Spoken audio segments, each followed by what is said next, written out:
on, Twitch. I know you want to work for me. Alright, perfect. When people die, they just go away.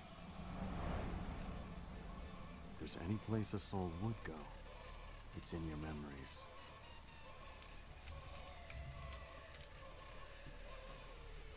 People you remember are with you forever.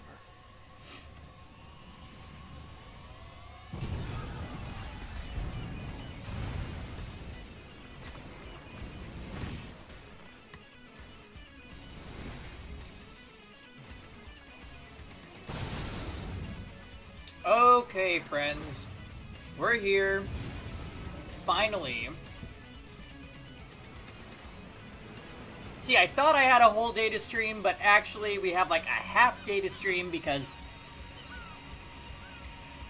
I just had so much crap to get done.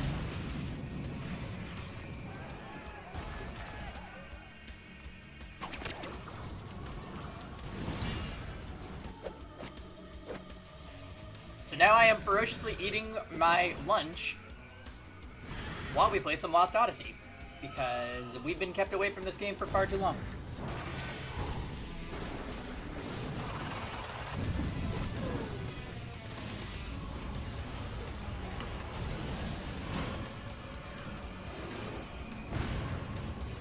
Hey, Diamond Form. So I stopped at a place that does like stir fry. So I've got beef and broccoli over brown rice. It's got some carrots, broccoli, big old hunks of beef. Got no use for the past.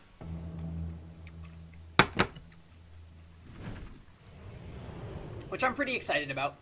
Oh, Twitch just hiccuped for me. I freaking hate Twitch sometimes. Freaking hate it. You should have gotten something like that. You love broccoli. Me too, honestly. You don't trust Mexicans with Italian. I think that's fair, actually. That doesn't sound like a good idea.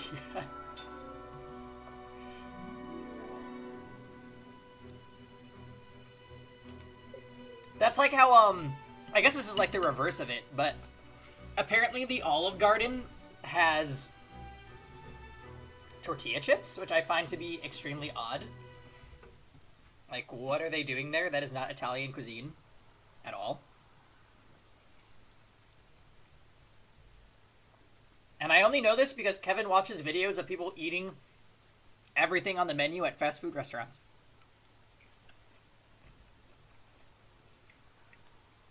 Right. It's Olive Garden. They give no fucks.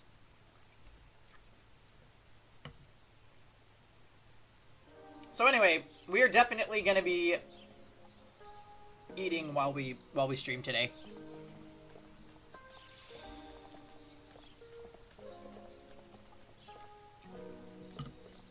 Okay. So Disc 4, as I understand, it is a fairly open-ended RPG experience.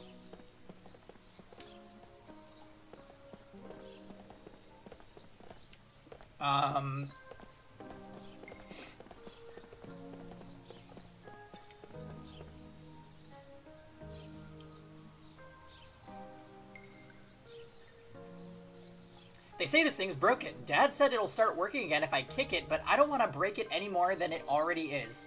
Don't touch it, okay? Ah, it's not broken. Here, let me have a look.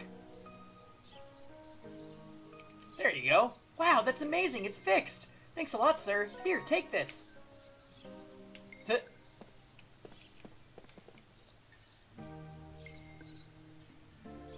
You, give it back. What do you want? I didn't steal anything. Hey, man.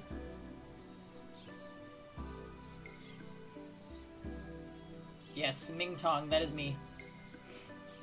How are you today?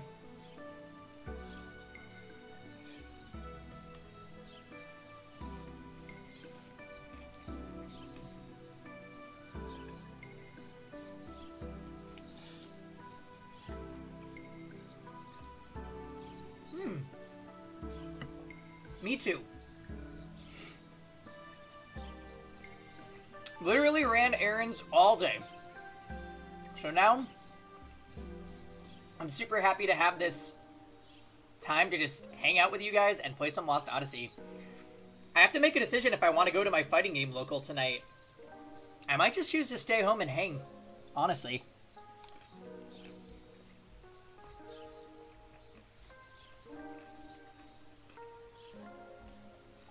We'll see how I feel, but errands took really long today, and I wanted to have like a somewhat significant Lost Odyssey stream, so if we need to make time for it, we need to make time for it.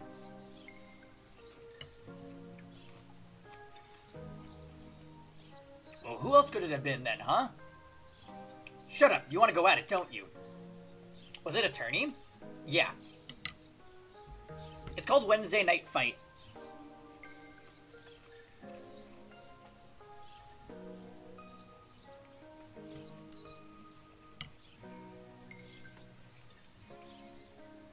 Whoa, knock it off, guys. What's going on here? Someone stole all the sales money from my store. It was still there when the monsters attacked. This guy's been caught stealing before, and some people saw him nearby the commotion, too. It's gotta be him. That's a load of garbage. I don't know a thing about your money. Where's the proof, huh?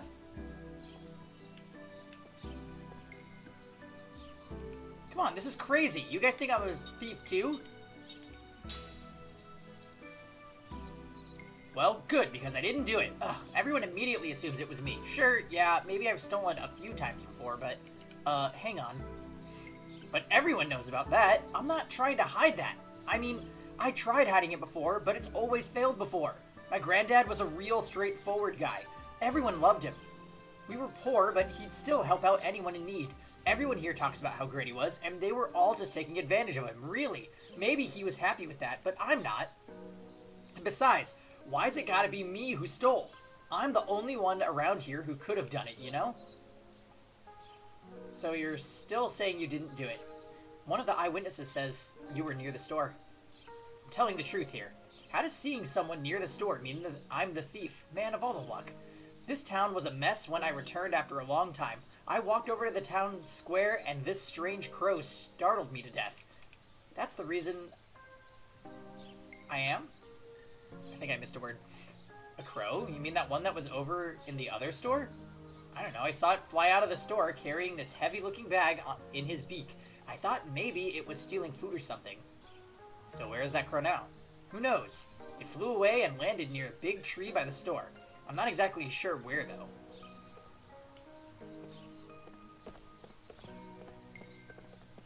Wait, is this the crow that gave us the slot accessory? Because that thing was the homie.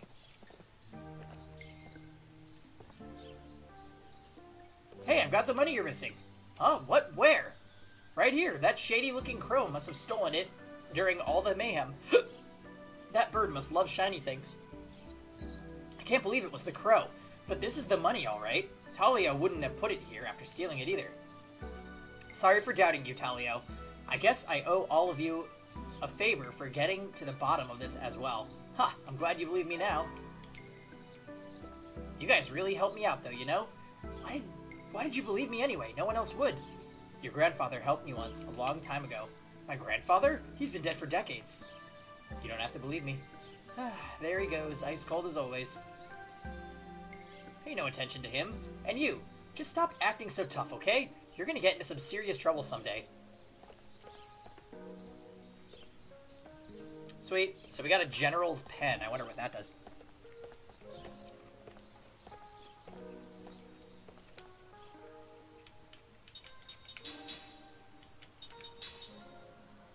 Grants immunity to formation paralysis? Oh, is that like bind?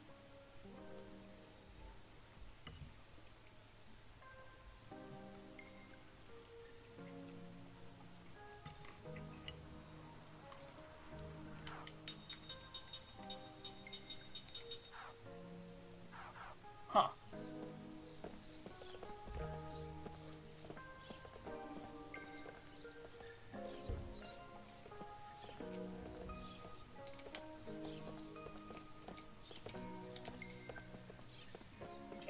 Seems like there's a lot of things to do.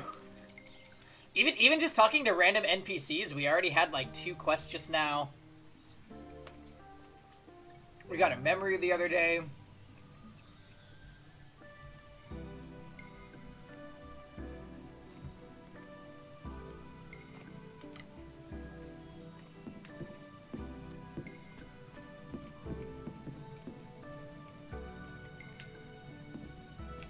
Oh, by the way, Diamond Form, what did you end up ordering?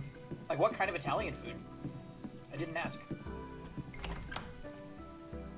I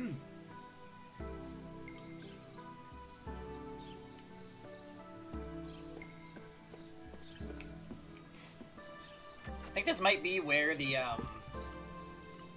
auction house is. Or not.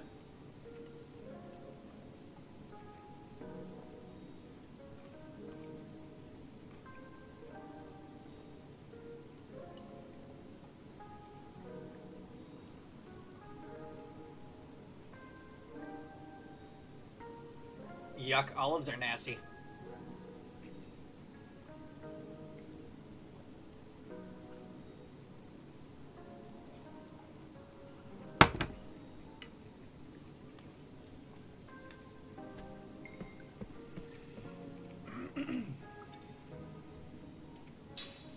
Oh my god, we need so many of these. Healing tanks too.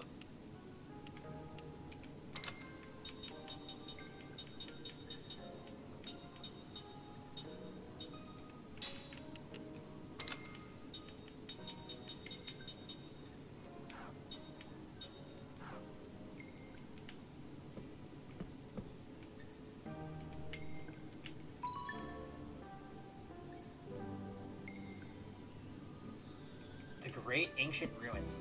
Oh my god, I feel like literally every NPC we talk to is giving us something to do. This is kind of insane. Is Disc 4 going to be the greatest disc of Lost Odyssey yet? Because I'm definitely in the mood to side quest.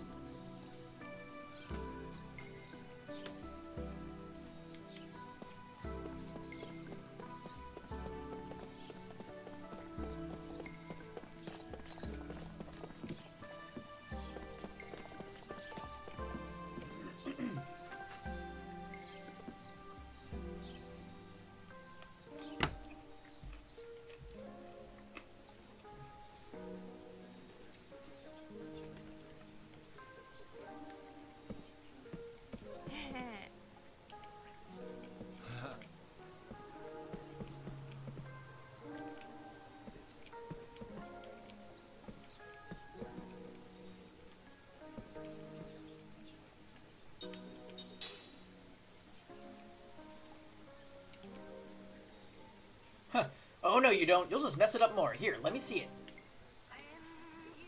Well, well, this is incredible. Now I can hear the music from my youth again. Thank you so much.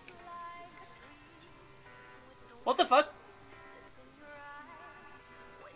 So, like, random things that are broken, I can just fix them because we have Sen in the party?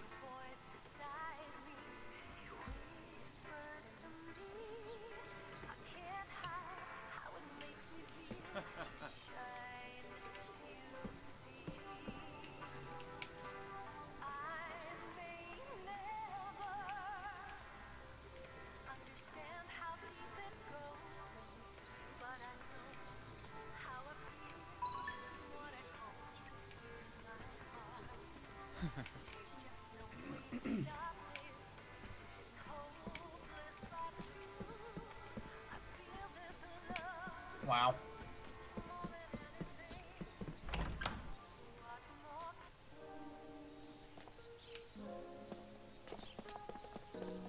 And then, what was in this place? Is this just the inn?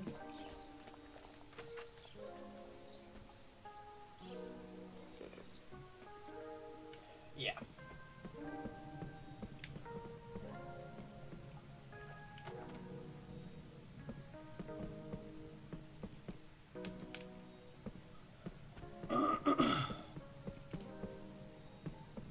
Okay.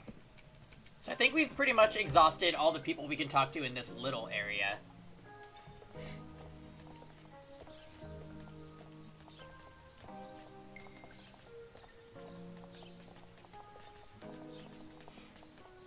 What you doing, Bullseye?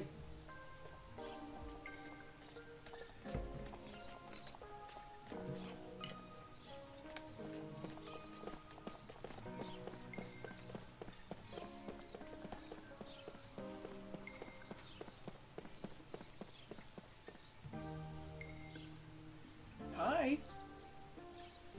Hi, puppy dog. Oh, here we are.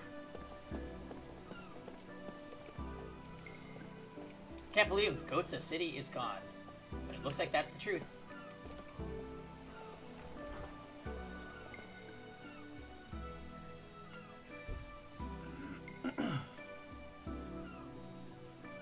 What a good boy. Okay. One of the special rings. Nah, your rings are poop.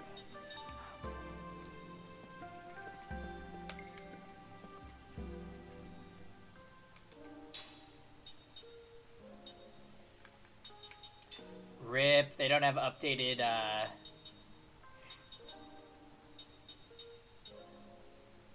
updated weapons.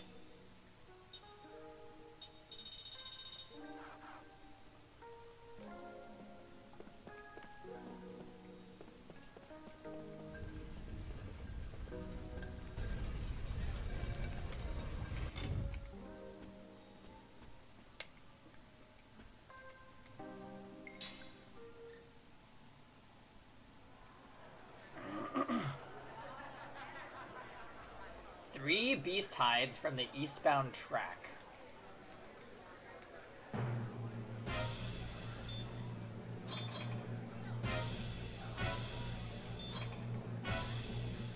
Ugh! You!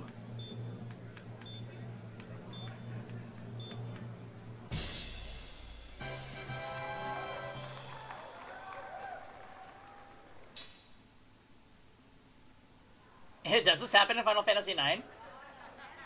Goddess medicine from the Aurora-bound train freight car.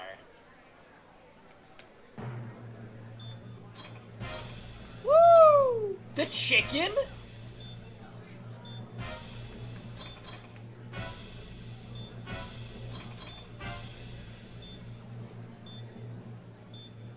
No! And now I can't raise anymore! Curse you, chicken! We got outbid by a chicken?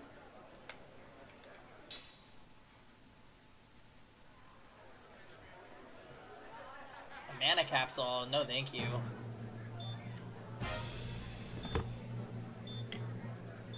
How did that chicken even speak?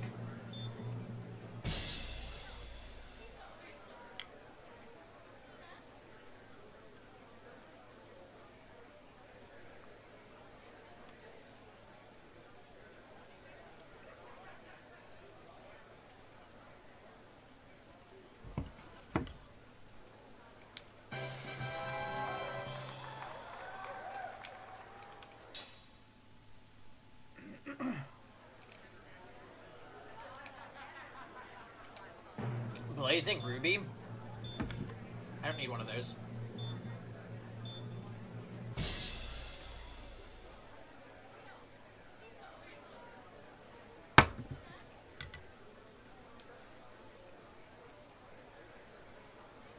Yeah, Warpticon.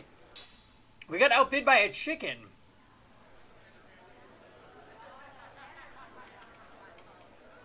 I don't need a healing potion.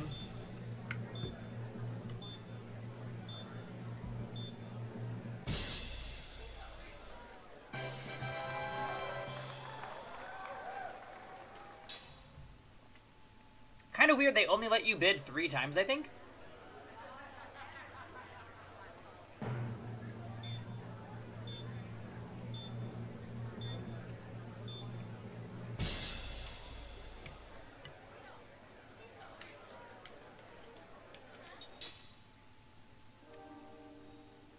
Hey, Pico.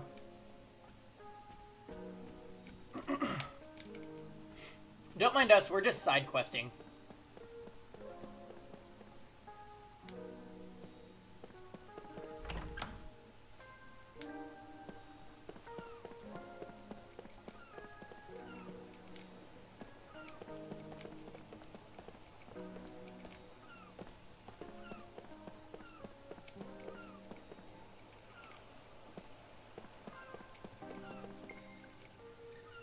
What am I eating? I got beef and broccoli over brown rice.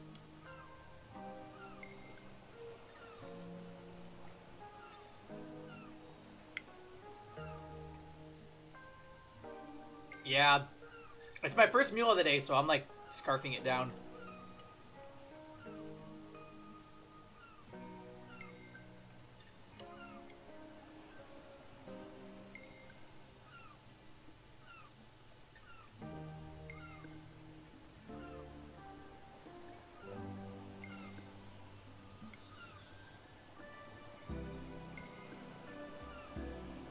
Diamond was right, though, because I was at the DMV for 3 hours today. So I think treating myself to lunch was a good idea.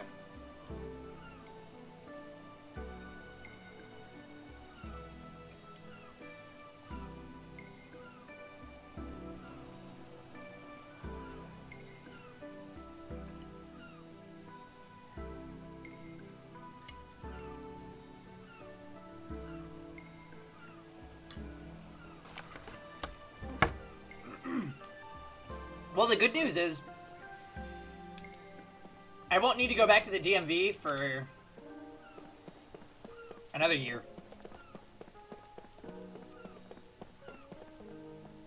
Where's my...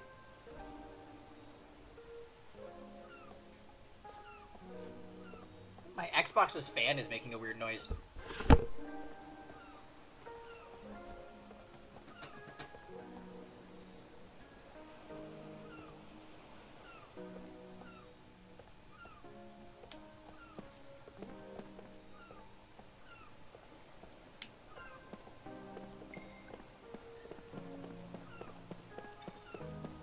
Hold on.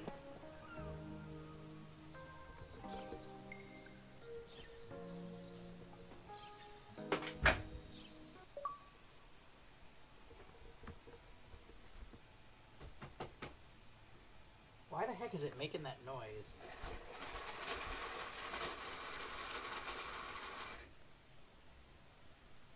Holy hell, what the hell was that?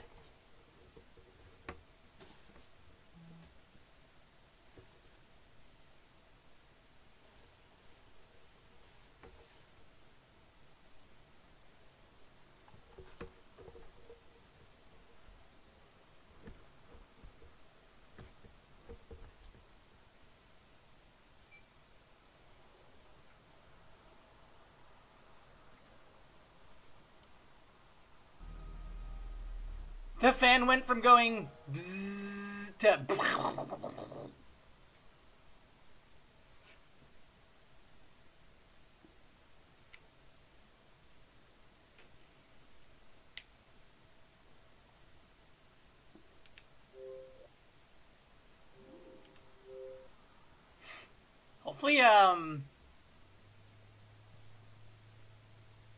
Hopefully it didn't, like, damage the disc or something.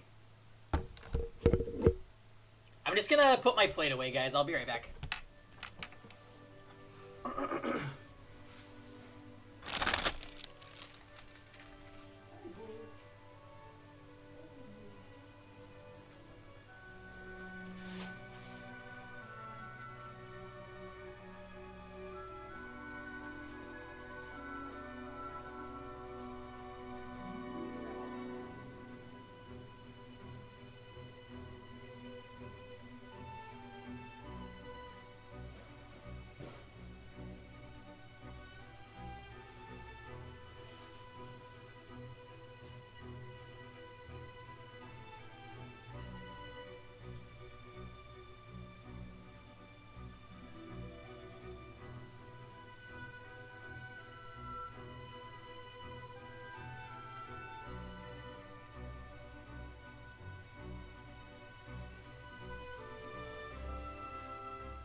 people die, they just go away.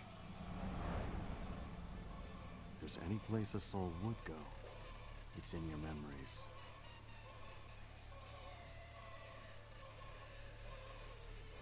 People you remember are with you forever.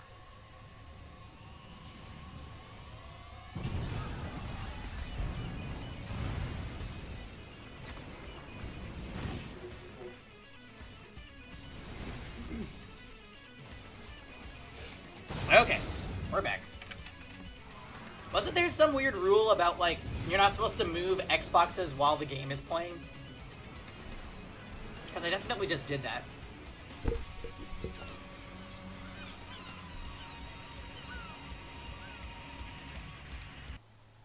Okay. You've never heard that? Okay. Well, good. Maybe I made it up then.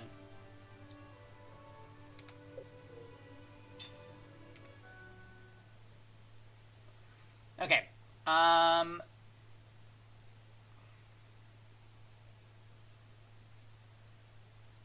We're gonna have to redo all of those, my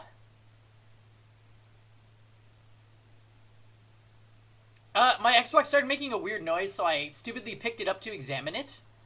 And then it made a really bad noise, so I turned it off.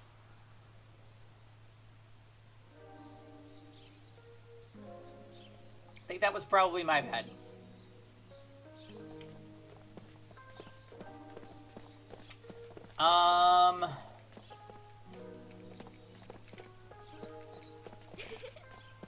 So we actually have to, do all these little side quests again. So I'm just gonna mash through those real quick, because we got some items.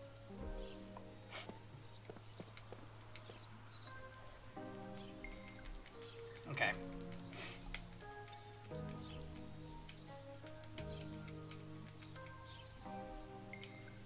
So we fixed that thing with said.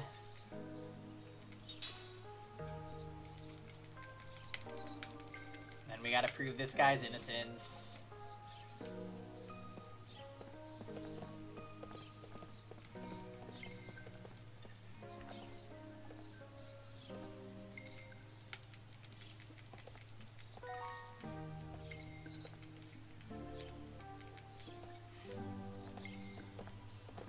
Then we gotta go fix the music machine. I don't even think we're gonna bother with the auction. There wasn't really anything good there.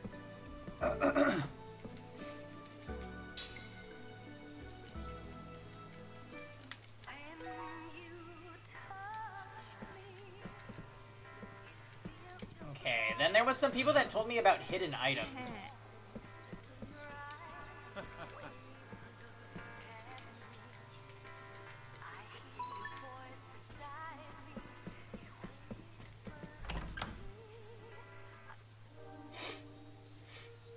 So what's everybody up to on their Wednesday? Anything exciting?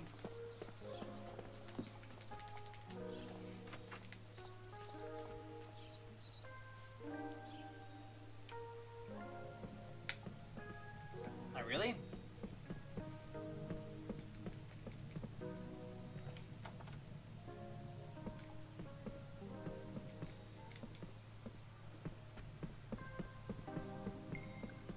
This morning I got up, drank coffee.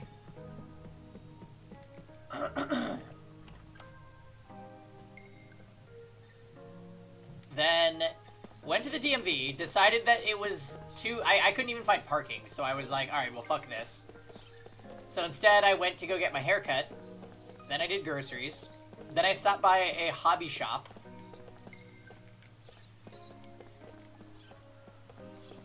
To try and get some more card sleeves, because we've got some Fire Emblem cards coming in soon. But they didn't have any. Then got back here, immediately left to go exercise, came back and showered, and then I was like, okay, I need to go to the DMV. So then I went to the DMV for 3 hours. I know, no card sleeves. They said somebody came in and like cleaned them out of the ones that I needed, so I was like, what the fuck? And they're not even gonna get any more for 2 more weeks, so. RIP.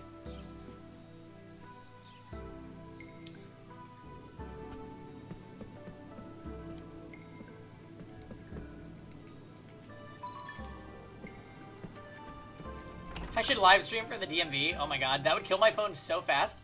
I went to the DMV with like hey 2max. Yeah, the LPT DMV. No, I went to the DMV with like a 75% charged phone battery and it died in an hour. This is including my phone just deciding to crash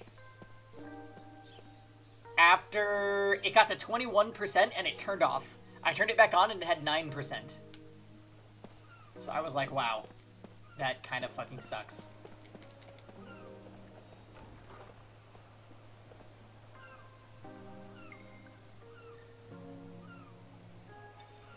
What kind of phone? It's an iPhone. I don't know the exact model. Maybe it's a 5, maybe it's a 6.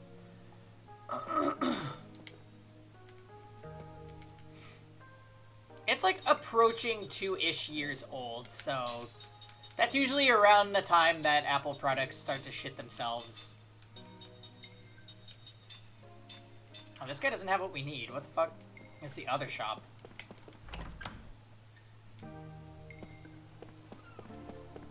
But yeah, I'm just happy that you had battery issues with your iPhone 6. Yeah, this is the same thing that happened to my last iPhone, is the battery life just got really shitty.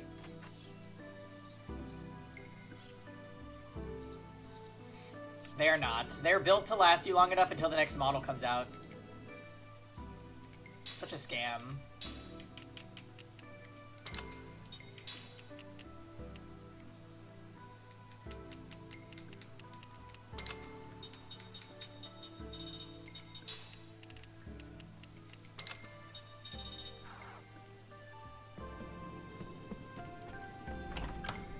You're gonna hold on to yours as long as you can? Yeah, me too. Replacing phones is really expensive.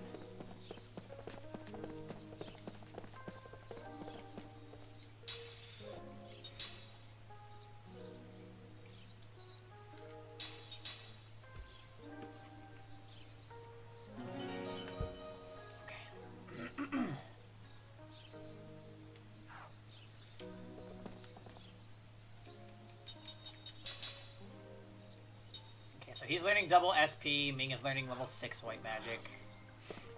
Seems like a good use of their time.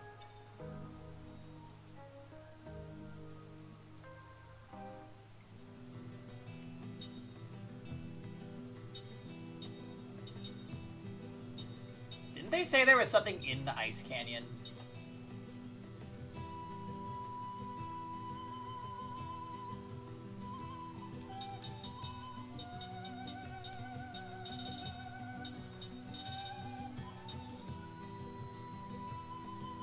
Yeah, I always buy an iPhone that's like at least 2 versions behind, I feel like.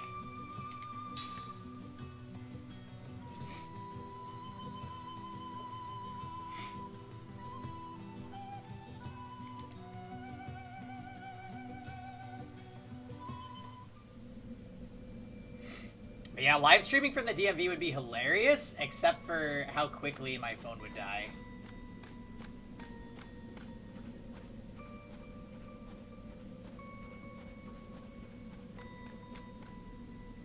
Okay, so wait a minute. There's definitely an item here.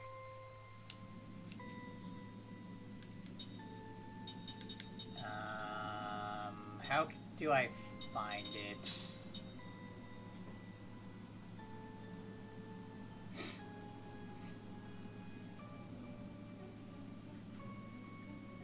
Right. King of the Glaciers. The Monster King of the Ice Canyon hid something within the ice. Okay.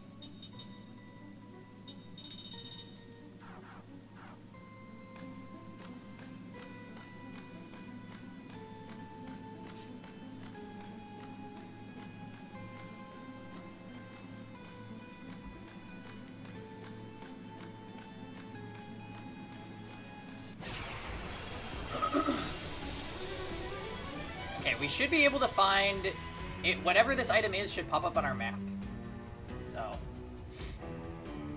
Oh, come on, give me a break.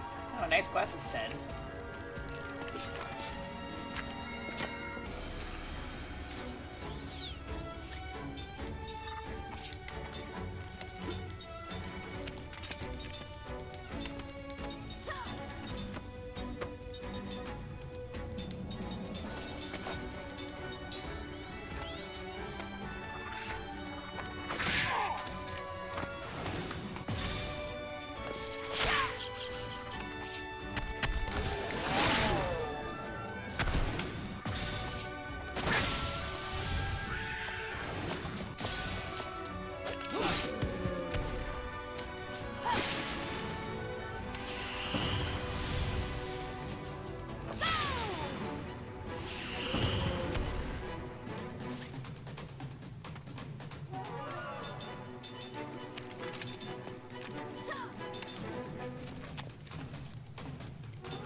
Wasn't even near my level. Hey, nice. Time learned Earth Resistance up. Being learned level 6 White Magic and level 2 Composite Magic. Hey, Bullseye. Hey. Thank you. Okay.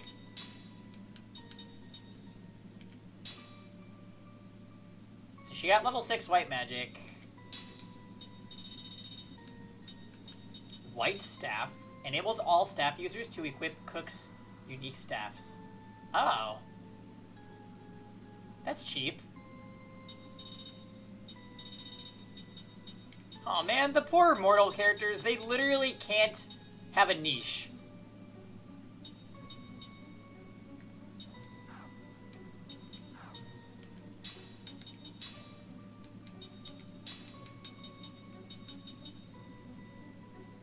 Nullifies water damage? Jesus.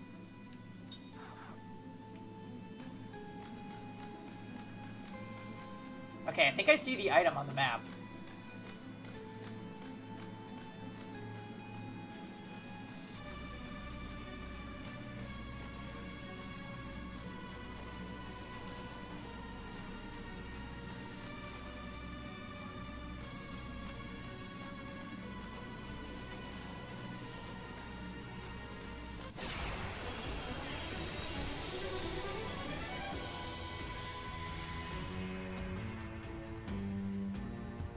You know what's funny about iPods? I actually still use my iPod when I go to the gym. It's an iPod from like 2011, I want to say. But yeah, I don't like use my phone for music or anything. It's kind of nutty.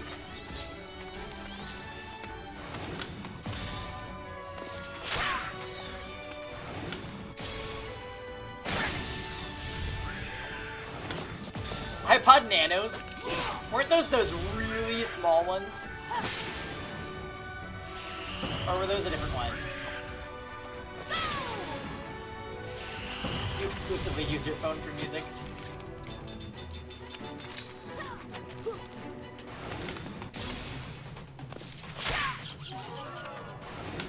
Nice, we got a demon sculpture. Yours is the gen before they got tiny. Okay. That was close. Time learned, absorb magic. Ming learned, angel heart. Ming learned, weapon guard.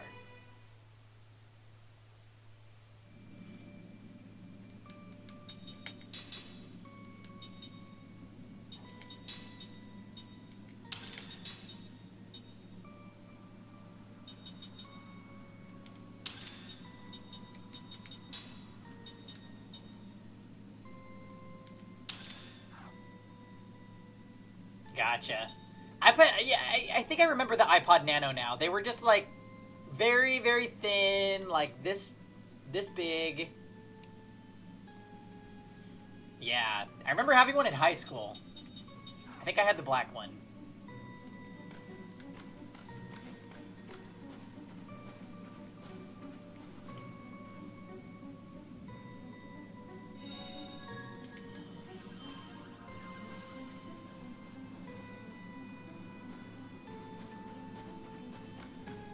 I'm a little shocked that I didn't have to fight that thing.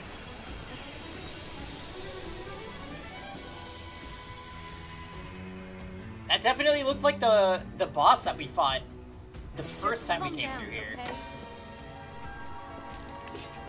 Oh shit, my earphones are all tingling.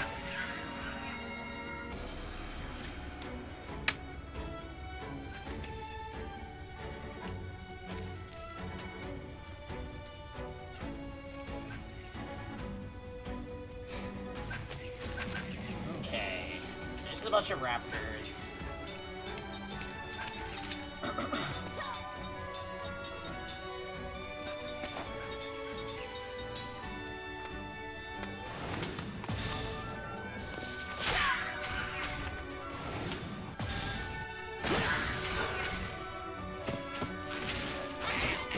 You want to see your old magic? Wow, rude.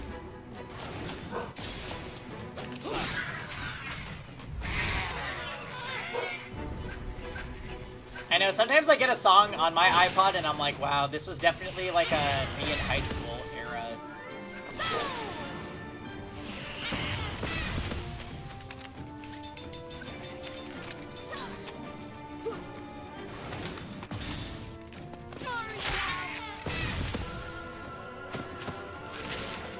Man, they want Cook dead.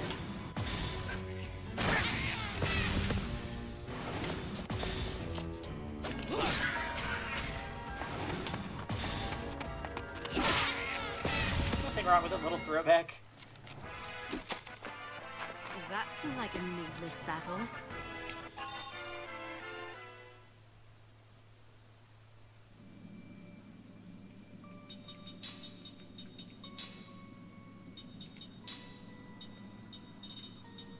Wow, this is crazy. We are learning things so fast. Double SP is truly a miracle.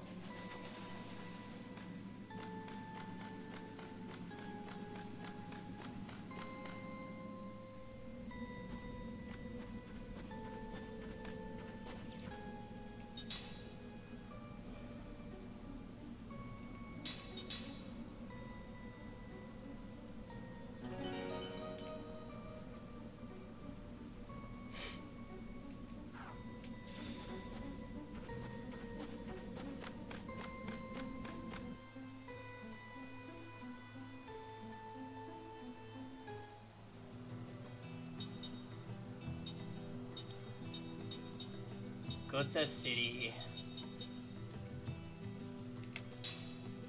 What happens if we go back to Gotsa? It's like not there anymore, right?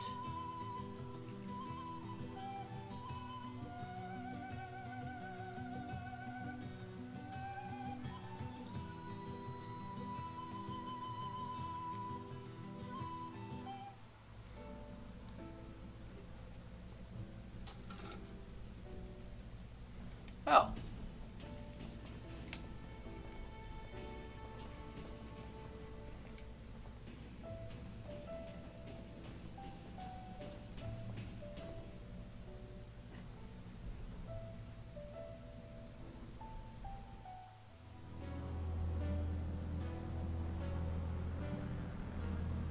Hey, Keck. Wait, what the heck is this? You know, if you think about it, this nation's been fighting forever for one reason or another. Life may be comfortable here, but I bet it'd be a lot better if things would just settle down for a change. Speaking of peace, Numara is a good example of what I'm talking about. But even a peaceful nation like that was the host to a band of pirates along its shores long ago. It's been said that they had a hideout in a seaside cavern. They were eventually caught, of course, but supposedly their treasure hasn't been discovered. My day's been busy, Cac. I had to take care of a million errands this morning. Terrace Cave on the Numara coastline. Interesting.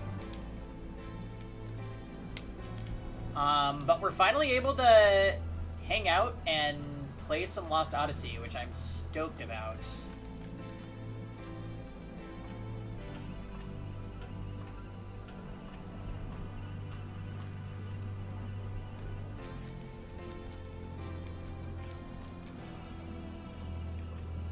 It seems like all the NPCs in Disc 4 are giving us quests and items and stuff.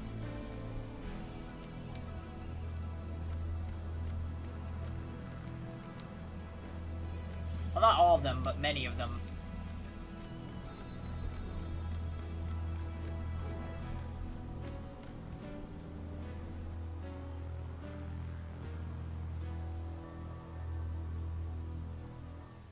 Oops.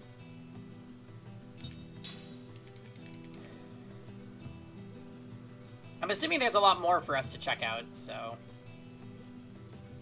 we'll keep looking around, get all those side quest items.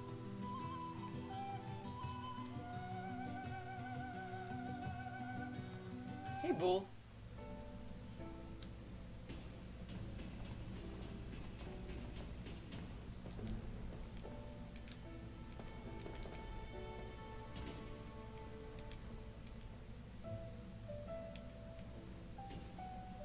Oh, I see.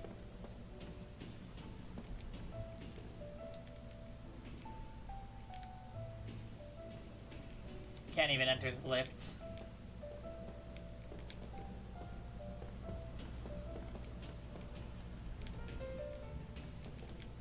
So there's only Lowtown that you can visit. Very interesting.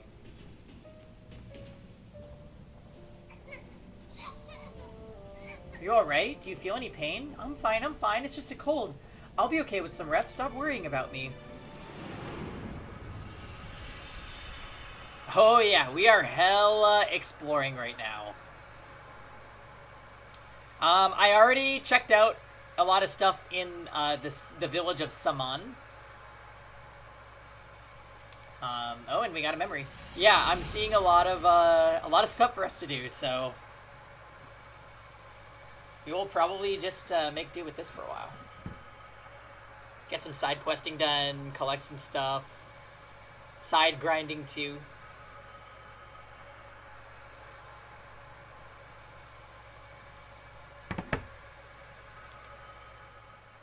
Alright, a dream has been revealed. We're gonna fight the optional bosses. We'll fight the ones that we can beat. The ranking of lives.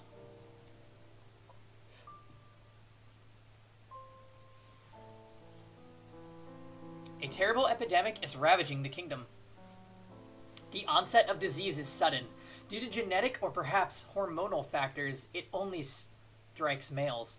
The victim experiences a high fever, a violent headache, and often a swift death.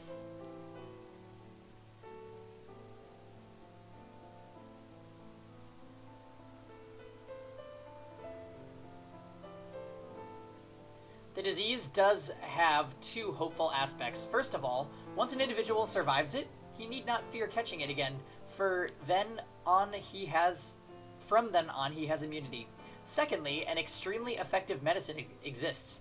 If used preventatively or in the initial stages of the disease, the drug, a tablet made primarily from a plant that grows in the mountains, almost always results in a cure. Does this mean people can relax and that there is no need to worry?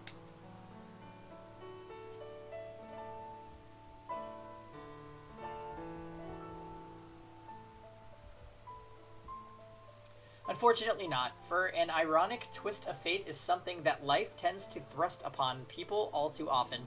The high-altitude plant used to make the medicine that is so effective in prevention and early cure is extremely rare, verging on extinction. In other words, there is not enough medicine for all the kingdom's subjects, only for certain people.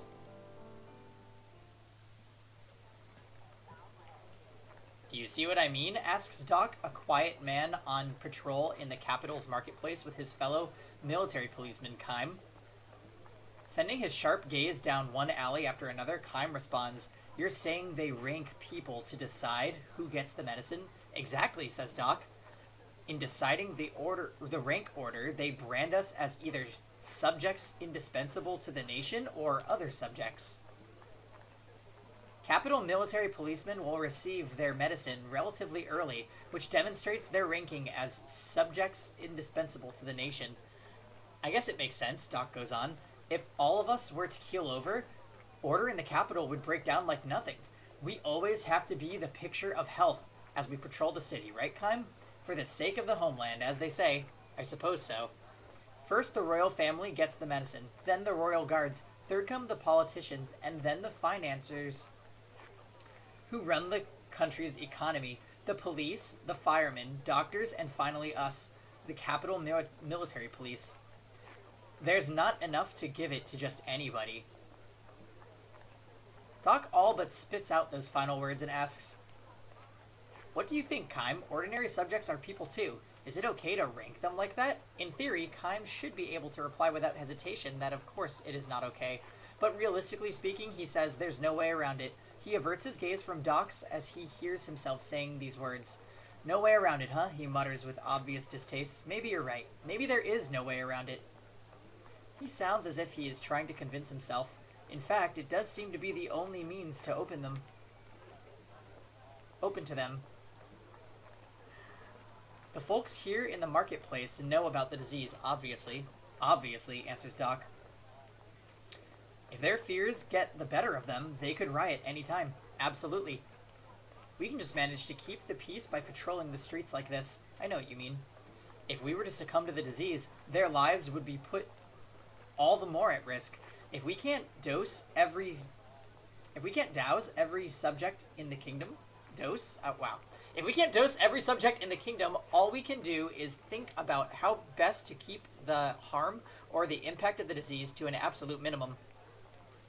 "I couldn't have said it better myself, Kime. You get a perfect score. Good job." His words of praise carry obvious barbs. Sensing their presence, Kime falls silent. Underlying Doc's sharp comments is not only the pain of biting sarcasm, but the sorrow of helplessness. Two children, a boy and a younger girl, run past them, laughing. Dressed in rags, they have probably come from the slum behind the market to gather scraps of vegetables, little better than garbage. Doc points to the receding forms and says, "I'd like to ask you a question, Kime, all right? Are those kids subjects indispensable to the nation?" Kime has no answer for him because he knows the right answer all too well. He can only lapse into silence. Responding to Kime's silence with a bitter smile, Doc goes on. "According to your logic, Kime, if those kids fall sick and die, there's no way around it. Or at least capital police like us have a greater right to the medicine than those kids do. Am I right, Kime? Isn't that what you're saying?" Kime could hardly declare that he was wrong.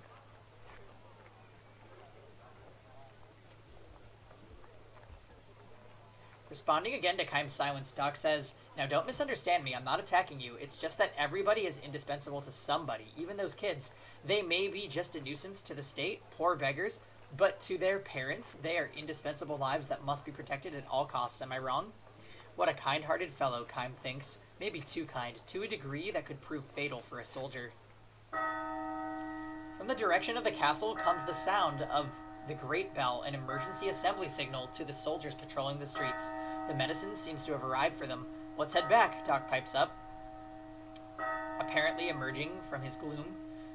"Let's be good boys and take the miraculous medicine that's going to save our lives and protect the kingdom." The sorrow-filled thorns spouting from his words pierce Kime through the heart.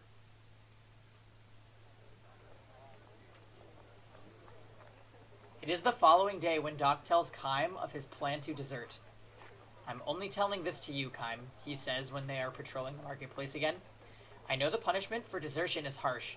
I'm not sure I can make it all the way, and if I'm caught, I know I'll be court-martialed and executed." He has resigned himself to that possibility, he says, which is why he wants to make sure that Kime knows the purpose of his desertion. "I'm not betraying the country or the army. I just have to deliver this." In his open palm lies the tablet that he was issued the other day. Hey, Xianzhou. Welcome. Yeah, this is definitely one of the depressing ones. Happy Wednesday. Happy hump day. You didn't take it? Kaim asks, shocked. No, I fooled them, he chuckles, immediately turning serious again and closing his open hand. You're going to deliver this tablet? Uh-huh. Doc holds out his hand now, pointing toward the mountains south of the capital. At the foot of those mountains is a village where I was born. My wife and son are there. He's just 5 years old, and he's been sickly since the day he was born. If he gets the disease, it's all over for him. So you're going to give him the medicine? Do you think it's wrong of me to do that? Transfixed by Doc's stare, Kaim is at a loss for words. Suddenly, the gentle Doc's eyes betray a murderous gleam. I may be a soldier dedicated to protecting the nation, but before that, I am a father of a son. And before that, I am a human being. I don't give a damn about the kingdom's ranking of lives according to whether or not they are indispensable. I want to save the life of one human being who is indispensable to me. Doc's eyes take on added strength. They are bloodshot now, clear proof of his resolve. If I leave now, I can be back in the barracks by roll call tomorrow morning. I'll leave home as soon as I give him the medicine. So I'm asking you to do me this one favor. Don't cause any commotion until then. No, of course not, but I'm not sure I can make it. But I am sure my boy will die if I just stay here. He'll pull through if he has the medicine. If there's even the slightest possibility of that, I have no choice. I have to take the chance. They'll kill you if they catch you. I don't care. I can die with pride knowing I did it to save the life of the one person most important to me.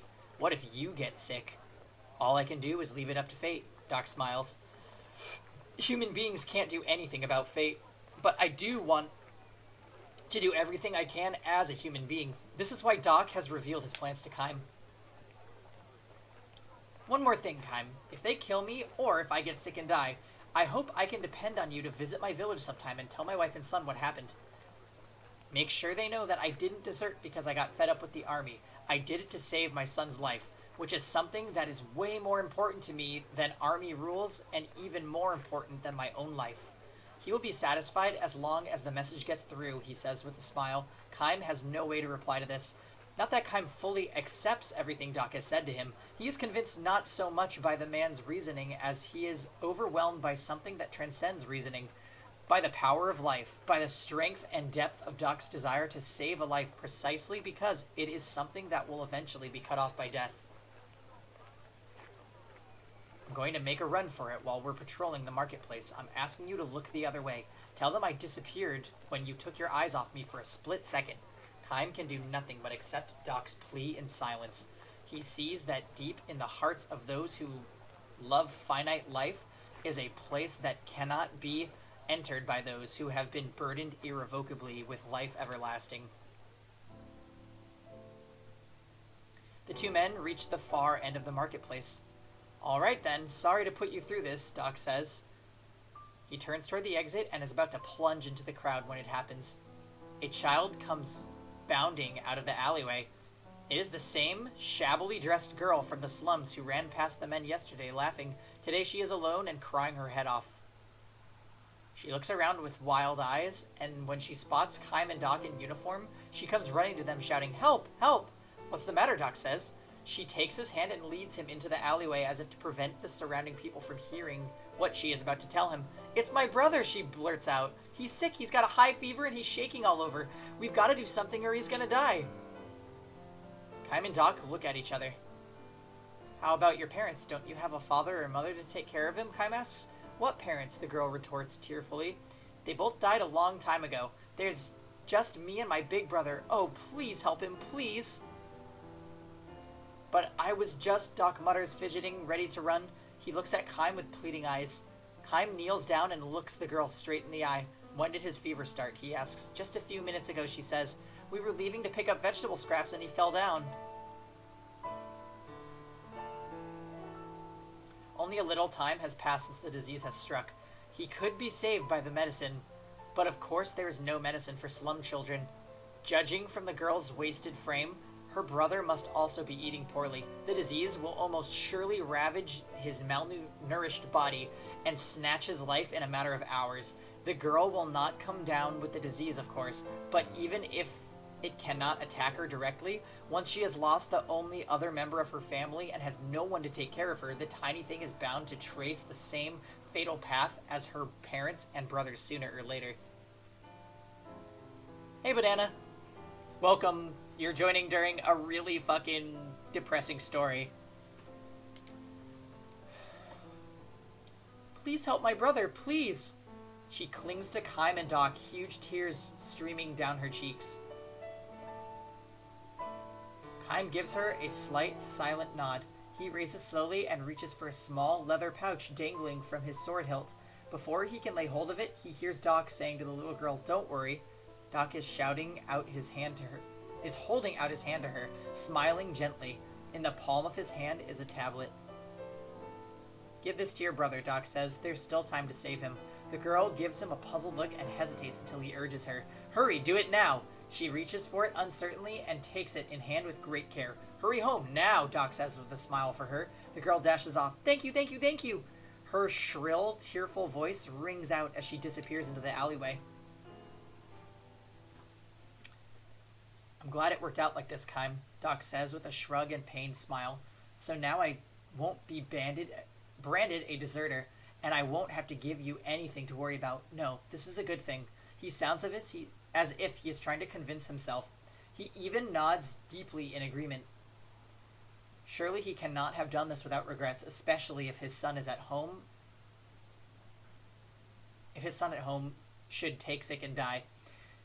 His voice is calm, however. He says, "I couldn't help it. When I saw that little girl crying like that, I know my son would understand." He gives himself another deep nod. "Still, Doc."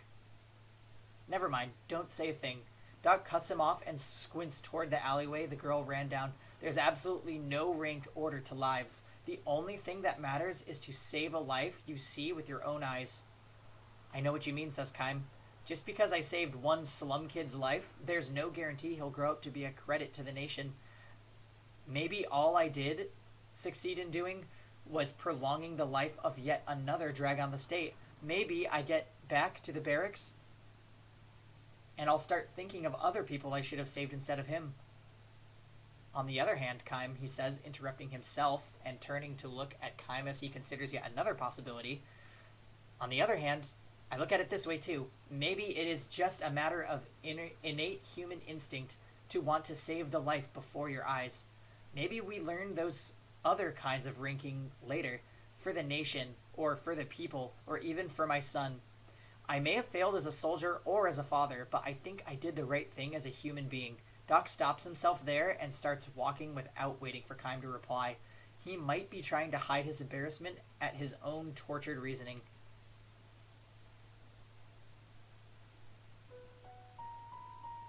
Seeing this, Kaim produces a laugh and calls out to Doc, as casually as if he were suggesting they go for tavern drinks. "Hey, Doc." "Uh-huh. You forgot this." Now Kaim finishes what he interrupted before, reaching for the leather pouch tied to his sword hilt. From it, he takes a small pill. "What? You mean I didn't take it?" Incapable of losing his life to a disease, Kaim had no use for the medicine to begin with. Of course, he has no intention of telling Doc about that. Even if he were to try telling him that he has lived 1,000 years, it is not likely that Doc would take him seriously. "You have a family, Doc. Lives you'd give anything to protect. That is a great thing." Now Kaim holds out a hand with a tablet in the way Doc did earlier to the girl. "I envy you," he says with a smile. "Wait, Kaim, wait, hey, I mean you..." "I don't have a family," he says, increasing the depth of his smile. Responding to Kaim's smile with its mixture of loneliness and warmth, Doc silently accepts the tablet. "Well now, would you look at that beautiful sky?" says Kaim. "I think I'll just stand here a while looking up at it, not thinking about anything at all. This might be a good time for you to run home to your son." Kaim does as he says, looking up at the sky. Before long, he hears the sound of footsteps running across the stone pavement. "Make sure you come back alive, Doc," Kaim mutters. Kaim strolls along, looking up at the blue sky until he disappears into the marketplace crowd. End.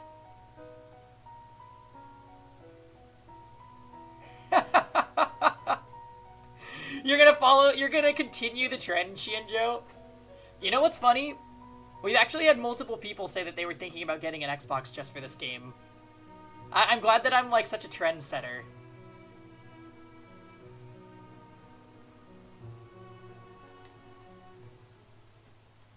Did you go to the auction house in Salmon? Yeah, I did. There wasn't very much. And I got outbid by a chicken, which is ridiculous.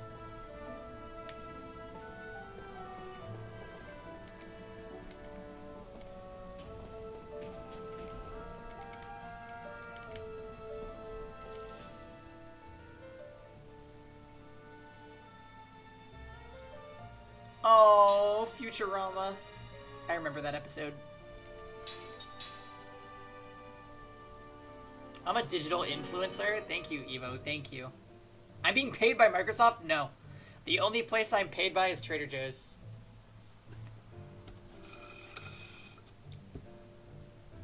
Yeah, that was a good story. I do wish I was paid by Trader Joe's, it's true. Am I still able to go down? What?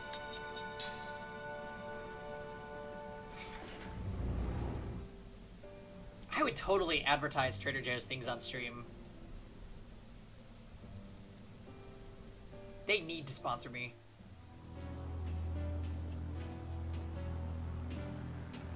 What the hell is this? A good fight just gets me so passionate. Putting your life on the line, ooh, isn't it great?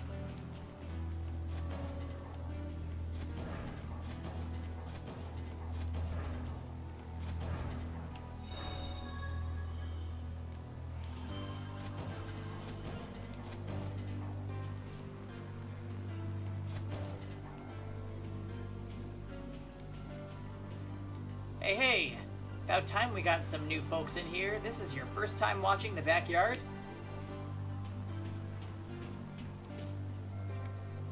You need to do your research to get the most out of battles. It's no fun when you don't even know the rules.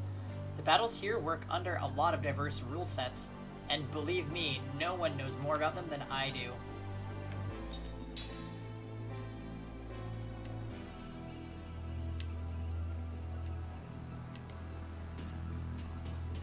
So it's like an arena?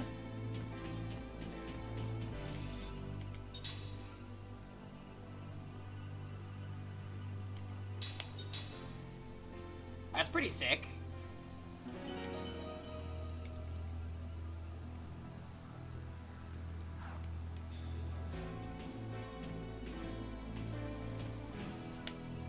Welcome to the backyard. If you want a little spice in your battles, this is the place for you. That's the spirit. Now then, choose who you'd like to battle.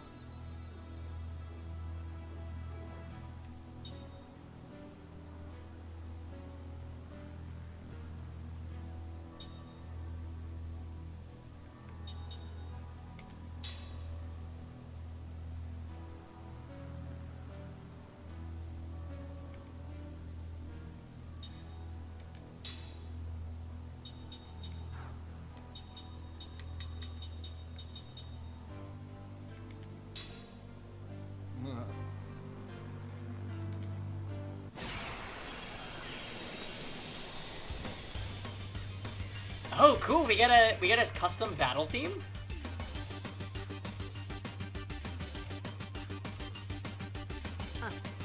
Let your guard down, eh? Sure did. Each battle, you earn 3 stars by how well you perform, but to earn the 3rd star, you must beat a hidden objective.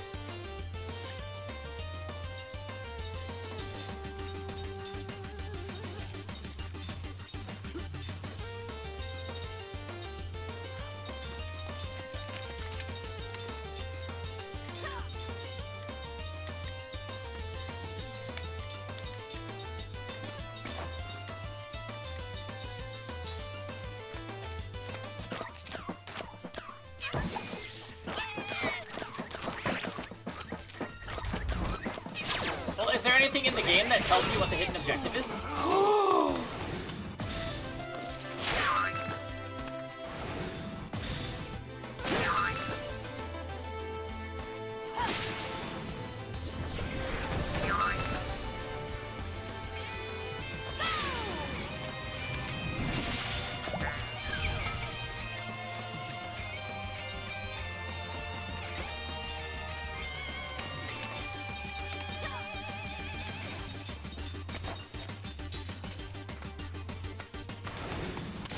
He Tonberried me.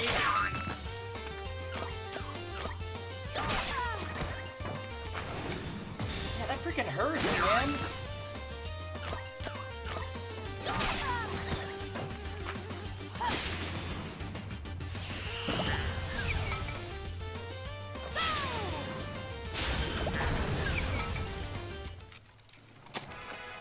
They're no match for me.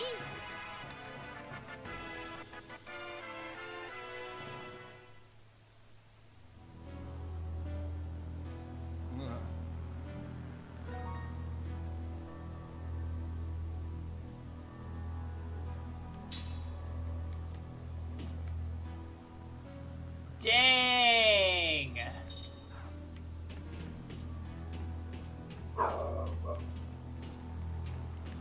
Alright, we'll come back here later for sure.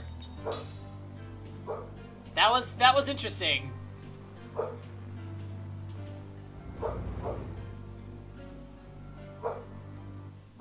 You didn't get SP for doing that though, right? It's just for items.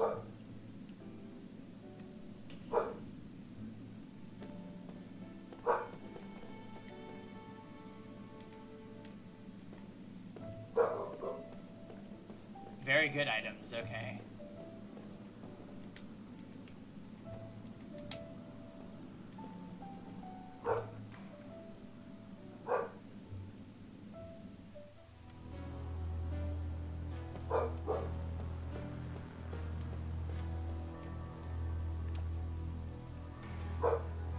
Oh, this is where we met with the king.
Oh yeah, this is an inn.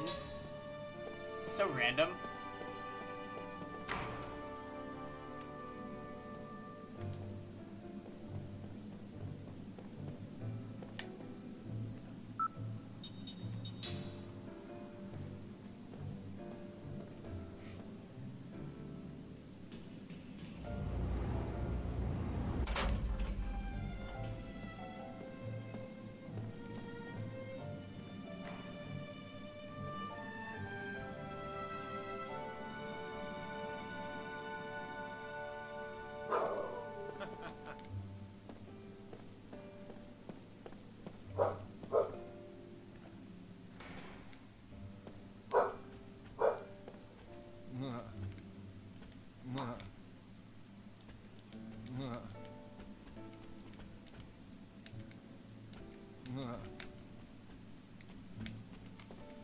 Come on, you guys. You want to give me some hidden items, don't you?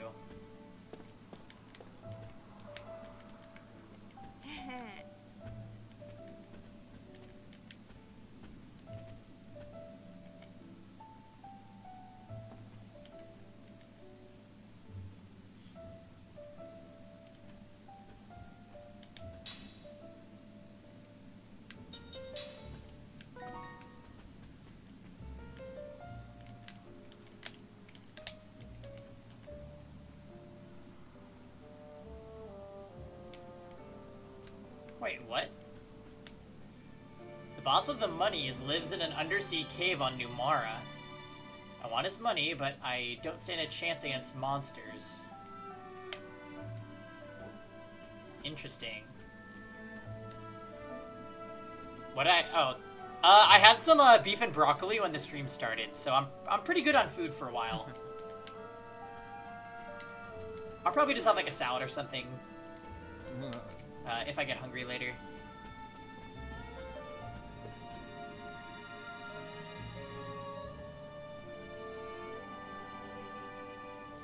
It's okay. That's why I talked to him again.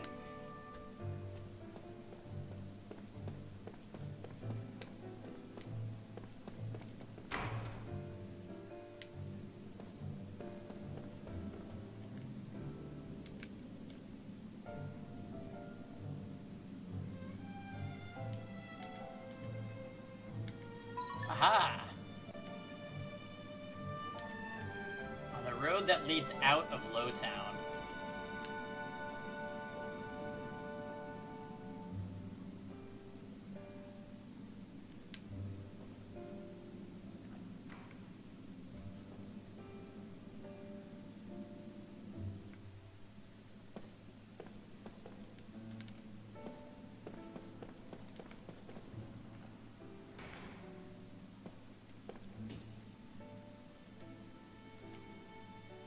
Oh, this is open now? What?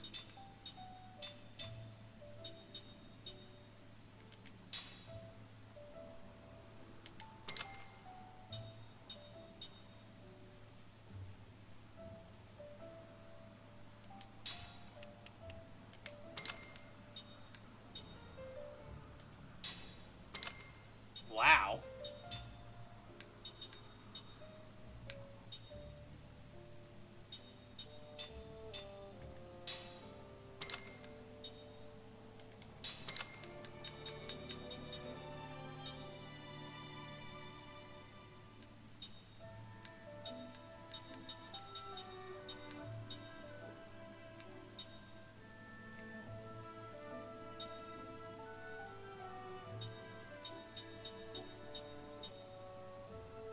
Oh, the Diamond Spirit Band. That's the thing that got stolen. Yeah, I'll just buy a new one. Who cares? Yeah, I have a shit ton of money. Alright. Nice, Pika. Have a safe trip home.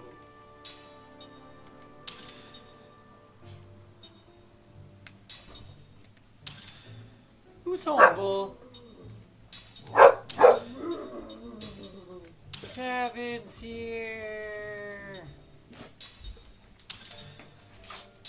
Come on. The bull, yes. Oh, he's happy.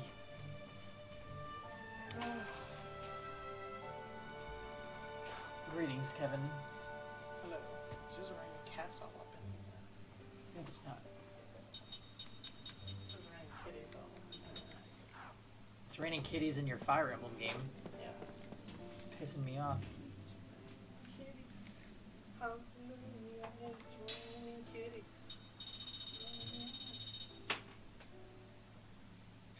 Kak says, hello, Kevin. I pulled Ken for my first summon in Epic 7.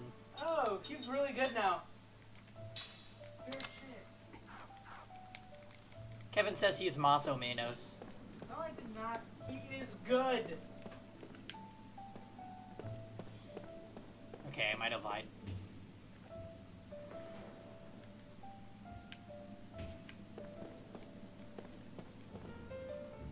Oh, oops.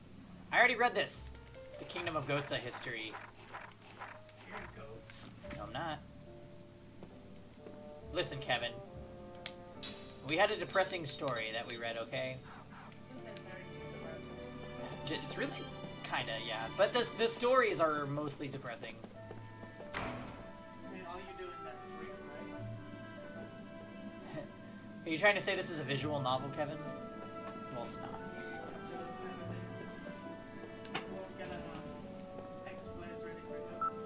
I'm not gonna play X-Blaze, so don't ask ever again.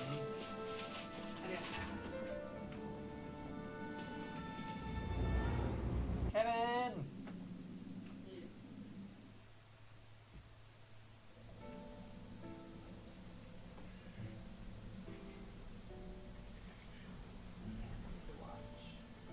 Okay, fine. You like the history in Lost Odyssey. They did a pretty good job in filling in lore. Yeah. Agree.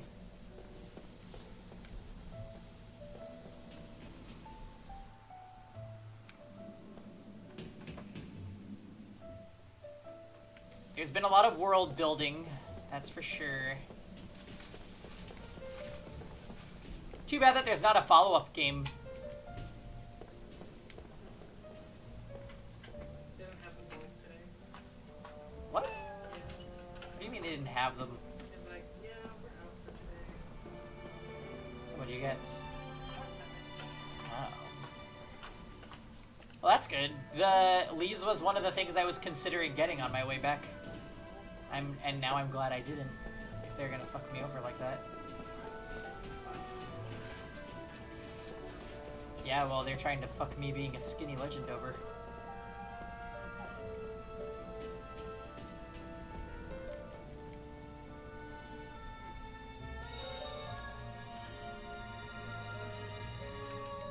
Scroll of Balance. I ate pickup sticks. It gives me a weird, like, almost nauseous feeling after I finish it, always. I don't think I'm gonna get it ever again. Yeah. It's like a weird... Like, at first I feel like I'm hungry again, and then it feels like I want to puke. And it comes and goes.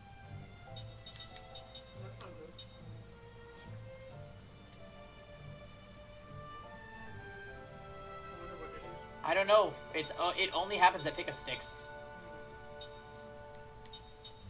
Hit unsettles your stomach? What does that mean? Inflicts damage on one enemy depending on your ally's empty skill slots? What? You get that with some food yourself? Really?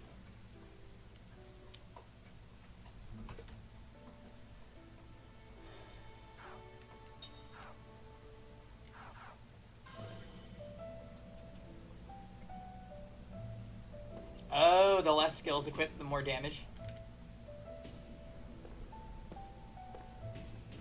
Alright, I think we've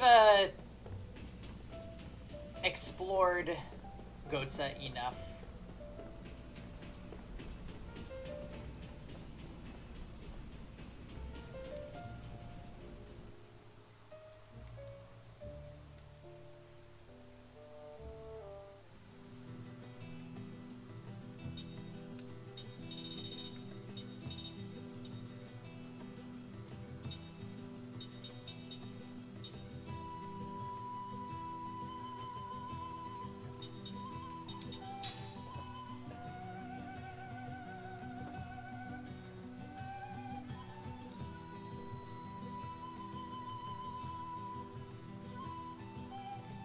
Yeah, I don't get car sick, really, so I don't know if it's how that feels, but... Yeah, it's like I just finished eating it, and then I feel like, oh, I'm kind of hungry, and then I'm like, oh, now I feel kind of like I need to puke. Definitely weird. No. What? They put peppers and you asked for no peppers? Melt them. They put a lot. Did you ask for no peppers? It's okay. I think sometimes when I ask for no mayonnaise, they just decide that I did in fact want mayonnaise. Yeah, but it's okay. Just kind of so, lots of bacon. Yeah, Kak.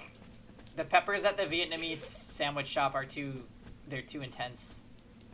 I like just a little bit of them, but that's it. Like, I like spicy, but I don't like when the spice completely kills the taste of things. Yeah.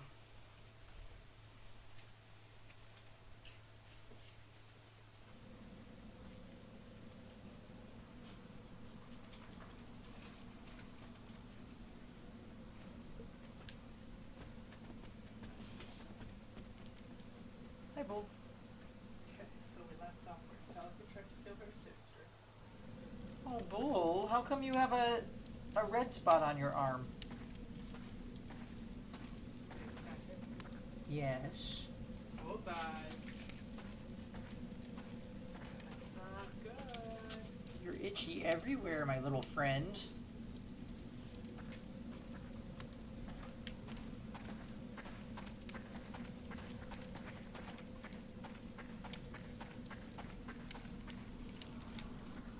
You love pho at your local Thai coffee shop.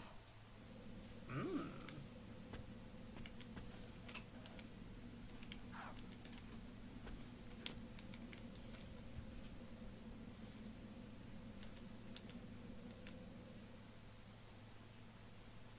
So, I was looking for this monster before, and I couldn't find him.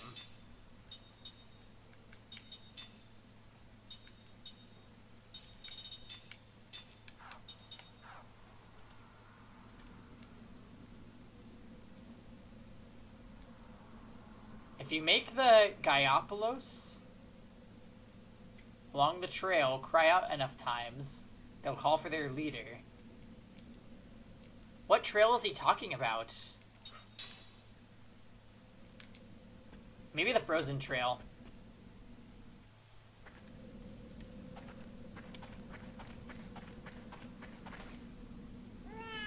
Oh god, a memory.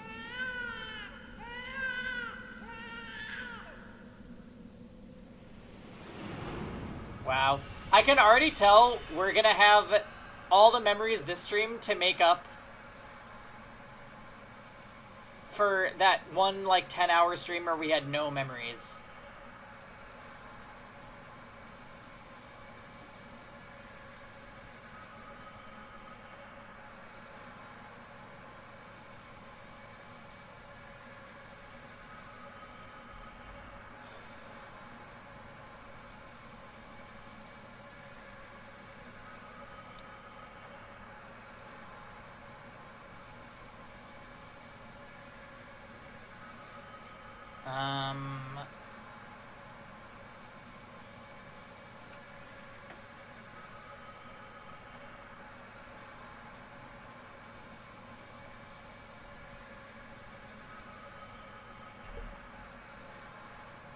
I think I'm gonna just make a drink for this and then we're gonna get on with another story. Hold on, guys. Wonder if killing the king in the Frozen Trail also gives you the items back from the ruins? I think they're different monsters. I think.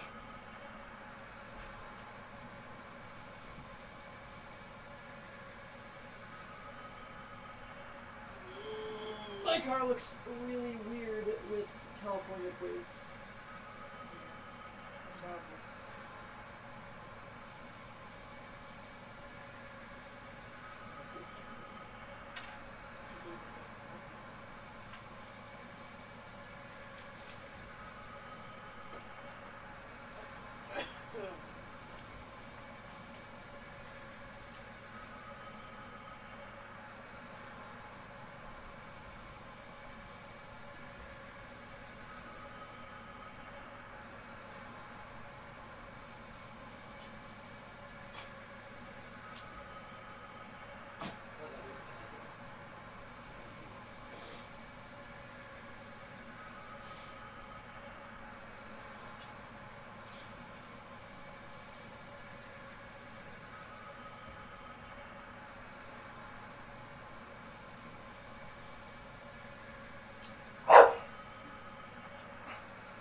yet to himself.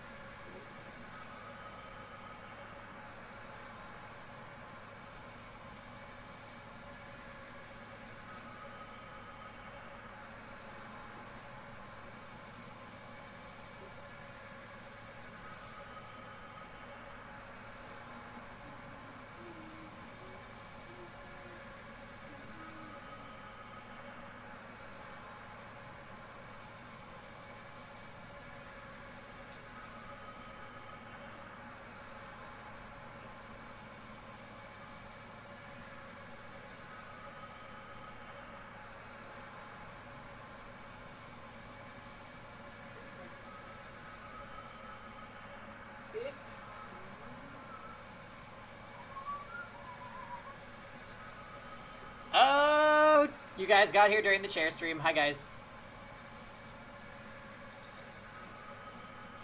I was just celebrating happy hour, that's all. Nothing more, nothing less. Hey, Pika, welcome home. Hey, story time. Story time! This is the third memory. And we've only been live for an hour and a half.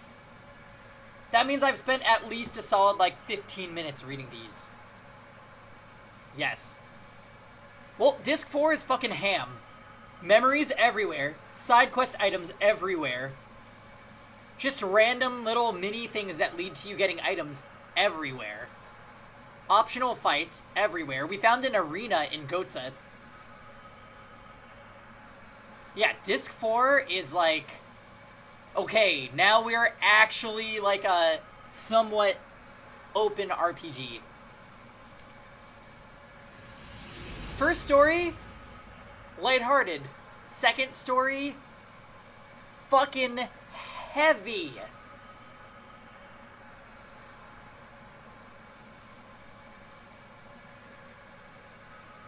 Matter of fact, I don't even really remember what the first story was about that we found.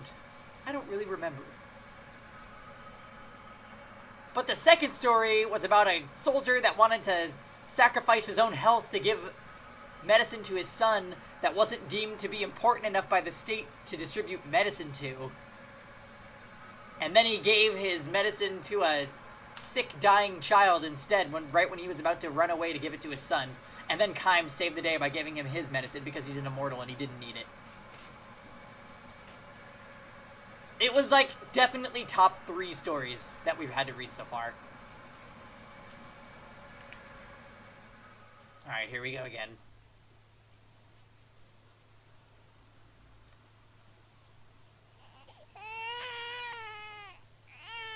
I don't like it already. The village closest to heaven. Kevin! Pika says hi. Hello. I'm in Kittyland. In this village, ringed by jagged mountains, the women give birth to many children. 5 or 6 is not uncommon. Just the other day, the wife of the village headman gave birth to her 10th child. And why do you think that is? The young fellow asks the traveler, looking down at the snow-blanketed village. Kaim cocks his head in search of an answer. Meanwhile, the young man takes something like a piece of crystal candy from a small leather pouch. He pops it into his mouth and says with a laugh, "Because they die right away." The children? Uh-huh. Hardly anybody grows up to be an adult. Most kids die after 5 or 6 short summers. Look at the village wife's headman. Wow, the village headman's wife. She lost 7 kids already. Occupation, pregnant. Whether from a genetic problem or a disease endemic to the area, the people of this village have always lived short lives, he says, from way, way back. Now that you mention it, says Kaim, I haven't seen any old people here. See what I mean? A few decades ago, I'm told, one person lived to be 50, but people say that's the oldest anyone ever got in the whole history of the village. This is why we give birth to lots of kids. Give birth to a lot and lose a lot. If just one of them lives into adulthood, though, the family line is saved and the village history continues. See my point?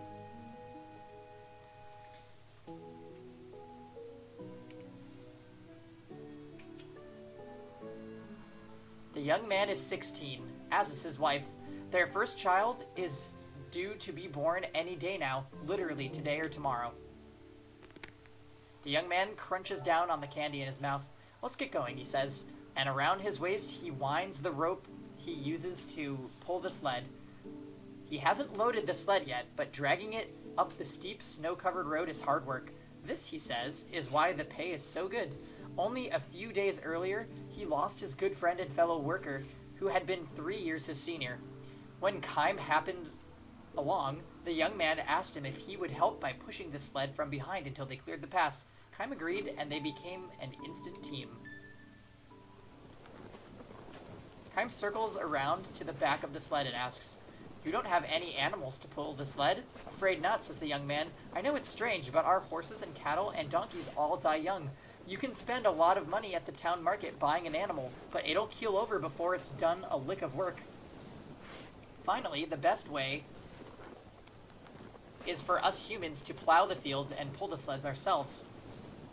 The arms with which the young man himself is pulling the sled are massive, and he forges through the road's snowy cover with powerful steps. His fellow worker was still stronger, he says. "He taught me how to pull the sled, how to set rabbit traps, how to build a fire, all the skills I need to live, with all the love he would give to a kid brother. Before I knew it, he was gone." People here die suddenly, he says.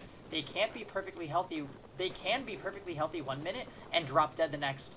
No time for suffering, just like that. No time to call a doctor. Even if a doctor comes, there's nothing he can do. "Did your friend die that way?" "Uh-huh. He was shoveling the snow that piled up overnight, clearing the road, when he dropped dead. By the time we ran over to help him, he was gone. That's how it always is. Always. That's how they die. Grown-ups, kids, everyone. And you too, then. I guess so. Nobody knows when the moment is coming. It might be decades from now, or it could be tomorrow." After this cool pronouncement, the young man turns to look at Kime and, pointing to his own chest, says with a smile, or maybe even now, the smile is genuine, without a hint of despair or bitterness towards the cruelty of his fate, "Aren't you afraid to die?" Kime starts to ask him, but stops himself. It's a stupid question, he decides, and one that he is not qualified to ask. Where could a man be burdened with eternal life find appropriate words to speak to a man burdened with the threat of sudden death? Kime and the young man keep dragging the sled up the steep mountain path. Their destination is the lake beyond the pass. The young man's job calls for him to cut ice from the surface of the frozen lake and transport it back to the village. We in the village call the lake the Spring of Life. If you trace the source of the water that bubbles out of the ground here and there in the village, you always wind up at the Spring of Life. Kime nods silently. The ice from the Spring of Life takes forever to melt. That's why, look, you can even do this. Again, the young man takes a piece of the crystal candy, or rather ice, from his leather pouch and puts it in his mouth. It gives you energy. It's indispensable when doing hard work or for pregnant women or infants. Just put a piece in your mouth and it gives you instant strength. Well, that's what's killing you. The young man offers a piece to Kime, who nods again in silence. "We're really not supposed to give any to outsiders, but you're special because I'm putting you to work. If I give it to you, though, I want you to help me load the ice on the sled. I can handle it by myself on the way back." Kime silently accepts the ice from the young man, who assures him it tastes good, too, and watches him, smiling. Kime averts his gaze somewhat and puts the piece in his mouth. The ice should be nothing but frozen water, but it has a mild sweetness, just as Kime expected.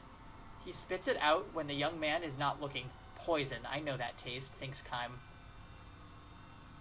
The people of the village are used to this taste, so they think nothing of it. Without a doubt, though, there is poison in the ice. The long flow of time smooths over the wounds inflicted by history. The permanently snow-capped peaks make people forget the existence of the wide world on the other side. Alright, Cax, see you in a bit. The young man calls this lake the Spring of Life, but those who lived far beyond the mountains, at the source of the river that leads to the lake, used to know it as the Pit of Death. Long, long ago, several hundred years ago, The entire area around the river's source was polluted with the poisonous metallic outflow of a mine. The river was filled with dead fish floating belly up, and the poisonous gas that rose like a mist from the ground killed both the earthbound animals and the birds in the sky. The forest withered, and the lively town that had grown up with the development of the mine became a deserted ruin.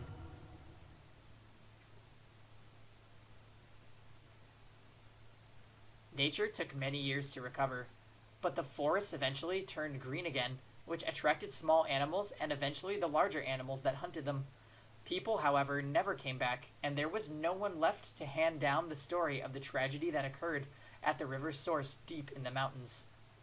The one who knows everything what happened is Kaim, the man who has lived 1,000 years. The young man stands by the frozen lake and takes a nice, satisfying stretch. You know, he says to the traveler, I sometimes think this village just might be the closest one to heaven in the world. Perhaps it's because we are too close to heaven that we're all summoned by the gods early on. Don't you think that might be true? Kaim says nothing in response to this. Over many years, this lake has accumulated the metallic poison that flowed into it from upstream. And, over many years, the poison that infiltrated the soil has mingled with the groundwater, bubbling up in the spring water which villagers slake their thirst. No one knows the exact chemical makeup of the poison, but at least it does not cause the villagers to suffer until the last moment of their lives. The accumulated poison suddenly takes its toll. This may be its one fortunate aspect. On the other hand, this might simply make the misfortune it brings all the more conspicuous.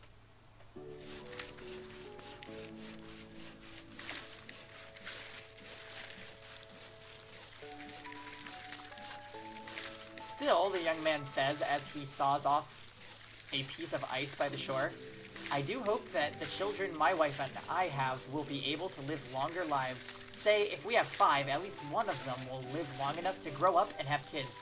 That way, for me, it would be like finding some meaning in having been born into this world. It was the same with my father and mother and my grandparents.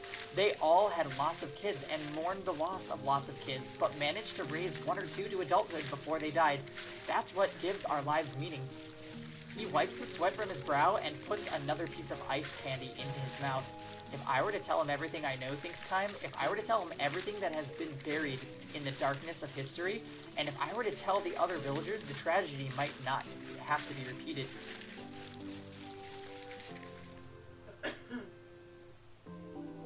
The young man says, when a baby is born here, they ring the village bell. Also, when someone dies... also, when someone dies. The same for both. Birth and death are like 2 sides of the same coin. So there's no sadness when someone dies. Everybody sees them off with a smile and a wish. You go ahead of us to heaven and save a good spot for us there. Do you understand that sentiment? I do, says Kaim. I do. That's how we've always done it. Welcoming lots of new lives to the village and sending lots of lives off to heaven. I've never been much of a student, so I don't know exactly how to put this, but I kind of think that maybe the village closest to heaven is a place where life and death are right next door to each other.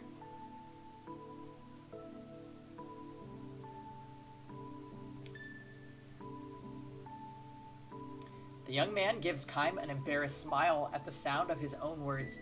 Maybe it's because I'm about to have a kid of my own that I'm starting to think about these complicated things. No, that's fine. I see exactly what you mean, Kaim says. The moment the words leave his mouth, a bell sounds from the foot of the hill. Several long swings. That's it, exclaims the young man. My child has been born.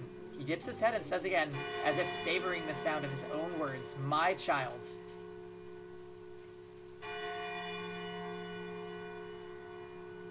While the bell is rung likewise for births and deaths, the young man says the sound in each case is subtly different. When a young villager learns to tell the two apart, he or she is considered to be an adult. I hope this one lives a long time, the young man says, choking with the flood of emotions that show on his face. But then he goes on as if to negate his own hopes for the future. Either way, whether it lives a long time or not, my child has now been born into this world. That's all that matters. I'm so happy, so happy. Eyes full of tears, he turns a beatific smile on Kaim, and then, still smiling, he collapses where he stands.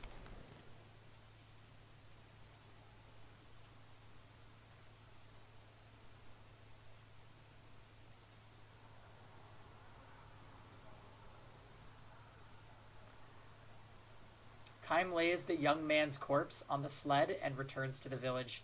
As the young man said, the villagers accept his death with the same smiles they had for the birth of his baby. Death is not a time for sorrow. It simply marks whether one has been called to heaven earlier or later. The young man's wife takes an ice candy from the leather pouch he has left behind and places it gently into the baby's mouth. I want you to grow up to be strong and healthy, she says. Daddy is saving a wonderful place for you up in heaven, but go there slowly, slowly, and until you go to heaven, I want you to grow up here in the village till you're nice and big. Her words have the gentle tone of a lullaby.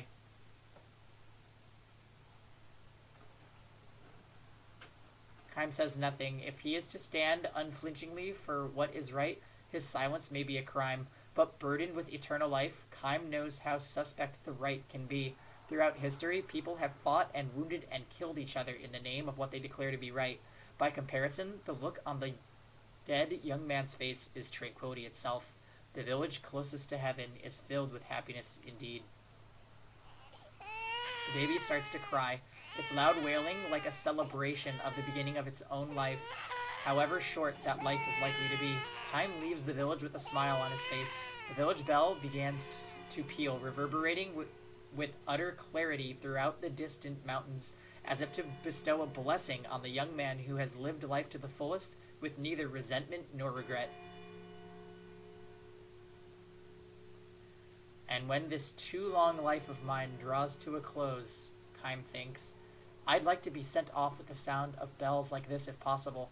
Because he knows that day will never come, Kaim walks on, never stopping, never looking back. His long journey is far from over. End.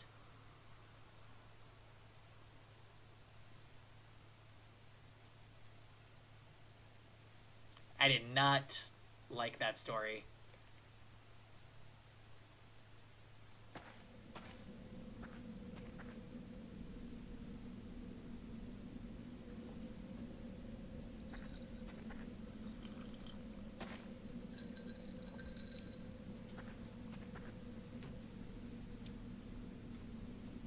Who the heck puts a hard candy in the mouth of a baby? Freaking idiots. Especially ones that are poison flavored.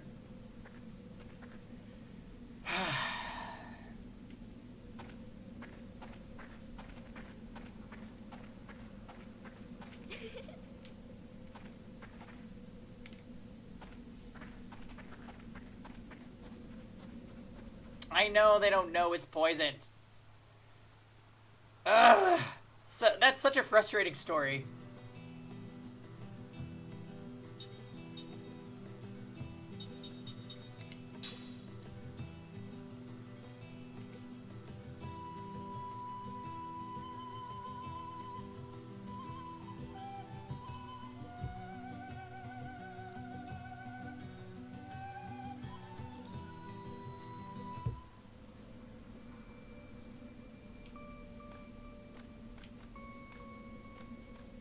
There's no map here?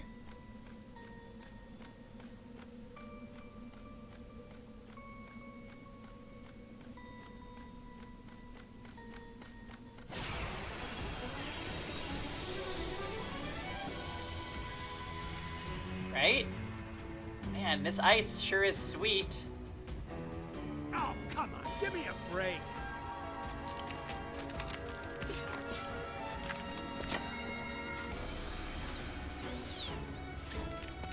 Okay, so...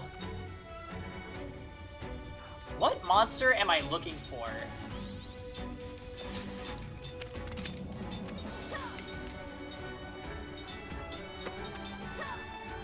Galapos. Okay, thank you.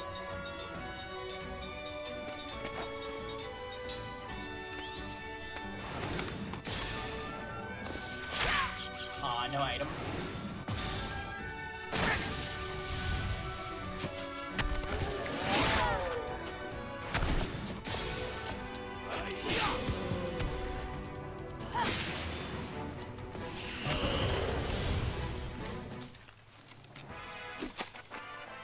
Let us pray for those who've passed.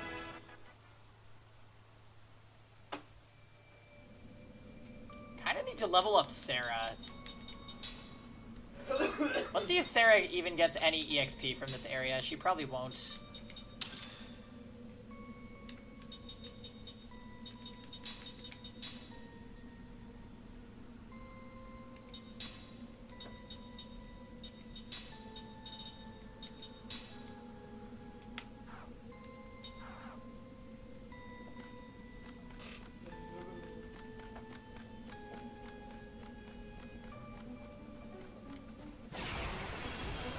Still, who knows, 2Max? Maybe it had like an addictive property or something. No one gets in my way. Only in the encounter with 4 galley posts can they do the cry attack. Are you sure this is the area where they live?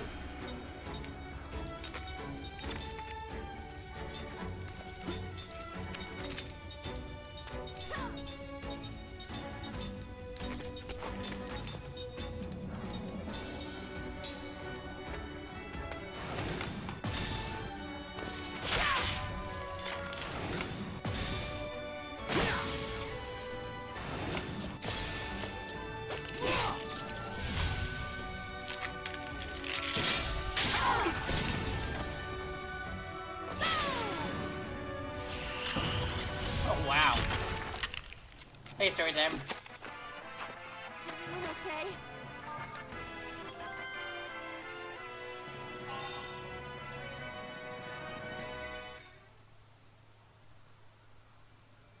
They look like dinosaurs? Okay. You're so tired? You spent 3 hours driving around the city running errands for your mom. Oh, yikes. I spent 3 hours sitting in the DMV, contemplating life.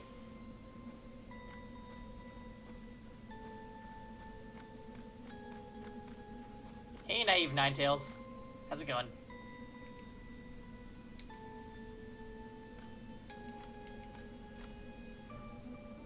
Welcome to our Lost Odyssey stream.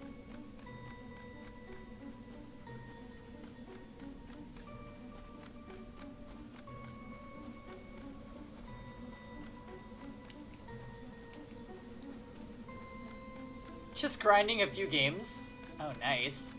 Are you grinding mobile games? That's a good old Kevin back there is always playing. Yeah, nice. Are you playing Epic 7? Oh, interesting. There's a full heal and a save over here, but why? Yep, the Epic 7 shilling intensifies. Fire Emblem Heroes, nice! Me too. I'm playing that right now as well. Well, sort of. It's more like when there's really long load times, I just make a move. Have you rolled any of the new cat units?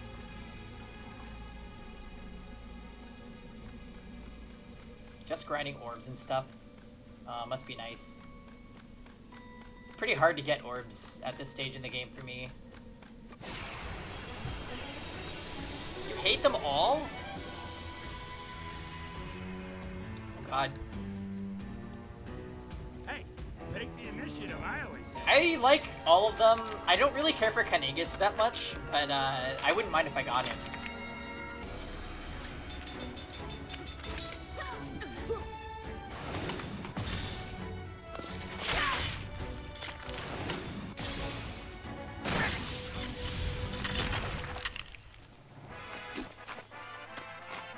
I better not see your face again. But I'm weird with Fire Emblem. Like, it doesn't really matter what the character is. I just like getting new characters. It's basically all I care about.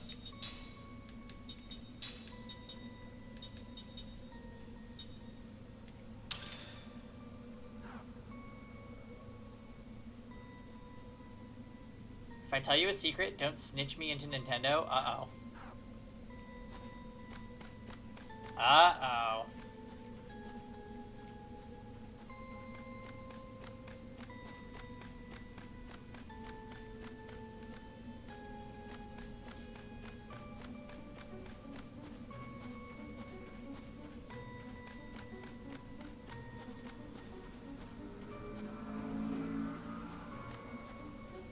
I saw something on the map.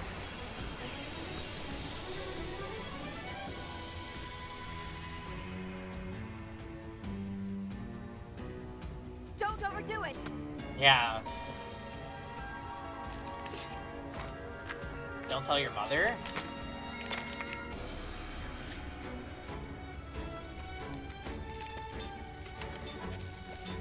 Well, hopefully Nintendo and your mother are not two of the same.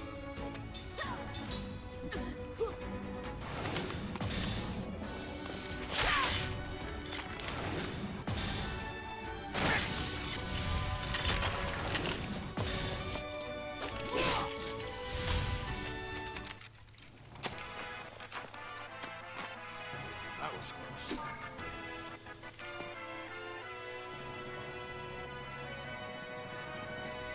It's mum, not mom. Kaim has learned auto MP recovery. Sweet. Isn't there was a monster in Dragon Quest called Mum that I really enjoyed.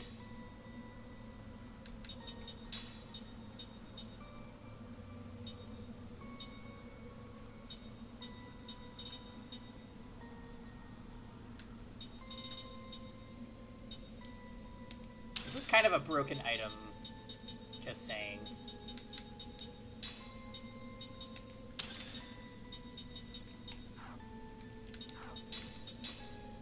Okay, he's still learning double SP. This is taking quite a long time.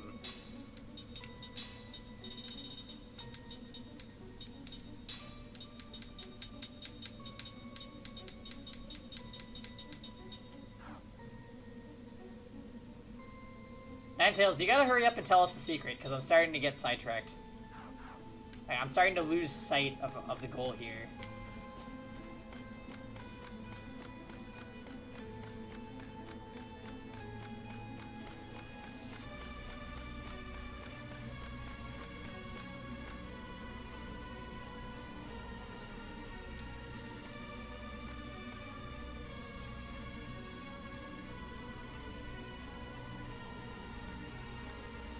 You don't trust the other viewers? Mainly, oh, you don't trust Storytime? Storytime seems like he's trustworthy, but he plays Akatsuki, so I understand.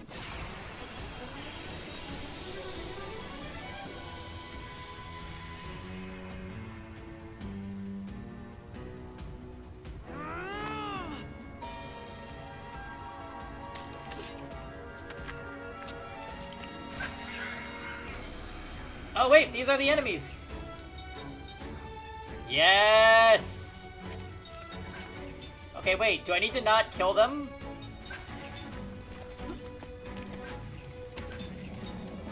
I'm gonna kill some of them.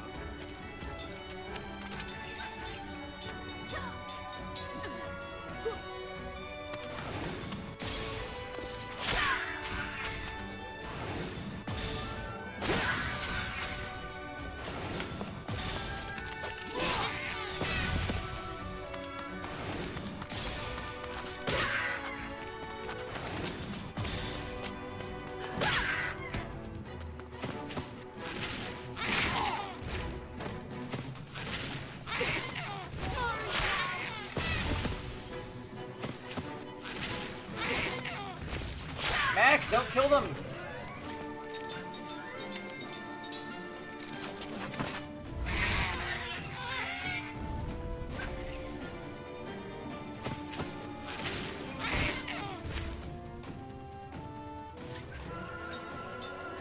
Yeah, but you can't transfer heroes between accounts, so what does it matter?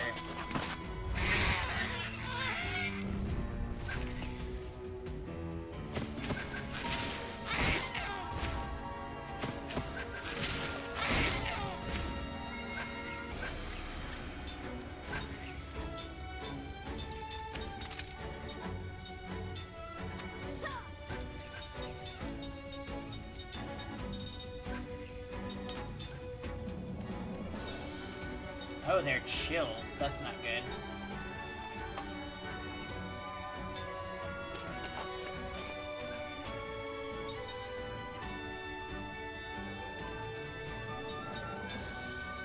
Now, I guess. Seems like a lot of work.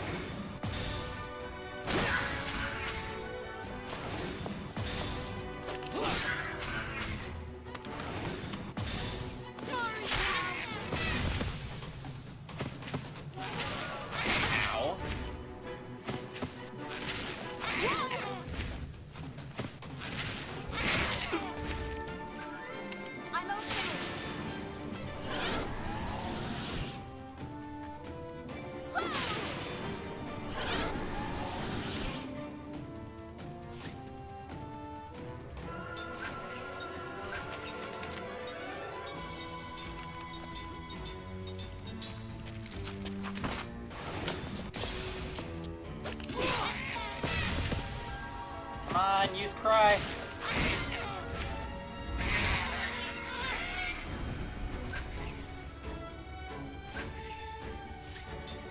There he is!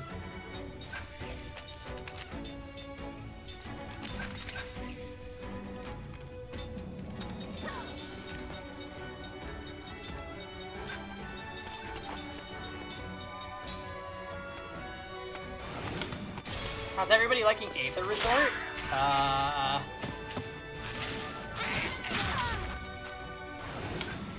Seems kind of weird.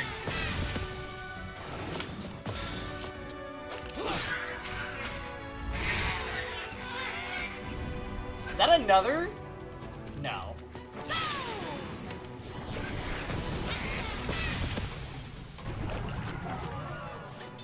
Oh, we killed Don Lopolos. What?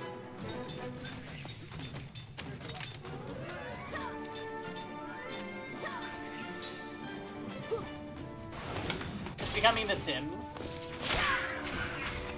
I mean, it's... I thought it was going to be more interesting than it actually is. Maybe I'm missing something. Hey, Ventus. I better not see your face again. Oh, wow. Sarah leveled up from that.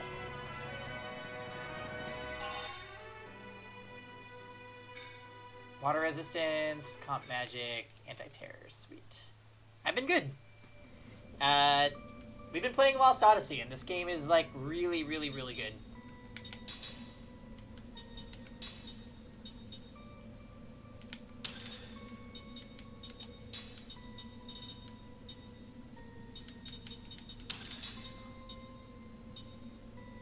Ooh, yeah, she needs that.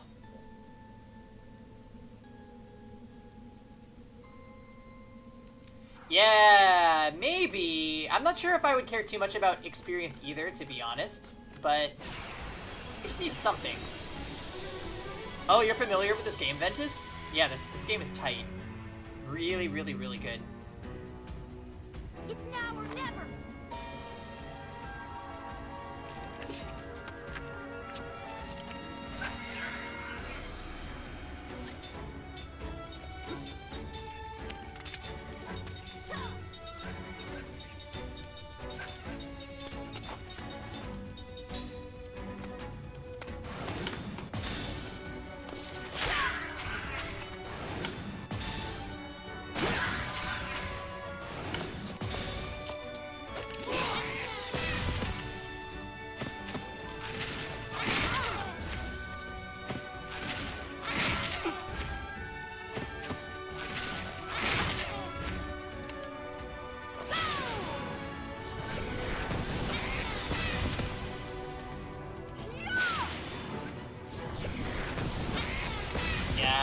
I mean, I would like it if you could actually make the heroes interact more.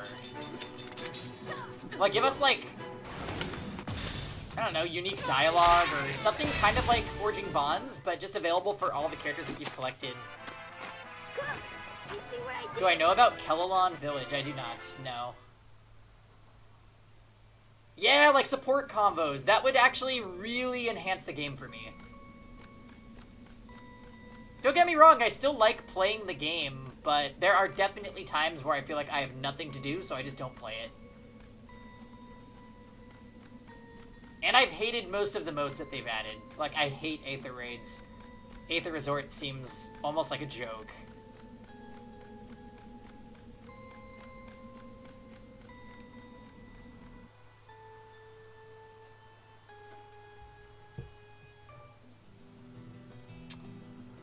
My favorite character in this game is probably Ming, to answer your question, Ventus.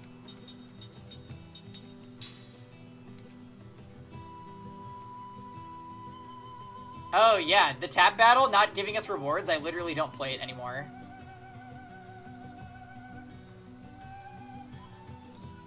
Blessed Gardens, I'm actually a big fan of, because it forces you to make a lot of really strong units in order to beat some of them.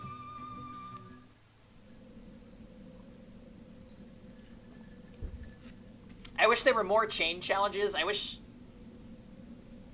There's a lot of stuff. Your favorite is Tolton? I would actually believe that, Kak, because of the way you shill him. The way you try to convince us.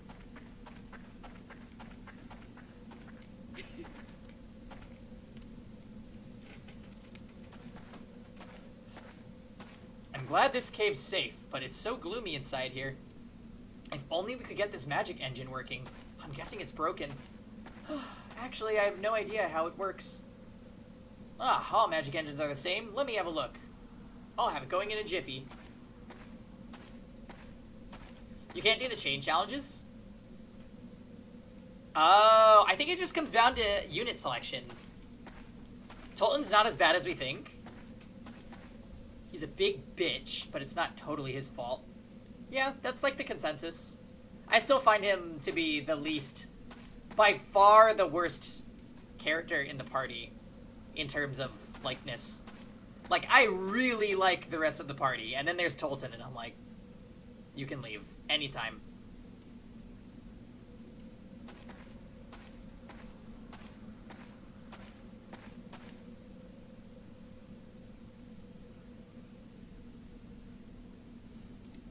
Really? Actually, there are 6 broken magic engines here. I'll pay you for it if you can repair them all. 6? That's a lot to ask, isn't it? Well, alright, I'll take care of them.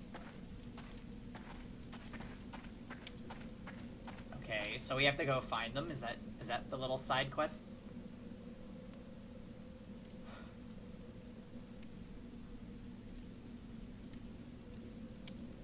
No fucking ways this is another memory.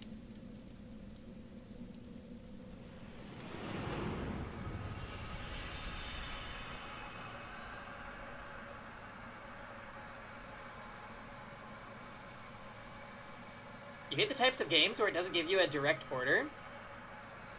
I mean, we're just side questing. The game has been pretty direct for the most part, up until this point. So I'm actually okay with this open-endedness right now.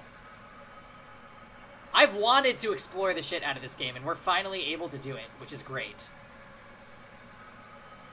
So many memories.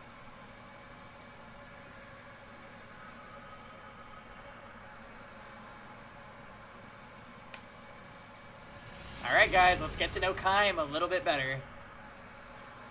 A dream has been revealed. You enjoyed Fire Emblem Warriors? I loved Fire Emblem Warriors. It was a game they made for me, specifically.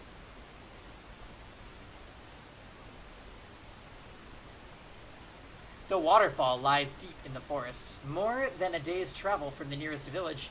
It is said to be a holy place, in search of the divine. Amid the towering peaks, pilgrims stand beneath the plunging falls in their final ascetic practice. The water of the falls is freezing cold. All it takes is a momentary lapse of concentration, and the person is hammered down by the rushing water. You don't get why I get so much hate? Because of duplicate movesets. And the fact that just not everybody like beat-em-up Musou games.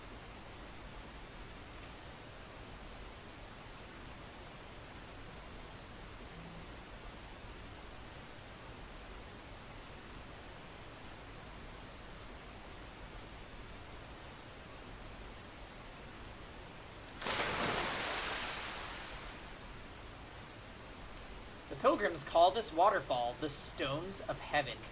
Heaven is testing their mental and physical strength, they say, by hurling an endless stream of stones down upon them in the form of the powerful waterfall.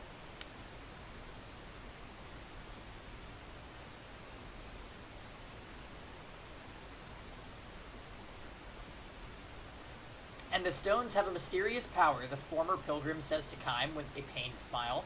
He himself failed in this final austerity, he says. Different stones of heaven fall on each person. It's as if they can see into your heart. You've played every Dynasty Warriors game, and every Samurai Warriors, and every Warriors Orochi.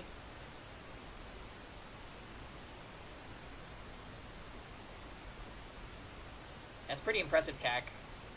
I've never played Dynasty Warriors 2, although I own it.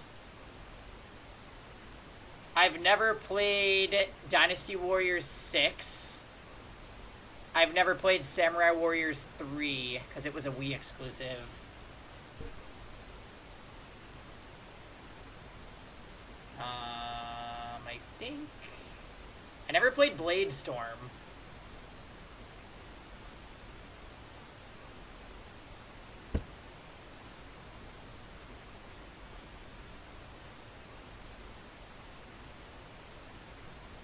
I didn't play any of the handheld Dynasty Warriors. What do you mean, Kai asks? The burdens you bore and the dreams you dreamed in the secular world appear to you one after another. In his own case, he says, what came to him first were the voices of women. The water plunging down into the basin of the falls began to sound like women's voices, sweet voices whispering in my ear, voices sobbing, voices moaning in a lover's embrace. An incredible variety. And for better or worse, I knew every single one of them. Some I was thrilled to hear again, while others I hated remembering.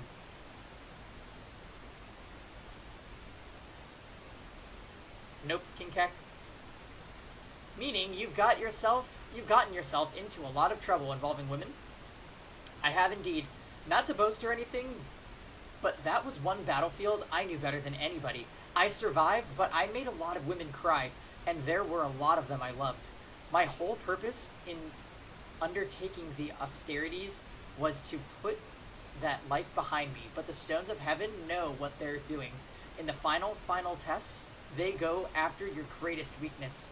If you waver the slightest bit, you've had it. The water slams you down, and your austerities are over. The man feeds a stick of kindling into the campfire, and I'm not the only one, he continues. Hey, Phantom Playing. This game is probably one of the best JRPGs there is, besides probably Final Fantasy VII and 9.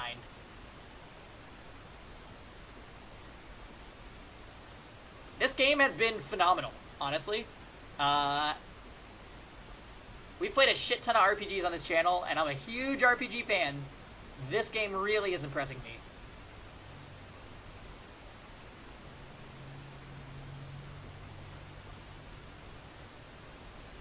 Yeah, everybody give Phantom Playing a nice warm welcome to the stream.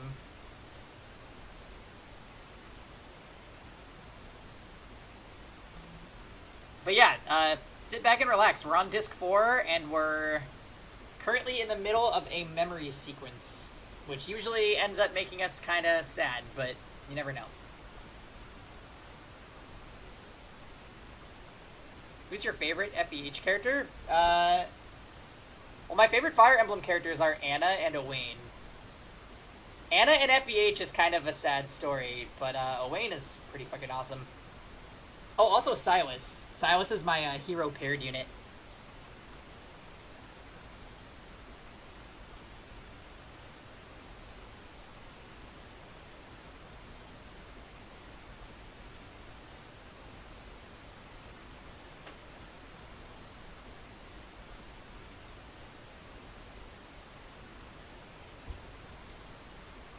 Yeah, I heard they had Nobuo Uematsu do the music. Good looks. One fellow heard the voice of the mother he hadn't seen since he was a little boy. Another heard the voice of his dead child. Is it always voices? I wish it were. If you hold up through the voices, the waterfall's mist starts changing into shapes of people. You might see somebody who you had hated so much in the secular world that you wanted to kill him. Or it might be some loan shark you had to go into hiding to get away from. One little flinch and you're done for. This particular austerity can be performed only once. There are no second chances. Someone who has persevered for a whole day and night, but who fails in the end, has no choice but to return to the secular world in defeat, as this man did. Not that it was easy for me to get on my feet again once I was back there, either. The man chuckles and calls out to a young pilgrim, or more precisely, to a young man who was a pilgrim until a few moments ago, but who has just now dragged himself up to the lip of the basin in utter dejection. Hey, young fellow, the campfire's over here. I've got liquor to warm up your insides and some fresh grilled meat. Get a little of that in your stomach, and you'll have the strength to make it down to the village.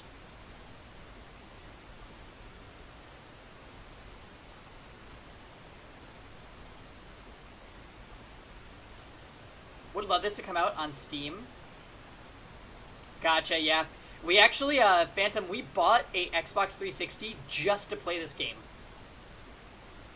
I actually waited a few years. I was like, maybe Lost Odyssey will come out on, like, PC somehow. And it just never happened. So I'm like, you know what? I've been talking about playing this game for months. And now I'm like, let's just do it.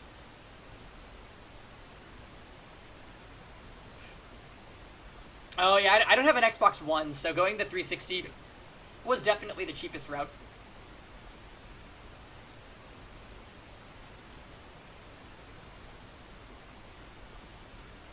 The man now makes his living as master of the tea house by the waterfall.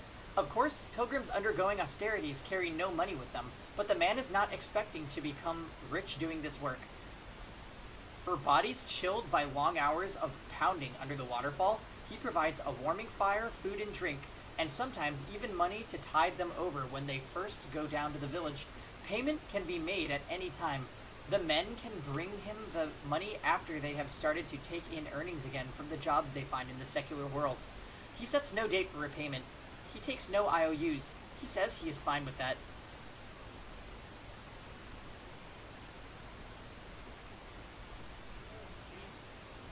What's that, Kev?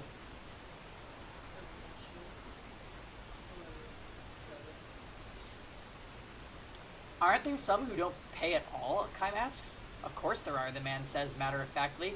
But I think of my running this tea house as another kind of discipline for myself. Another kind of discipline? That's right. The stones of heaven will accept only the strongest pilgrims, the ones unperturbed by anything. The role I want to play is to accept the ones who were broken by the stones of heaven, the weak human beings. I want to go on accepting the weakest of the weak, the kind who do not only succumb to the stones of heaven, but who even fail to pay for their food and drink afterwards. That is your kind of discipline? Exactly. It makes for a hard living, that's for sure. I thought I was prepared to deal with cheats and weaklings, but there are a lot more of those than I ever bargained for, he declares with a hearty laugh. But then he quickly turns serious and says, to tell you the truth, I think of this less as a form of discipline than as a way to get even. Get even with whom? With those gods or whatever they are that keep hurling down their stones of heaven. Human beings are weak, shockingly so, in the eyes of a god. But I think, and this is not just because of what happened to me, that being weak is the best thing about human beings. Weakness can make us cunning, but it also can make us kind. Weakness can torment us, but it can just as easily be our salvation. Don't you see, if the gods are hurling down their stones of heaven just to make people aware of their own weakness, just to make us savor our own powerlessness, then I'd just as soon drop my trousers and moon them. I'll slap my bare butt and say to them, I'm not like you. I'm not gonna punish human beings for being weak. I accept them for what they are, weakness and all. The man feeds a new piece of kindling to the fire and says with a shy shrug, I guess I got carried away. Kaim smiles and shakes his head as if to say, not at all. Tell me, though, the man goes on, I see you're a traveler, but you don't seem to be a pilgrim. You're right, I'm not, Kaim says. I was trying to cross the pass and took the wrong road. Well, then, as long as you're here, why not give the stones of heaven a try? It'll be something to talk about. No thanks, Kaim says, smiling. What's the matter? Afraid they're going to show you whatever it is that shakes you up? The man smiles and nods. Can't say I blame you, though. The man is mistaken about Kaim. He is not the least bit afraid of such a thing. What scares him is the opposite prospect. That of not being shaken up. Of encountering in himself a person unmoved by anything at all. Anyway, it would be suicide to jump into the waterfall without preparation. How's that? It's freezing cold for one thing. There's even colder water bubbling up from a spring in the basin. Even the most well-conditioned person has to be careful and take some time to accustom himself to the low temperature. If you go in all at once, it can stop your heart. The man jerks his chin in the direction of the falls as if to say, look at them.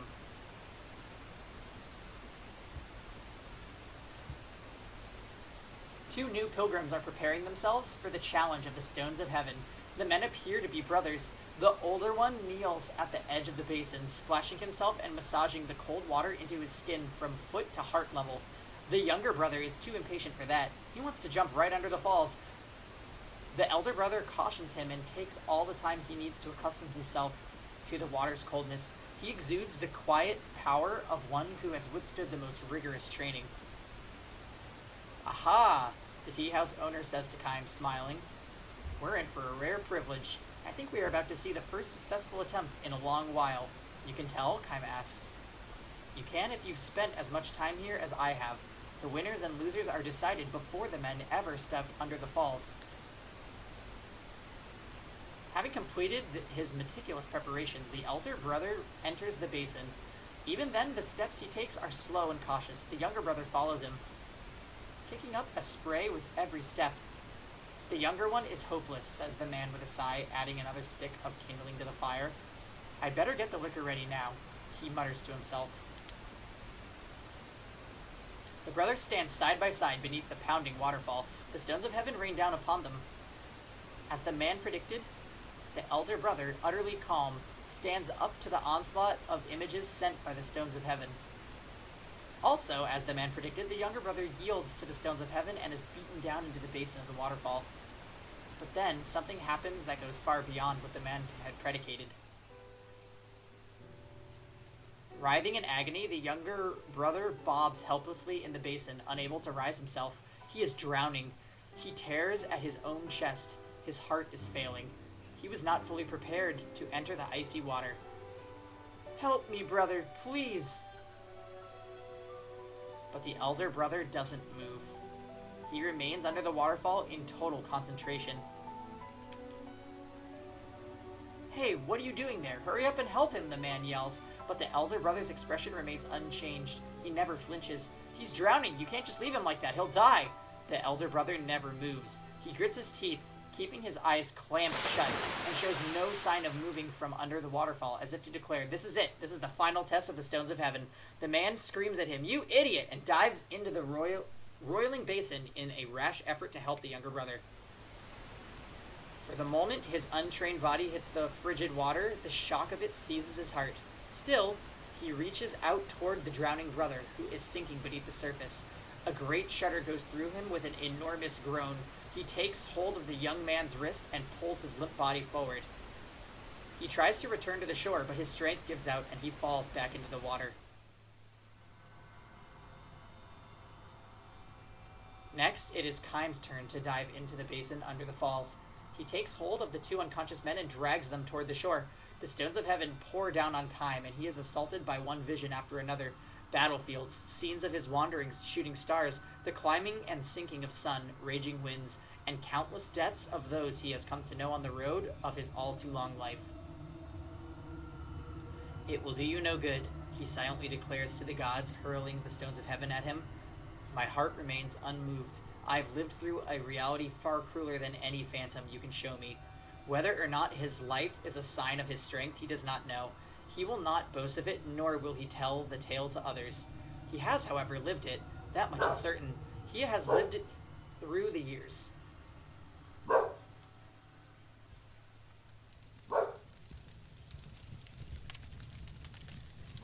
Kime climbs onto the shore and lays the limp bodies of the tea house master and the younger brother beside the fire. As he warms himself, he thinks, the gods who hurled the stones of heaven are inferior gods. If they could truly see into everything, they would never have been foolish enough to show Kime scenes from his past.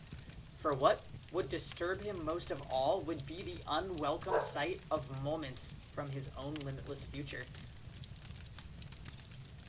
And if they were to ask him one simple question, for what purpose were you born, his knees would buckle in an instant.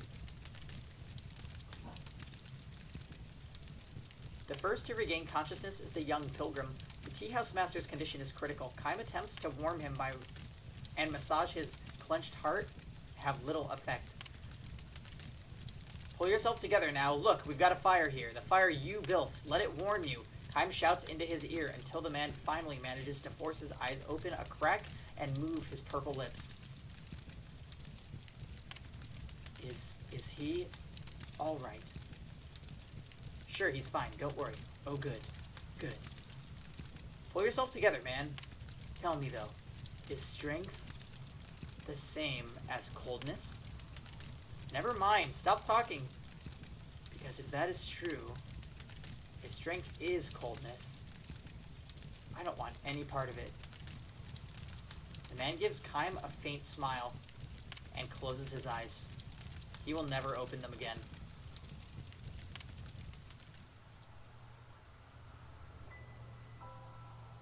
Human beings are weak and fragile. All it takes for a person to die is for the fist-sized organ to stop beating. Human kindness, on the other hand, may derive from everyone's profound awareness of the fragility of life. Facing the tea house master's lifeless corpse, the younger brother hangs his head and cries. This weak man, defeated by the stones of heaven, sheds heartfelt tears for the man who saved his life. His strong elder brother, meanwhile, is still being pounded by the waterfall, unfazed by the stones of heaven.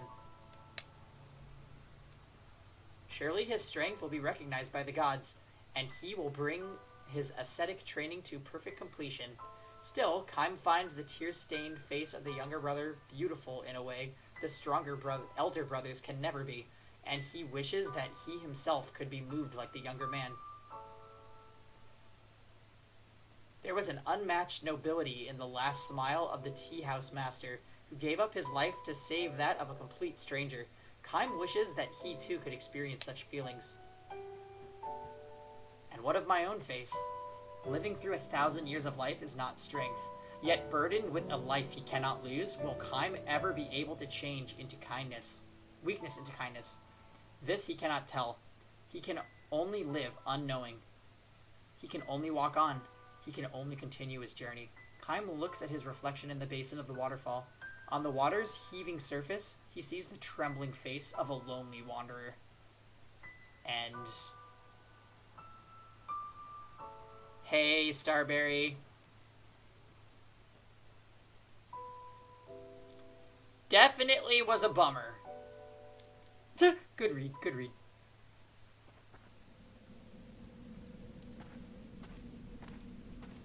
So wait, how many memories is that this episode? Was that the 4th memory? Okay. I have a feeling we're going to set a record.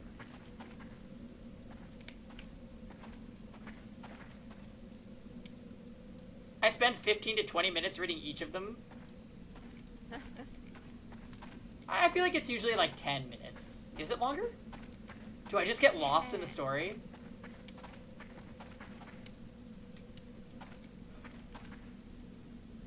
Don't forget the memory rules. I got you, Solomon. That is not the rule. Yeah, drink when LPT messes up a word. Should also drink when something unpredictable happens.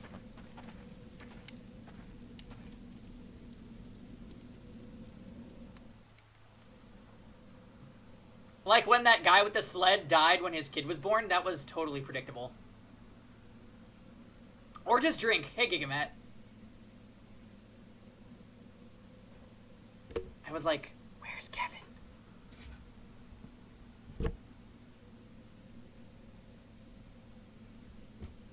Ah, it's so good to have the waifu bot back in fully working order.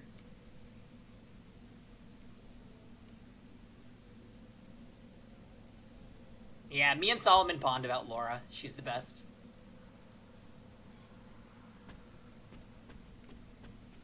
Although, I really like Elisa, too. Yeah, there was like 2 streams where the waifu bot was just giving us an error, Starberry. It was pretty not good.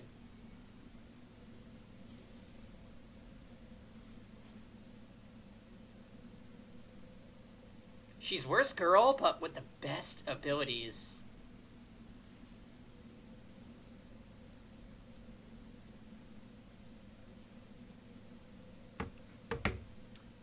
Hold on, guys. I'll be right back. I'm gonna run to the bathroom real quick.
Okay. Sarah is a thought. Wow, rude. Kevin needs an emote. Oh, for Sleepy Kev. Basically, I like all the girls in Cold Steel except for Fee. Fee is like the... She's like the fan service, nasty guest character. Oh, I hate Elliot the most out of the whole party. Hate.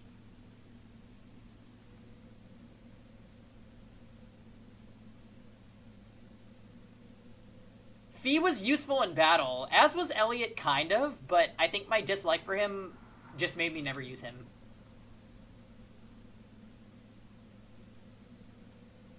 Yeah, a lot of people think that Fee is best girl because she's ninja and she's not wearing any pants.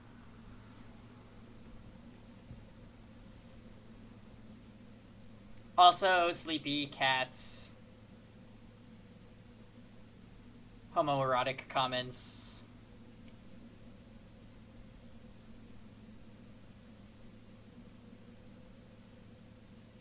It's solid 4 out of 10 story time. No way. Those games are good.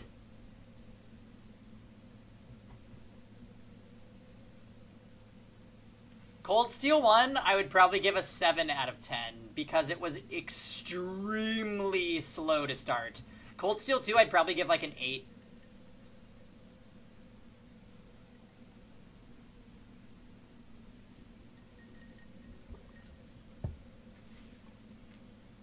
And honestly, once Cold Steel 1 picked up, amazing.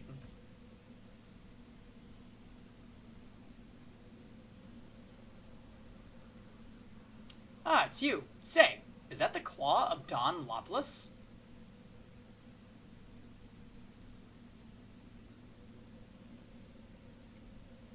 Oh, thank you.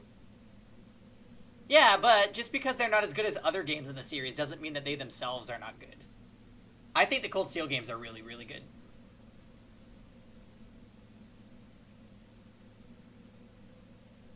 Oh, thank you. I'm thoroughly impressed that you actually defeated him. You've saved the lives of all the refugees here. Thank you so much. Here's the reward we promised. Oh. Sacred Torch? Who's that for?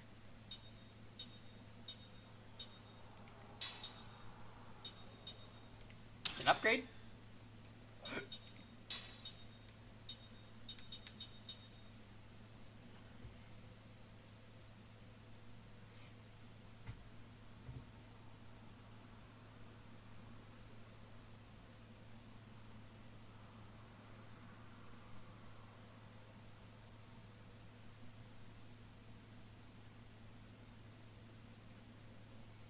Well, they all just really like Reen.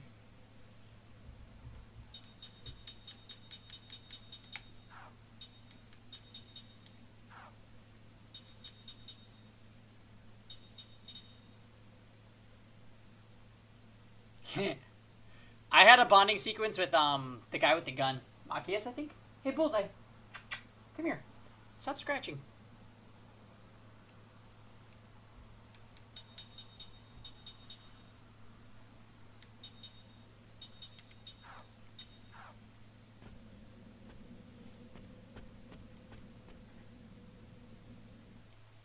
Oh yeah, we got a piece of equipment too.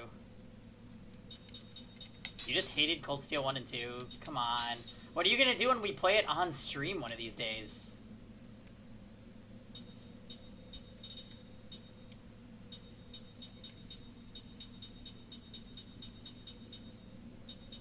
On hard mode.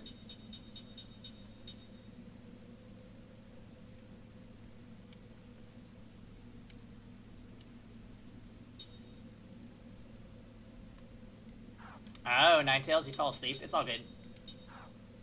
We were just discussing the Trails of Cold Steel series.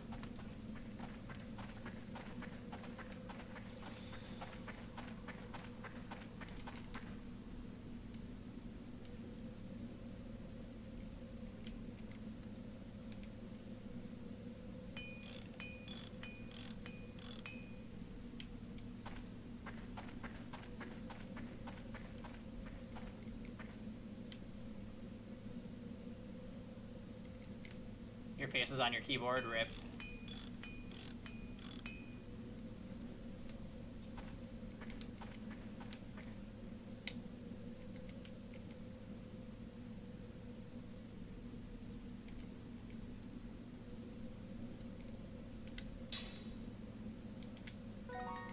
Deliver a letter to a woman in Lowtown? I don't get any food if I can't make it to the distribution.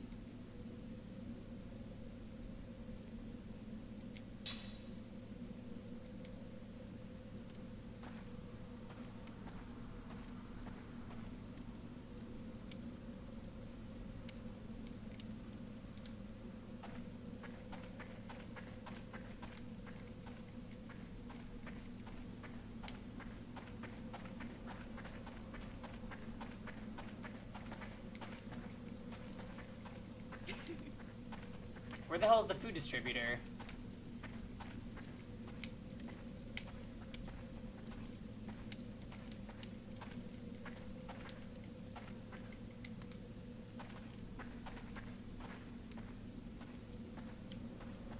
You're gonna YOLO summon for Leaf? Good luck.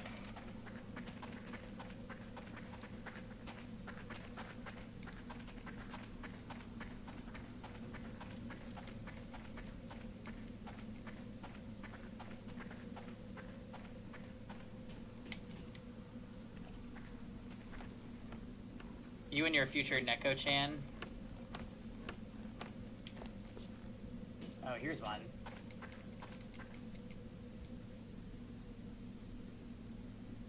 Middle left, for sure.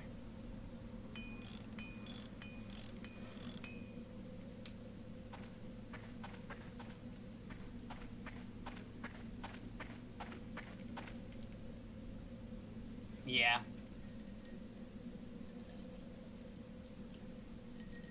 Trust me, my boyfriend is a cat. I know these things.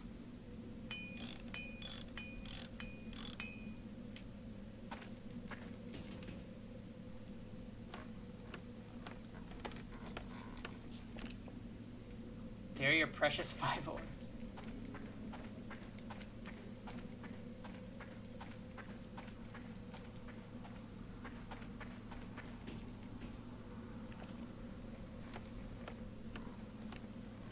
Star or higher, you got the smoke. Marth, no!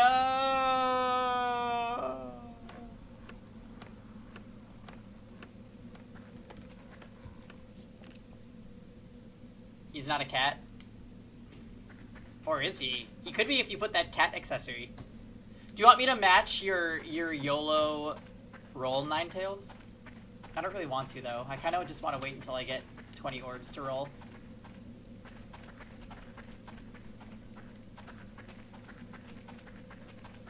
Okay, there's got to be another...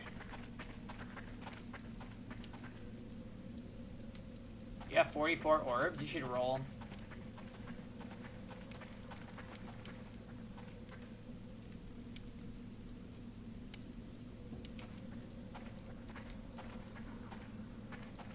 No, because if I get a 5-star, then you'll be salty. It sounds like a pretty good reason to roll.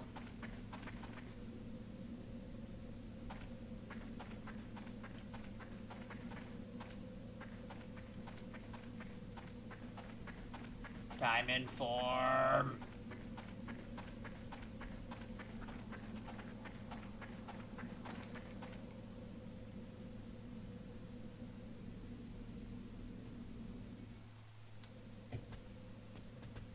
Alright, good night, Keck.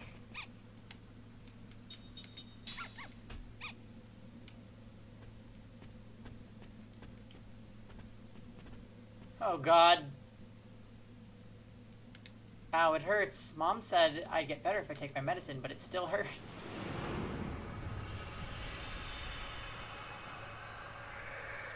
There's so many dreams.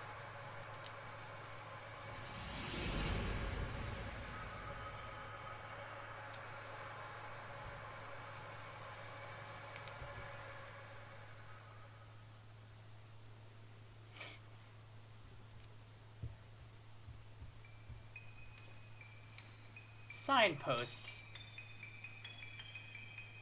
I'll be gone soon, Henri says. So it makes no difference. A life like this.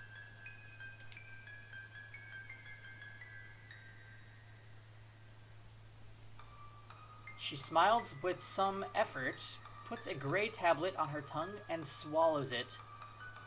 Use or possession of this drug by ordinary people is prohibited by law and strictly controlled. The person taking it feels as if every bone in his or her body is melting. All the anxieties and cares of life vanish as the individual wanders in the space between languor and pleasure. Why won't you take one too? Henri pulls out another tablet from her leather pouch and holds it out to Kaim, who is standing by her bed.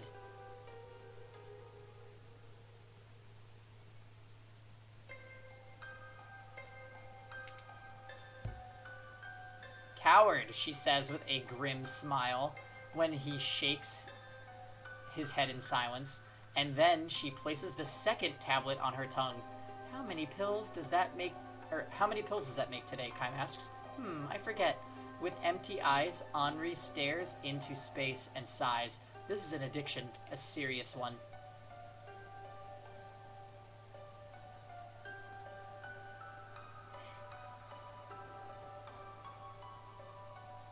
How do you feel, he asks. Not bad, she says, very happy. She gives him a smile. It is deeper and softer than her earlier smile.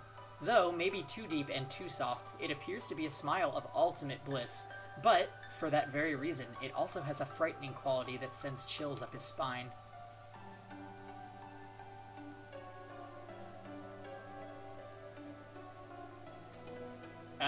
He's green. Green orbs. The drug is called Signpost. This is not its formal designation, of course. People started calling it that as secret code word to avoid persecution, and the term caught on. Signpost is, however, the single most appropriate name for this drug.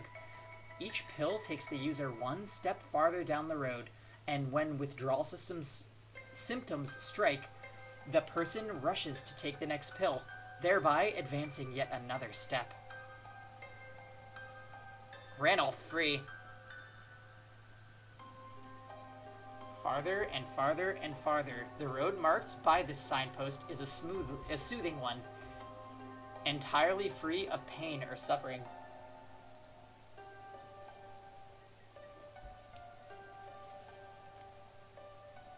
At the end of the road, however, there only waits death. The use and possession of signpost is so strictly prohibited because it is seen as an invitation to gradual suicide. You summoned Ranulph? Jealous. How many more pills, I wonder? Henri mutters, stretching her emaciated body full length on the bed. It is a question that Kaim cannot answer. He knows only that she is nearing the end of her signpost journey. It is for this that Kaim has been called to this hospital, which is a facility for people on the verge of death. Green. I have no regrets, Henri says. None at all. This way I can die pleasantly, quietly, like going to sleep.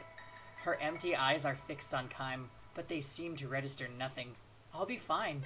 She reaches into the leather pouch again. You probably shouldn't do that, Kaim says. I'm telling you, I'm fine, she says, laughing weakly, and placing a third signpost in her mouth. She closes her eyes. Her sunken eye sockets harbor dark shadows. Kaim settles himself into the chair by her bed. He waits for her to say more, but she seems to have fallen asleep. Her breathing is calm, and a slight smile plays along her sleeping face. The signpost seems to be working. Without the drug, hammer-like pains in her back and violent chills would prevent her from sleeping. Even worse than the physical suffering would be the fear of approaching death.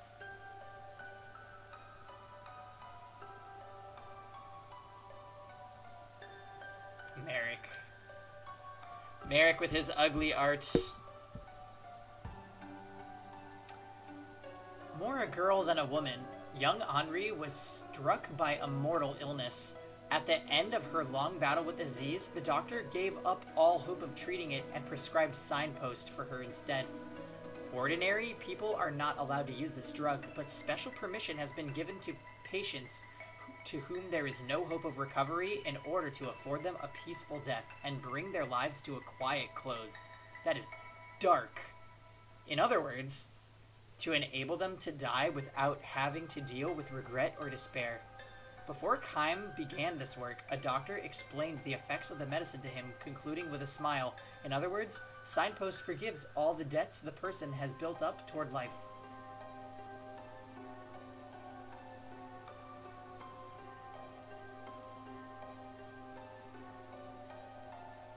Henri wakens. After she has confirmed Keim's presence at her bedside, she says, "You don't have to worry," and closes her eyes again, smiling. "I'm fine. I think I can go just like this."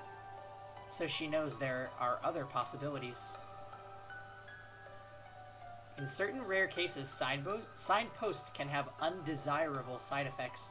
Sometimes, at the very end, when the person is just beginning to slide into the abyss of death, there can be an attack of nightmares. The patient experiences a literal death agony.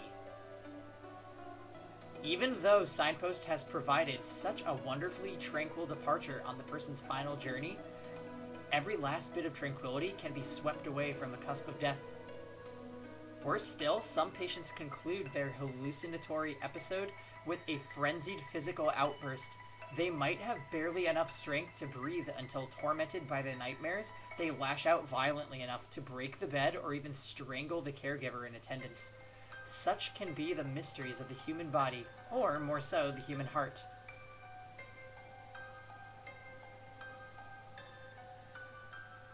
This is why Keim is here.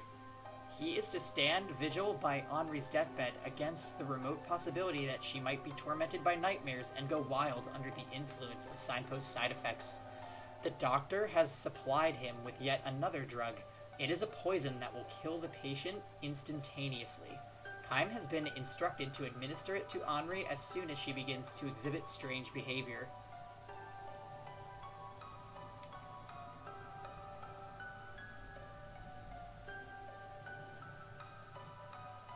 "Believe me, this is a humane measure," the doctor said, "not murder by any means. The face of a patient who has suffered the drug's side effects is truly grotesque, not something that anyone could stand to look at. A person's death should never be that excruciating. This is a final kindness to give the person a quiet, peaceful ending." Hey, Tux.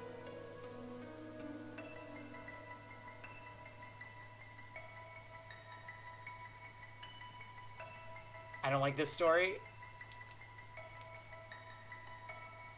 Keim was not entirely convinced by the doctor's rationale.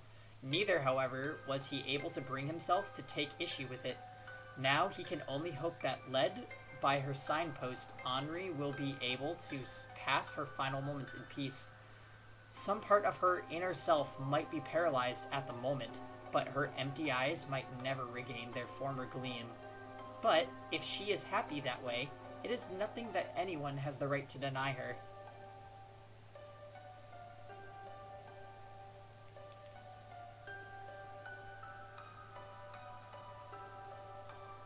Waking again, Henri reaches for another signpost, but drops the leather pouch. "Sorry, but would you pick it up for me?" she asks Keim. She no longer has the strength even to hold the pouch. Her final moments are closing in. Keim lifts the pouch from the floor, but when she asks him to put a tablet in her mouth, he hesitates for a moment before complying. Her tongue is dry and rough as sandpaper. She really must be nearing the end. Having taken another signpost, Henri seems to be overtaken by that languorous feeling. She moves the flesh of her cheeks in a way that has no meaning, releases a feeble sigh, and says, "I was just dreaming." "What about?" "About when I was little. Everybody was there. My father, my mother, my big brother, and sister, all smiling." This is not a good sign. The drug might be having a bad effect. If the signpost is working properly, she should not be dreaming, especially about her family. The more lingering attachment or regret or sadness a person retains, the more likely he or she is to experience side effects. This is precisely why the family is never admitted to the patient's room. The final farewells are made before the administering of signpost. and only after everything is finished do they meet again. Everybody was in such a good mood. Kaim wonders if he should give her another signpost. I'm sure when I was born that my parents never imagined I would die so young. A more seasoned caregiver would probably give her another pill without hesitation. Henri would fall into another peaceful sleep without any thoughts to disturb her, perhaps never to wake again. Kaim, however, sets the leather pouch on a shelf and waits to hear what else she has to say. Henri herself does not request another signpost, but moves the sunken flesh of her cheeks again. This time, the movement takes the form of a deliberate smile. You know, she says to Kaim, I'm beginning to wonder. About what? Why I was ever born. Kaim is at a loss for words, but she does not let this prevent her from continuing. I mean, if I'm gonna die so young, when I've never had a chance to fall in love, wouldn't it have been better if I'd never been born at all? Hey, Tragedy Ann. We don't know exactly how old she is, but Kaim did say she's more of a girl than a woman, so I'm gonna guess maybe 15? Kaim nods as if to tell her that he understands. Why was I ever born? This is the question that Kaim himself has been pondering all through his endless journey. He has still not found the answer, and maybe never will. My mother and father will be sad, I'm sure. You'd better rest now. Maybe I was born to make my parents sad.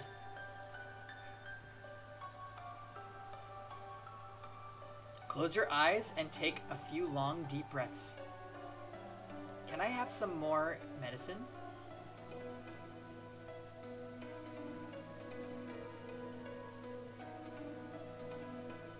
This time, he gives it to her without hesitation. Thank you, she says simply for the first time and closes her eyes.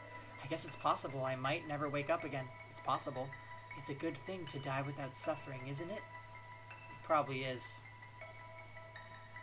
And to die with your head in a fog without thinking or feeling anything. That's a good thing too, isn't it?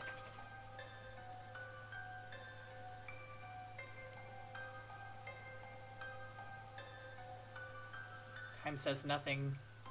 This is a question he cannot answer, a question he does not want to answer. Henri falls asleep without asking him anything else. She is still sound asleep when the doctor examines her and tells Kaim she will probably pass away before the night is out.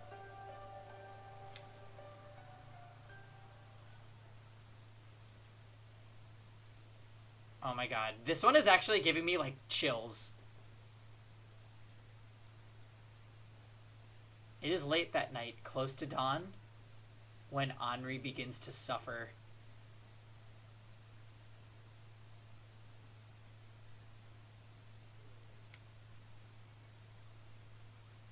I'm sorry, Mommy. I'm sorry I ate the jam. It was me. She is running at a high fever with large drops of sweat on her forehead as she moans deliriously. What's taking you so long, Daddy? Hurry, hurry. The butterfly's going to get away. Kaim wonders if she could be reliving memories of early childhood. You hit me, big brother. Big brothers shouldn't hit their little sisters. You're bad. I'm gonna tell Mommy. Convulsions whack her entire body.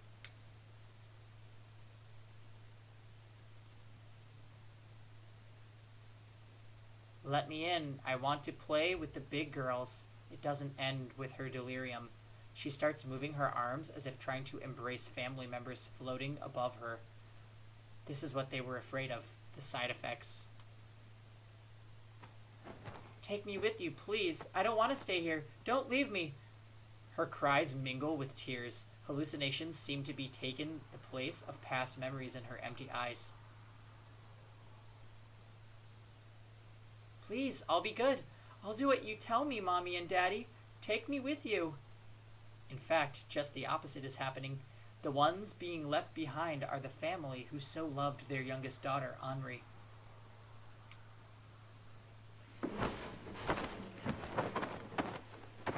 Don't leave me alone. Mommy, Daddy, please come back, please. He can feel her pain and sorrow. Her convulsions become increasingly violent. Her face contorts in agony.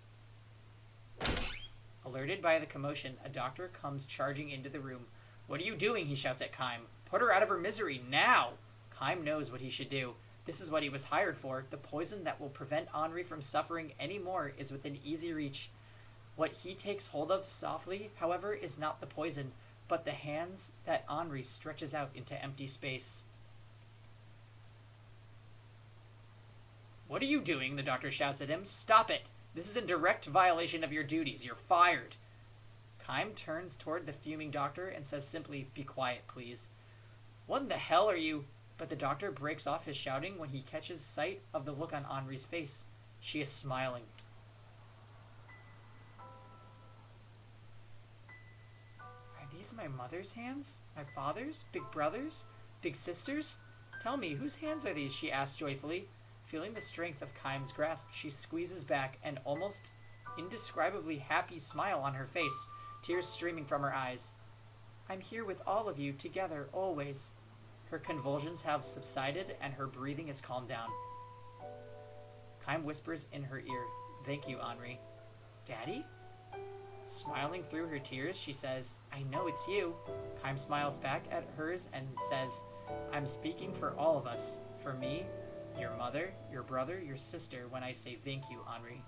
Henri seems almost embarrassed when she asks, "For what?" "For having been born, Henri. For having come to be with us. For having allowed us to share time with you. Mommy and I and brother and sister, we're all so grateful for you for that."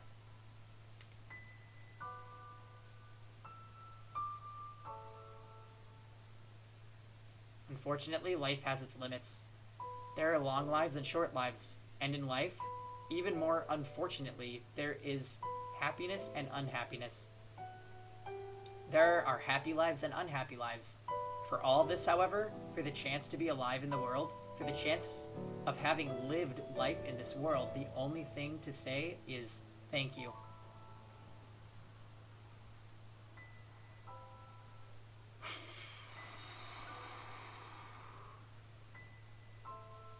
When Kym says this to her, Henri gives her slender chin a little shake and says, "No, I should be the one thanking you, all of you." These are Henri's last words. The look on her face, in death, following the torment of the drug-induced nightmares, is neither tranquil nor peaceful. It is, however, happy.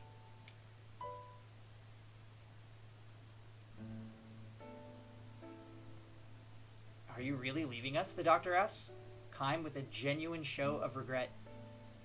Dressed for the road, Kym smiles and says, "I don't think I'll ever be able to perform the duties of a caregiver properly. To tell you the truth, Kym, I still can't get over the fact that it's even possible to do it your way." With a serious look, he adds, "I wonder if your hands give off some substance like signposts. Otherwise, I can't imagine how she could have died so happily." Kym turns his palms toward the doctor. "They're just ordinary hands, nothing special." "I'm not so sure about that," the doctor says. "If we spent some time studying them properly, maybe." Kym shakes his head with a sour smile as if to say, "You won't find a thing." He does have one point to make with the doctor. "I've seen lots of people die alone, probably a lot more than any of you doctors have. That's why I wanted to bring her together with her family at the end. That's the only reason I took her hands."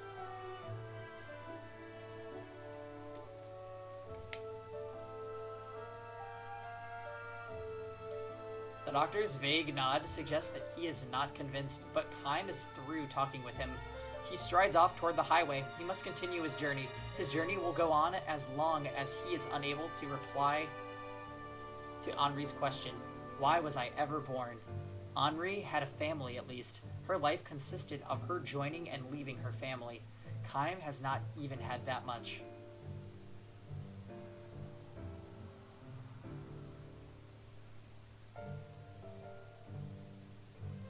Where did I come from?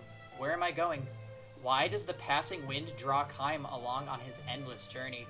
A journey without signposts. This is why Kym is always free and always alone.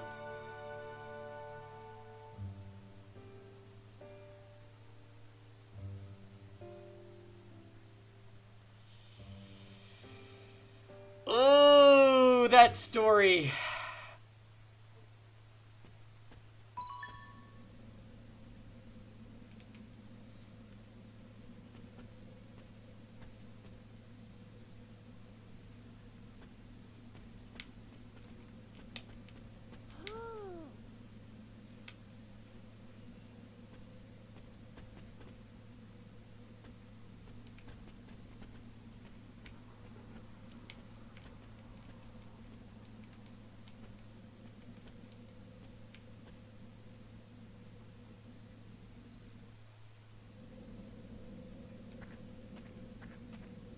Kevin.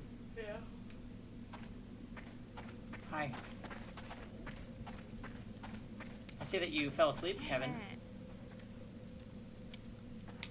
Okay, bitch. Huh?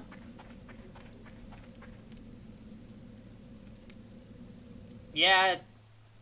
I know I complain when we get memories, but I usually am happy by the time we finish one. Because I'm just like, damn. They actually make you think.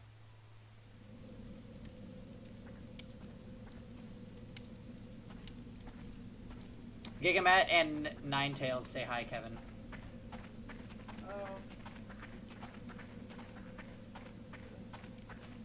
Kevin just sighed.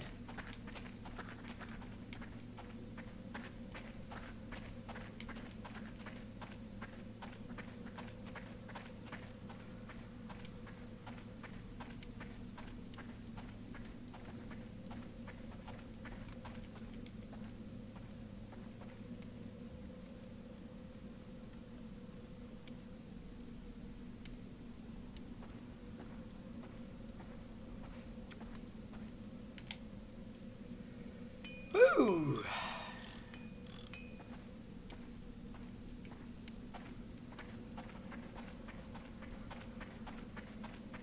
Yeah, this game makes me feel pretty woke.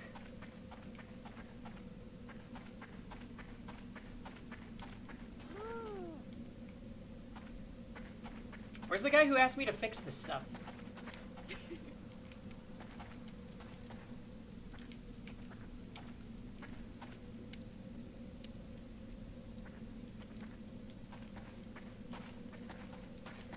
Wait, did we only get 5? There was 2 down there. And there's 1, that's 3, 4, 5 at the edge of town.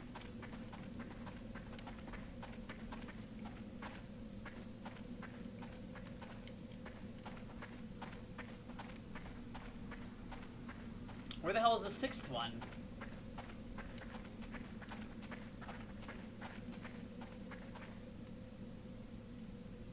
Okay, Pang, this is your last chance. Pick an orb, green or red, green.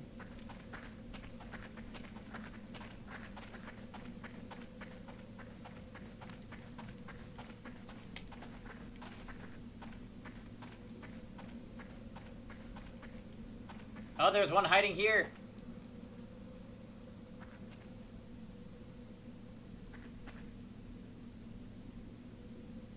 Oh, don't do it, Ninetales. Okay, we got all of them.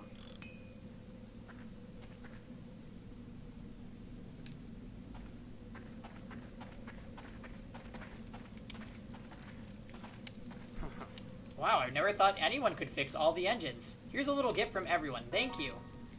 5 death powders.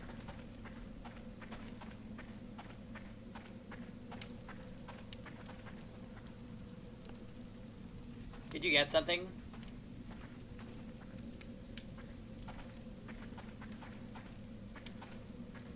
A 5-star Brave Ephraim? Nice. I think I'm gonna wait with my orbs.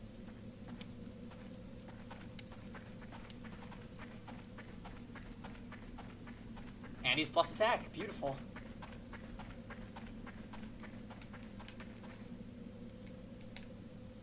Alright, I need to go deliver a letter.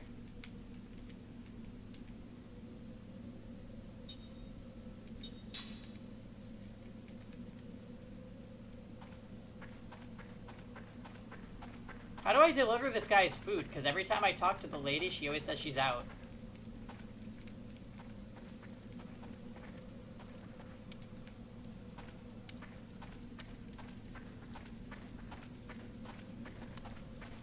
Alright, Ninetales, peace out.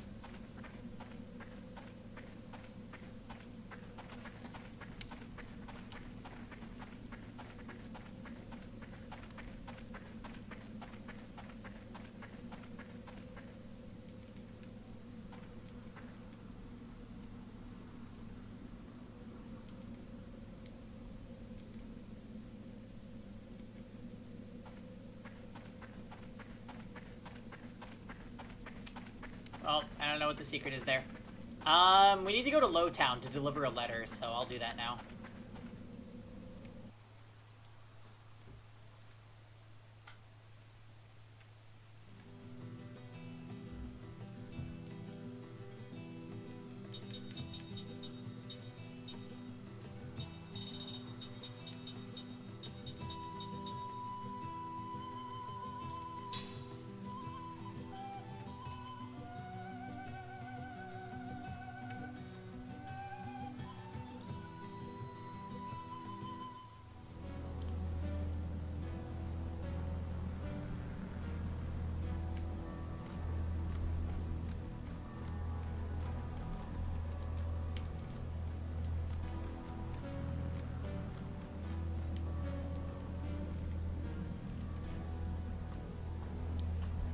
So what do you guys think? Should we stick around and just keep playing Lost Odyssey tonight? Or should I try to go to my fighting game locals?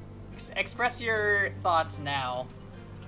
Definitely leaning towards Lost Odyssey, because I don't want to be stuck there all night.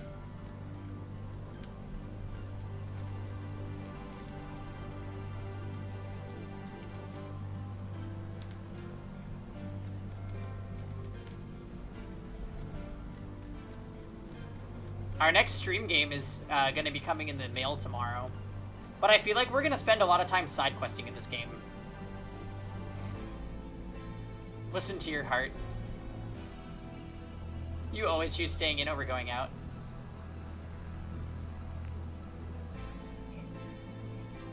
Listen to your fellow uni player and play Lost Odyssey.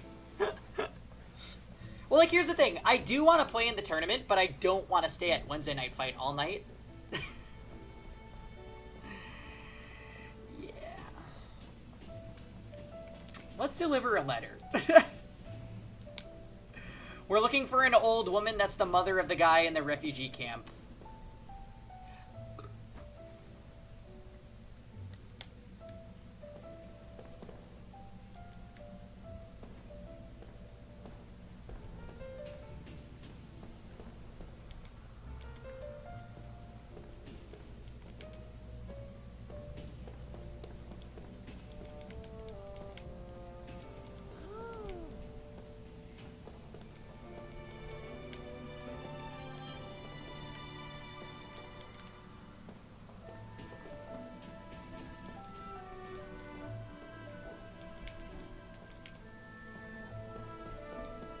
Another feel-good moment coming up? Maybe. For all we know, like, Kaima's gonna deliver the letter, and then it's gonna, like, remember... It's gonna make him remember, like, the Black Death and all the puppies that were lost in it.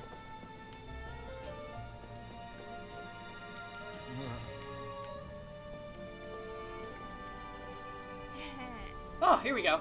Strong-willed Sonya. Oh my, this letter's from my son. He hasn't contacted us once since he left. To be honest, I had given up hope on him. So he's doing well, I see. I've been so worried about him. Please tell that troublemaker to come home soon. Just don't rush him. It's dangerous right now. Anyway, thank you for delivering this letter. Here's a little something for you. I mean, it's a black belt.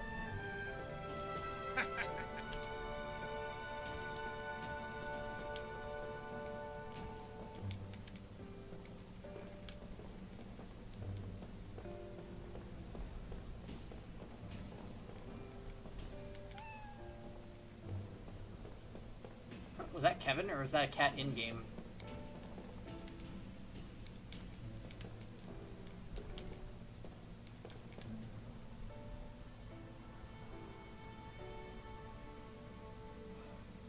Wait a minute. Aren't you the immortal who... whatever. I don't care about anything anymore.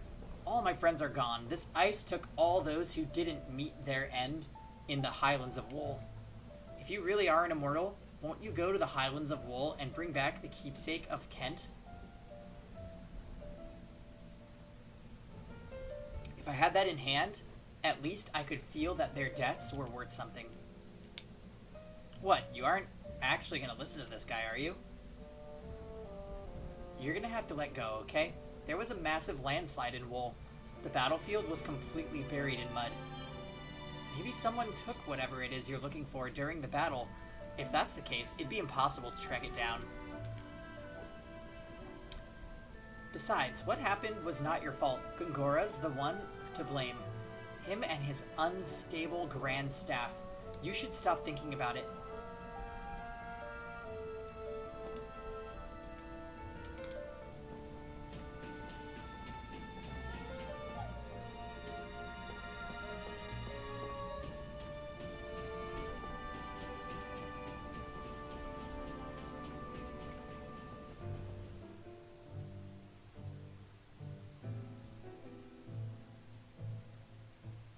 Okay. So, we've explored Gotza. We've explored the Frozen Trail. We've thoroughly explored the refugee camp. Crashed magic train site. Burning limestone cave. We can check the train site, but I don't think we're going to find anything.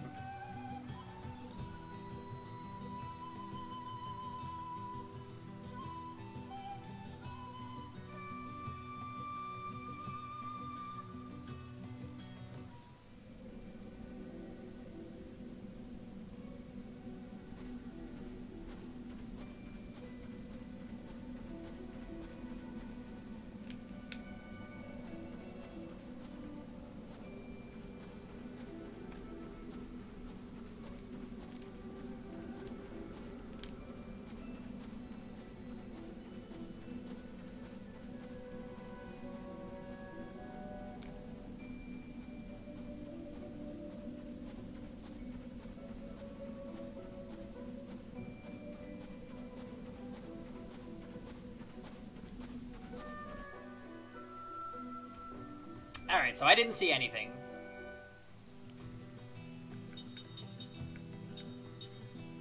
Ice Canyon, we already did the side quest there. We checked out the city of Salmon. Black Cave and the Northern Cape. Old Sorceress Mansion. Tosca Village we could check out. There's probably more memories and side quest shit here.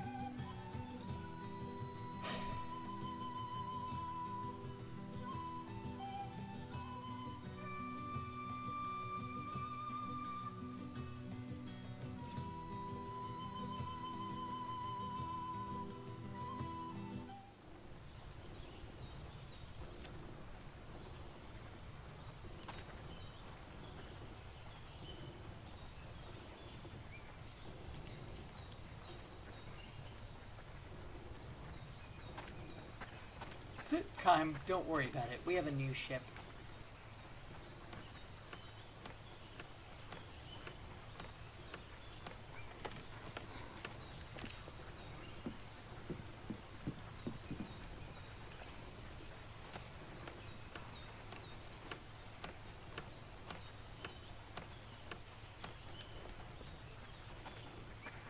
Feels like so long ago that we were here.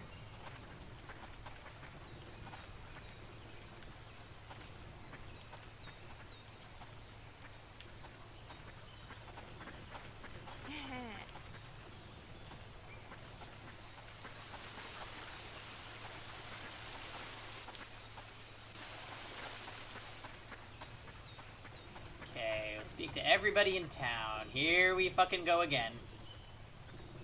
Truth is, I was to be drafted into the Goatson army, but I slipped off my roof while I was fixing it, so they dismissed me as an ineligible for battle. Ah, but I'm glad you're not going to war. I'd be all by myself without you.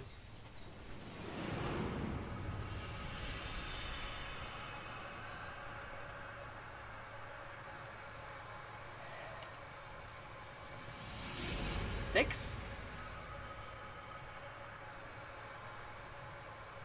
I think it's 6.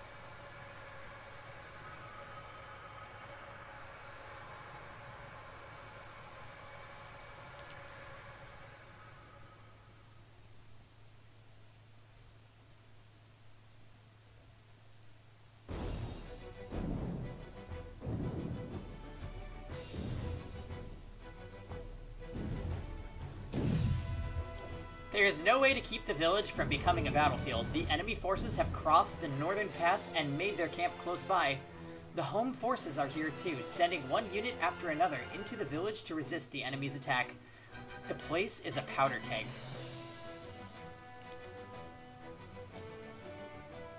Ringed by mountains where 2 highways intersect, the village is a crucial focal point for transport.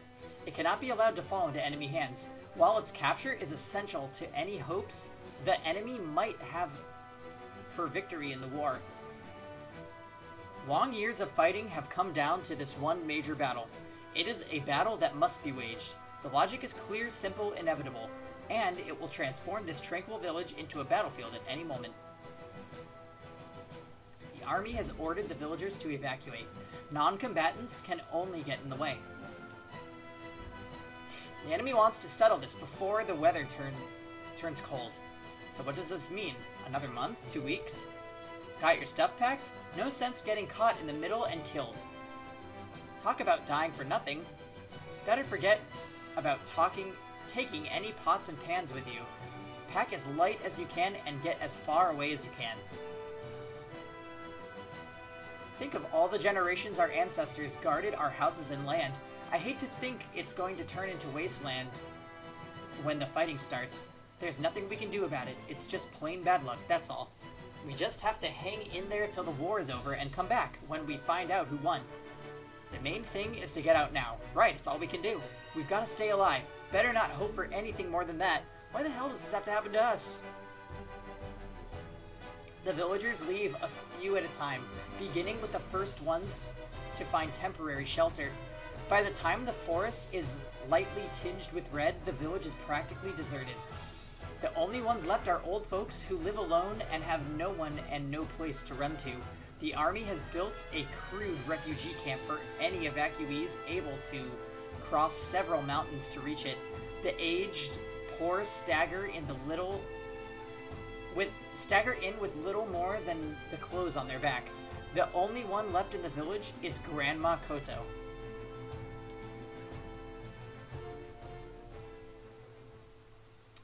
The bread of Grandma Koto.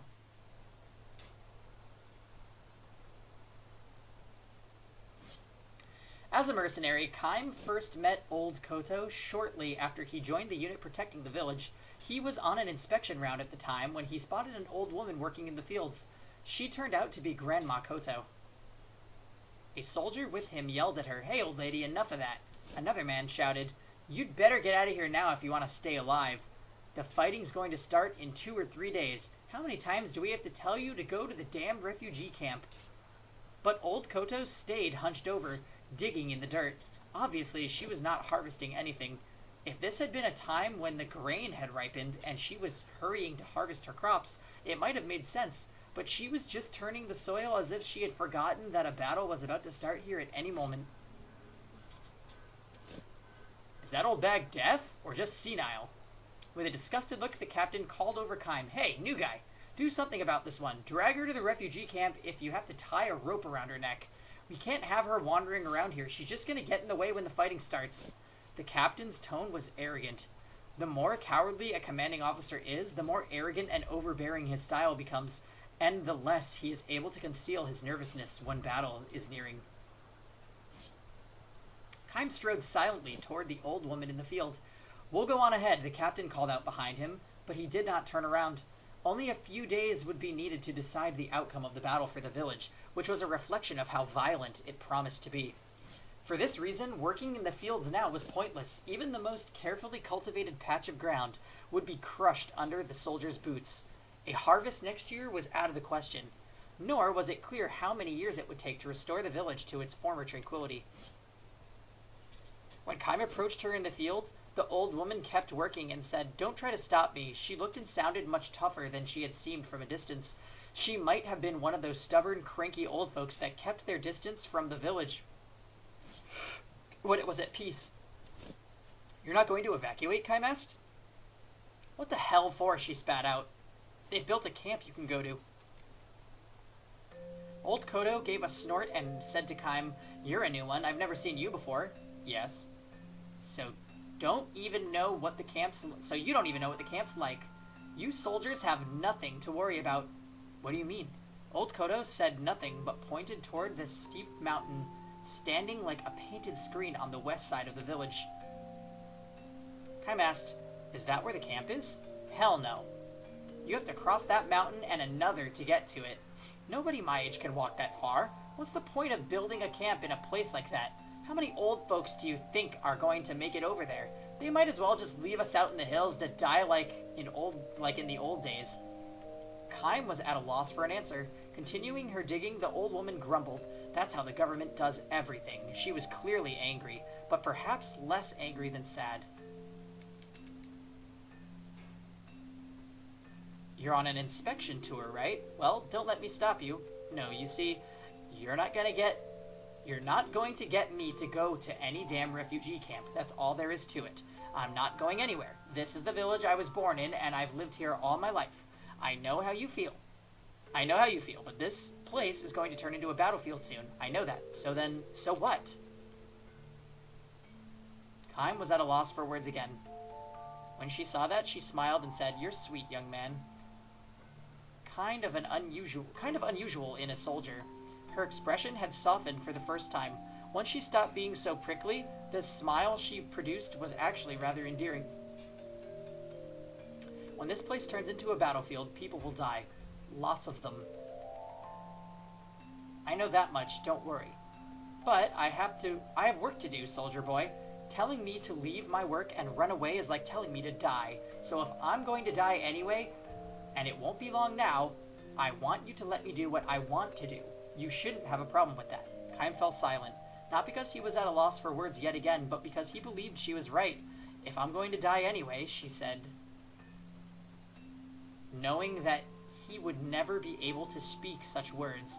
If he had no choice but to bow silently to her will. "All right then, run along there, Sonny. I've got work to do." "What are you doing now?" "See for yourself." "Sorry, but I don't know much about farm work." "Like all the other soldiers," old Kodo said with a smile. "The only thing you people ever think about is killing enemies. You don't know anything about nurturing life." She let a hint of sorrow show again. "Perhaps I'm somewhat taken with Kaim, however." She favored him with an explanation. "I'm planting seeds," she said.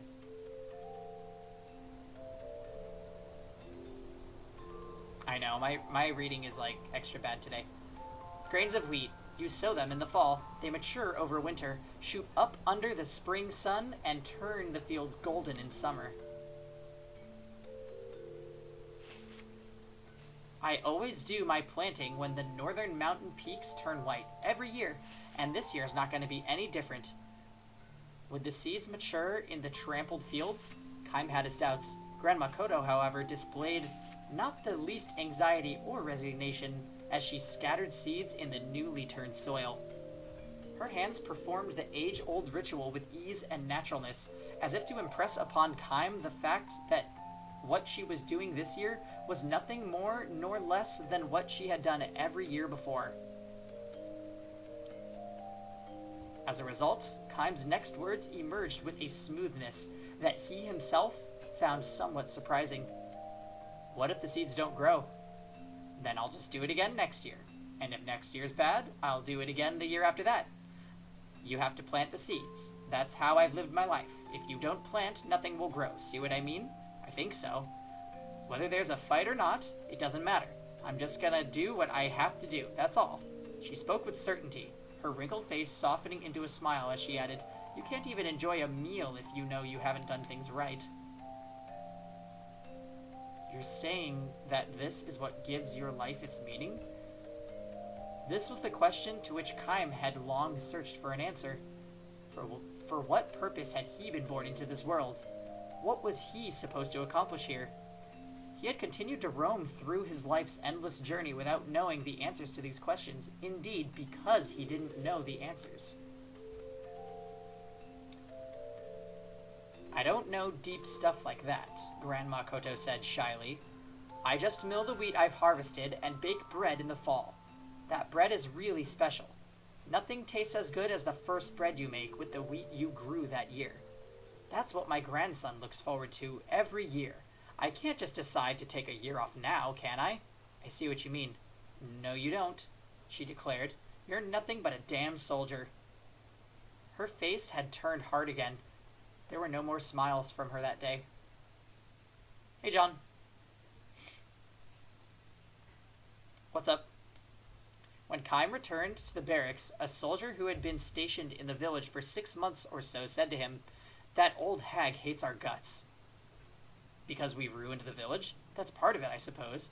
But it's got deeper roots than that for her. Grandma Koto had lost her entire family to war. First, her husband died in the war 40 years earlier, then her son and his wife in the war 20 years earlier, and now the one grandson they had left was taken to fight in the current war. So you got a random clothing ad on Facebook and the model looks exactly like Juan? It probably is Juan, honestly. What's his unit? Kaim asked the soldier.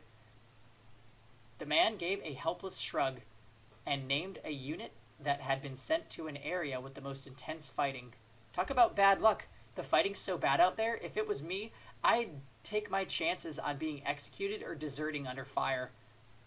He's got maybe a 50-50 chance of coming back alive. No, maybe 30-70. If her grandson were to be killed, Grandma Koto would be all alone in the world. She would have no one to feed her bread to.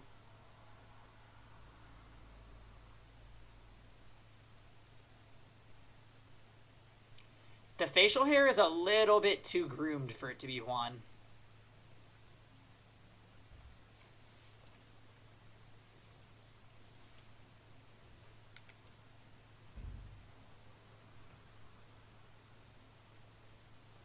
It must be tough to be left alone at that age, the soldier said.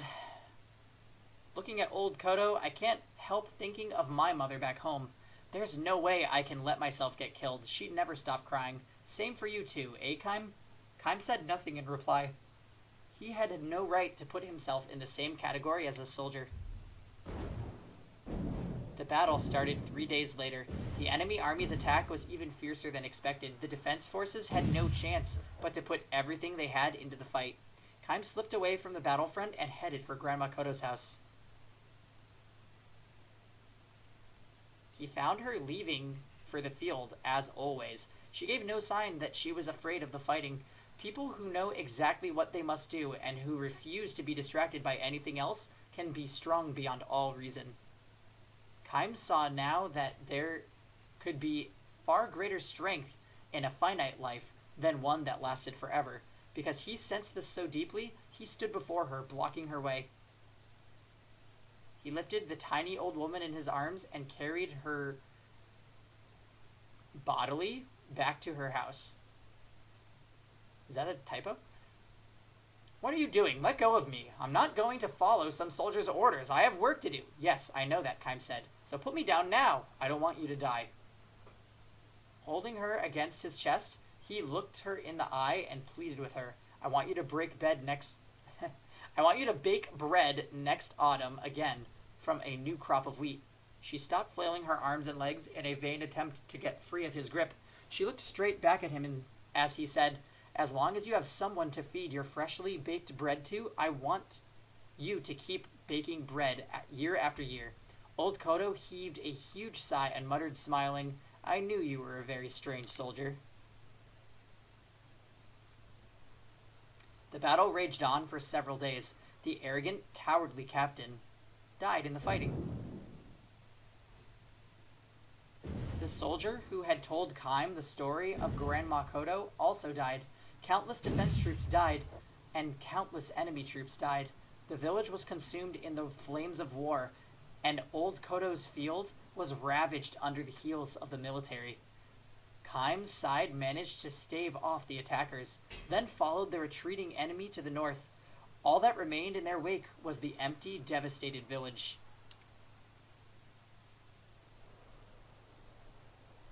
The war ended as spring was giving way to summer. At the cost of massive casualties, the army repulsed the enemy's invasion. The village began to recover little by little, as Grandma Koto had predicted. Not one old person who crossed the mountains to a refugee camp came back alive.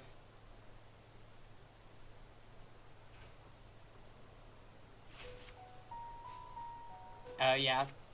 Well, speaking of fighting games, I'm like skipping out on Wednesday Night Fight tonight, I think. Just because I don't like going to late tournaments, and I want to play JRPGs and drink at home instead.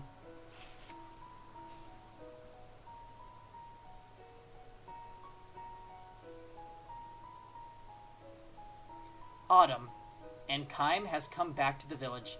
He feels warm in the chest when he looks across the fields and spots Old Koto sowing wheat. I'm gonna win anyways? I don't know. I could lose to Brager Dave or KFL. Or anybody, really, but those have the best chance of beating me, I would say. Yeah, there's always time for a cocktail.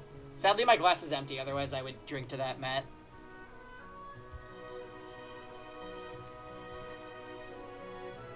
So, she's doing it again this year, and next year, and the year after that, for as long as she is alive. She notices Kaim and crosses toward him with a welcoming smile. A year has passed. She seems to have shrunk somewhat within a year's worth of aging. Haven't seen you for a while, she says. So, they didn't kill you. And I'm glad to see you looking well, too. I heard you stayed near my house during the fight. You single-handedly fought to keep enemy troops away from it. Kaim gives her a shy smile. How was your wheat? He asks. All ruined, of course. Worst crop I've ever had. A few scrawny stalks. Barely enough for one loaf. She tells him all this with surprising ease. Then she fixes her eye on him and asks, Have some? What? Bread, of course. I'll bake a loaf now if you'll help me eat it. Well, sure, but... Grandma Koto sees through Kaim's hesitancy and says with a calm smile, Yes, he's dead, my grandson. I got word at the end of the summer. I was waiting and hoping, planning to bake him a loaf of bread as soon as he got home. When she sees Kaim hanging his head in silence, she adopts a spirited tone as if she has to be the one to cheer him up. Come on then, you eat what he would have had. It'll probably be tougher than usual. What, with the wheat harvest being so bad, but I'm sure my grandson would be happy to know I fed my bread to the man who saved my life. So this old woman has lost her entire family to war. In other words, there is no one left to enjoy her bread. Still, she urges Kaim to wait just a minute while I finish this up, sowing the wheat for next year's harvest. She does it because that is what she has always done, because it is what she is supposed to do. Kaim stops himself from speaking the words, "Let me help," and he stands staring at Old Koto's bent back. In the glow of the setting autumn sun, she is sadly small and sadly beautiful.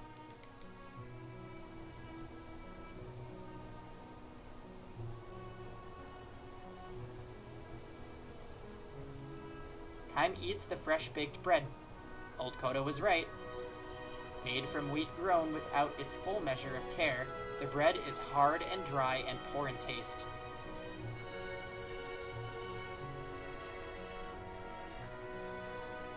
Still, of all the bread Kaim has eaten, and will go on to eat, in his long, long life, this is by far the most delicious. End.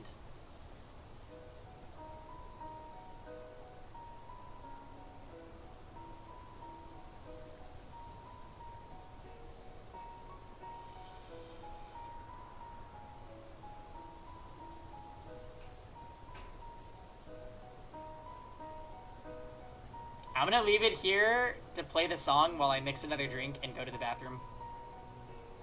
Yeah, we all liked that story, huh? That was a lot better than the drug addiction, corrupt doctor, fucking superhero Kime story that we just had. Jesus.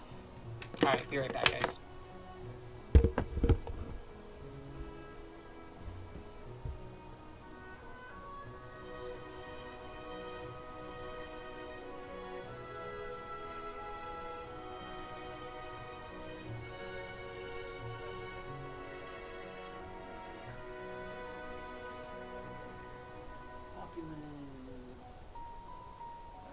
What was the story I just read aloud for like 10 minutes about?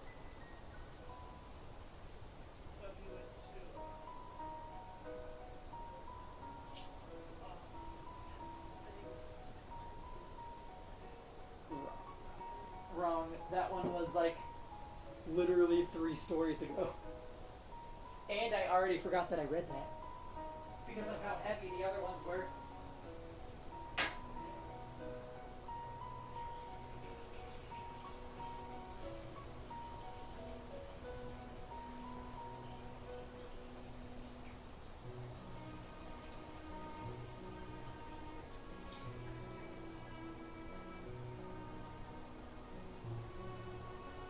The waterfall story was kind of depressing. The guy that takes care of everybody that goes to the waterfall and fails just ends up dying because he was saving somebody from the cold water.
Has Pang cried at any story yet? I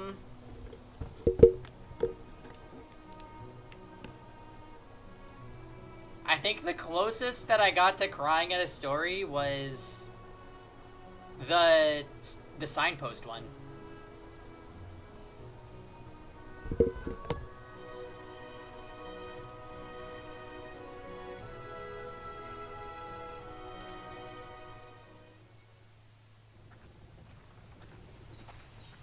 Oh god, how many memories are we gonna find in this village?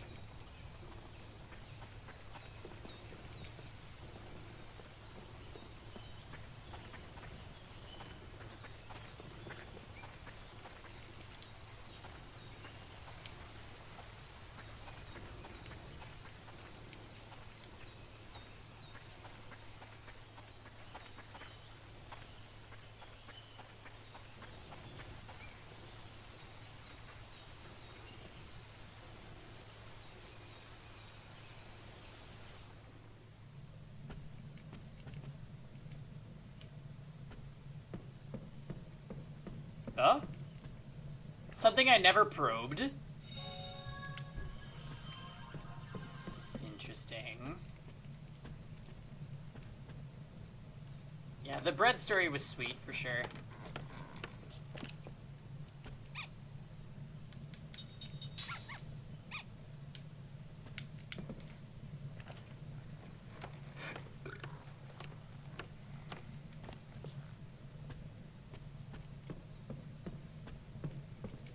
So, She and Joe, how much are the Xboxes that you're looking at costing?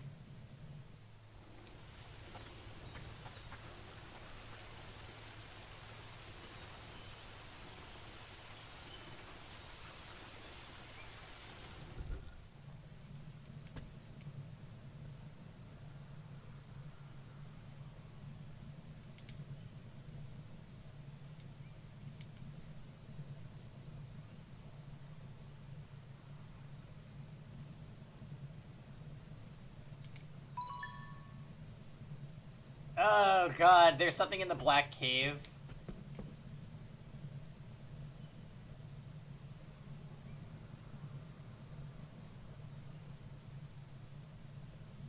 Yeah, I know. I'm just trying to instigate you into doing it.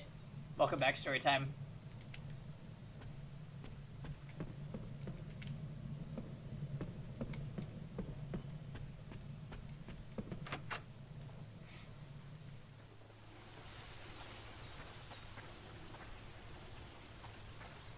You have a lot of friends with a lot of systems.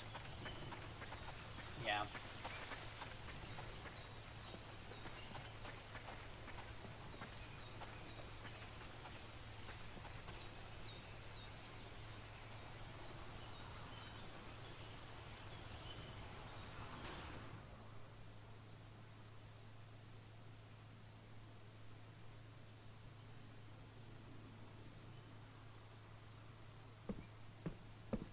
It's Xbox 360, but you can also download it for Xbox One.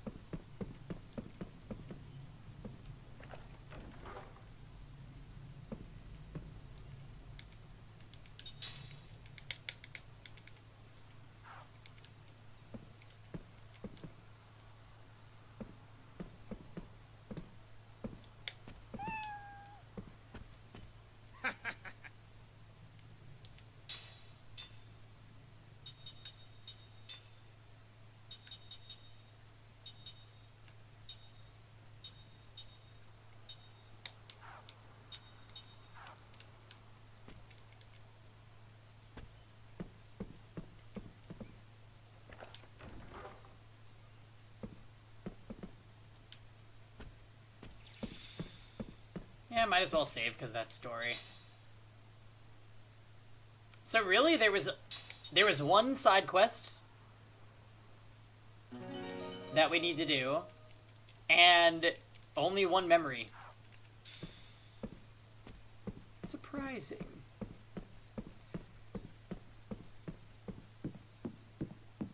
I feel like my voice needs to rest before we can read another memory, so I'll take as much of a break as we can get.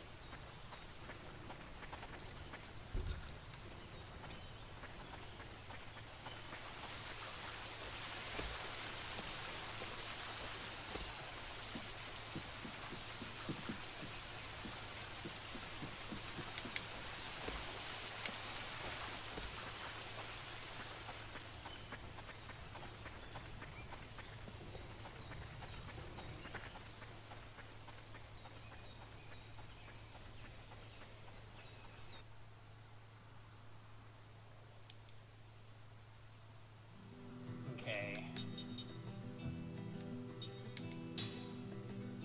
Pretty sure they said that it's in the northern part of the Black Cave. Do we remember the Black Cave?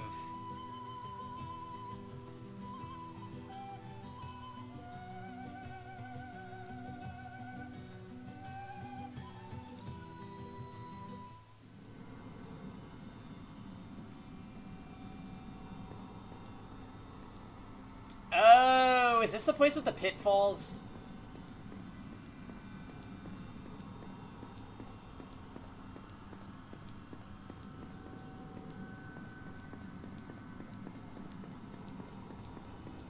Oh, I see the item.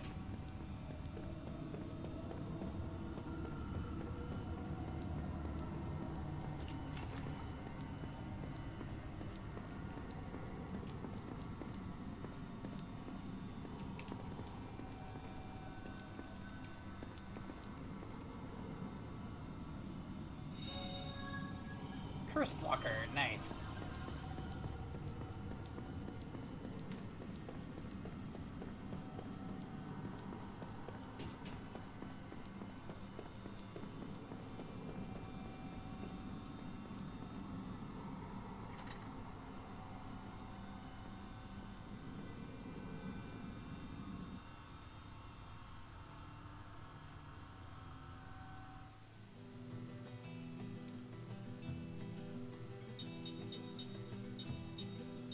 So we can't go to anywhere in Numara. Interesting.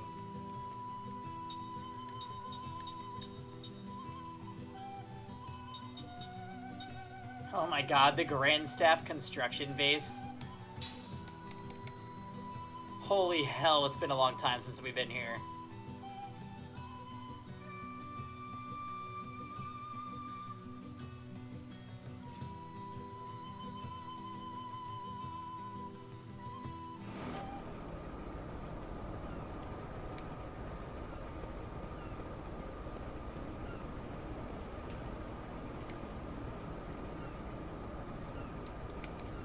Shoutouts to the first Bullseye tragedy? Yeah, indeed.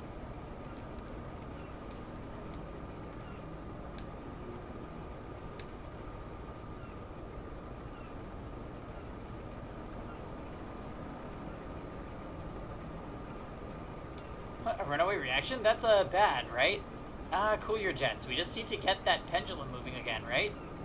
You can do that, Said? Of course I can. Here, let me have a look.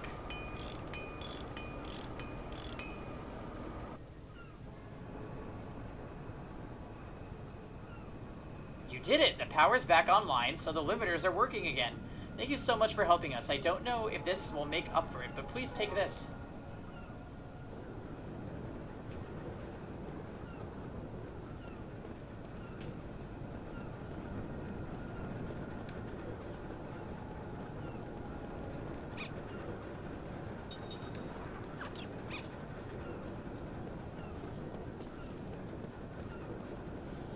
Greetings. Do you have my text?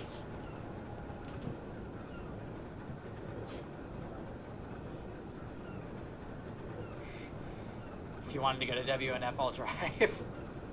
I thought you weren't going to go today. I was just thinking, if you want to go, I'll go. I have to have some coffee before I go. Well, I was out doing chores for more of the day than I wanted to, so I kind of started streaming late and was kind of like, meh.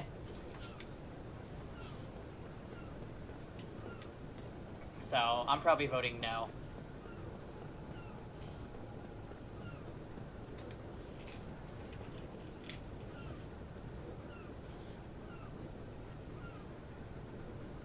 Yeah, I don't know why they gave me an item like that. I was hoping for something a little bit better on disc 4. Hey, stop. But they're like synthesis items, so. It looks like his hotspot like already went away.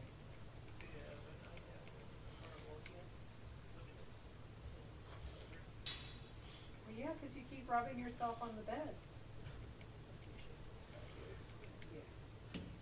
Wait, is it possible to return to Gongora's mansion?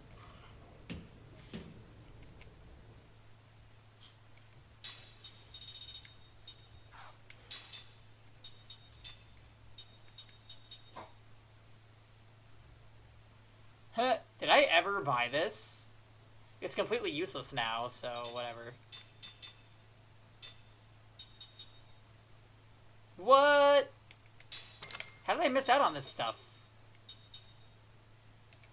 Nah, we'll do it just for completionist purposes. Yeah, Kevin's feet are on stream yet again. Don't get any funny ideas, guys. You can send your payments to Gucci Cat. No, Yeah, Kevin says all payments can go to Gucci Cat at feetlovers.net.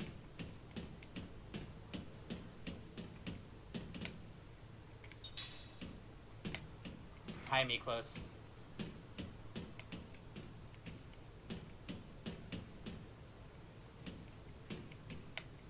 Now, chairs is every day, let's be honest.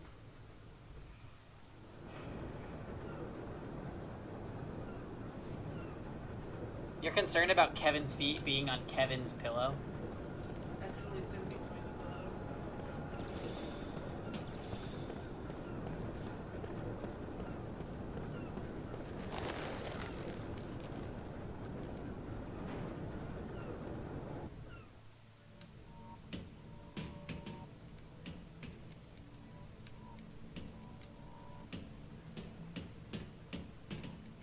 Holy hell, Bullseye. God, no, he farted and I can't breathe.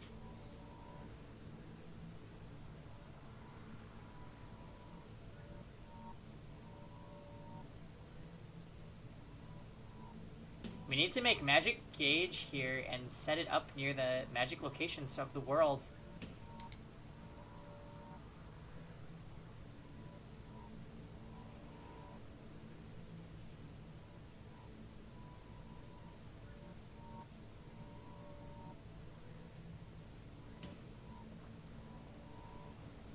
Hold on, guys. We should write this down.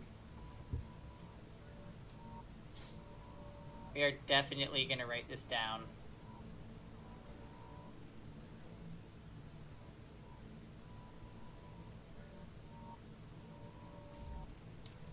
Lost Odyssey. Okay, so we got... You'll never get out! Who did that? Who was it?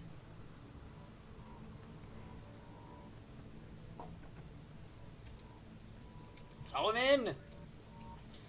Okay, so we got the mountains,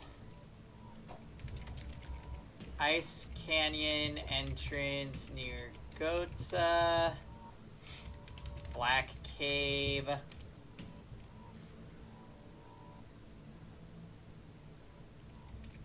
Ancient Ruins. Got it.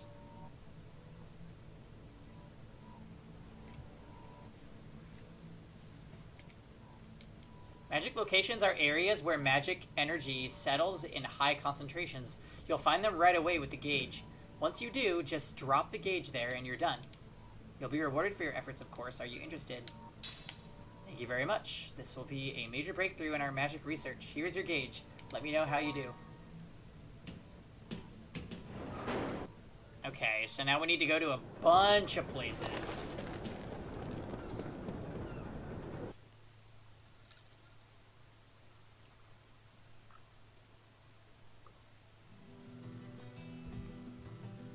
Oh, there's a voice commands command that will tell you what they are, Miklos.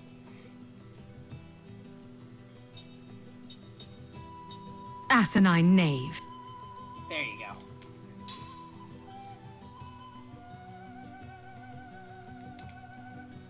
I've been thinking, though, I need to make it into, like, a...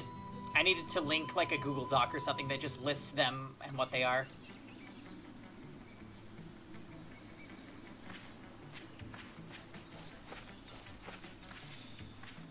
So how do we know when we're at a area where we should use the magic gauge?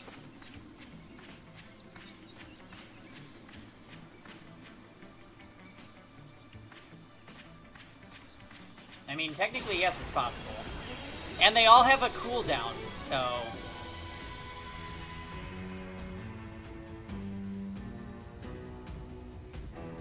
We've taken the advantage! The cooldown for the voice commands is depending on user as well.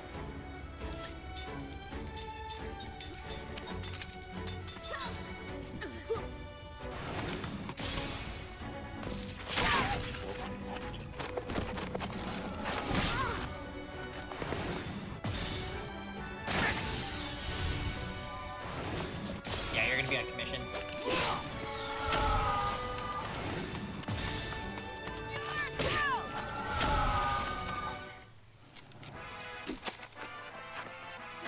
Okay.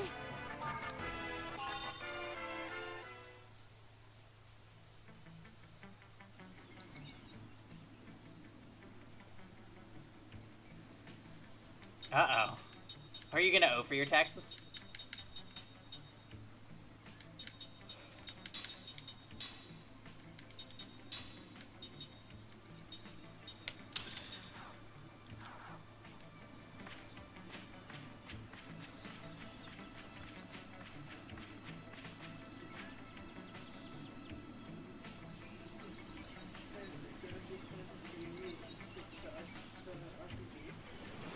No fucking way I walked by a tree, Kime.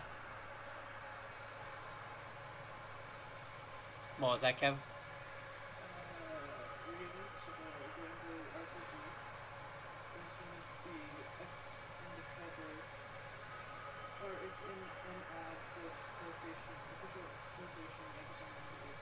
You'll never get out!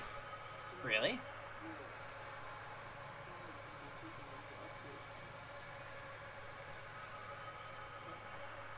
You'll never get out!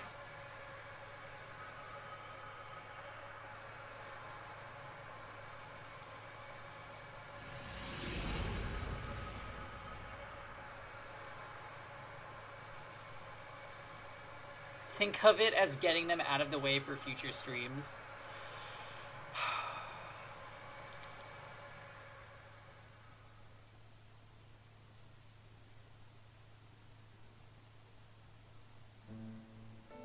A chorus of cicadas.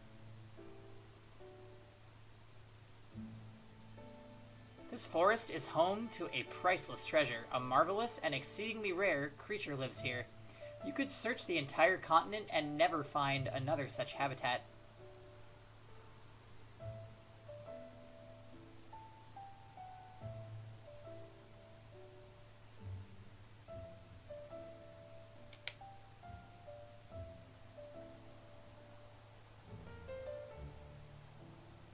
Of course, the value of our treasure is not apparent at first glance. The village elder holds up a cup of liquor made from fermented berries as he speaks. His ancestors have kept watch over this tiny village for generations. It is summer, and the massed cries of a million cicadas pour down upon the small fort that guards the entrance to the village.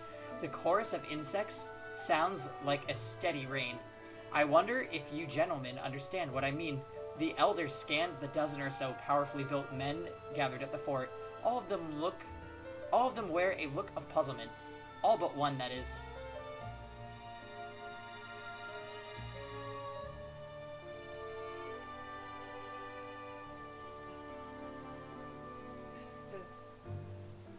So wait, am I saying it right or wrong? Do I need to look this up?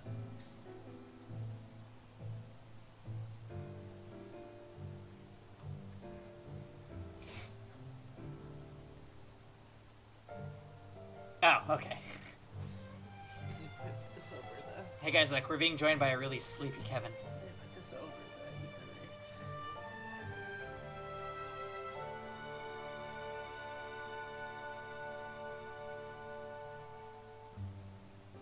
Oh, I love that girl.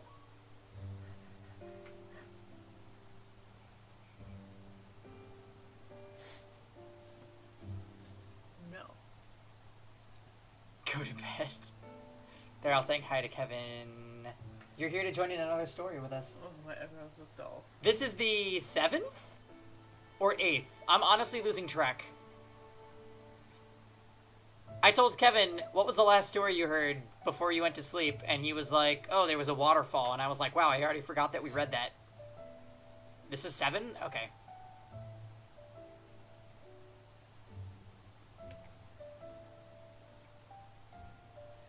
Anyway, guys, you can just send your donations over to my PayPal. I'm going to be rolling for morals. It'd be greatly appreciated. Minimum payments of $250, and it'll be great. Yeah. This is, his PayPal is kittiesarbitches@gmail.com. Or was it Yahoo?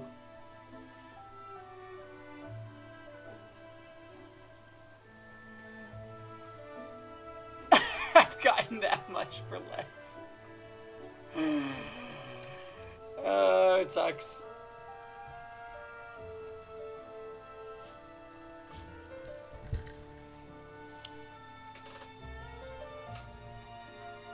Every time a cat meows, I'm like, was that Kevin or was that in the game? Or sometimes cats just go, meow.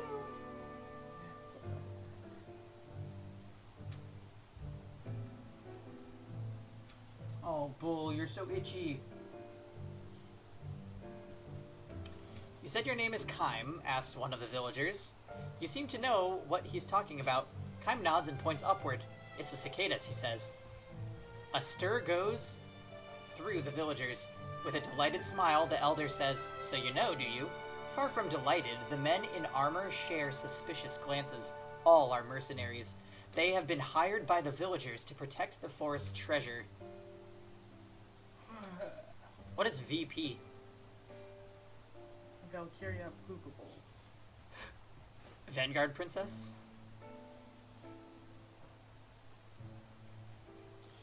Hey, wait just a second there. Rumbles the voice of one soldier, perhaps emboldened by the liquor. Are you telling me this treasure we're supposed to protect is just cicadas? What's so special about them? They're everywhere. That is true, says the elder, which is why I said the value of our treasure is not obvious at first glance. Oh, Valkyrie profile? Is that what you're playing right now, Solomon? They sound just like any cicadas I've ever heard. Another of the mercenaries says, with a look of amazement, yeah, how is this chorus of cicadas different from any other? They sound just like the ones in my hometown. The other soldiers laugh in agreement. Absolutely, says one. No difference, says another. Oh, let's see what you got there, Solomon. Oh, he looks cool.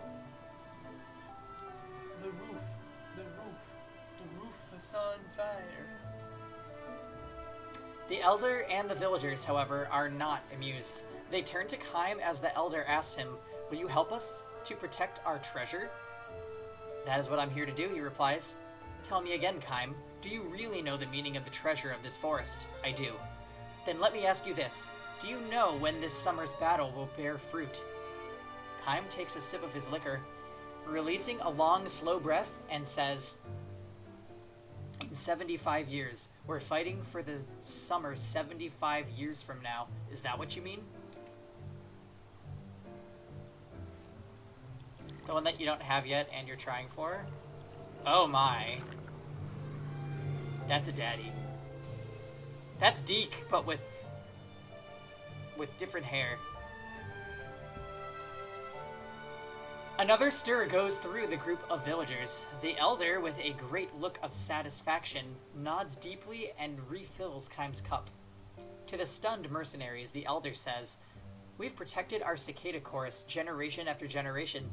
The ones who made it possible for us to hear this summer's chorus. Listen, it sounds like pouring rain. Are the villagers who were grown-up men 75 years ago when I was just a boy. The chorus that shook the forest last summer was protected 76 years ago, and next summer the cicadas protected 74 years ago will start singing together. This is how we have protected the forest cicadas over the years. Do you gentlemen now see how much it means to us? It is a matter of simple arithmetic. After the eggs are buried in the ground, the cicadas that live in the forest spend 75 long years in the larval stage. At last, in the summer of their 75th year, they become mature insects, come out of the ground, and sing like mad in the treetops for the short week or two they remain alive. Just before they die, they come down from the trees, mate, and bury their eggs in the ground. The new crop of eggs spend another 75 long years in the earth.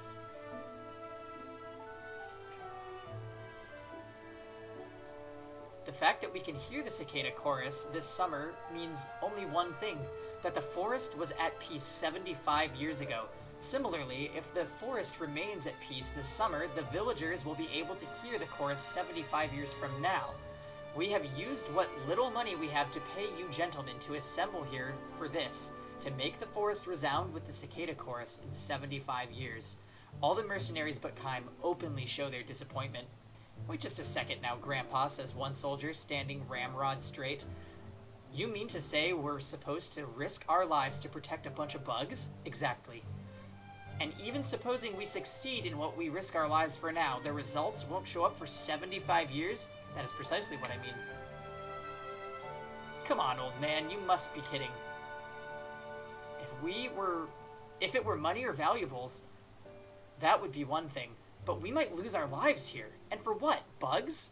Well, you are mercenaries after all. Okay now, Grandpa, I'm gonna ask you one last time. I know this village is poor, and I know you people have had to scrimp and save to put money together. There's no question about that. But when you say this is for bugs for 75 years from now, you're not living in the same world I'm living in. For something like that, you're willing to spend every last bit of money you've got, and in the bargain, get us to gamble our lives? Are you insane? We want the children 75 years from now to hear the cicada chorus for themselves. What's so strange about that? Now, we are having trouble understanding you. Don't toy with me, old man. I can't take a job like that. The man shouts and storms out of the fort. Some of the other mercenaries call out to him, "Hey, wait for me, I'm coming with you. Risk our lives for bugs? What a rotten deal this is." And they hurry after him. One man after another disappears with a parting remark. I'm keeping my advance, though, several of them add. The only fighter left in the fort is Kaim.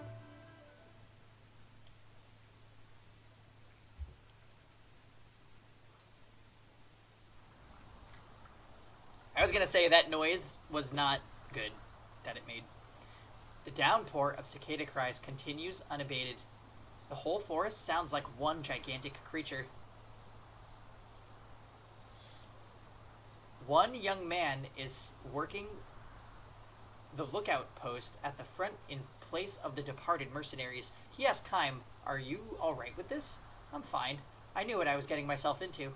I heard after they left, those men are a bad bunch. It's true. They're really in it for what they can get after the job is done. They're fine until they finish protecting the village from the enemy. Then they start asking for bonuses. They grab valuables and harass villagers. We saved the village for you, right? It wouldn't hurt you to give us a little extra, they say.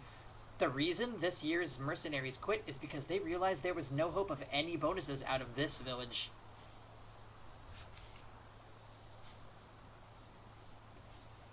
"Why did you stay, Kaim?" the young man asks him.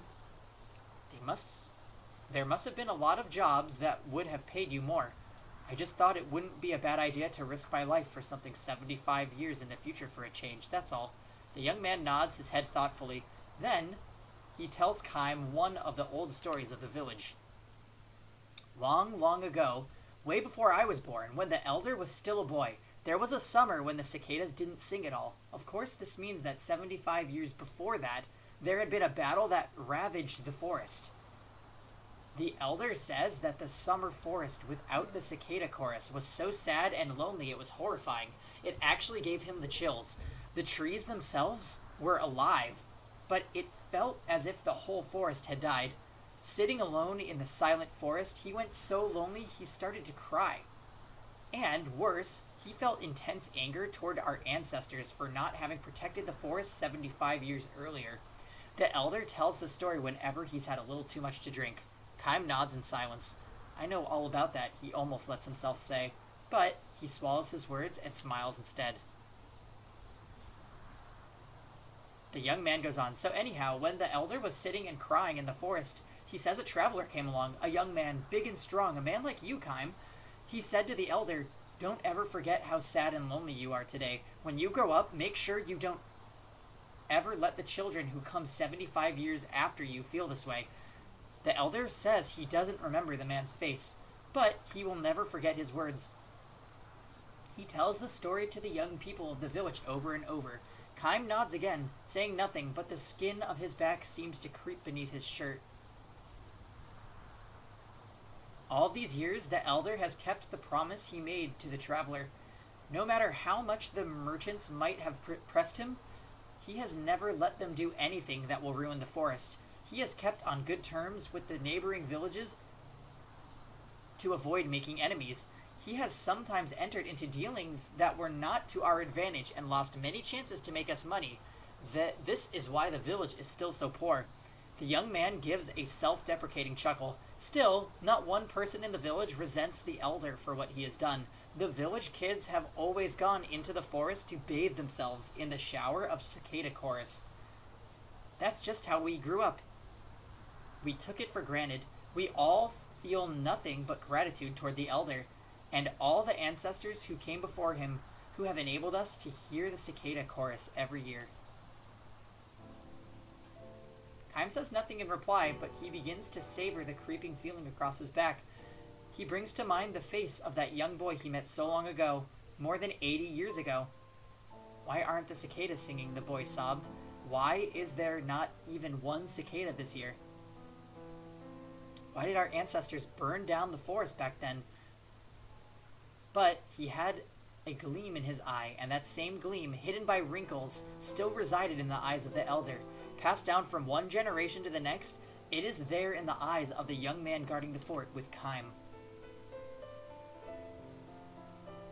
Yeah, this is like dream sequenceception right now.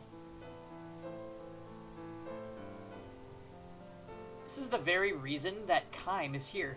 Now the village, which has kept the peace for so many years, is about to be attacked. The neighboring country is expanding its power. Its army has violated the border and is heading this way. The prospects for victory are slim. The elder says, if you can get us through the summer, that is all we need. All we ask is that you help us prevent them from devastating the forest until the cicadas have planted their eggs. The neighboring country is not likely to show much interest in this poor village, which is merely a pathway for the army marching toward the city beyond the forest. If the village can hold out until the end of the summer and surrender within the coming of fall, the enemy will probably charge straight through the forest and head for the city. The elder says, and when, after a nice little visit, they leave us, we'll have to offer them a parting gift. Another happy customer. Hey, thanks for the follow, Ban Horden. Welcome to Lost Odyssey night. Wait, something about parting gifts. Yeah, okay. They can have this worn-out old head of mine. Laughing, he mimes cutting off his own head. The elder has transcended any unseemly attachment to the world. He has lived a full life. Now all he wants to do with his remaining time is to give the children 75 years in the future the chance to hear the cicadas. Tell me one thing, Kaim says to the young man, bringing his sword closer to hand. What's that? When you're a grown-up, will you be able to bet your life on a future that is still 75 years away? I will, he replies without the slightest hesitation. We can't see the joyful faces of children 75 years from now, but I do know that the forest has to be filled with the crying of the cicadas every summer. Whether now or next year or 75 years from now or even beyond that. That's what they call the grown-up's responsibility. And I'm not the only one who believes in this. All the young people of the village do. The elder has raised some damn good young people, I see. What's that? Did you say something? No, nothing at all. Kaim holds himself in readiness, staring straight ahead. Dust clouds well up on the horizon. An enemy unit seems to be approaching. The cicadas cry without ceasing. The enemy is coming. All right, it's time. Kaim heads out to battle. The cicada chorus reverberates endlessly as if playing the song of life. End.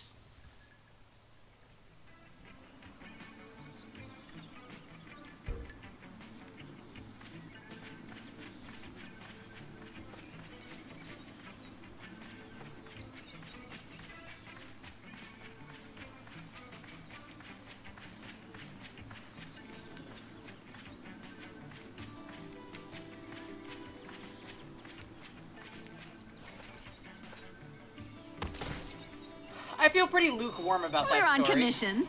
Would I miss chat? Lord Hey, Phil. too, Anna. Yeah, this is literally the theme of Disc 4. Anything and everything triggers a dream sequence. I've read 7 on stream today. Also, we've been live for 4 hours and 20 minutes. Just so you're aware.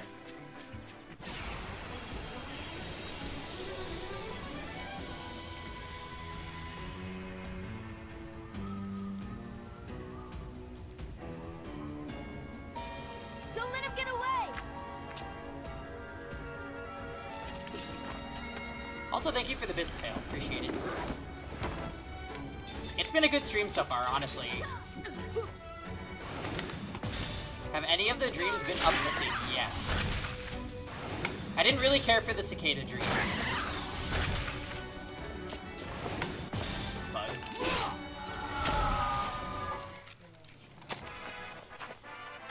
Kevin. What a waste of time. I'm and Sarah learned level 6 white magic. We're on commission. What bits? Kappa Pride. Kappa Pride, huh? Oh yeah, what's up, Kevin?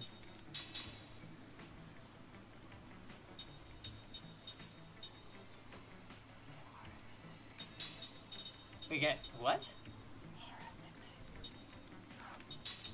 Eh?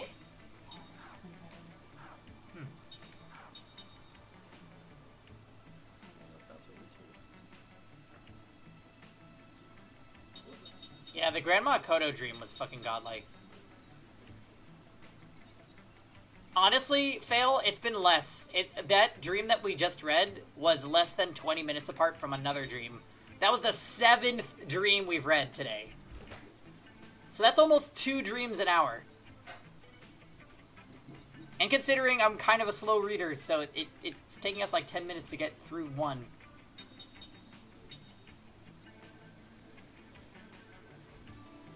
What was I even doing? Oh yeah, equip. Increases counterattack rate. He does not need treasure glasses.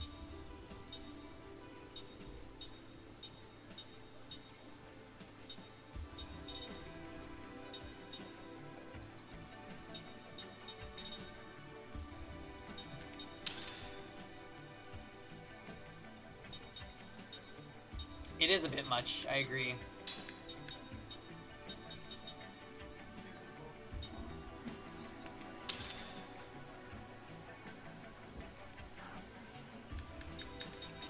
I'm just convinced my voice is going to be completely shot by the end of this stream.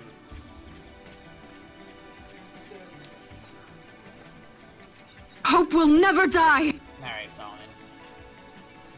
You're gonna get a chili dog.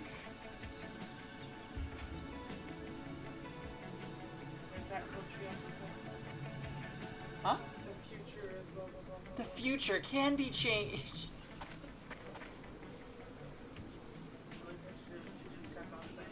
I know, it was pissing me off.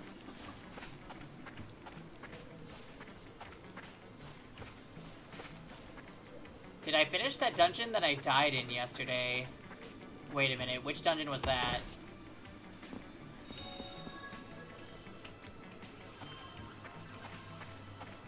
I must have, though, because we've resumed side questing full speed ahead.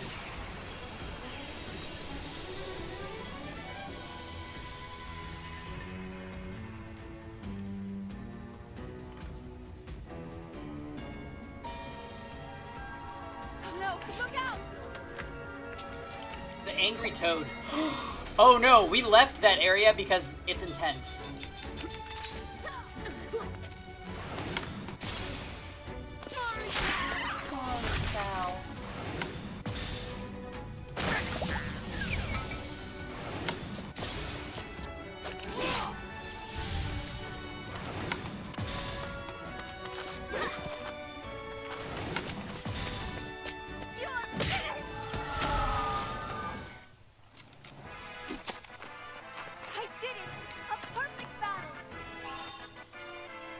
Time learned double SP. Whoop, whoop, whoop, whoop, whoop.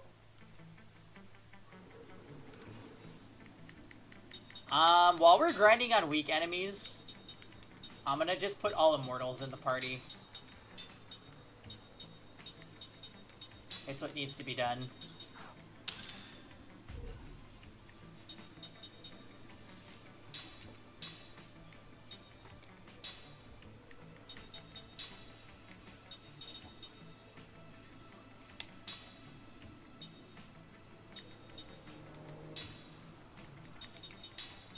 Everybody learn said things.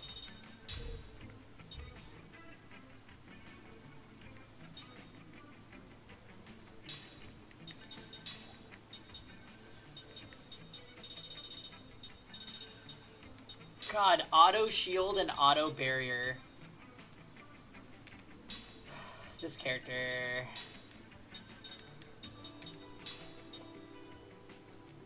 Did any crazy optional bosses yet come up? Not really. But we haven't actively been looking for them. We're pretty much just collecting a bunch of items right now.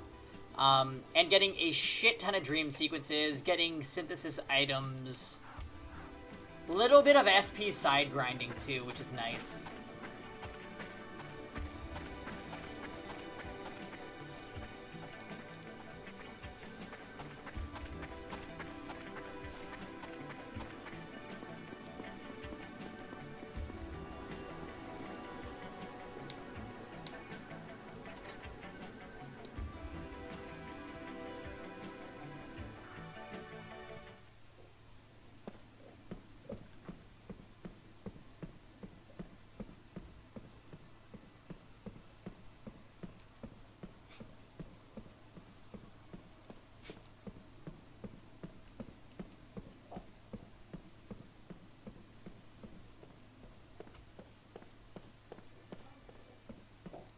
Endgame side questing in Chrono Trigger. Alright, I'm curious. How many dream sequences do we have left?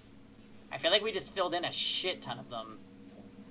1, 2, 3, 4, 5, 6, 7, 8, 9, 10, 11. There's 11 left. We've currently read 1, 2, 3, 4, 5, 6, 7, 8, 9, 10, 11, 12, 13, 14, 15, 16, 17, 18, 19, 20. We read 20 and we have 11 to go. So we're literally like 2/3 of the way there.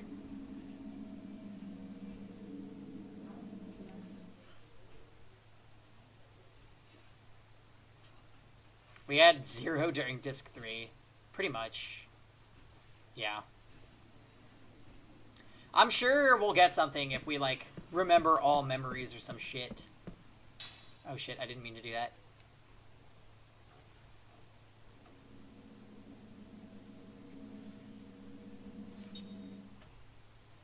Yeah, Story 3 was like, you better not miss a stream. Or Disc 3 was like that.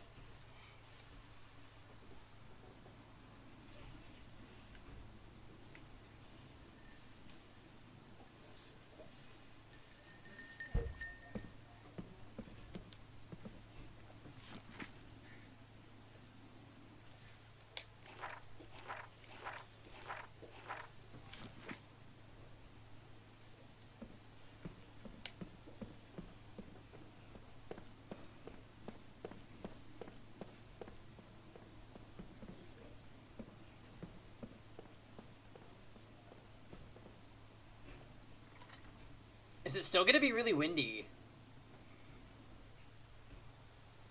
Hey, remember, this is where we got the upstreamer's memory.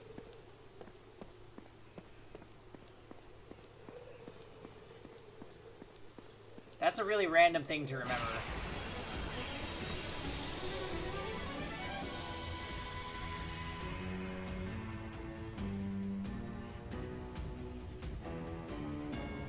Numara's here.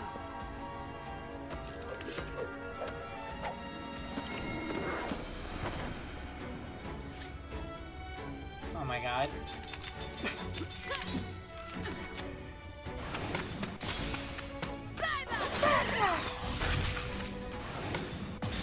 Just so you guys know, by the way, I believe Pokemon Stadium 2 should be getting here tomorrow. Just for whenever we finish this game. I kind of want to do the DLC for this game too, though, honestly. This game has been so good that I'm like...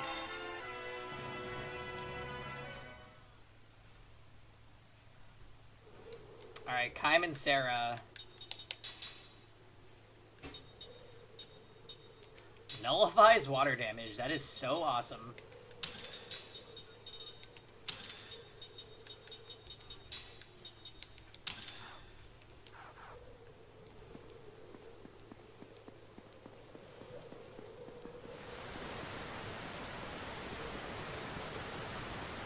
Post-game content is always a blast, yeah.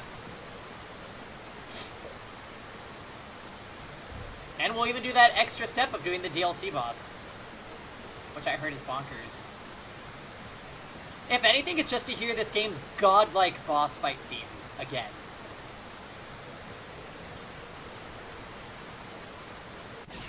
This game's soundtrack is just such a serve. It's unbelievable.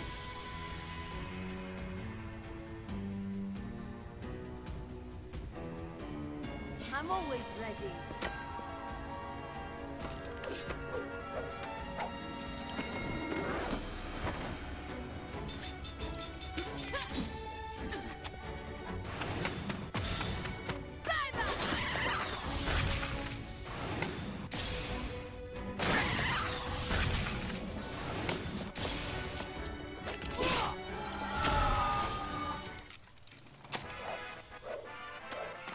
Only the strong.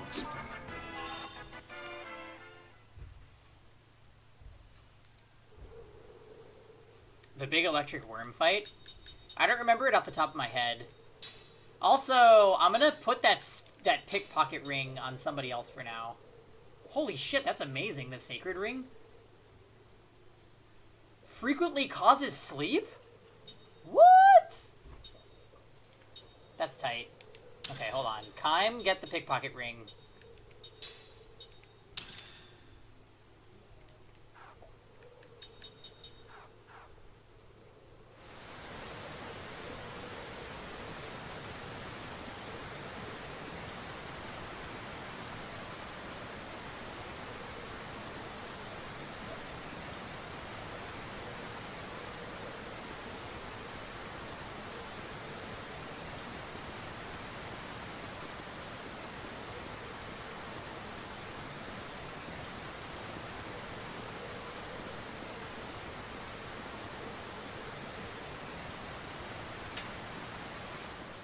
Hey guys, remember when we got to the top of this mountain the first time? And we fought that boss?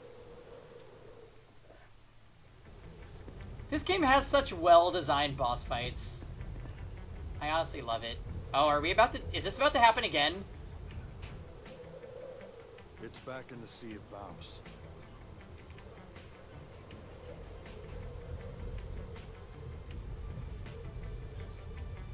I meant a memory sequence, but, you know. The technician working on magic research said this was a magic location. It is kind of hard to tell, though. Oh well, I guess I'll put the magic gauge down here.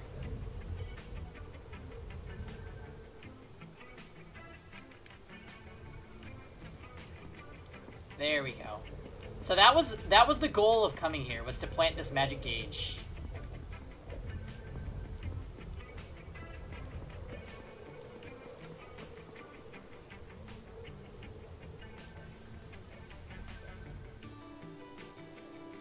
So now we have to head to the other locations.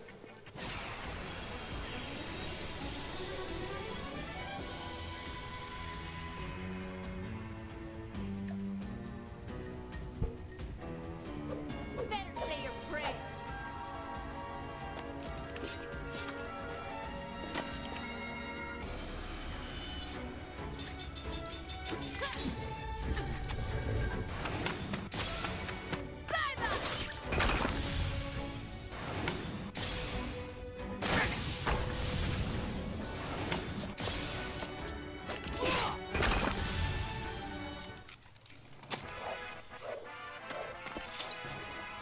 He likes that bony. Because it's nasty, bullseye. That was weird. Why was Ming there?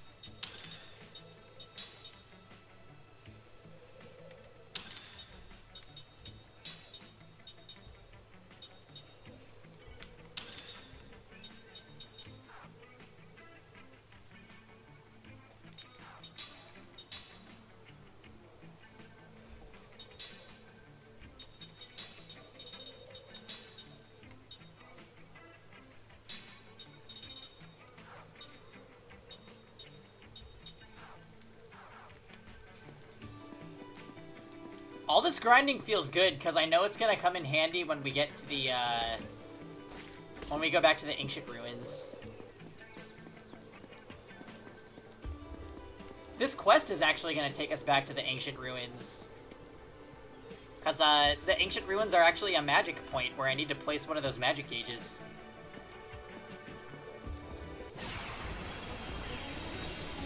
We also need to continue revisiting all the towns.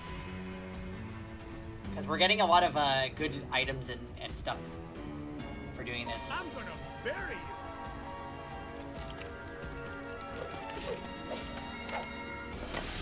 Whoa! We never encountered one of these the first time we came in here. It's a big owl.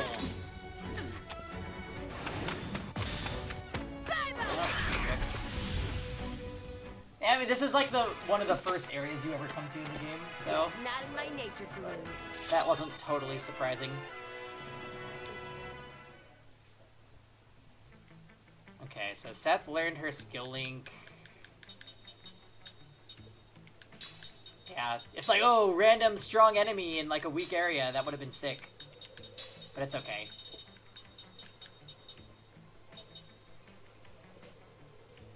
Oh my god, this guy's abilities are too good. They're actually too good.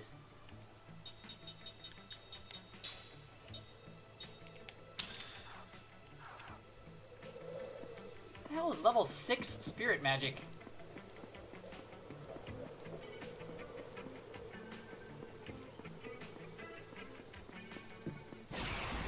Power Rust for the whole party would be fucking amazing.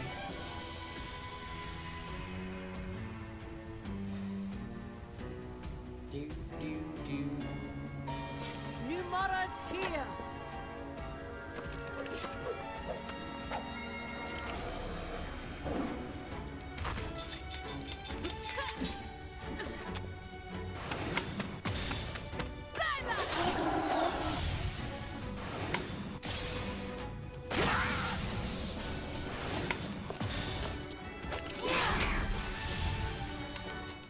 Damn right, give me that healing medicine. What a waste of time.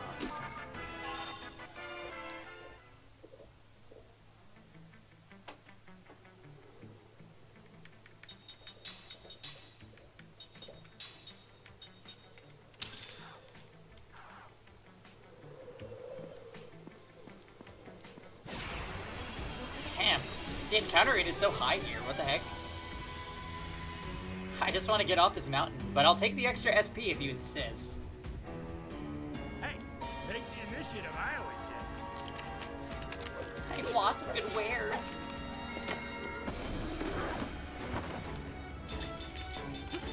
Seems like everybody that touches Epic 7 really likes it, Kevin.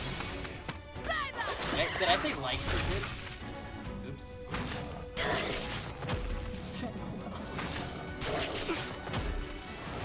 Cac has that addiction now.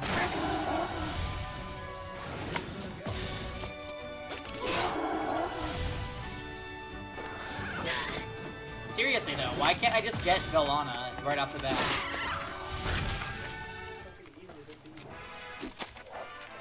Do you want more? Woo! 8 SP for killing that group of weak enemies. Look at all that. Look at all that.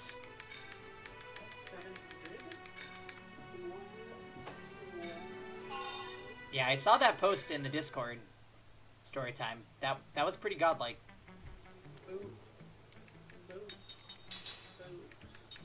Holy fuck.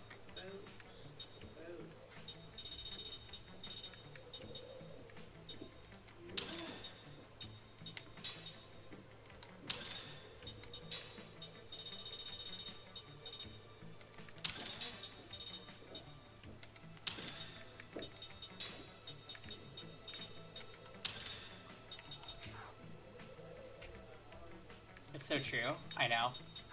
Kevin's doing a good job of convincing everybody but me to play the game.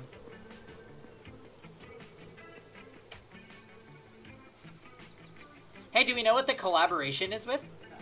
We don't? The collaboration comes out on the 25th, so they're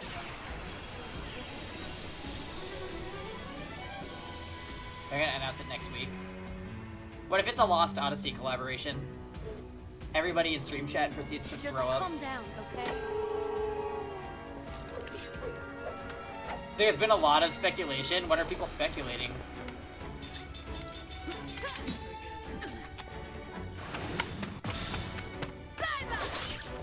League of Legends. That sounds anti-hype. Persona would be amazing though.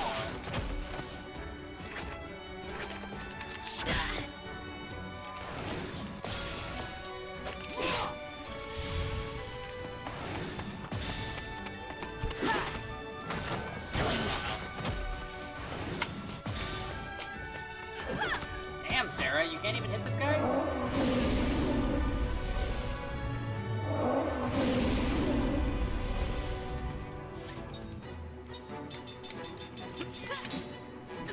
You think another Korean IP is gonna be what it's gonna be? Hey,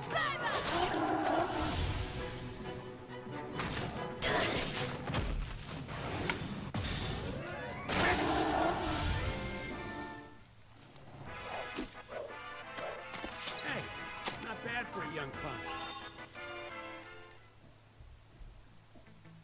How about a Dragon Quest collaboration? That would be godlike. I guess the art styles don't really match up though. Well, well, it's not every day I run into people in a place like this. Are you all travelers? Yeah, you could say that. How about you, Gramps? What are you doing here? Oh, just wandering around reminiscing. Sounds like a dream sequence. This mountain used to be famous for being rich in ore. I used to come here to get components for my smithing when I was young. But now, all the resources have been mined out for the construction of that grand staff up ahead. Even the coal mine was closed. Now there's nothing left.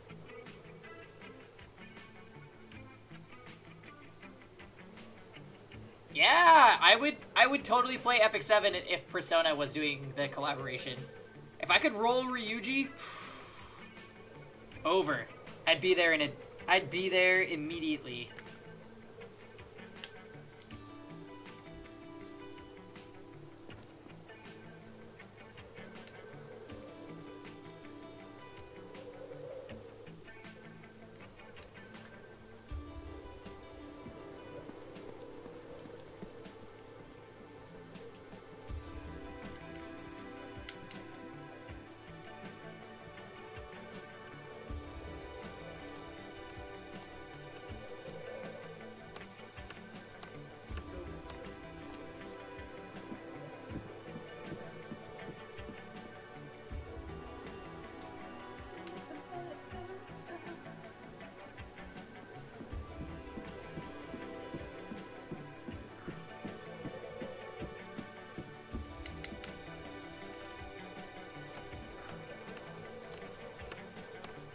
Yeah.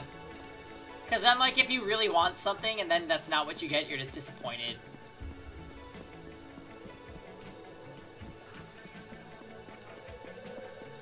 I understand.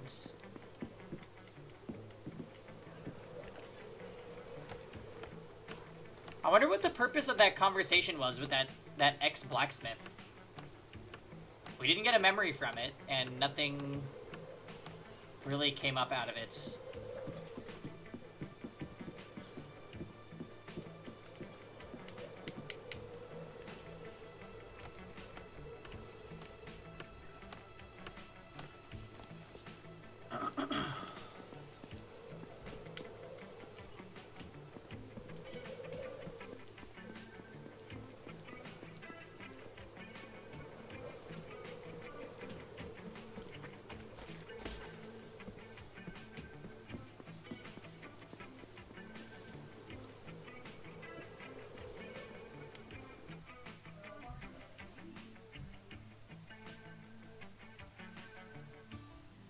Okay, so we made it back. Maybe if you have the right crafting stuff, he will make something? I can download the game. Kevin, look at Kevin trying to download Epic 7 onto my phone. It's not even shilling anymore, it's just forcing it on me.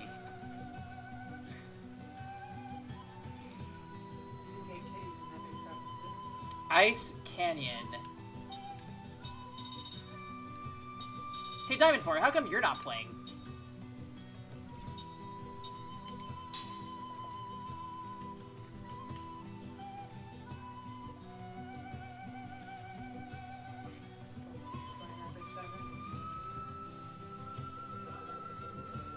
Wait, Pika, are you playing Epic 7? So, like, what the fuck, guys? What the fuck? Yeah, that's how I feel, too. I'm starting to feel like I could maybe take 2. But I don't want to get there too early.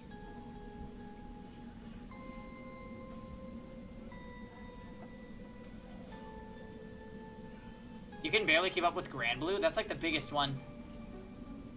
Urin Royal Family Crest. Could this be the Royal Seal?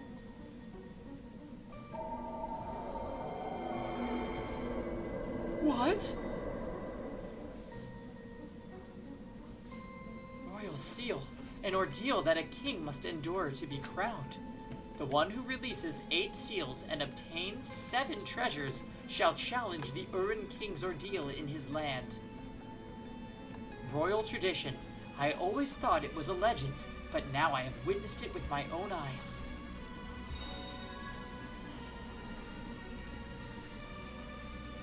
So I have to find 8 of those doors. I've definitely seen them elsewhere. Also, what the hell is that item that we just got?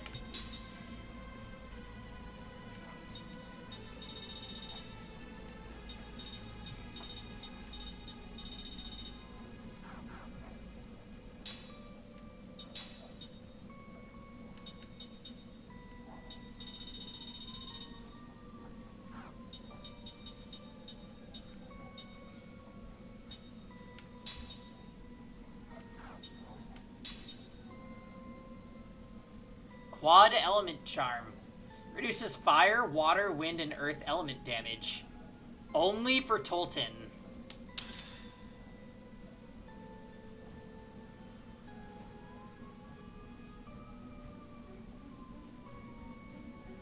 Well, I'm thinking Tolton's gonna have an ability like Cook has. So it'll literally just be like, items that are Tolton only can be used by anyone. Because they literally just shit on the mortal characters in this game.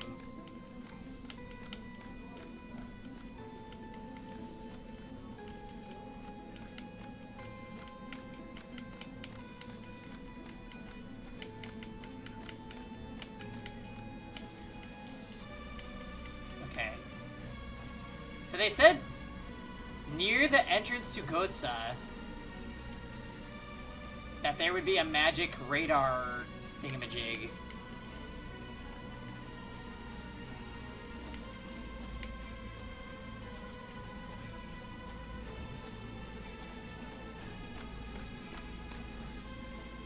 What was that?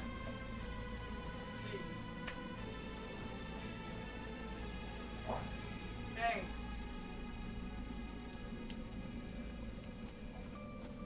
Hey, Bullseye, what do you think you're doing?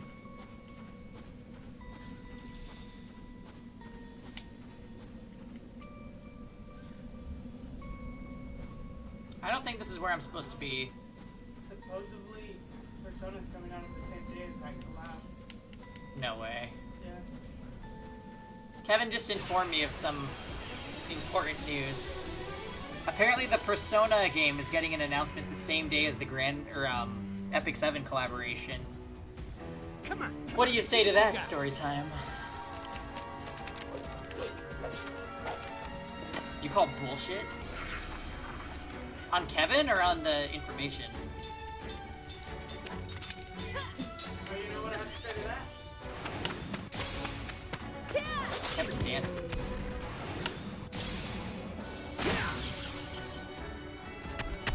I know. Fail, if it happens, let's do it together.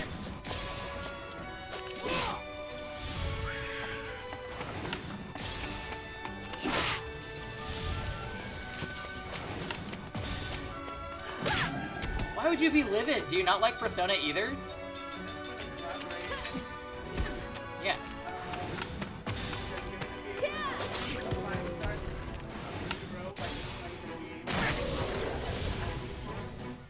But there's also going to be other Not even near my level. for release for the collaboration. three heroes for the game are going to be obtainable for that specific collab. So it would make sense for Persona, because there's those characters. Well, there's a lot of characters in Persona, though. It's a wait a minute, Fail. Are you not playing Fire Emblem Heroes either? Because if that's true, then we have a problem. How have you been a part of this stream community and not picked up Fire Emblem Heroes? Fire Emblem Heroes is so much fun.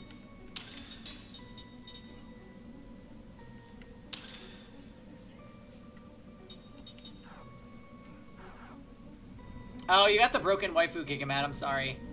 That link is broken. Oh my god, somebody else got Laura. And it was you story time. That's amazing. Here, I'll roll a waifu for you, Gigamat. There you go. You got a Suikoden 2 waifu.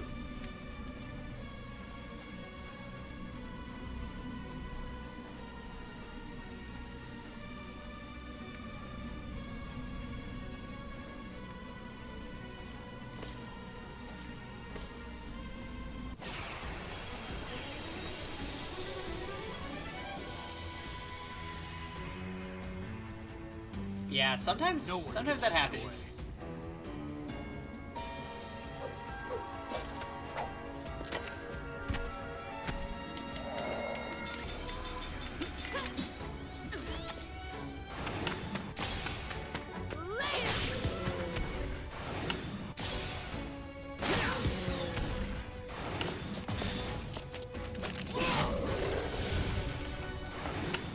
The least bad.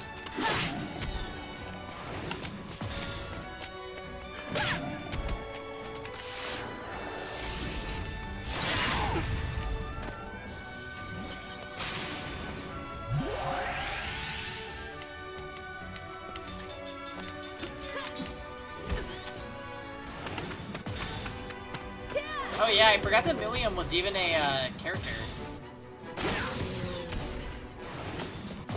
Oops.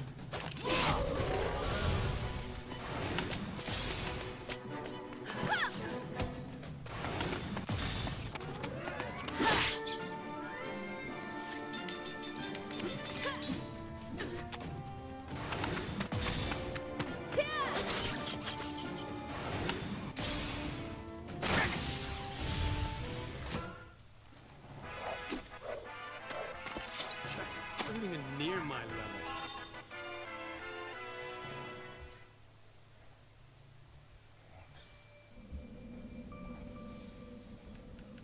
Oh yeah, like all the series come together in Cold Steel 3, huh? Yeah, that's pretty sick.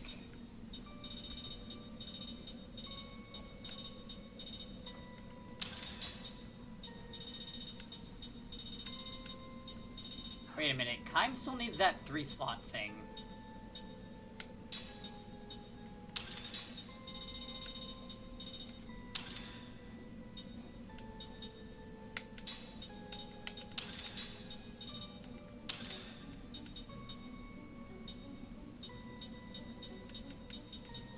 Does he have any other ability he can learn right now?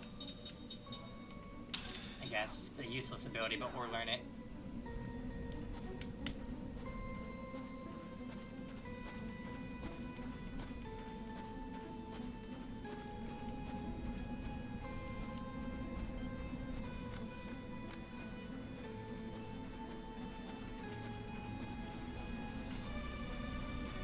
I wonder where the magic area is in here.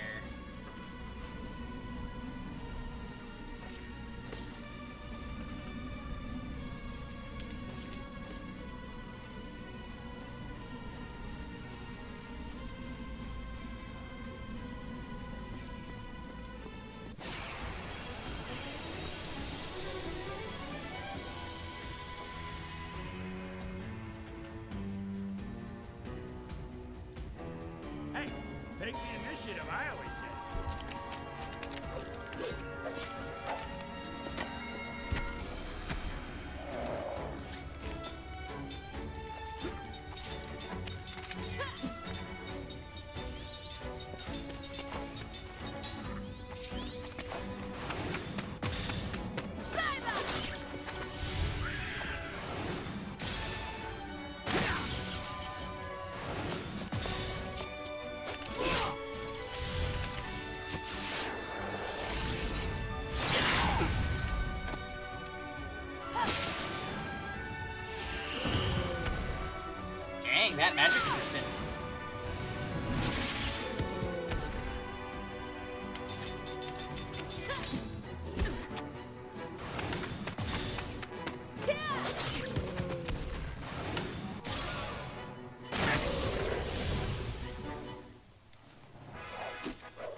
not even near my level.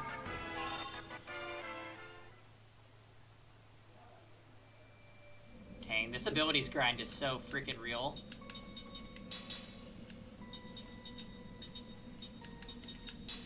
Love it.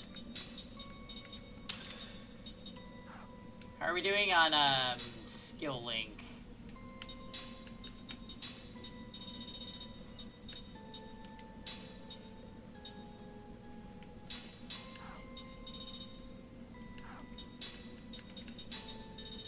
Yes, steal more of Zed's things. Auto barrier.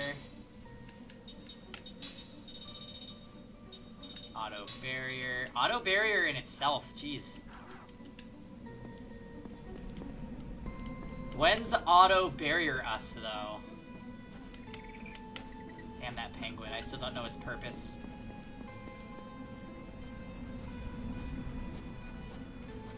Damn that penguin, Kevin.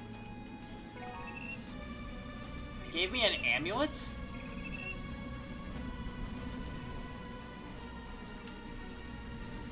Nani the fuck?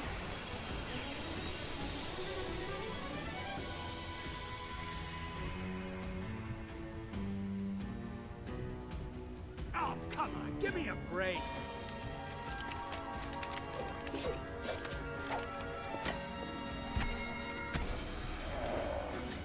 Yeah, I don't think buffs end until they are dispelled. I believe that is correct.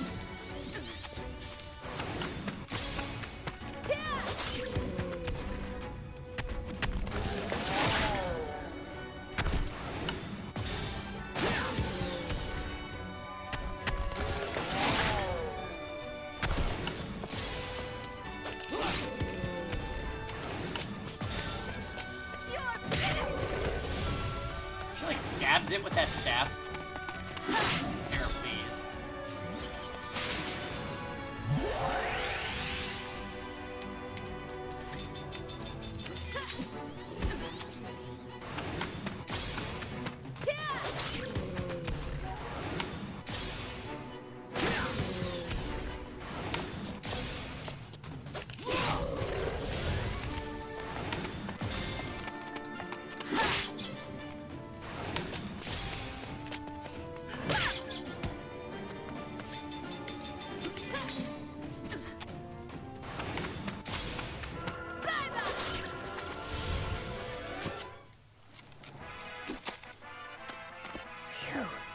That was a close one. 10 SP.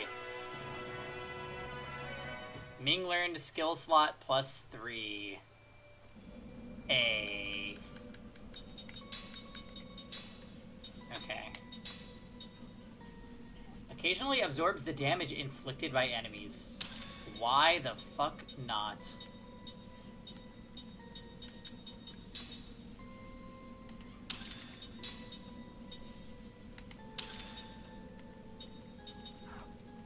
Oh my god, this is honestly crazy.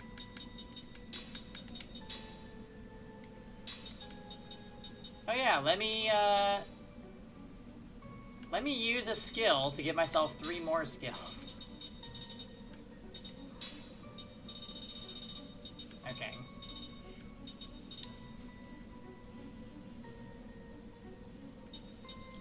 So anti-poison was there before.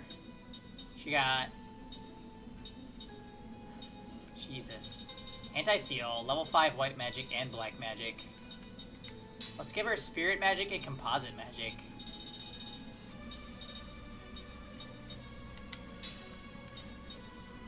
Auto MP recovery, reduce casting time, yeah. Spirit magic might not be required though. Maybe something else would be good. Like magic counter. Or auto shields, yeah. Oh my god, yes, Sarah. I'm gonna wait to assign these until she learns the skill, though. Otherwise, I'm gonna have to, like, go back and do it.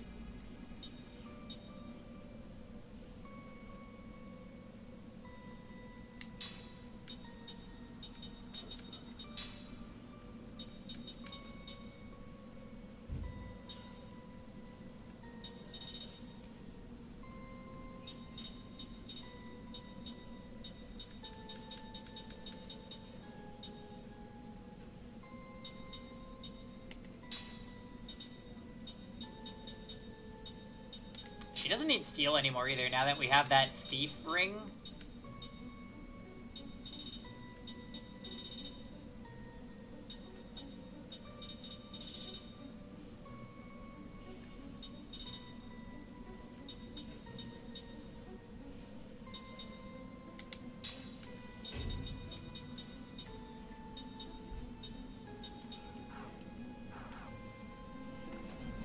Oh shit.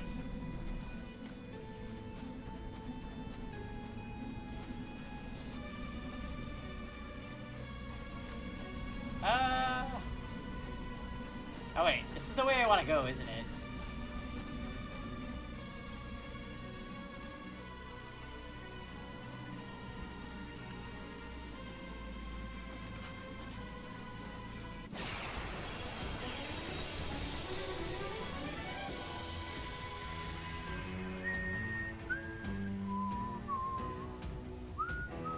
I'm always ready.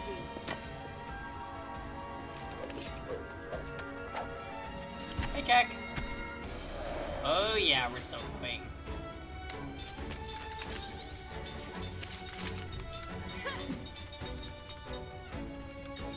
We are doing some insane skill grinding right now.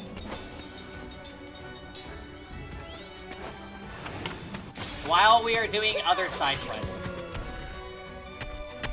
Currently, we're looking for the magic locations to set the magic cages.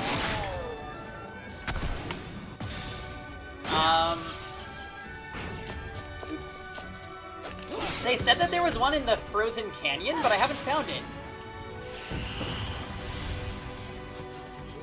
They said it was near the entrance to Gotsa as well, and I didn't see anything over there. But while we fight weak enemies, we're just double SP grinding all of our immortals. So we're learning some insane stuff right now.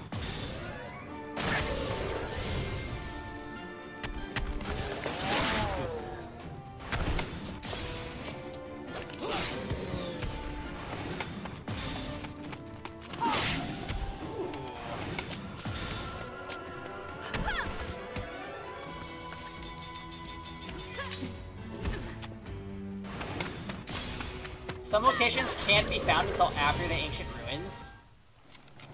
Oh. Leap before you look, I always God say. damn it, really? Okay.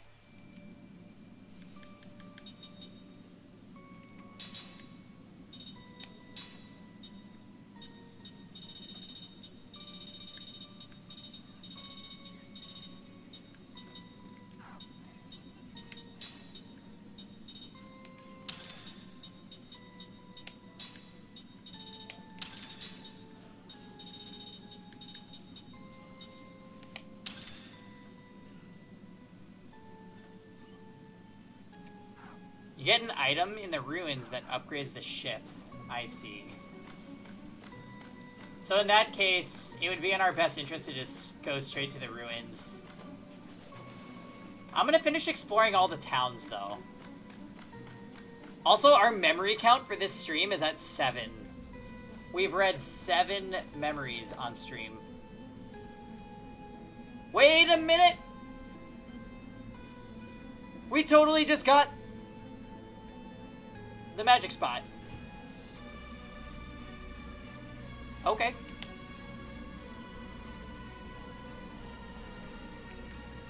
Alright. It was fine. We just went in the wrong way. Whatever. We got SP out of it, so I'm happy.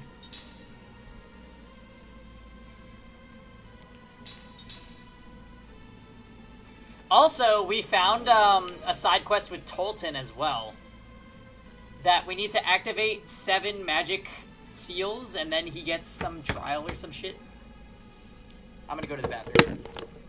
Anyway, it's great, and we're living for it.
Oh.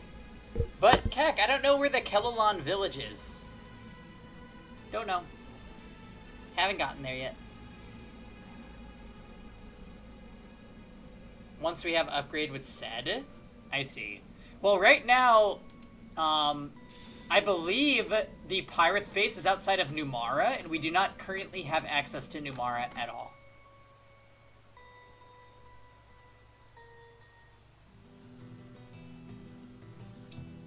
Okay.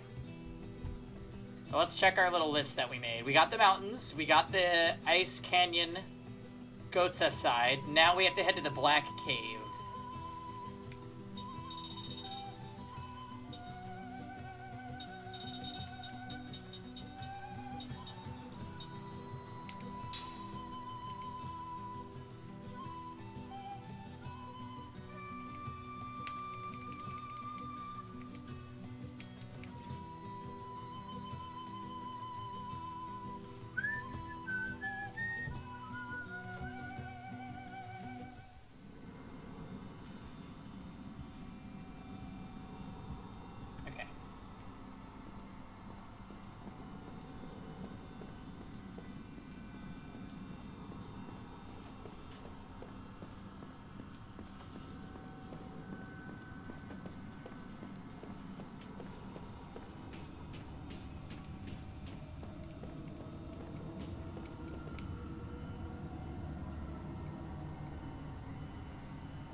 Sweet.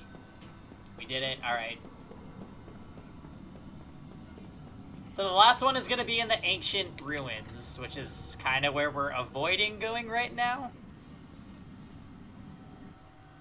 We might have to do some manual searching on our ship too, because there's that whole southern continent that I haven't gotten to really check out yet. What is the Northern Cape? Let's just hope the final dungeon doesn't have ladders. I agree with Fail. I'm glad you had a good nap, Kek. Pokemon Stadium 2 should be getting in tomorrow, by the way.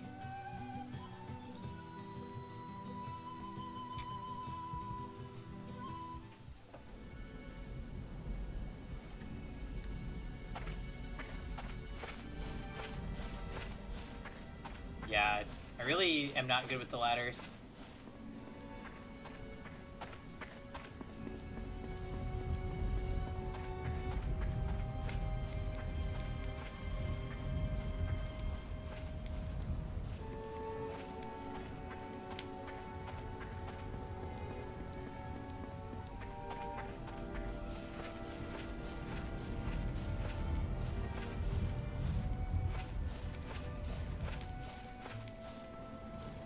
You saw the sewer VOD? Oh no, Fail.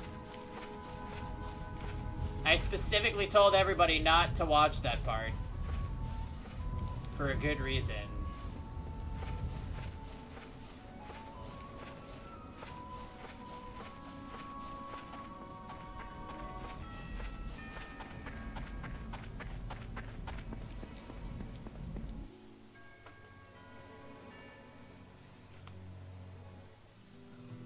Okay, so there was nothing in the Northern Cape.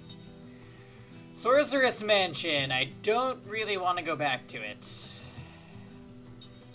Unless if we have to.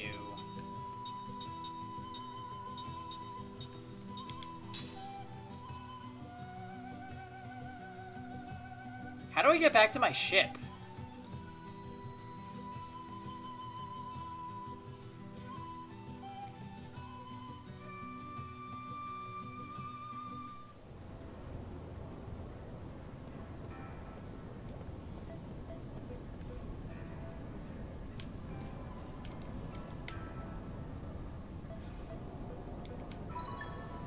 Kangora's Secret Research Lab. Great.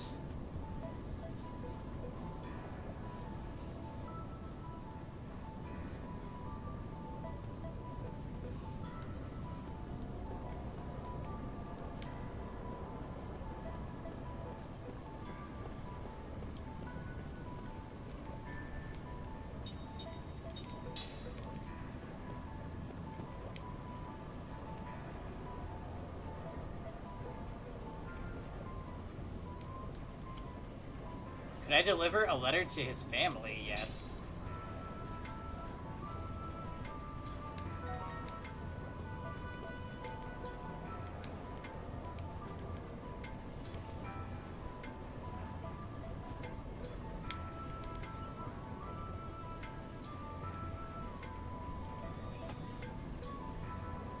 Oh shit! Wait a minute. Somebody was looking for...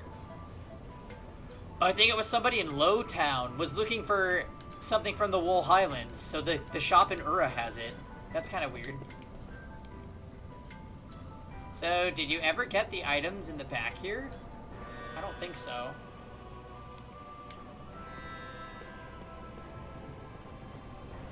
In the back?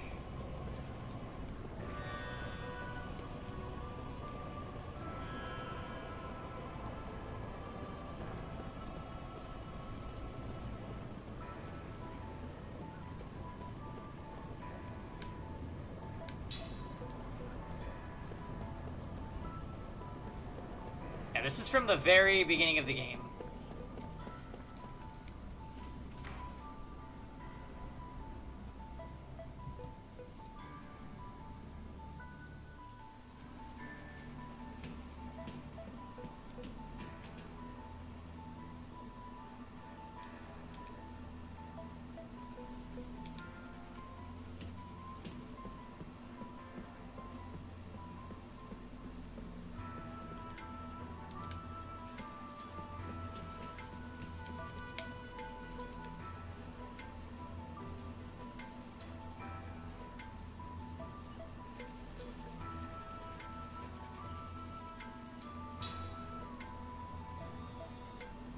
Use these 3 levers to work the lifts. Each lift can stop at the top, middle, or bottom, and we need to get all of them to the bottom here. And the tricky part is that pulling one lever moves 2 lifts at once. What's worse, each lift goes up and down in its own particular pattern. Also, you can move the lifts only a set number of times. After 6 movements, it'll automatically reset to its default position.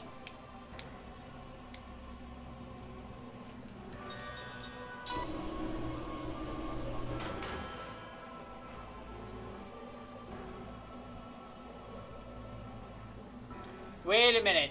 So the goal is to get them all to the lowest level?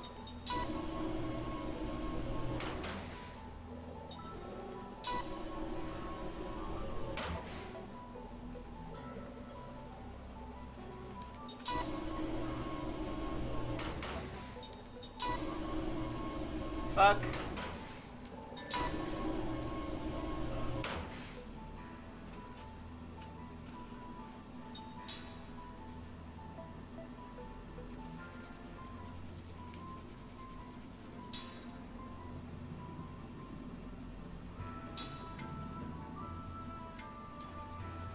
But we need them all to get to the bottom.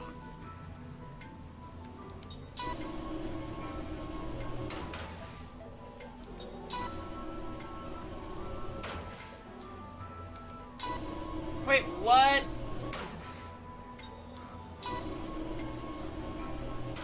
Why did it do different things?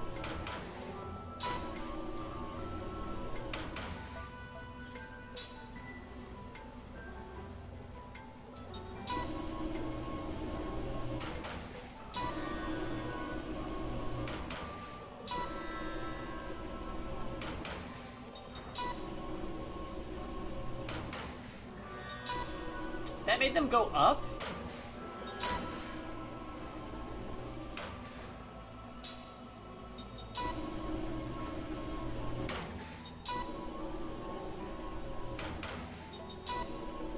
Oh, that sucks.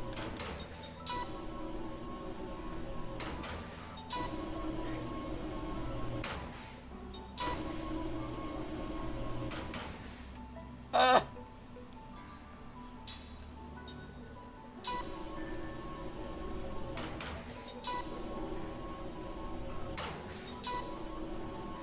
Oh, that's not a good one to press. No!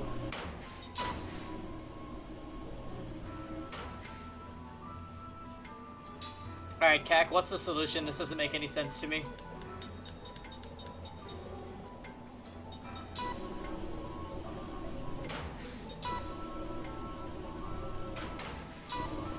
why did they go up that time? Like, what?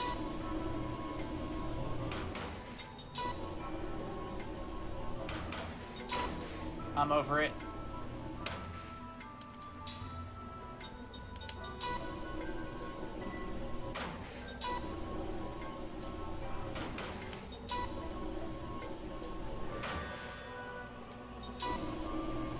I hate this.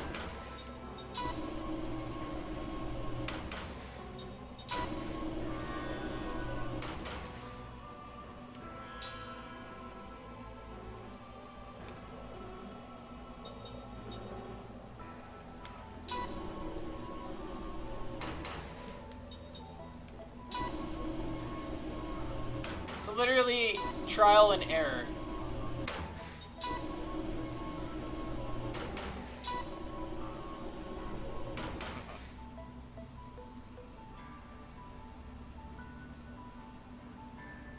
Wait, story time, how did you figure that out? What the heck? Okay, I was gonna say, that was not obvious to me at all.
Wait, what?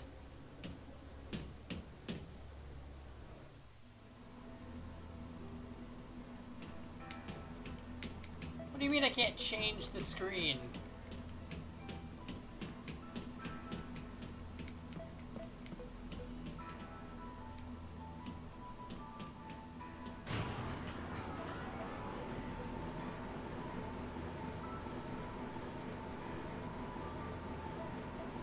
There's a side lift?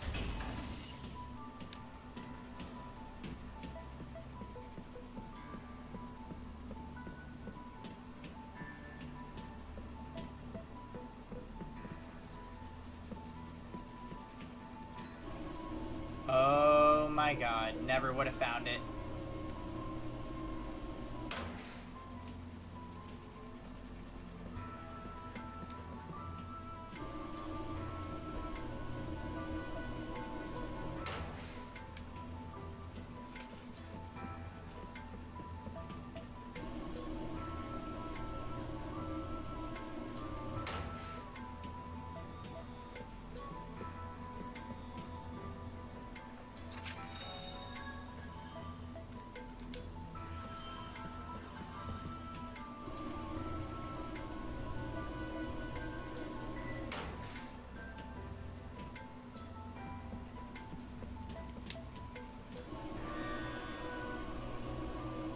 Oh yeah, I forgot about those story time. Thank you.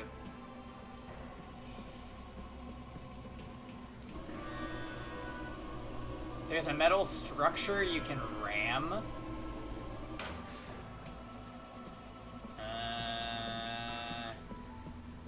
Is it on the side lifts?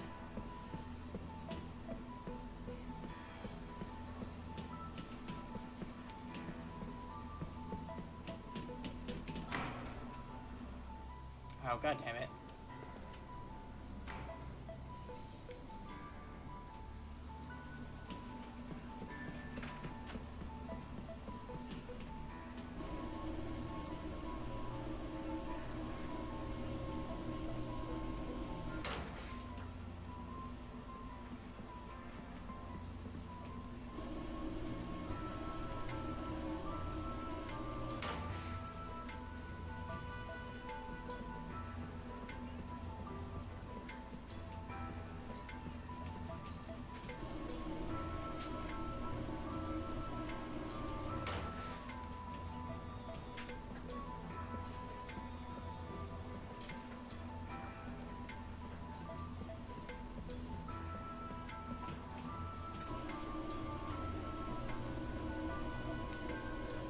don't see it.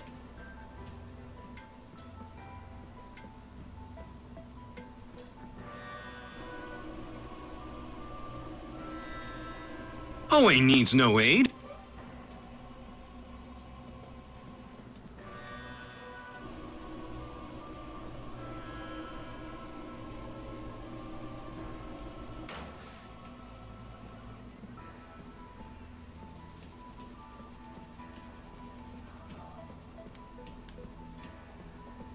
No!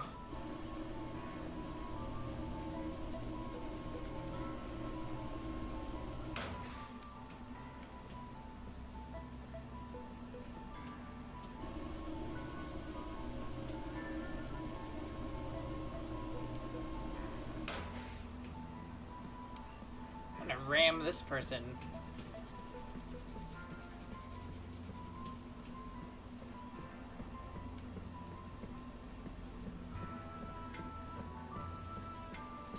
Nah, still nothing to ram.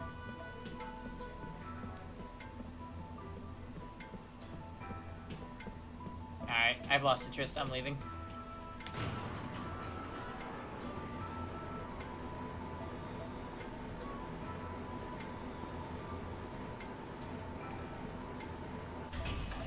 Why do you have to ride it first?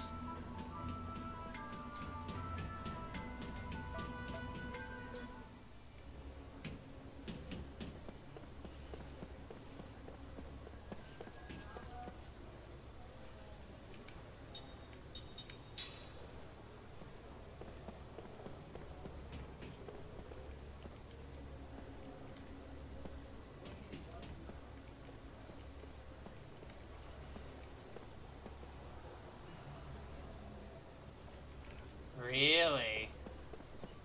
That's random. What do you get for doing it?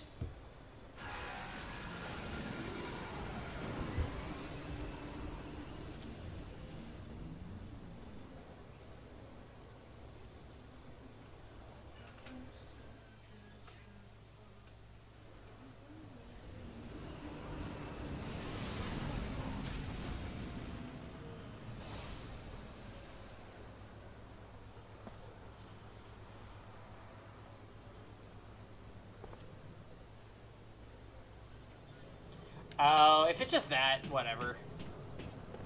I'll try it on our way back, maybe. Probe.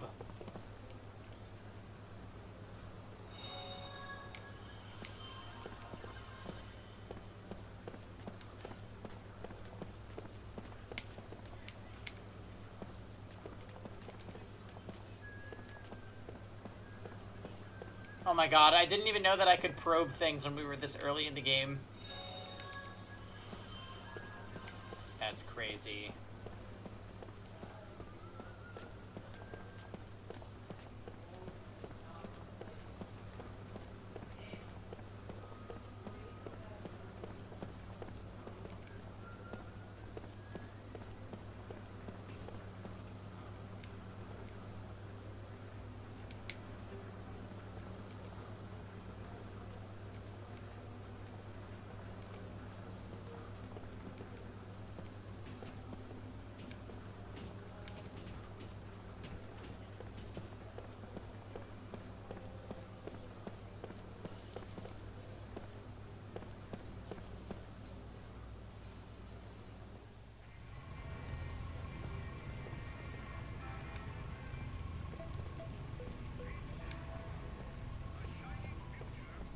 Two treasure chests? Oh my god. How did I not see that?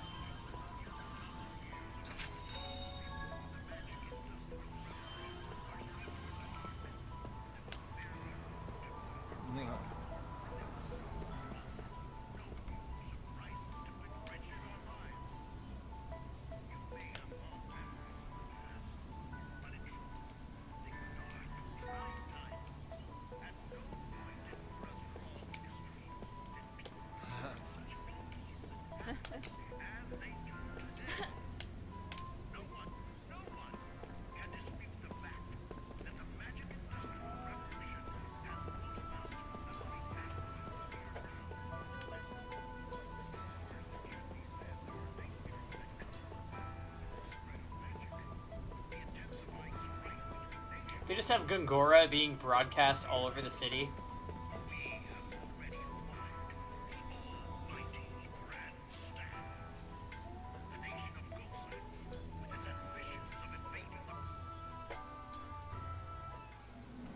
Shit, I didn't mean to come this way.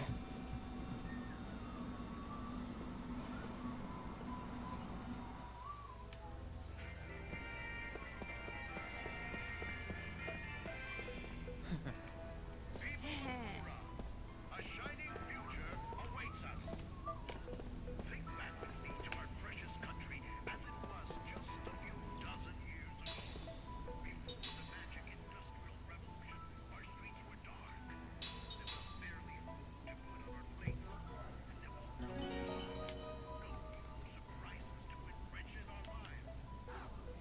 You may have fond memories of the past, but in truth, they were dark, trying times. At no point in Mura's long history did people feel such peace and happiness as they do today. Oh shit, this guy tells us where the seals are? The fact that the magic industrial revolution has brought about the great aqueduct Okay, so Urabek alleys. whereas the cat Oh, he only tells us about one at a time? with the spread of magic, the intensified strife between nations.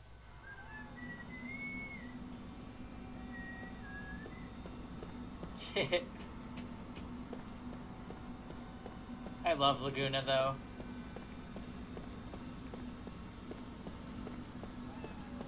Oh, was that you, Kevin?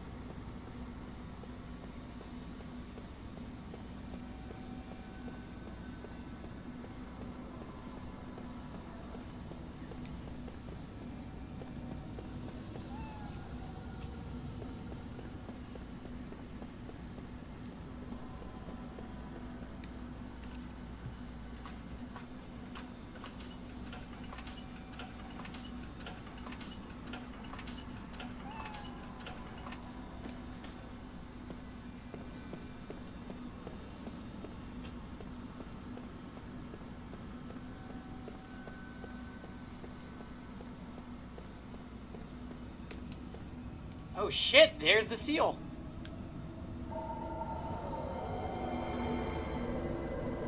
That was fast. Royal Knight Sword, Royal Knight Ring.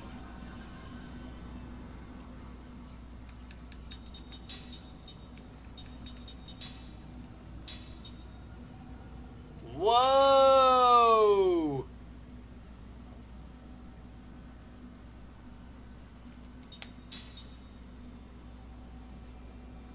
Frequently neutralizes enemy GC. Massive damage on machine and magic enemies. Holy shit. Yes. Gotta use Tolton now? Ha! Gotta go mix another drink is what you meant to say, Solomon.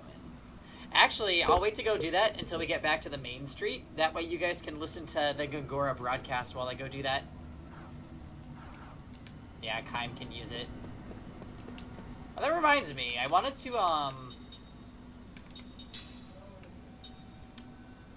make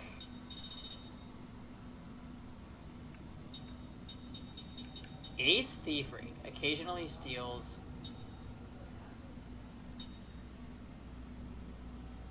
rare items.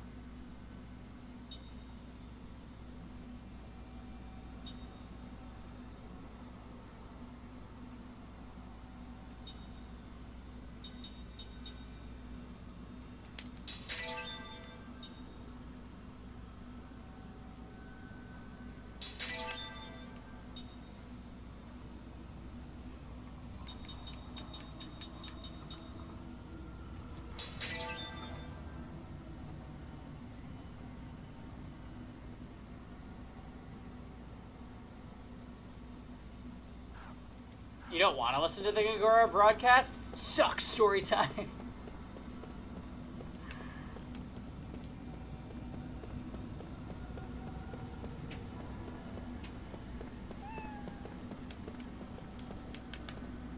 All the Kevins in this back alley keep speaking up. Isn't that right, Kevin?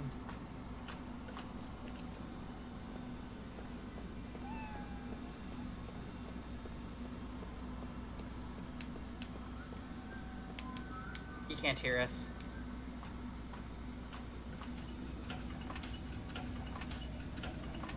Nope.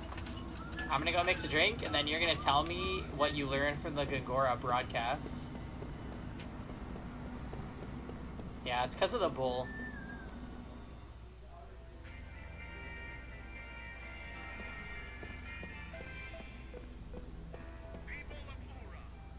Oh, good. There it is.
I'm gonna kill you!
Well then, Kevin.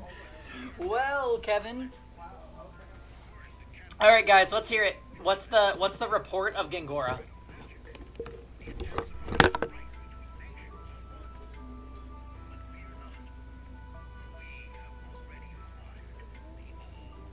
He's still talking?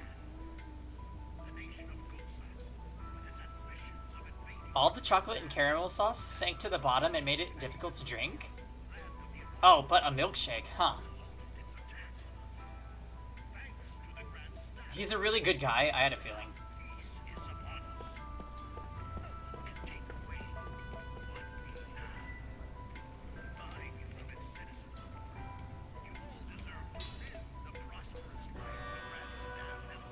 A mansion! Oh no!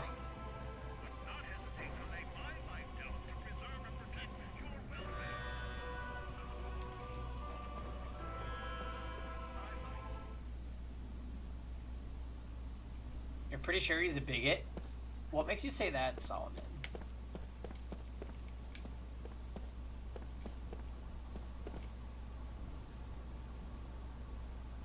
Hey, Spectro. Look, you see that hole? That was made by a Goatson tank. My cousin was seriously wounded by that Goatson attack. I'll make them pay for this. Dream sequence number 8. La, la, la, la, la.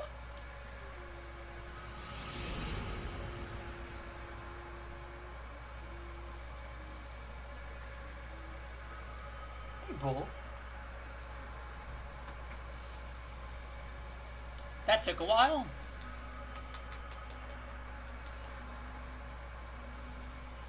Yeah, at least the dreams are well written. Hi. Hi, puppy dog. Oh, you're... I'm not worried. An old soldier's legacy. Keim spent the entire summer surrounded by a fence that towered over him. Oh, he was needs no trapped aid. And a prisoner of war camp. It was a terrible mistake. Not his, but the dim-witted, cowardly commander's. Keim was a mercenary attached to the man's regiment. They were invading the enemy's main port city when the officer miscalculated at the end and the unit's line of retreat was cut off. While the troops were prepared for an all-or-nothing charge, the commander almost casually opted for surrender. Don't worry, he said to his men before they were locked up. Whatever happens now, the ultimate victory in this war will be ours. Instead of making a stand and dying for nothing, we'll be much better off if we just quietly let them take us prisoners. Let them take us as prisoners of war. We'll be liberated right away in any case.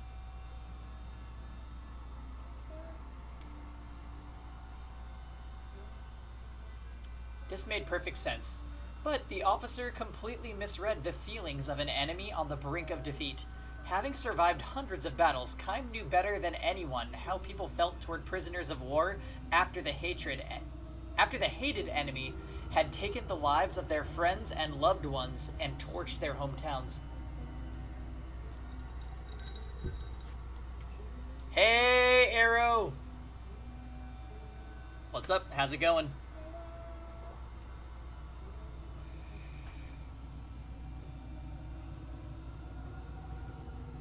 To the members of his platoon, at least, as they were preparing to enter the camp, he whispered, "You better forget about any rosy pictures. This could be worse than the battlefield."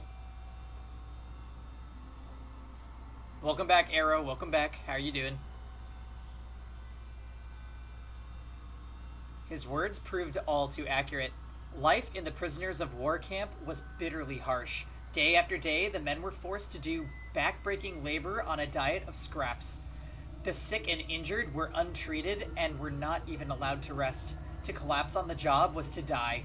Indeed, several of the prisoners died not by collapsing on the job, but from brutal beatings for minor infractions. You're trying to change away from Spectro, but that's the iconic legendary name. Everyone with access to the camp, both the soldiers assigned to guard duty and ordinary citizens with business there, looked upon the prisoners with hatred in their eyes.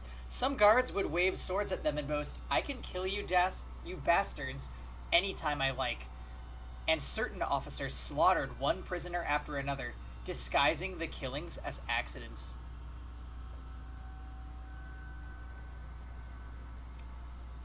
Even as they tormented the prisoners, such men were suffering the deaths of their families and friends in the war, and spending their days in fear of the coming invasion. The camp was a place ruled by hatred and revenge, but also a place shrouded in uncertainty and fear of the day when the captives would become their captors. This tense, complicated atmosphere ate away at the spirits of all, friend and foe alike. The horror of war lay not only in the mutual killing of enemies clashing on the battlefield, but even more so in places such as this that were far from the front lines. Kime knew this with every bone in his body. A month passed after the platoon entered the prisoners of war camp. The enemy troops were thoroughly exhausted. The fall of the capital was said to be imminent. In spite or because of that, life in the camp was worse than ever.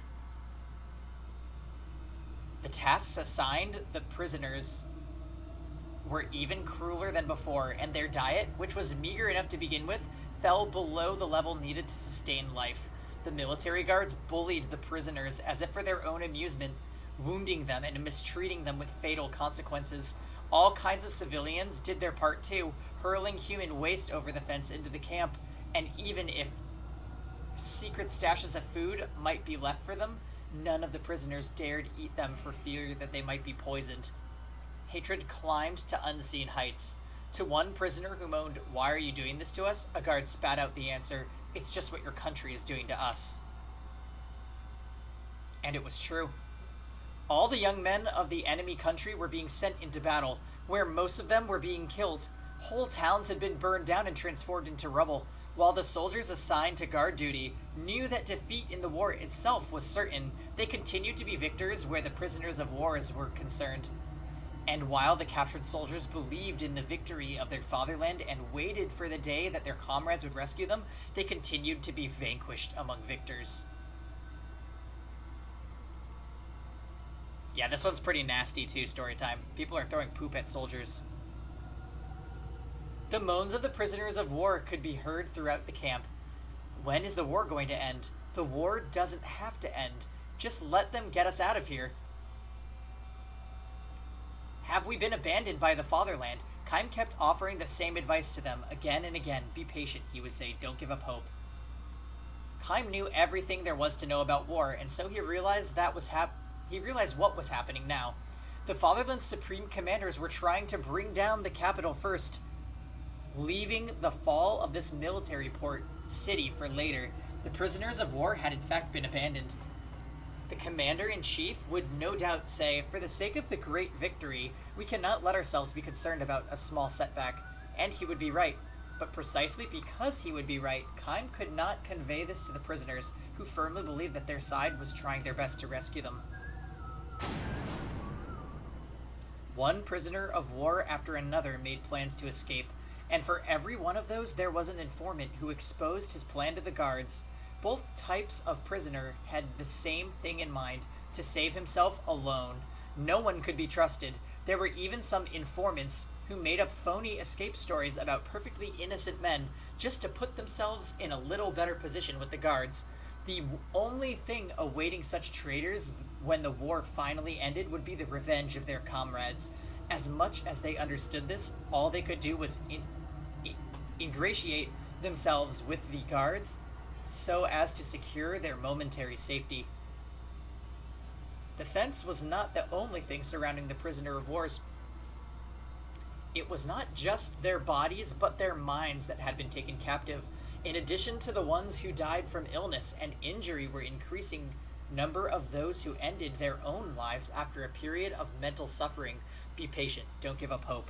Kime's words gradually ceased to make an impression on anyone. After the men had been prisoners of war for 2 months, a new guard took charge of Kime's barrack. In place of the young warrior who had been guarding them came an old soldier. His name was Jemmy. When he introduced himself to the men, he remarked with a grim smile, "Things must be getting pretty desperate if they're calling up an old goat like me." The young guard had been sent to the front lines. This probably meant that the battle for the capital had entered its final phase. I tell you, this war is almost over. In another month, you young fellows will be on the other side of the fence, and we'll be locked in here. Our positions will be completely reversed. Jemmy needed no prompting from the prisoners of war, and his voice contained none of the hate-filled agitation of the young guards. All you fellows have to do is hang in there a little longer, be patient, and not give up hope. His words were almost identical to Kime's, which meant that Jemmy, like Kime, had experienced many a battle over the years. We may be in different positions, but deep down we're the same. You men are unarmed prisoners, and we'll be under your control as soon as you come to occupy the country.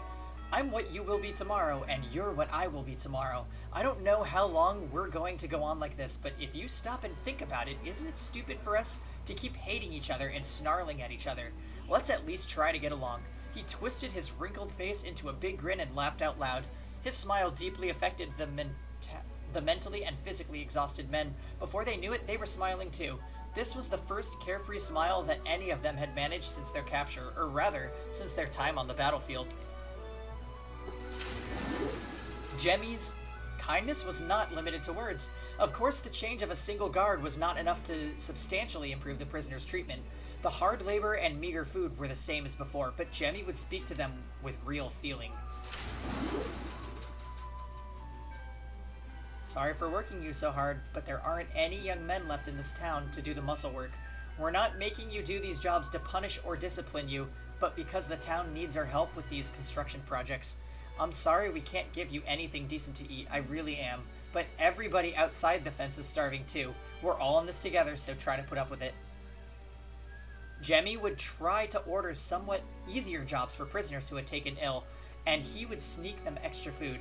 That is the kind of guard he was. The prisoners started calling him Uncle Jemmy, and would even joke around with him sometimes. We'd be way better off if the other guards were like you, Uncle Jemmy, said one prisoner to Jemmy, who nodded sadly. I'll tell you what, Uncle Jemmy, said another prisoner, if I had known that there were people like you in this country, I never would have volunteered. I'm not forgetting my place as a prisoner of war, but let me shake your hand once. Jemmy allowed himself the faintest of smiles at this and gave the man his hand. You know something, Kime? Jemmy said, sitting down beside Kime during a break in the heavy lifting.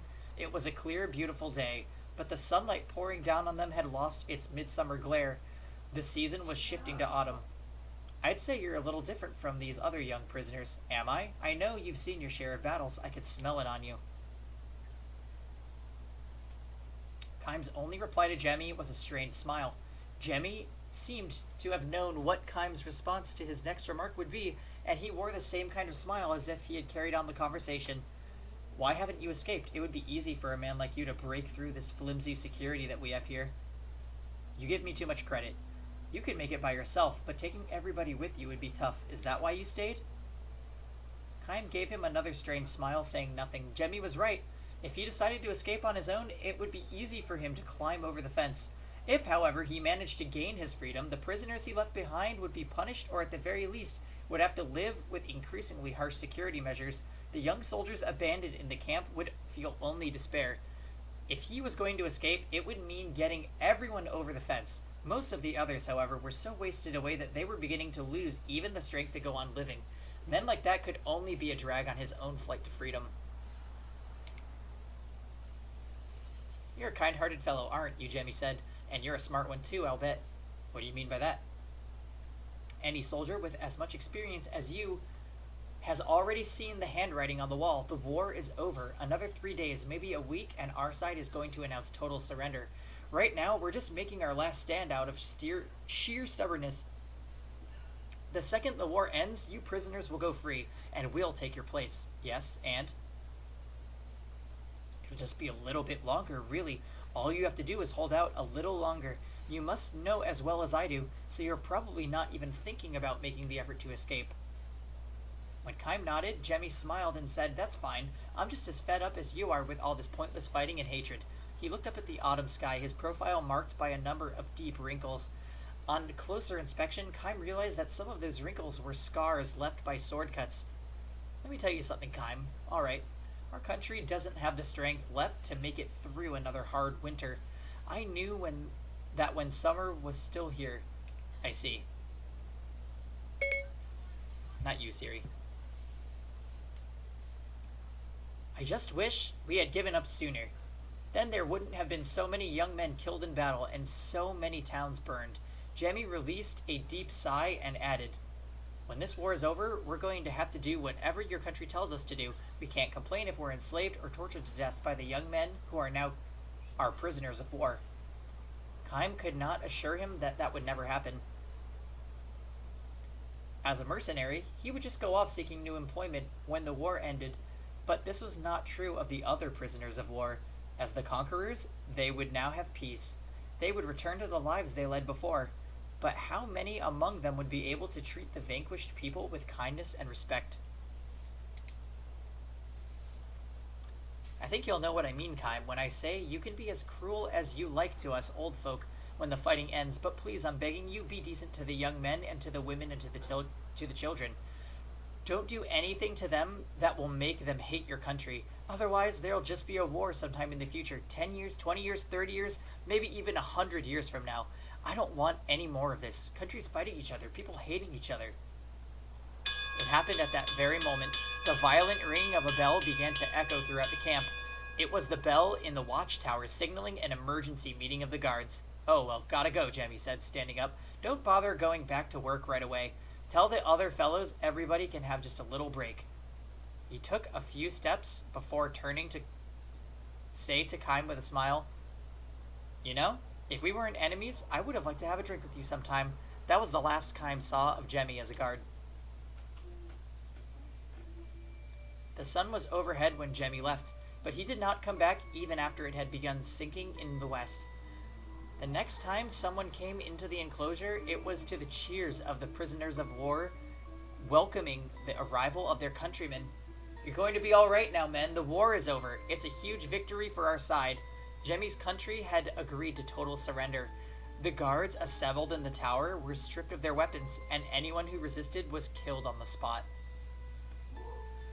Get a move on there. Hurry up! The soldiers who, until a short time ago, had ruled the camp were herded into the enclosure with whips and under the threat of drawn swords. The prisoner of wars, who until only moments ago had been under the rule, now lined up to stare at their former guards, and before they knew it, the guards were being cursed and stoned.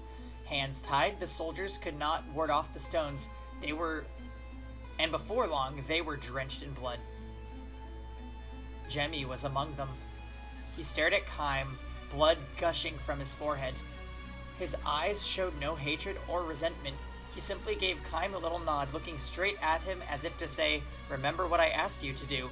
Kime shouted to the men surrounding these new prisoners. Stop it, they've surrendered, leave them alone. But, liberated from the fear of death and from days of humiliation, his young comrades, wild-eyed and screaming like animals, went on stoning their former guards. Can't you see who this is? It's Uncle Jemmy, stop it! One of the soldiers gave him a contemptuous snort and all but spit out the words, the old bastard was just sucking up to us for when our side won. Another soldier, the young man who asked to shake Jemmy's hand that day, shouted, he might act like a good guy, but an enemy's an enemy. And besides, he's just some old geezer from a country we pounded into the dirt. He threw another stone at Jemmy. Kime's shouts did no good. He started grabbing hands that were readying to hurl stones and smashed people in the face. But no one would listen to him. The commander of the troops that had galloped to the rescue just grinned and said, good, get it out of your system. And he handed swords to the unarmed men. Kill them all and raise some victory cries while you're at it. Think of the humiliation you endured as prisoners. Now's the time to get even. No, stop it, Kime shouted. The war is over. Wait, I know you. You're a mercenary. You're just spouting a lot of nonsense. A few good sword thrusts could shut that mouth of yours. The commander's aides took this as a signal to surround Kime.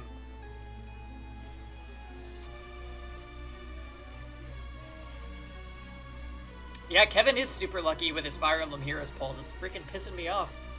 I rolled that banner like 3 times and all I got was a Hellbindi.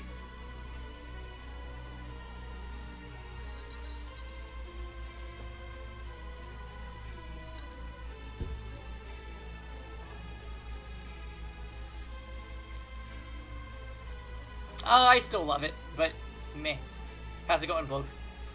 Don't waste your time on him, men. Warriors of our beloved fatherland. Kill these soldiers first, and then we can attack the town. Set fires, take the women, we won this war. This town, this country, everything belongs to us now. The commander laughed out loud, but in the next moment, his smile turned into a grimace. His aides were falling to the ground. Kaim had grabbed a sword from one of them, and now it flashed on his hand. Traitor! Somebody take him down! Kaim swung around and started for Jemmy.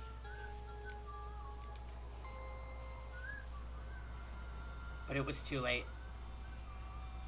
The soldiers were already slashing wildly at the former guards, who had no means to defend themselves. Standing amid the hellish scene of human butchery, Kaim saw it happen. The old soldier, who had been kind because he knew all too well the link between war and hatred, fell to the ground without uttering a word, a hateful blade thrust into his back. Kaim made a break for the camp gate. He ran for all he was worth, a soundless roar reverberating inside him. Why did people have to hate each other so? Why did people have to fight each other so? And why was it impossible for people to stop fighting and stop hating? He did not know the answers to these questions. Saddened and frustrated by his own incomprehension, Kaim ran at full speed through the rubble of the town to Jemmy.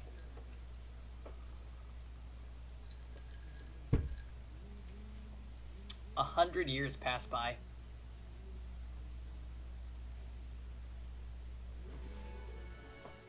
This is it, Kaim, the commander says with a smile. I am enormously grateful for the magnificent job you've done. You can name your own reward when this war is over. The last great offensive is about to begin. This should bring the war to a close. It has taken 100 years. After all these long, long years as a vassal state, the country that lost the war the year Kaim was a prisoner had raised its banner against the ruling power under which it endured such suffering in the last war. The defeated country has spent 100 years nurturing its hatred for the ruling power, passing the hatred down from parent to child to grandchild. The country that won the war 100 years ago was too filled with a ruler's arrogance and insensitivity to notice what was happening. The only things that it has handed down from parent to child to grandchild are the scorn and contempt for the inferior country under its sway. This war ends with almost disappointing ease. The results are the exact opposite of the war 100 years earlier. No one knows on which side the goddess of victory will smile if yet another war occurs 100 years from now. Alright, Kaim, name your reward. Kaim answers the commander's question softly. I don't need a thing. Why not? It's true that you're a mercenary, but you far outdid the regular troops. Our country wants to show its appreciation for your efforts. If that's how you really feel, I'd like you to promise me one thing. What's that? Don't make your enemy hate you. What are you talking about? I'm talking about treating people of the defeated country with kindness and respect. A shocked expression on his face. The commander laughs and says, Aren't you the soft-hearted one? Kaim, however, is deadly serious. This is the legacy of an old man from your own country that left me 100 years ago. Enough, says the commander, still looking shocked. Dismissed. Kaim himself has no hope that Jemmy's legacy will be fulfilled. The 100-year journey he has taken since that fateful day in the camp has shown him only the selfishness and stupidity of the human race. It will be the same from here on out as well. Indeed, nothing has changed since the long before he met Jemmy. Since long before he met Jemmy. And yet, back at his post, Kaim grips his sword and holds his breath. It will change someday. They will see someday. I want to believe that. Unless I believe it, I can't go on with my endless journey. You know what I mean, don't you, Uncle Jemmy? Eyes closed, he can see Jemmy's face, smiling sadly. The orders go out to the entire assembly force. Charge. Within the rising clouds of dust, Kaim grips his sword and starts to run.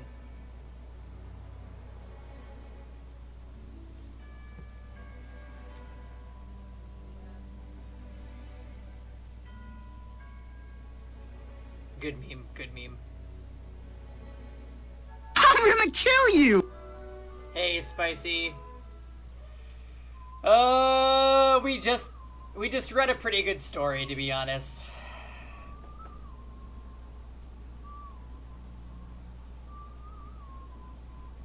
You guys, was that story 7 or 8 this stream?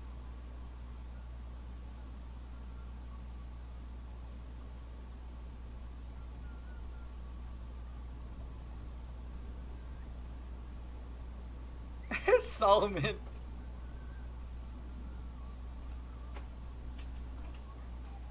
Yeah? It mirrors what's happening between Gotha and Ura. That's a good point. They're optional, Spectro. I'm not sure how closely you've been paying attention to the game, but your main characters are all immortal. So the things that they've seen in their life come back to them via dream sequences. They also lost their memories at a point because of the big bad guy. Hey, Ray, welcome back. So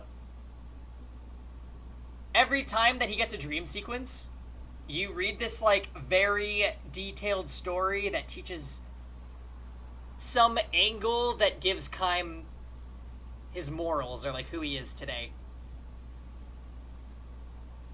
They are technically optional. You don't really need to read any of them. You could press the B button right when you get the dream sequence. But that... We've been live for 6 hours. I have read 8 dreams. That's kind of a messed up ratio, considering how long they are.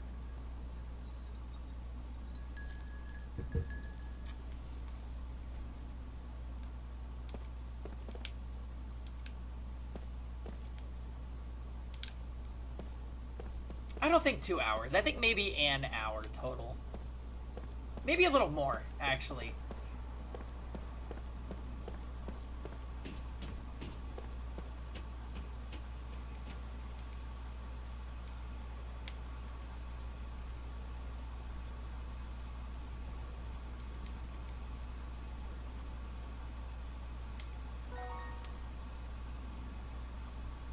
The best optional lore in a game, yeah.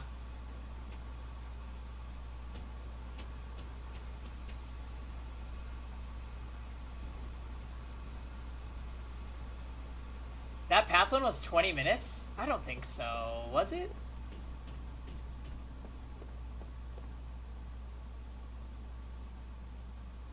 Oh, shit. Seriously, story time? That's kind of insane.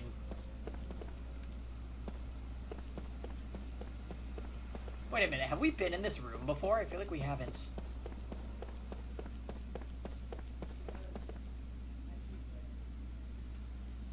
Oh my god, it feels short to me.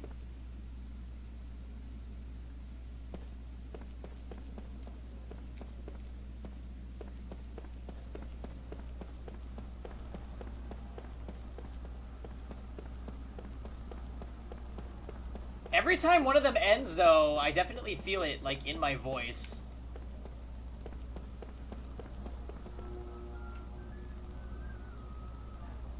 Time flies when you're crying your eyes out.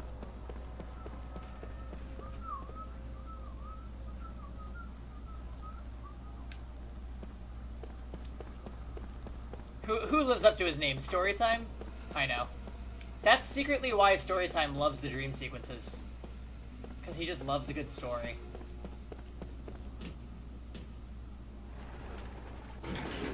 So, Spicy, Ray, what are you guys up to today? How was your Wednesday?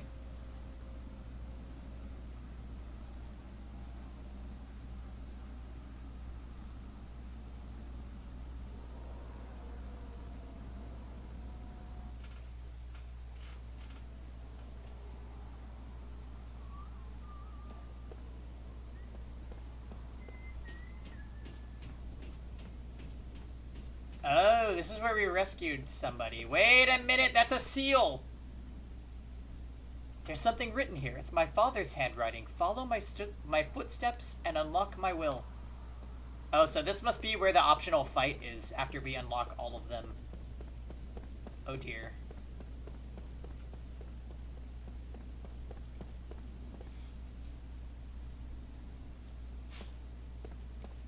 What the heck? You started playing FGO? Well, let me tell you this, Spicy. Kevin would not approve. It's Thursday mornings, so work. Oh, snap. Where are you from, Ray?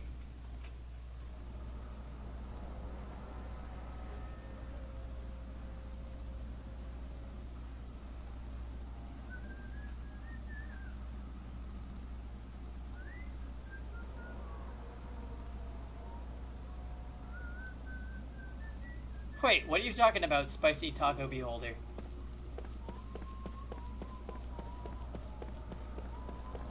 You know what, guys? I'm just confused now.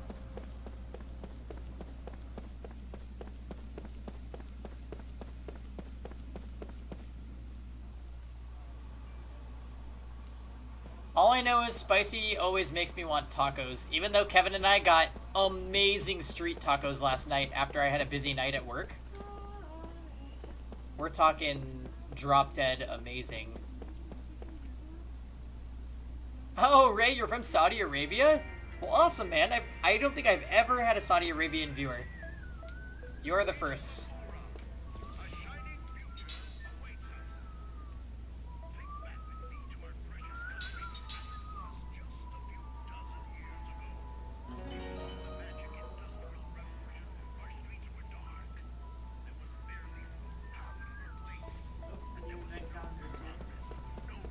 Was that good? Alright, let's hear it. Interesting. We're having a special heroes banner on the next.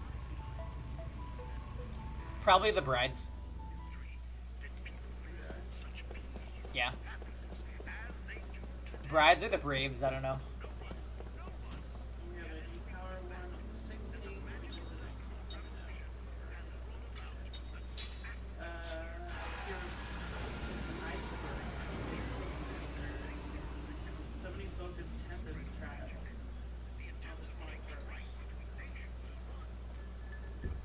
the 21st. Suzuka from what, Spicy?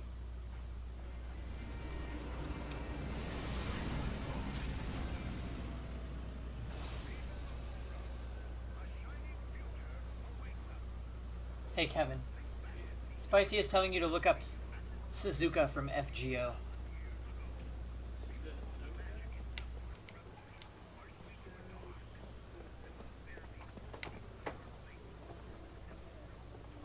You know what? My dad works in a magical production factory. He's the boss of the whole place. I'm not the boss of anything, really. I'm just glad she's proud of me, though. Everything I do for her.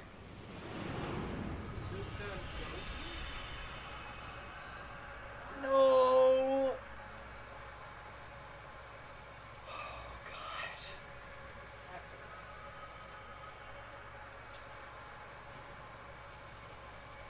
Right when I saw the scene change, I was like, oh. Yeah, blood!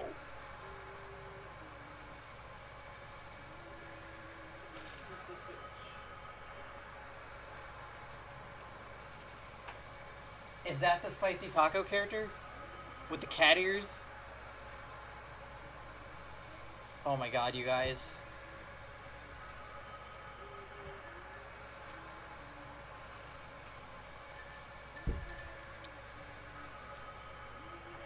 That is the Spicy Taco character?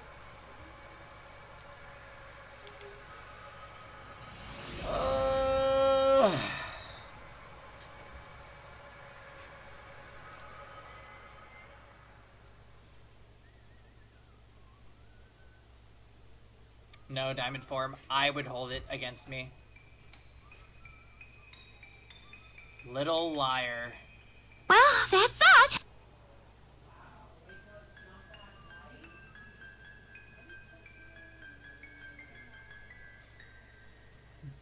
Oh, Bull.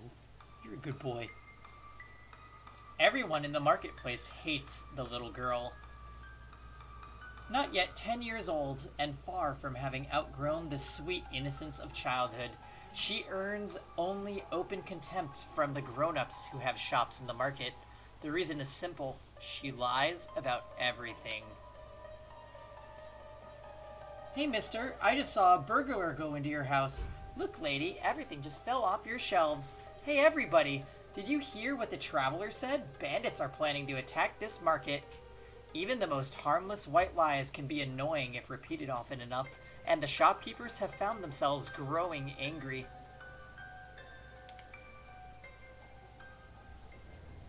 You better watch out for her too. The lady greengrocer warns Kime. Nobody here falls for her lies anymore, so she's always on the lookout for newcomers or strangers. Somebody like you would be the perfect target for her. She could be right. Kime is new to the town. He arrived a few days ago and has just started working in the marketplace today. Alright, later, Ray.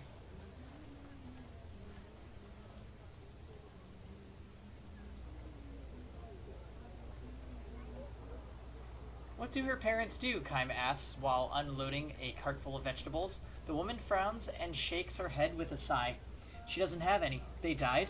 The mother did, at least. Maybe 4 or 5 years ago. She was a healthy young woman who never so much as caught a cold in her life. Then one day she collapsed, and that was it for her. How about her father? She sighs more deeply than before and says he left to find a job in the city.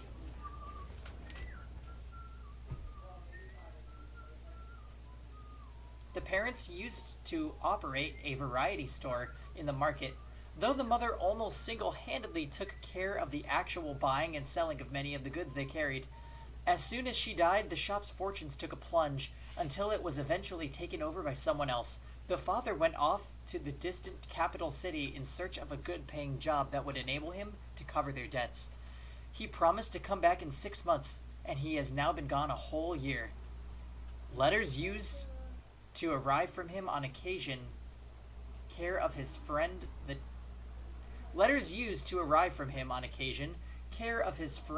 tailor, but those two gave out about 6 months ago. I guess you could say it's sad for such a little girl to be waiting around for her father to come home, but still, the girl now sleeps in a corner of the communal storehouse run by the people of the marketplace. We all used to talk about taking care of her, to be stand-in parents for her until her father comes back. This is no surprise to Kime. He knows from his own experience that all the people who work in the marketplace, and not just this plump, kindly woman, are good-hearted and generous, despite their limited means. Otherwise, they would never have hired a stranger like himself. But long before that first 6 months went by, we were all heartily sick of her. She was a sweet, simple girl while her mother was alive, but this experience has left her kind of twisted. All her sweetness is gone. Of course, we all feel sorry for her, and we take our turns feeding her and dressing her in hand-me-downs, but the way she keeps telling lies to all the grown-ups, nobody really cares about her anymore. Why can't she see that? She must be lonely, don't you think? With a pained smile, the woman shrugs and says, "That's enough gabbing for one day. Work, work!" And she goes back inside the shop. Plump is a funny word. Kime is sorting the vegetables he has unloaded in front of the shop when he hears a little voice behind him. "Hi, mister. You new here?" It's the girl. Uh-huh. "You're not from the town, are you?" "No, I'm not."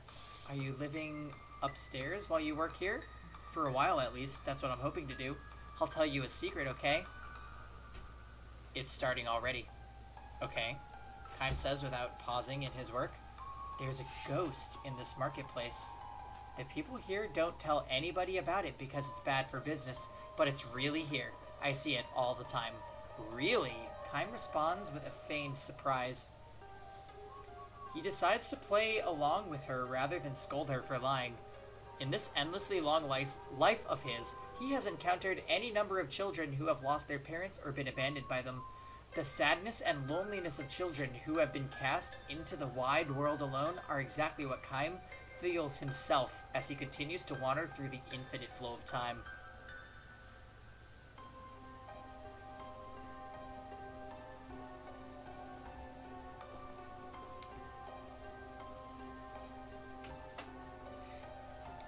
Hey, John. "What kind of ghost?" "A woman, and I know who she is. It's a ghost of a mother who lost her child. Her little girl, her only child, died in an epidemic. Overcome with grief, the mother chose to die, and now her ghost appears in the market every night, searching for her daughter. The poor mother, she killed herself so she could be with her daughter, but she can't find her in the other world either. So she keeps looking for her and calling out, "Where are you? Hurry and come with mommy to the other world." The girl tells her story with deadly seriousness. "Don't you think it's sad?" she asks Kaim. She actually has tears in her eyes, which is precisely why Kaim knows she is lying. Even if he had not been warned by the woman, he would know this was a lie based on what she told him about the girl's background. Kaim carefully arranges bunches of well-ripened grapes in a display crate and asks the girl, "Why do you think the mother can't find her daughter?" "What?" The girl asks him with a dazed stare. "Well," he explains, "the girl is not in the other world, and she's not wandering around in this world, so where is she?" Kaim does not mean this to be a cross-examination. He simply feels that someone who lies out of sorrow can have a far easier time of it by recognizing the lie for what it is. The loneliness of a girl who has lost her mother and been abandoned by her father consists not in telling one little lie, but in having to keep on lying. Now that you mention it, that's a good point, the girl says, smiling calmly. Really, where did the girl go? Kaim momentarily considers pointing at the girl as if to say, "Right here." But before he can do so, she continues, "This is the first time anybody ever asked me that. You're kind of different. I wonder." "No, you are. You're different," the girl insists. "I think we can be friends." Her smile deepens. Kaim smiles back at her, saying nothing. Just then, they hear the lady greengrocer coming from the back of the shop, and the girl dashes away. Just before she disappears around a corner into the alleyway, the girl gives Kaim a little wave as if to say, "See you soon." For the first time, the face of the girl, with the all too grown-up speaking style, shows a hint of childishness befitting her years. The girl begins coming to see Kaim at the shop several times a day when the lady grocer is not around. She tells him one lie after another. "I baked cookies with my mother last night. I wanted to give you some, but they were so good I ate them all. Bandits kidnapped me when I was a little baby, but my father came to save me and beat up all the bandits so I didn't get killed. My house, it's a big white one at the foot of the mountain. You're new here, so you probably wouldn't know it. It's the biggest house in town." "Oh, you don't have family? You're alone? Poor Kaim. I wish I could share some of my happiness with you." All her lies are born of sorrow, sad, lonely lies. She could never tell to marketplace people who know her background. At the end of every chat with Kaim, as she is leaving, the girl holds her finger to her lips and says, "This is just our little secret. Don't tell the lady grocer." Of course, Kaim says nothing to anyone. If he happens to find himself in a situation where the market people are speaking ill of the girl, he quietly slips away. Tux, this is the 9th one. Lies and disparagements are funny things. They don't take shape because someone tells them, but rather because someone listens to and voices agreement with them. A truly isolated individual can never speak ill of anyone. The same can be said regarding lies. Because she has someone to tell her lies to, the girl need not fall into the abyss of true isolation. To protect her small, sad share of happiness, Kaim plays the role of her listener, raising no objections. Voiced by LPT, yes. I actually feel like I'm voicing an audiobook. I read 9 of these this stream. One day, when the girl comes to see Kaim, she takes special care not to be noticed by the lady grocer or by the owner of the neighboring shops. "Tell me, mister, are you planning to stay here a long, long time?" "No, I'm not," Kaim says, continuing to unload vegetables and fruit. "You'll be leaving when you save up enough money?" "Probably." "But you don't have enough yet?" "I'm getting there," he says, turning a strange smile toward the girl. I definitely just butchered that. Toward the girl.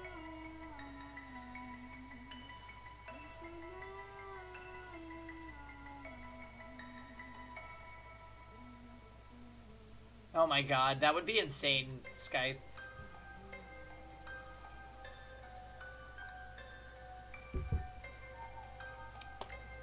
If anything, this game is strengthening my reading aloud skills, right?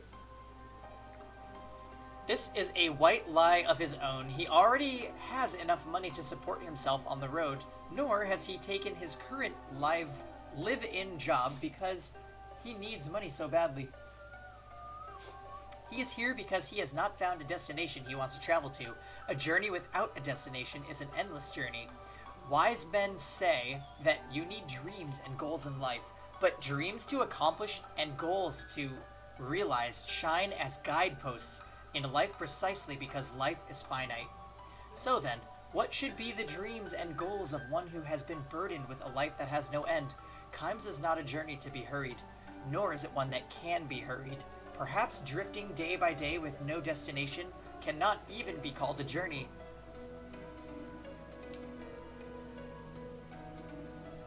If I were you, says the girl, I would get out of this marketplace as soon as I had saved up enough for 2 or 3 days of traveling. Kime responds to her with a silent, pained smile. What would be the look on the girl's face if Kime were to tell her, I'm staying here for you? I'm finding the meaning of my life for now in providing you with a listener for your lies. The moment these words come to mind, words he can never actually speak to her, the girl looks around furtively and says in a near whisper, if you want to get out of here soon, I know a good way to do it. A good way? Sneak into the tailor's and steal his money. There's a little pot in the cabinet at the back of the shop. It's full of money. Are you telling me to steal it? Yes. She looks straight at Kime without the slightest show of doubt in her eyes. In all seriousness, she goes on to explain that tailor deserves to have his place robbed. The money in the pot, she says, is tainted. I know this girl, a good friend of mine, she says, and it's so sad about her. Her mother died, and her father went off to work in the capital, and she's all alone. Her father was supposed to come and get her after 6 months, but she hasn't heard a thing from him. Yet another lie born to sorrow. Kime calmly asks, is there some connection between your friend and the tailor? Of course, she says. A close connection. That's really what's really happening is that the father was sending her money every month the way he was supposed to help make her life in the town a little easier, and he kept writing to her. He wanted to tell her he found a good job in the city and she should come live with him right away. He's too busy to come for her, so she should come to him. And he sent her money for the trip, but none of the letters or money ever reached the girl. And why do you think that is? Before Kime can answer, the girl says, the mistake he made was to send the letters and money care of the tailor. He's been keeping all the money for himself. Kime looks away from the girl. In order to prop up one sad lie, the girl has piled on a still sadder one. A lie that can hurt another person. This is the saddest thing of all. The lock on the tailor's back door should be really easy to break, the girl adds, and she gallops away without waiting for Kime's reply. But what if she's telling the truth? The girl comes running into the grocery store the next morning shouting for the owner. She says directly to the woman, not to Kime, burglars broke into the tailor shop last night. She says she saw a number of burglars sneaking in late at night after the marketplace emptied out.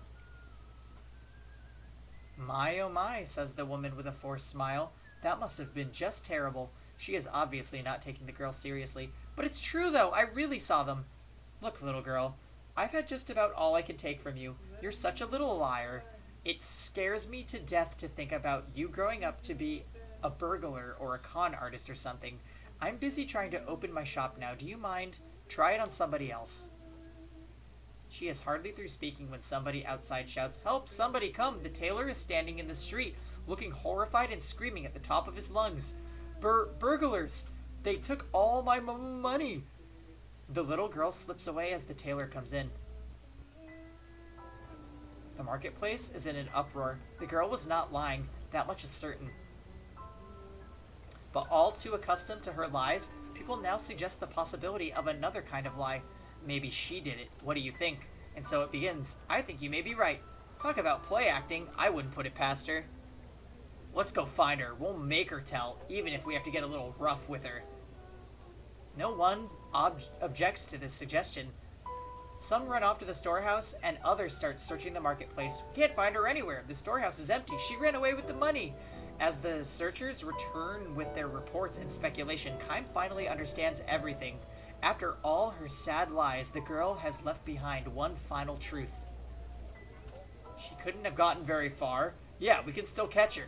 The little thief. Wait till I get my hands on her. The men rage and the women fan the flames. Good, give her what she deserves. We were so nice to her, and now look how she treats us. We can't let her get away with it. A dozen men start to run after her, but Kime stands tall in the road, blocking their way. Hey, move it! The men are out for blood, but Kime knows if he felt like it, he could knock them all down, and they wouldn't be able to lay a finger on him. Instead, he relaxes his powerful stance and throws a leather coin pouch on the ground in front of the men. The stolen money is in there, he says. What? Sorry, I stole it. A confused stir quickly turns into angry shouts. Kime raises his hands to show he will not resist. Do what you like with me, I'm ready. The lady grocer breaks through the wall of men shouting at him. How could you do this, Kime? I wanted the money, that's all. And you're not just saying this to protect the girl? The women's intuition is too sharp.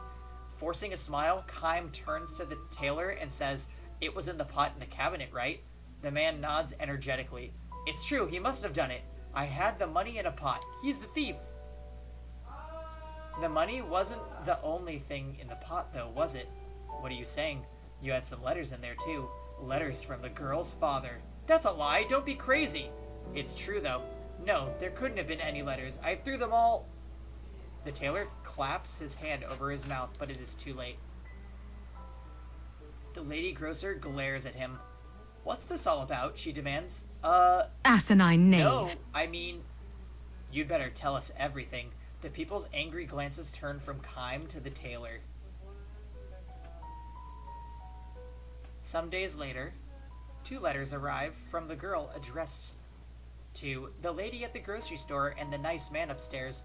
Kime's letter says the girl managed to find her father in the capital. He has no way of knowing if this is true or not. It is hard to imagine a little girl finding her father in a big city so easily without knowing his address or workplace. Shian, you're still there. Still loving these, huh? Still, he decides to believe it. When the girl's letter says, I am happy now. Human beings are the only animals that lie. Lies to deceive people, lies to benefit oneself, and lies to protect one's own heart from the threat of crushing loneliness and sorrow. If there were no lies in this world, much strife and misunderstanding would surely disappear. On the other hand, perhaps it is because this world is a mixture of truth and lies that people have learned how to believe. When he is through reading the letter, Kime turns to the woman. Concentrating on her own letter, she shyly raises her hand when she senses Kime looking at her. I give up, she declares. Listen to this. I am so grateful to you and the others in the marketplace for all you have done for me. I will never forget you as long as I live. A liar to the bitter end, that girl, she says, smiling through her tears. Holy shit. Alright, so I timed it also. Story time. That was 20 minutes.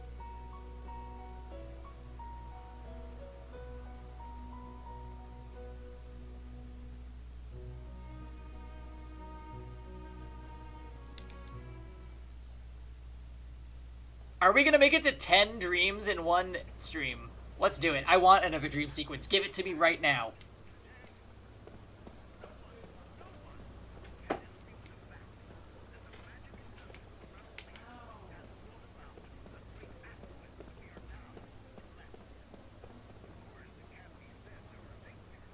That's insane.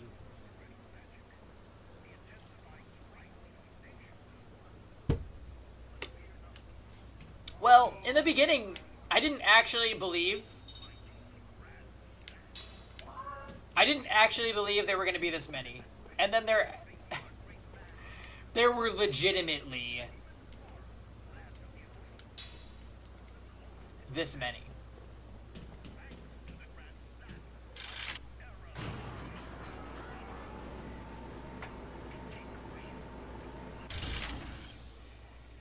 Yeah, I liked that story. You all deserve to live the prosperous life the Grand Staff has granted us. I, Gungora, Station Square Monument. lay my life down to preserve and protect your welfare.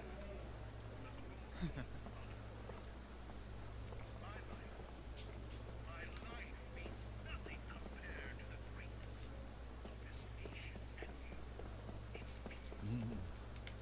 Beloved citizens, take my hand and walk with me into the bright future that awaits our blessed motherland.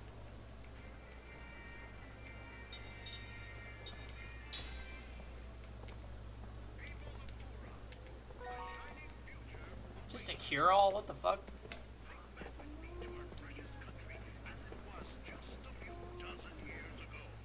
Before the magic industrial revolution, our streets were So wait, where was this item? barely food to put on our plates, and there was no progress, no news. Station Square Monument. You may have fond memories of the past, but in truth, Isn't the Station Square just up this lift? That would have been so easy to find himself.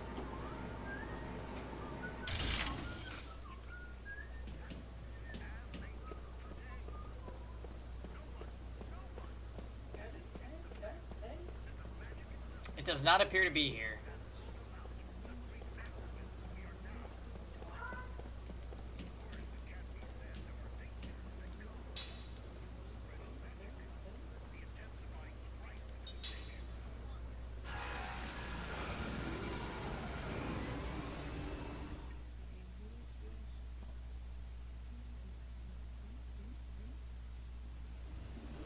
Wait, which one made you rethink your life, Xianzhou? Which story? Because I feel like they've all blended together in my mind. There was the thief girl, the waterfall guy, the prisoner of war camp, the poisonous ice shit.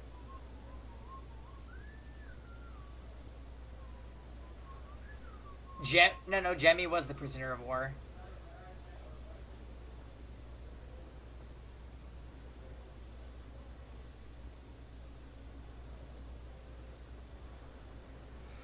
The drugs one. I think that might have been my favorite story in the whole game, to be honest. I was legitimately scared while reading that.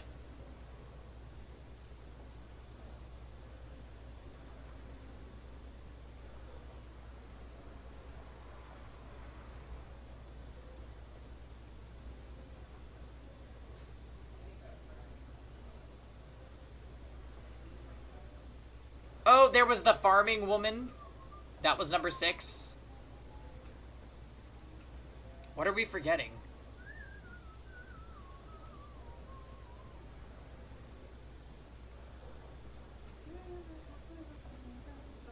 There was a super lukewarm one that we just read that I'm forgetting about.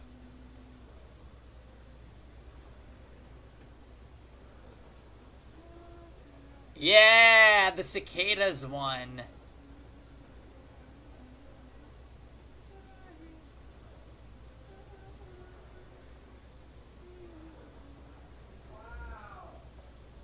I don't know. We're forgetting 3. That's insane, considering I spent 20 minutes reading it.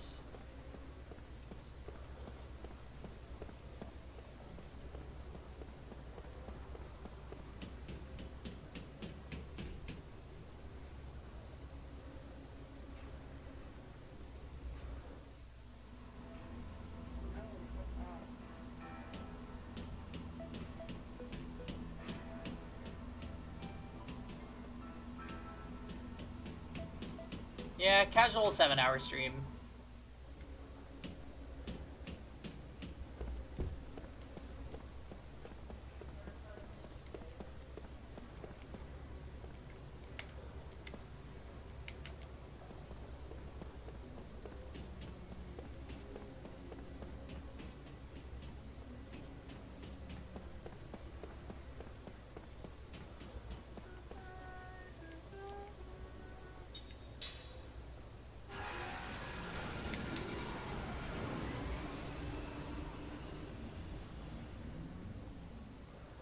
don't even remember what battles look like anymore. Yeah, it's one of those streams where we're just exploring and talking a lot.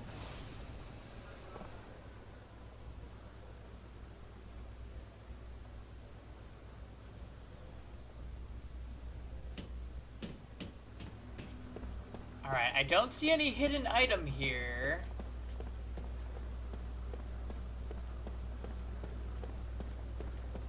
Well, yeah, last stream was super go, go, go, go.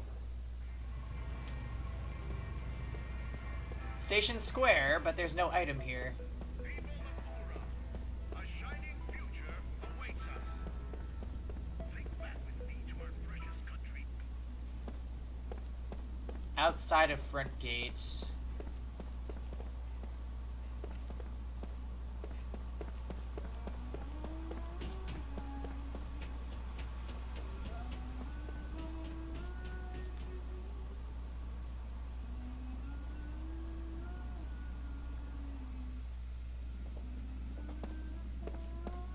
Inside of the castle. No, this is not where we want to be. I don't know where this hidden item is.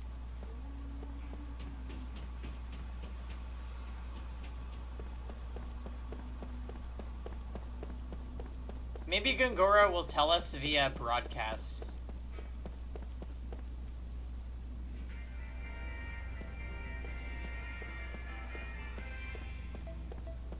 People of Aura, a shining future awaits us. Think back with me to our precious country as it was just a few dozen years ago.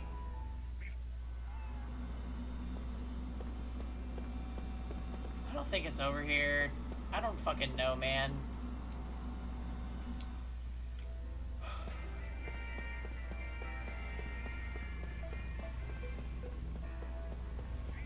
I don't want to look for it. I'm over it.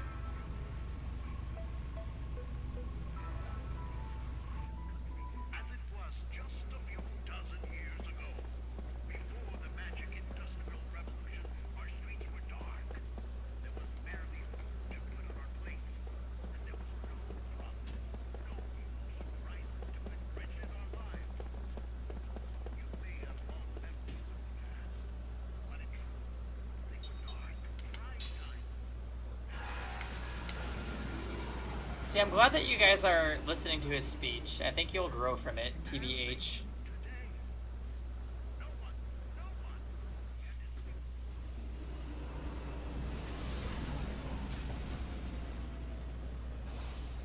Alright, let's get back to the world map. I've had enough exploring Ura.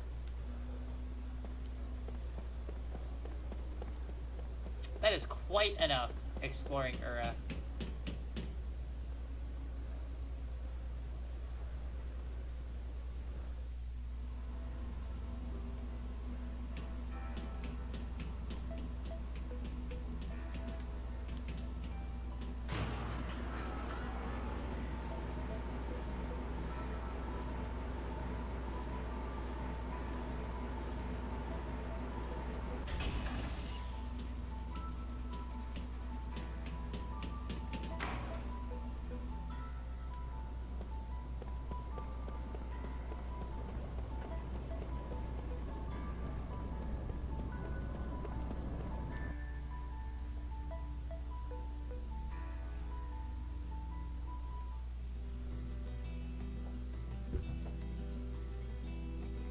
Okay.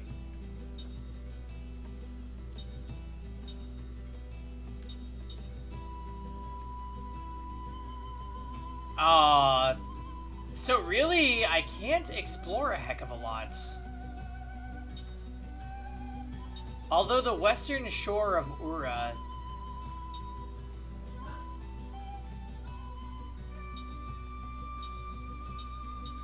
has potential. Seeing as we've never really explored anything. Okay. Wait, what is the Sea of Boss? We haven't been back there.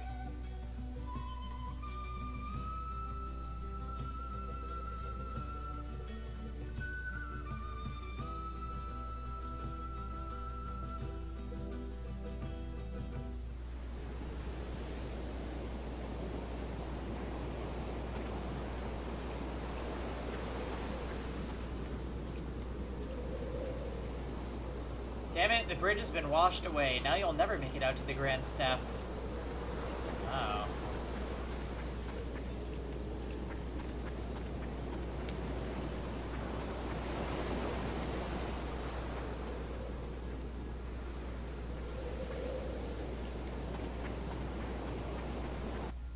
No, you're thinking of the,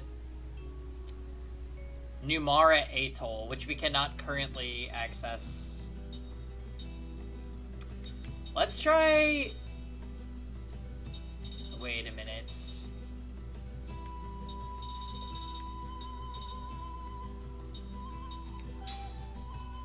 We're gonna go to a port.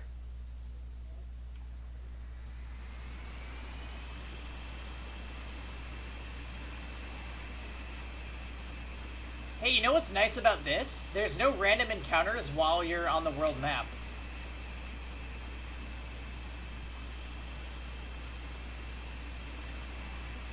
That's kind of beautiful. Getting flashbacks to Dragon Quest.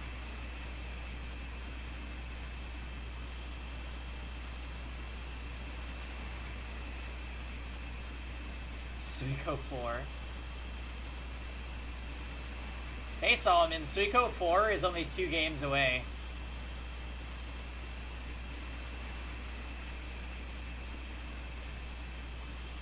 You missed Dragon Quest? It's a really good game.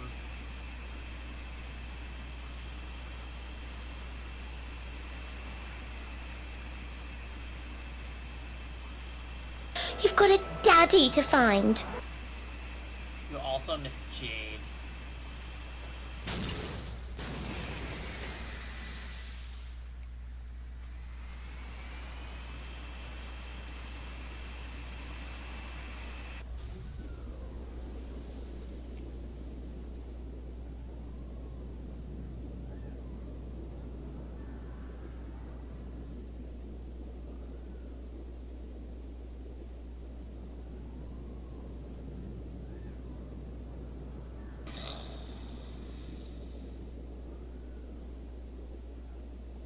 I like the little noises this thing makes.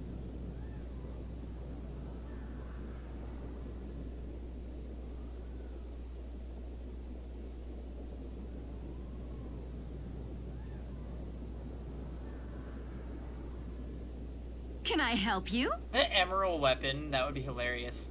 Oh shit, Eddie, what are you doing?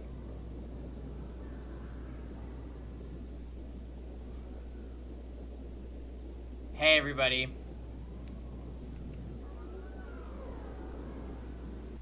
Now I'm over here. Woo. Eddie. Now I'm Yeah. raiding the bedroom. Yeah, Lost Odyssey is a fucking amazing game. I'm glad to hear that you like it, Hell's Outsider.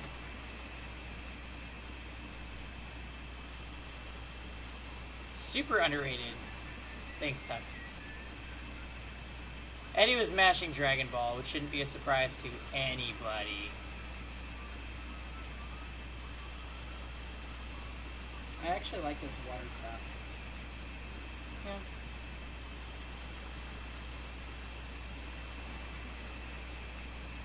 How's no game working out?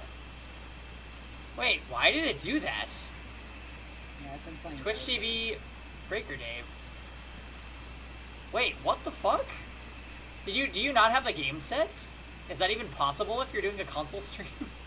I don't know. I've actually never seen the Shadow Command do that. Maybe because I turned my stream off. No, it remembers the most recent game that was online.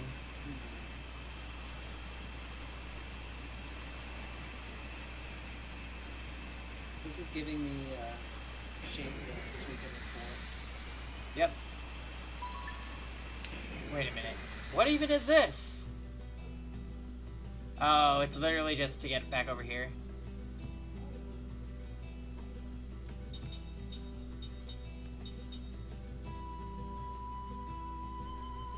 You heard they've been playing no game lately. Like, what the fuck? That's probably just Twitch, if we're being honest.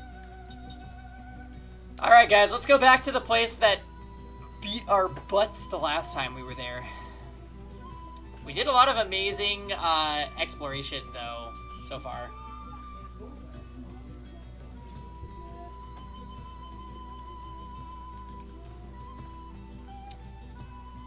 Alright. Waifu bot is hella broken.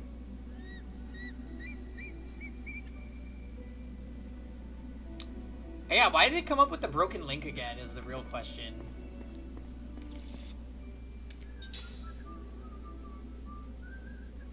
Yeah, it also rolled Laura twice in a row.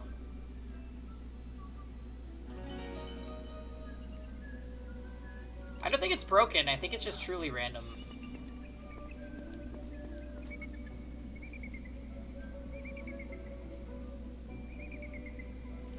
Show us some menus? Wait, what do you want to see in the menu? We're currently grinding our immortals. As is... That's what you do in this game.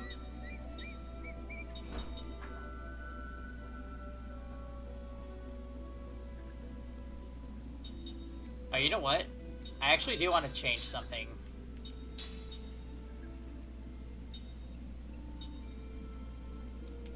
Yeah, we want Royal Knight Ring, which looks amazing.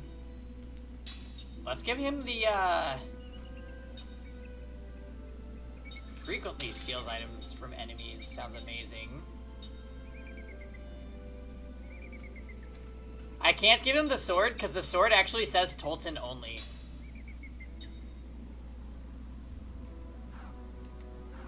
Which is unfortunate. Wait, Kaim also maxed out one of his items.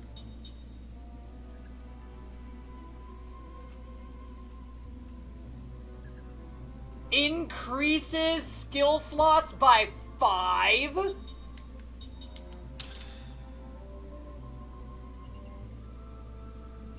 2, 3, 1, 2, 3, 3. 1, 2, 3, 1, 2, 3, 3.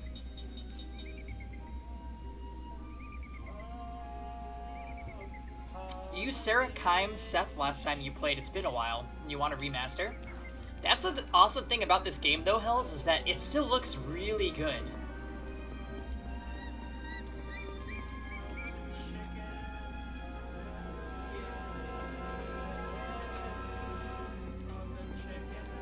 And the music is still amazing. It's still super fun. I think if they did a remaster, I would just want faster load times. That's probably the only complaint I could make about this game. But, story time. Think about this, okay? How old do you think this game is? This game is 12 years old.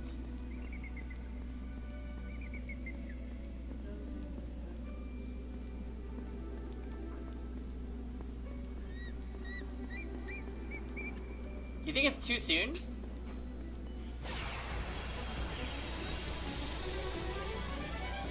I don't know. What?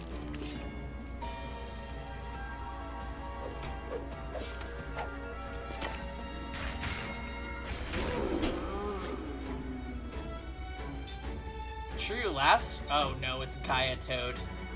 Wait a minute, he's organic, so let's make sure we have something equipped that kills organic.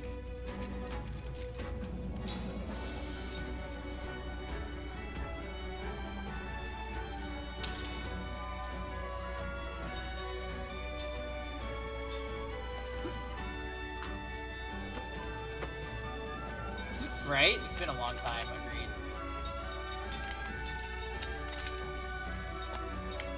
Okay, you also has she has a bio-killer weapon, which is good. Or ring, I should say. I don't remember what these things are weak to. I feel like it's either Winda or Aquara.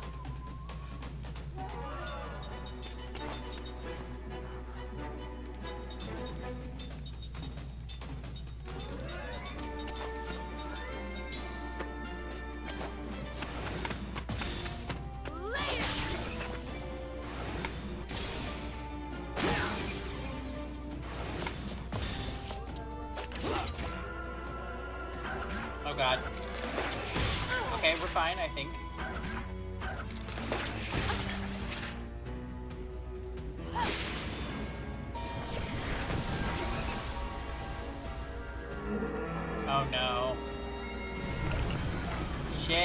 need to equip anti-poison.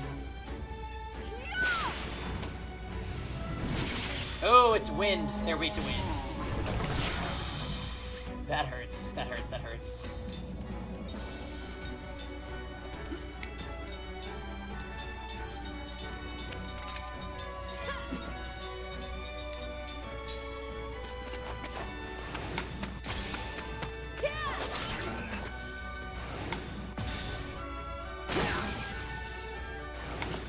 Oh shit, really?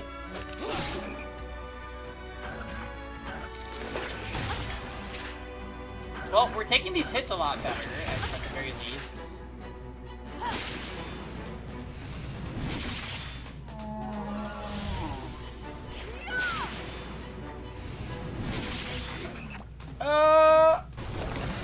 Sarah? Sarah's alive? Godlike. Sarah's the new Seth.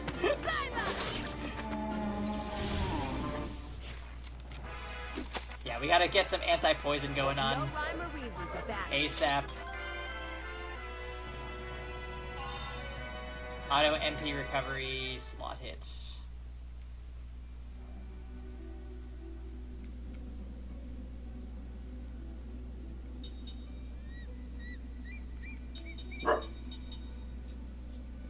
Yeah, Club 96.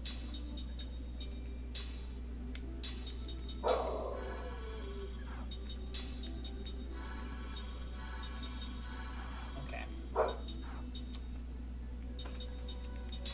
So, who got stuff? She got auto MP recovery, which is sick. She got slot hit, which is no use for her. Okay, let's get some anti-poison skills going on. Holy fuck. This is gonna be insane. With this many slots. Can you equip slot +5 and slot +3 at the same time? Because that's cheap.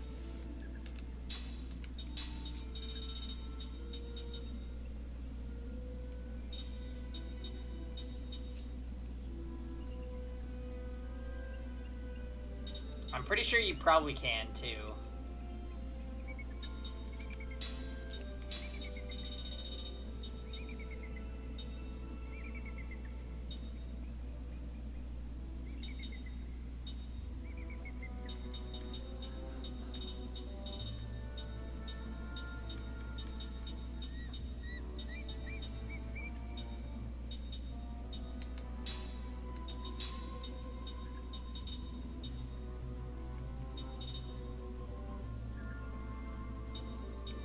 I feel like there were some enemies that used earth magic, so I'm gonna equip that.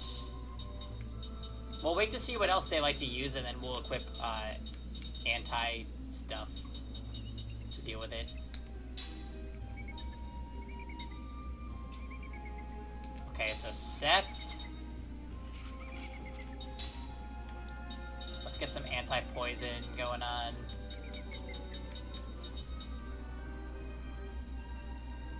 Sarah the Beast Umahara.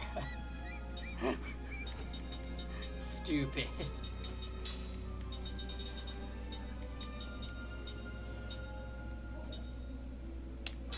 Okay, Sarah, you need auto MP recovery for sure. You don't need relax anymore because of it.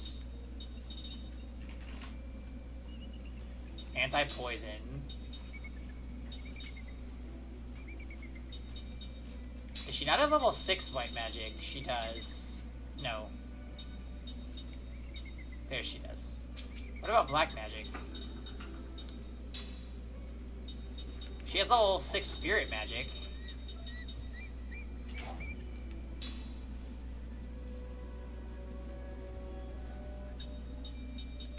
Yeah, it really makes you want to buy, doesn't it?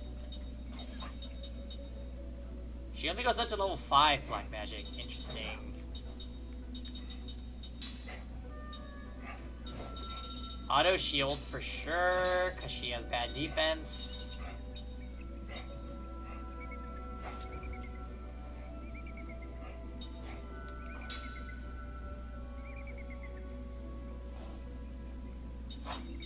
Oh yeah. Do you feel like you're being profiled, Storytime?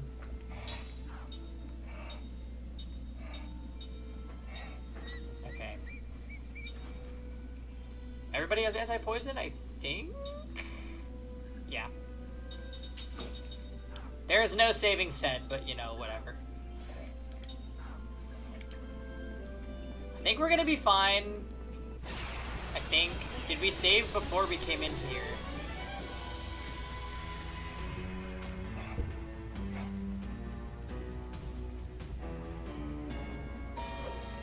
Say your prayers.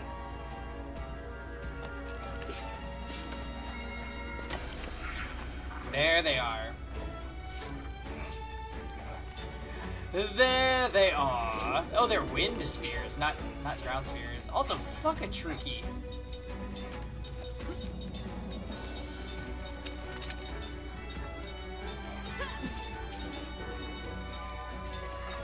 Another happy customer. Hey, Hell's Outsider, thank you for the follow.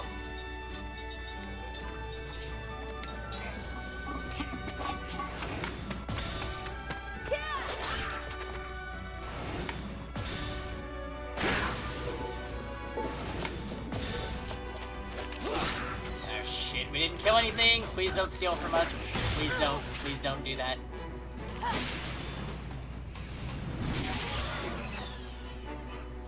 No! Diamond Spirit Band again! Oh, I'm mad.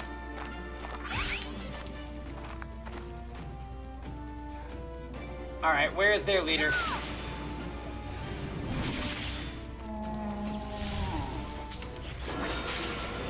Oh, really, Hells? Yeah, I stream JRPGs like 90% of the time. Sometimes I do fighting games, but not often. Because I love fighting games, but I hate netplay.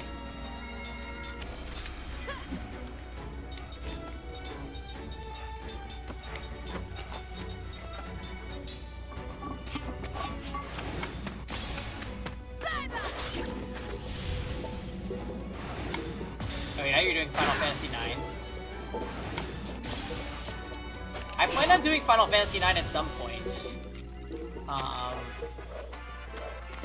What a waste of time. If you want to take a look at games that are coming up on the channel, at some point, they're not in any order, and it's intentionally large. There's a link for you.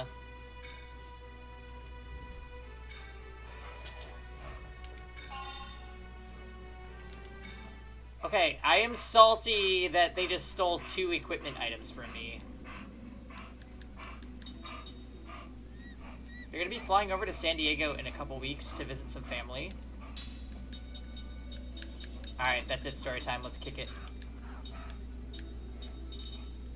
Wait, what was I doing?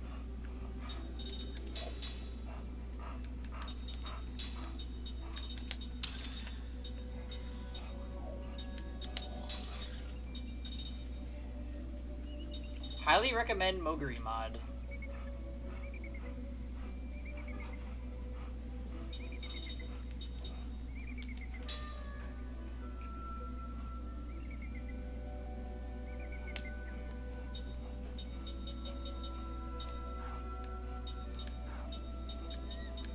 Oh, I see.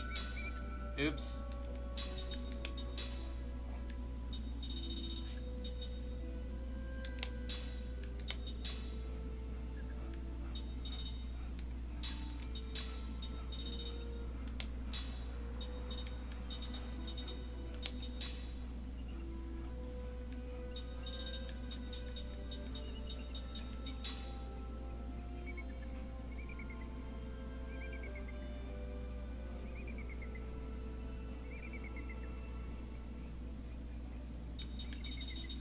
Oh.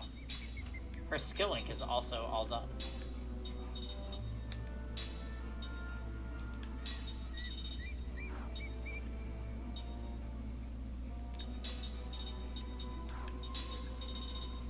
Okay, yeah, he's learning double loot. What about Ming?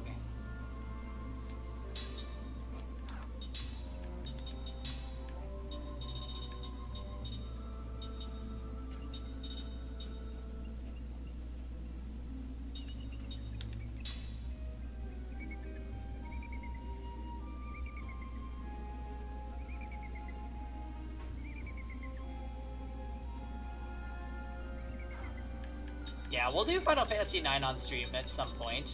I just don't really know when. Okay. Let's go back and save, and then we're gonna enter this dungeon. I heard this dungeon's actually hard, though. Like, there's, like, forced separation of party or some shit.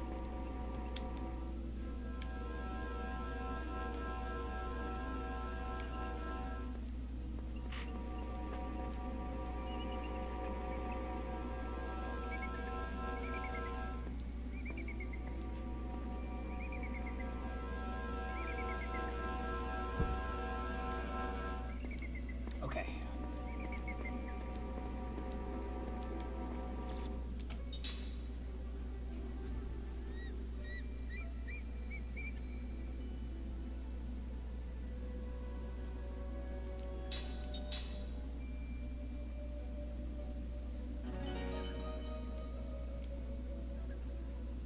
The PC port is just the fucking mobile version.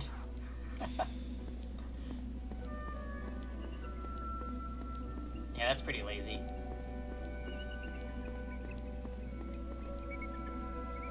I think when we play, we'll probably just do the classic PS1 version. I don't really want the Steam versions. I noticed with Final Fantasy VIII, all the battle music has been tweaked ever so slightly, and that really bothers my nostalgia factor.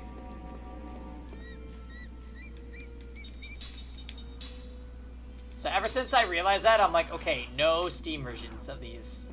We'll either do the Switch version or the PS1. Yeah, my nostalgia boner is totally soft, it's true. Okay.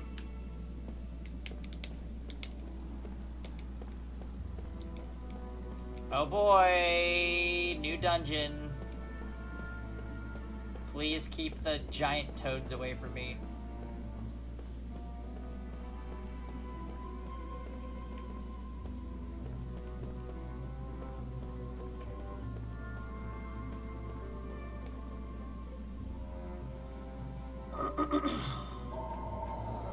Well, there was a Tolton seal in here, so that's good.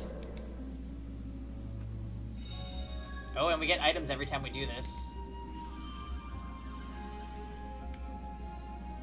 It's almost like the game is trying to get us to use Tolton. I don't understand. Standing on it, but how come it's not moving? Maybe it's broken. Well, it looks like it's getting power. Maybe it's just not set to automatic operation. There should be a manual override switch around here somewhere. Maybe this glowing thing is the switch. Should we try it out?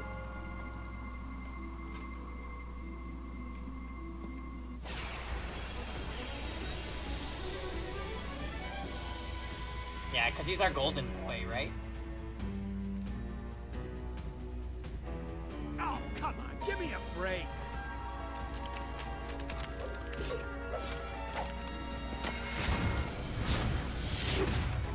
What are those?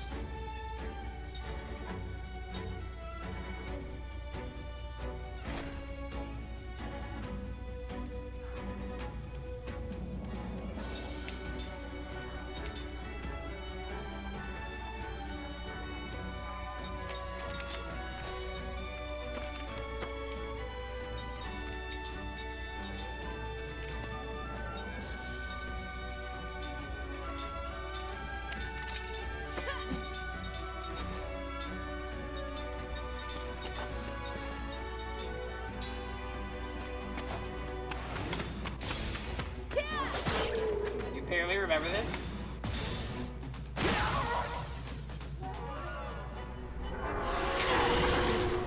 Ooh, that hurt. Yeah, I support going to play this game.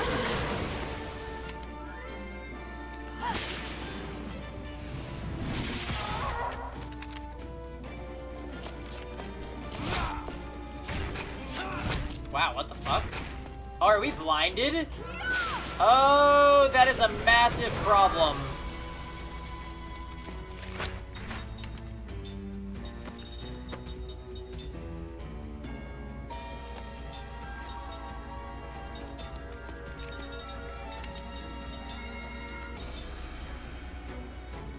Oh my god, wait, he can double item, I just remembered.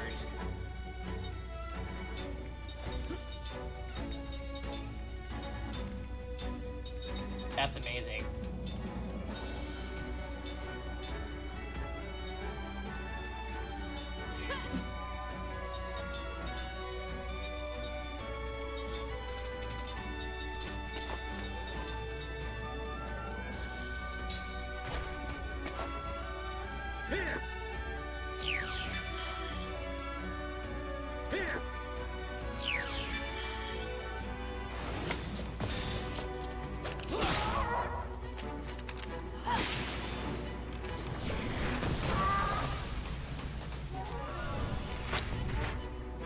Sacred Pillar?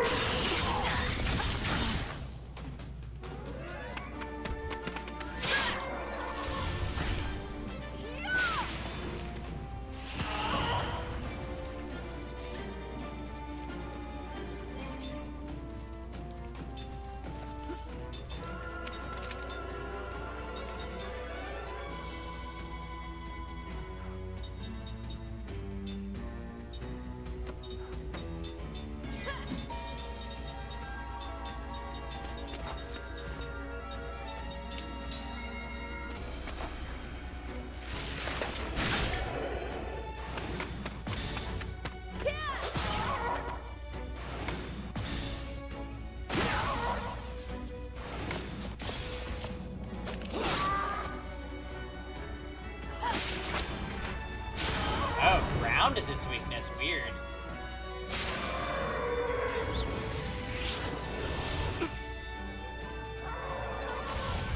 It uses Lost before it dies. What a jerk. Can't afford to lose. It tries to eject you from the battle. I do not appreciate that.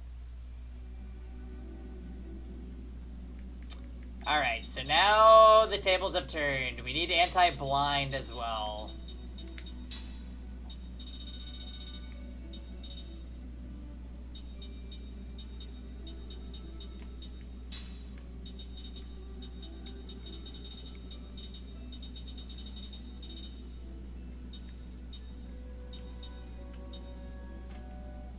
Does she already have it?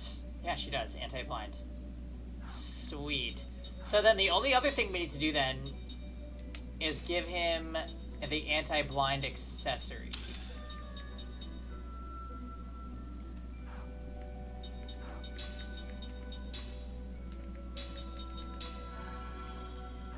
Yeah, it reminds me of those behemoth monsters.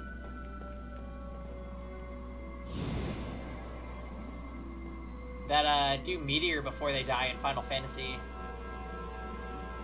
It's like, wow, what a dick move.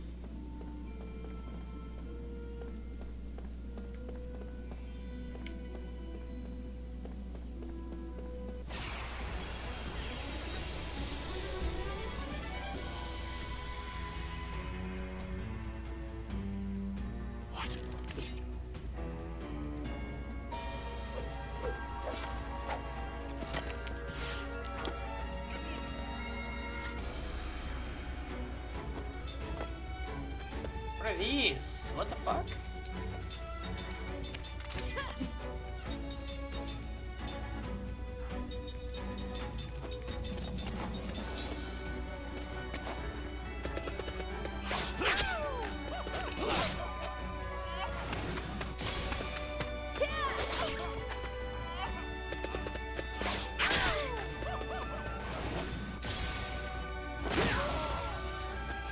Thief's keyring?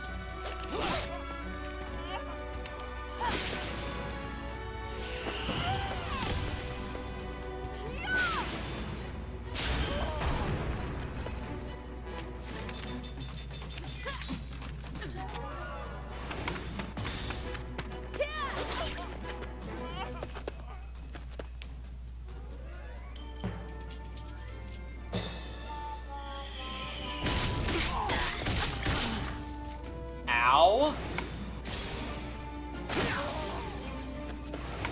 Why is it so tanky? Mistfinder, don't say that. Only the strong. Bad memories.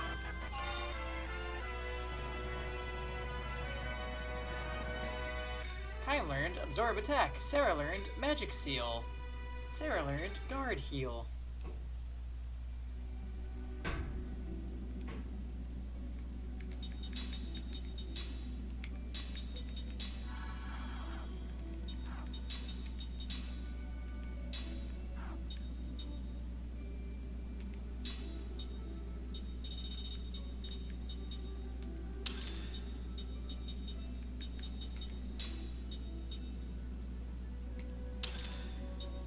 my god.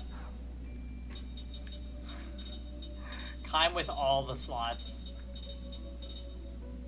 I think.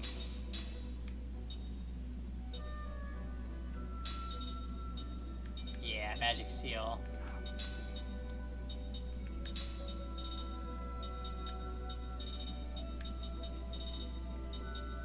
Double item seems amazing.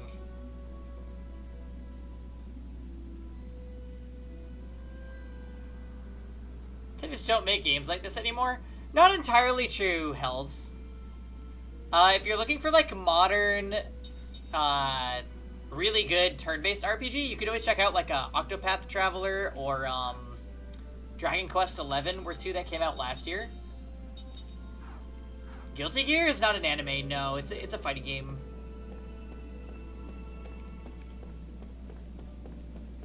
Yeah, Guilty Gear is a cool game, but I don't know, I don't really like the current version of Guilty Gear.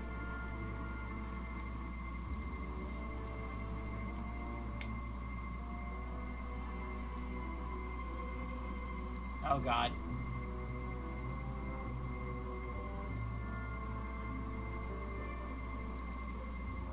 So we're splitting up.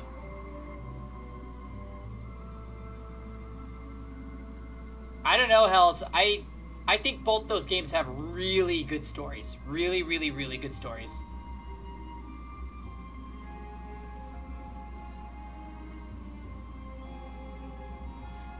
I would give them a try.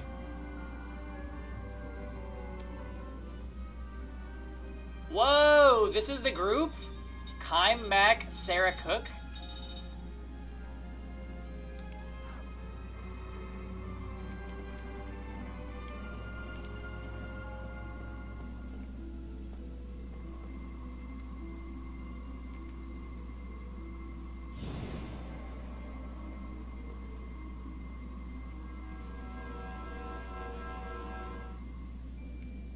Really? Did you finish it? I feel like the story is not as good if you stop after beating the first, like, final boss.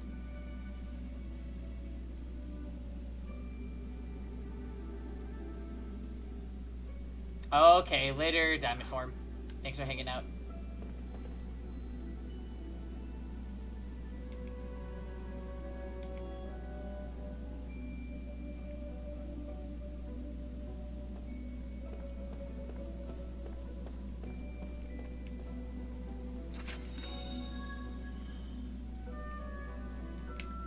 Magical lock key?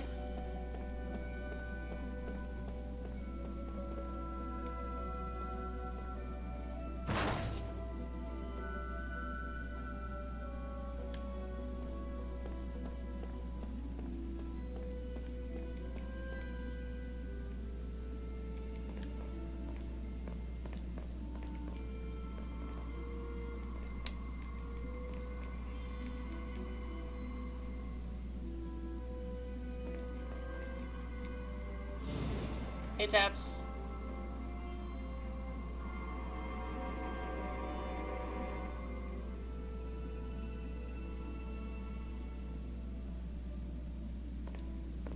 Oh god, yeah, it's just surprising for me to hear because I felt super You've got connected. a daddy to find. I felt super connected to the party members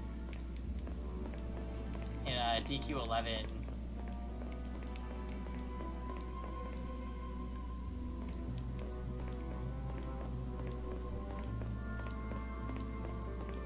So wait, that means Seth's group is Tolton, Sed, and then Jansen, Ming.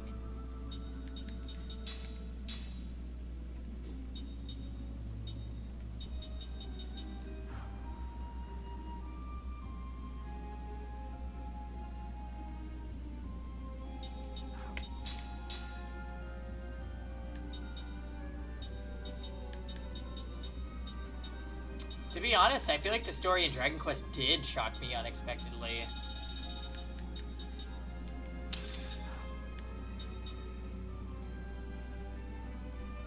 No, the Royal Sword is only for Tolton.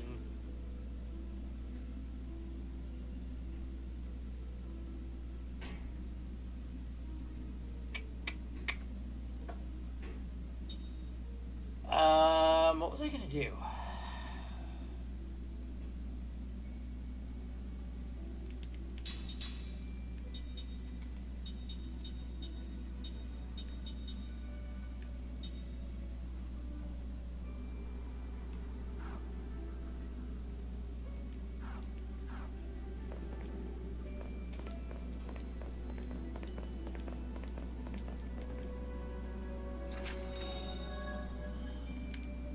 You're just low-key a literature nerd? I don't know if it's low-key story time.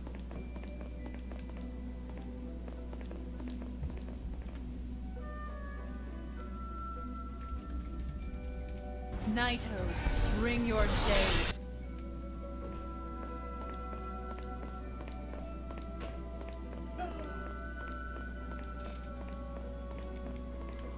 Kevin! What? You didn't. You just rolled another Ranulph? How many orbs did you have? 10. Fuck you, I'm rolling right now. Don't do it. Paul, you're gonna regret it. You always fucking regret it. Wait, before you no. do it, before you do it, don't do it. Remember, there's that other spring promo for 21 orbs. I'm doing it.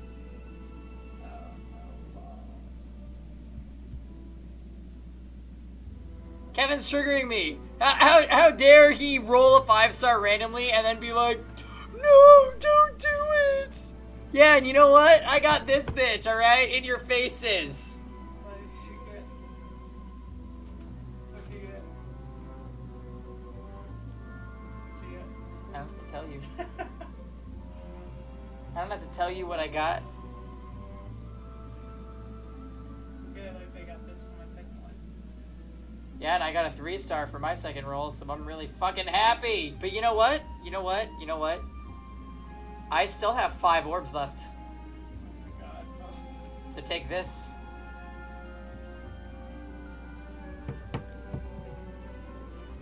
It's true though, revenge summoning actually never ends well. I don't know why I even give in to the temptation. And I got a 5-star this time, but who the fuck is this? That's not an animal unit!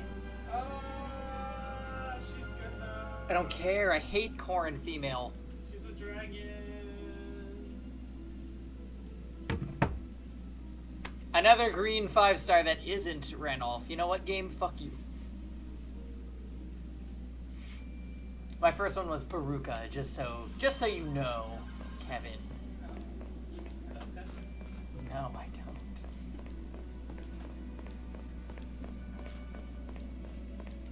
What is this?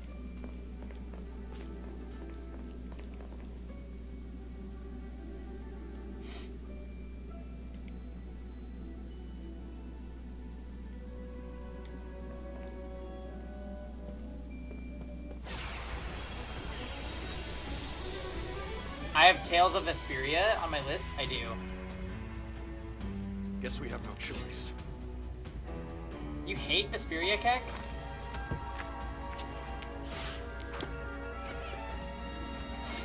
But why? Oh shit, what were they weak to? Fire?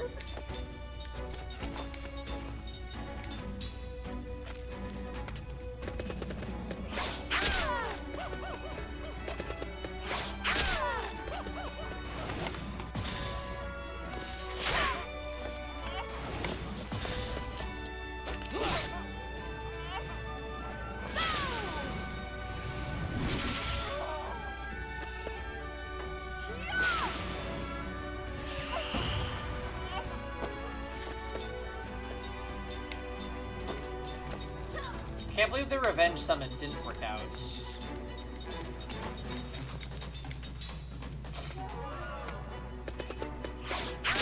I guess I should be happy I got any new character.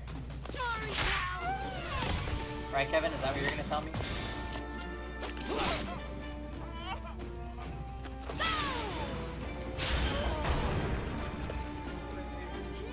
I have not played Star Ocean 2. I played Star Ocean 3 and 4 though, and I thought they were both,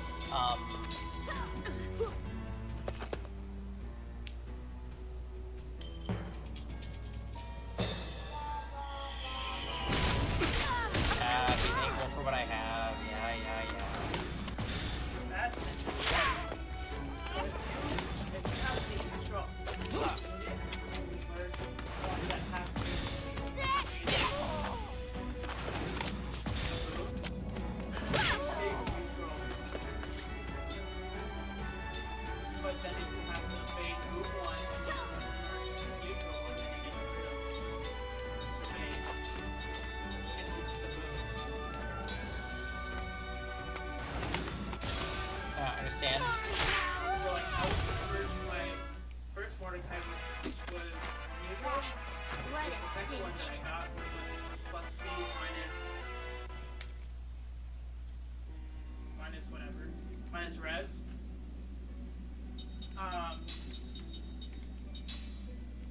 And when I did check the after, he stayed neutral. He didn't have a boon at all from the second one.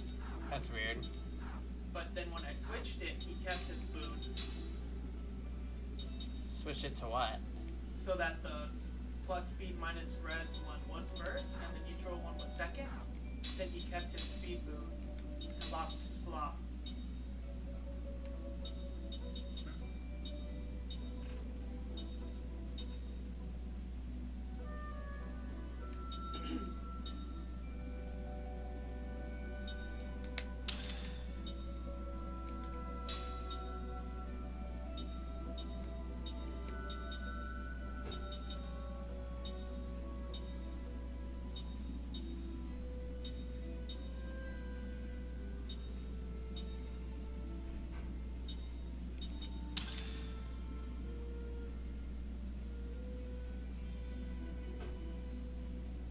Yeah, I don't know, Hells.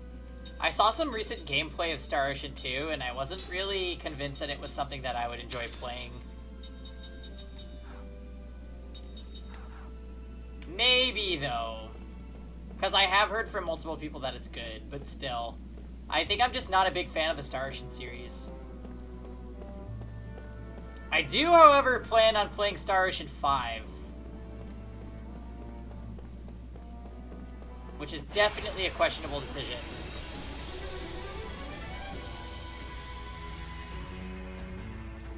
Good luck! Have you played it? I've heard it's so bad.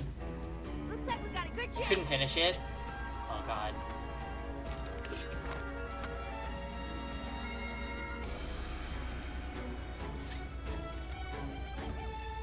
You beat it? What did you think?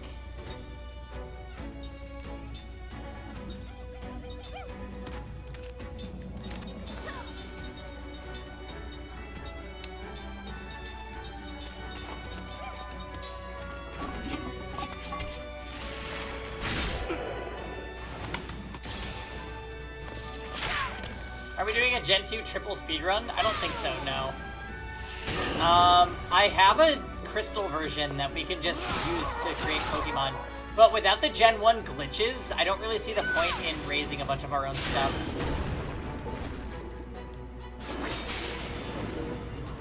For Pokemon Stadium 2, that is.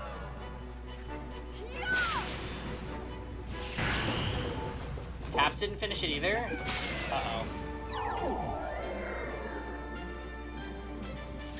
Last Hope is better, and that's saying something. Yeah, you know, Hells, we actually did Last Hope on this channel a little while ago, like, oh god, was it half a year ago already? Well, anyways, we played Last Hope, and I actually really enjoyed the combat system. I just couldn't stand any of the party members.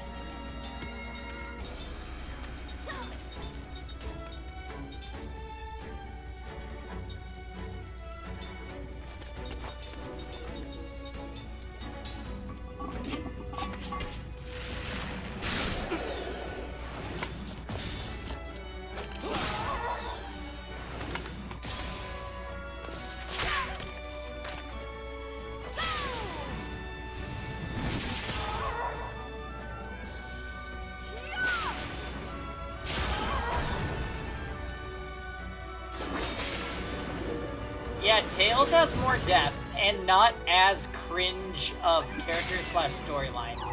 Although there are the cringy moments of Tails' storylines where you're just like, why is this game this predictable? That's like generally how I feel. Ow.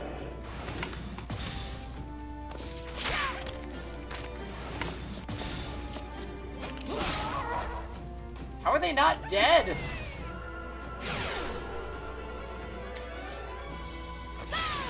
What the heck?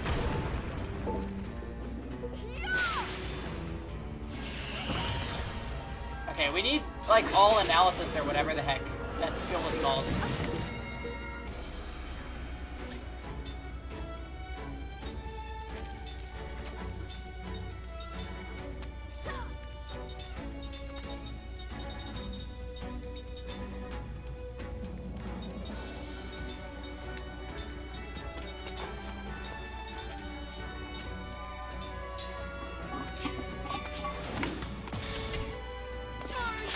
Okay, he killed it. Nice.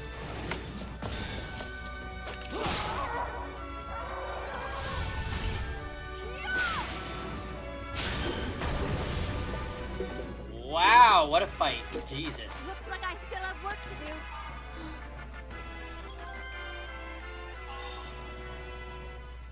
Cook learned MP convert.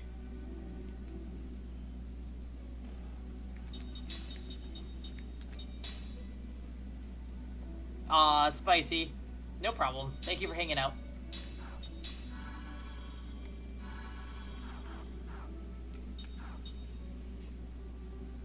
Thanks for the story time, of course, no problem.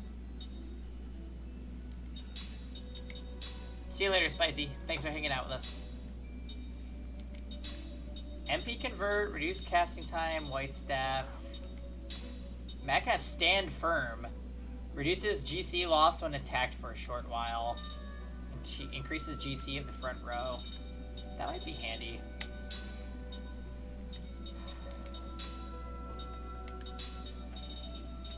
Turns remaining HP into MP? Oh my. No thank you. Do you have a capture card for PlayStation or maybe PSP? So I have a capture card for PlayStation 1 to anything that runs composite, like red, white, and yellow input, I can do. If you're looking for a list of games that we've already streamed, Hells, check out just below the stream, and there's a tab that lists everything we've done on stream.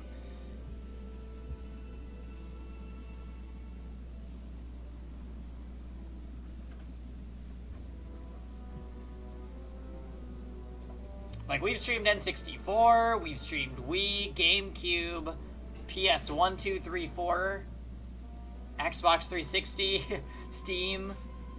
So yeah, we're hitting like all of our bases, I feel like.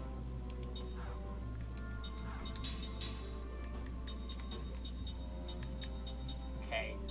She desperately needs that magic auto MP thing. Where is it?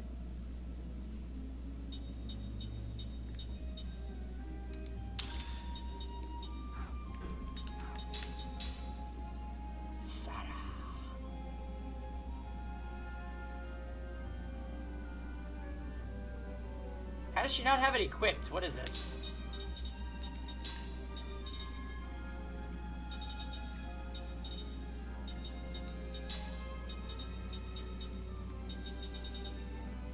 Papengi? There's a way to clone Pokemon and items in Gen 2? There is? I never knew about this. Kevin, now is not the time.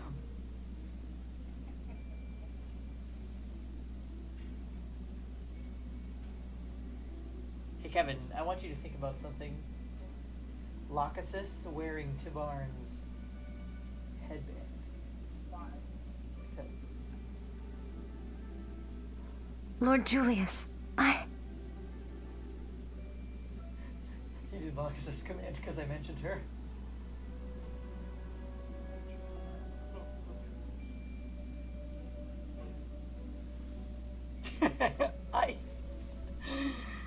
That was an unexpectedly godlike command, by the way. Just throwing it out there.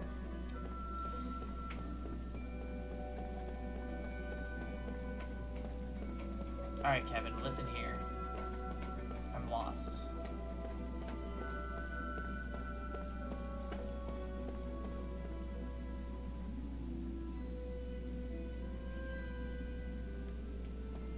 Kind of debating on, like...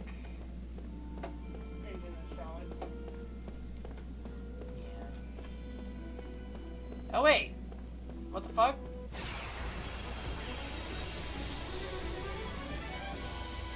Wait, really? What glitch glitches are these? I haven't done any research on glitches in Gen 2. I just didn't think they existed.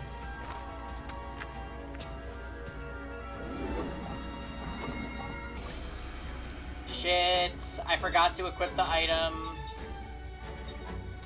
I forgot to equip the item because I'm stupid.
Delay?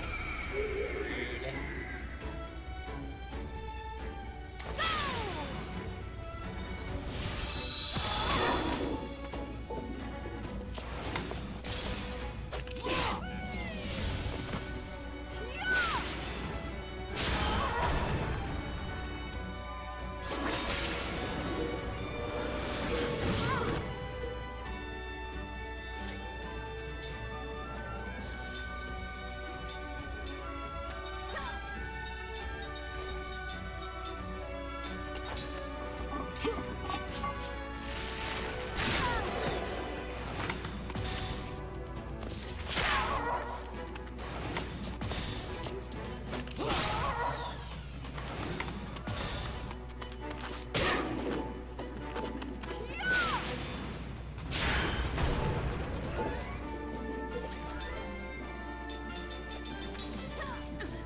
The 1 damage.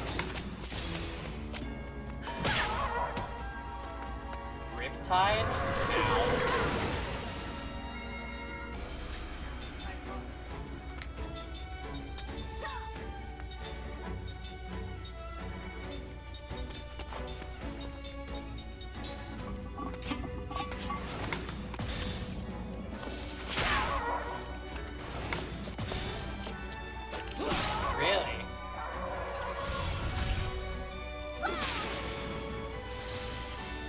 That healed a lot. Holy crap.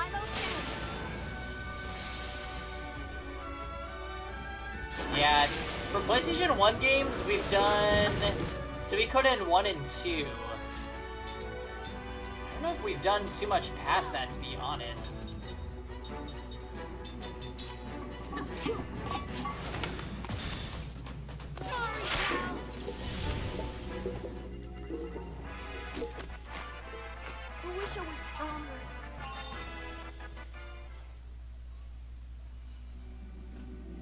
Does he have, he does. So Kaim needs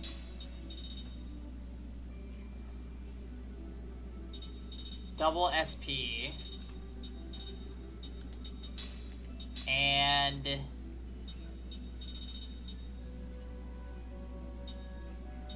oh, he didn't learn the everything analysis yet. That sucks. Well, let's do that.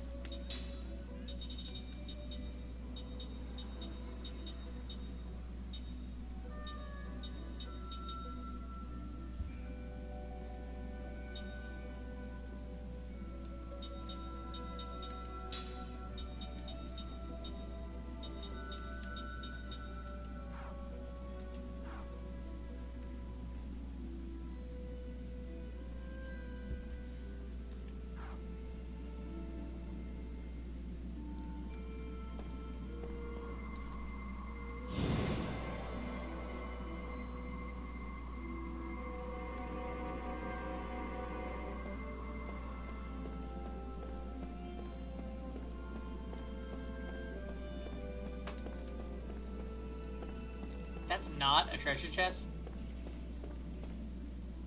What?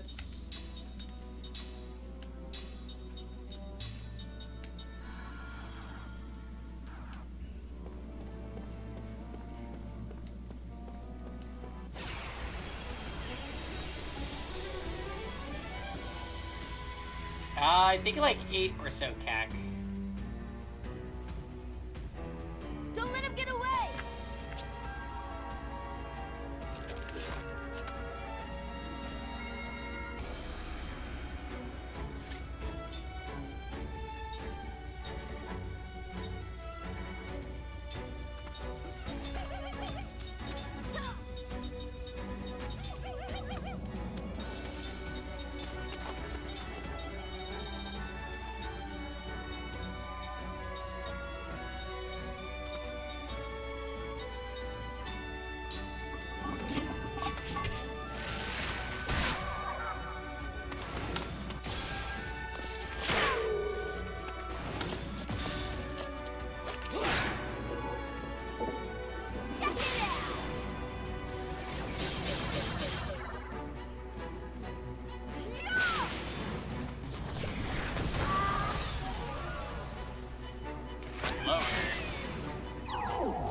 Yeah, like you said, not too concerned with optimization.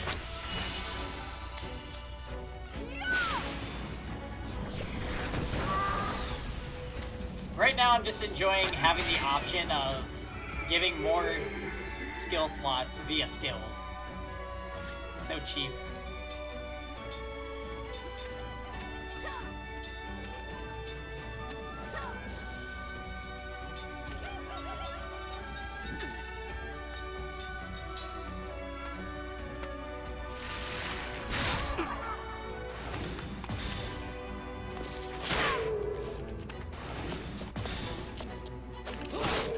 How are you still alive?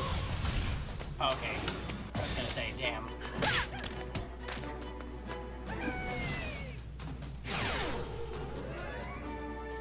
Okay.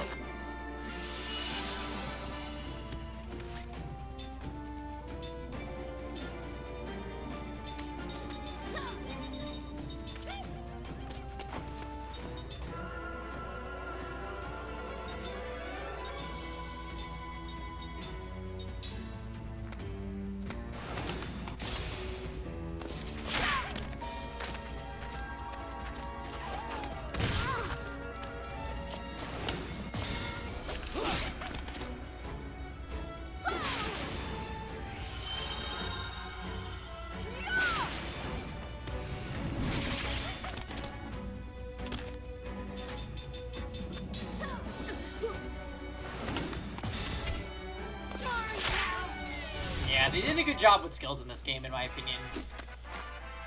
I wish I was stronger. Lots of variety.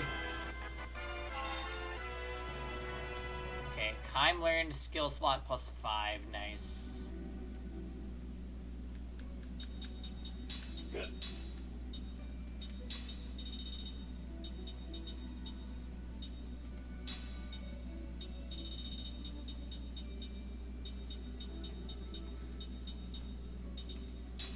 Insufficient. Kevin.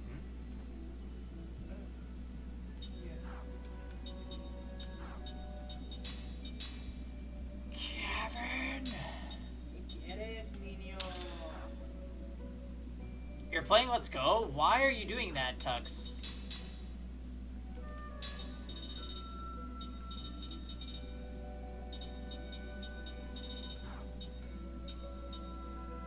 You just really fucking wanna play an RPG. I get it.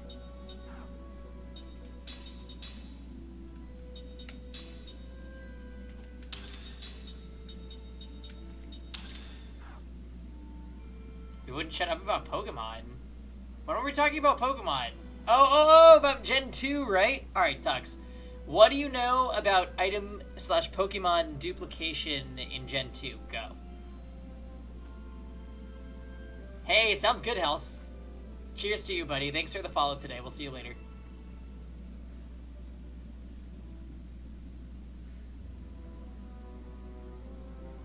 You know what, guys? Fuck it. We might as well refill our cup, too. Do I mean the coin case glitch? I literally don't know any glitches for Gen 2, so I don't know. Pokemon duplication is easy? Do I need a link cable? Kevin! Yes. Yeah, all I know is I got fucking dreaming corn and I'm salty. She's good.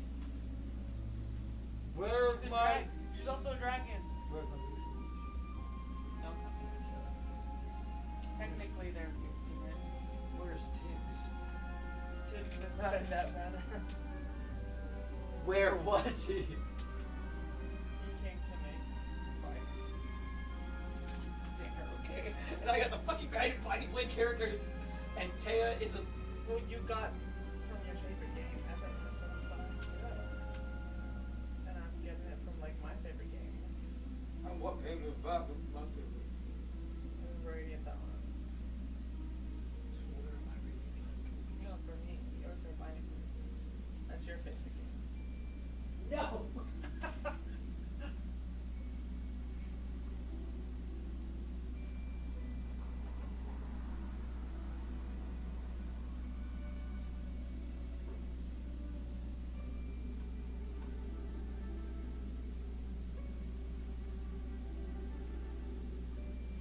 No, no, no, no, no. The hostilities is too much. The hostile titties? Yeah.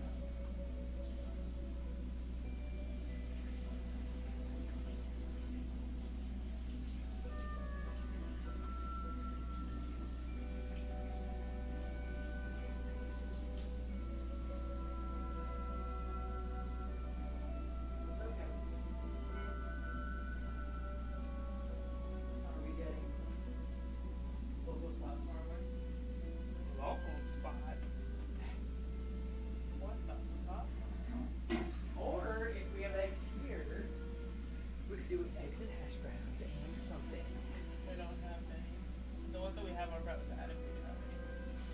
Jack, but I'm pretty sure the date's probably expired.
2 cherry trees.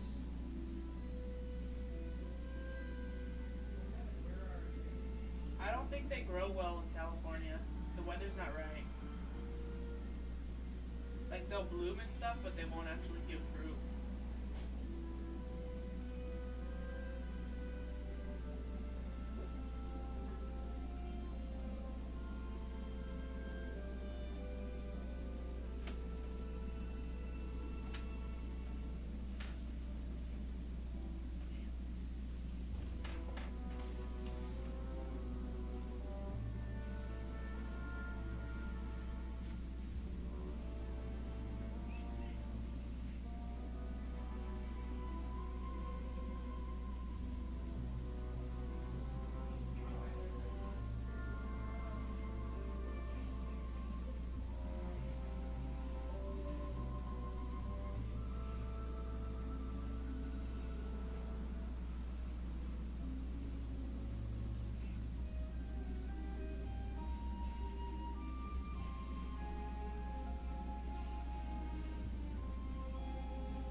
Maybe they cook it with MSG or some shit.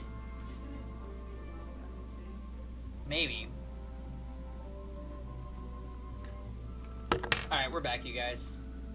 You have to move a Pokemon and then change the box at the PC? Oh wait, really? That duplicates it? Then while saving, you turn the game off. That sounds like an easy way to corrupt your file, Tux. Are you trying to sabotage me?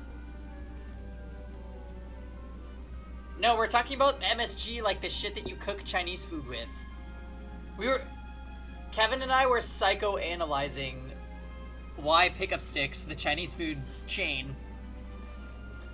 After I eat it, I get this feeling like it makes me feel hungry, and then I feel nauseous immediately after. Every time I eat it.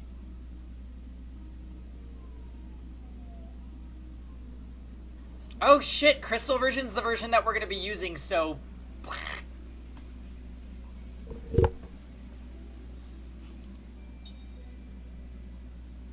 Then I want to buy more Chinese food? No. No, but we know that good Chinese food if we needed to go to Chinese food. I do know a single good Chinese food place. And then really good garlic pork chops. Yeah, garlic pork chops. Yeah.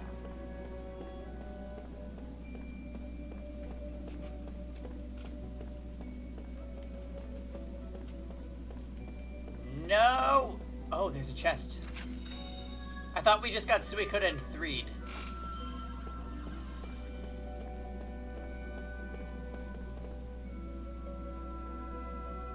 There's a place that has really good orange chicken, but I feel like orange chicken is the cop-out Chinese food. Like, everybody can make a good orange chicken, because it's just fried chicken covered in sugar.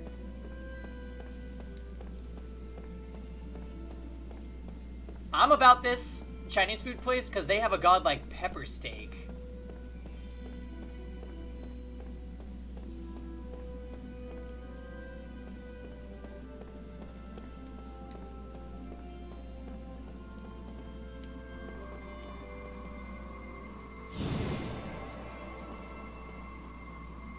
It tastes good? That's true, that's true. I shouldn't hate. Orange chicken is the god. Wait, how the fuck do I get down? Oh no, you guys, it's the sewers all over again. I'm kind of drunk and lost. Don't let him get away! Yeah, but if I had to choose General Tso's chicken versus orange chicken, General Tso's free. Is that a hot take? I don't know.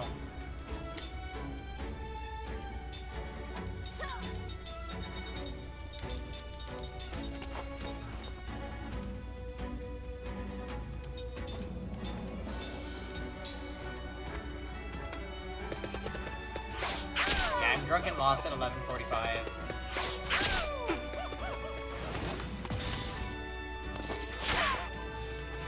Yeah, the enemies are called money. They flip a coin and try to fuck me up with shit.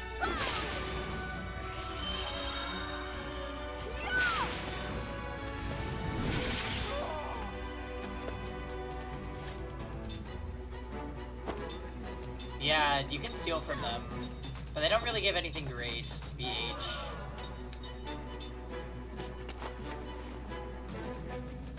What do you mean the texture? Do you mean the orange chicken is thick?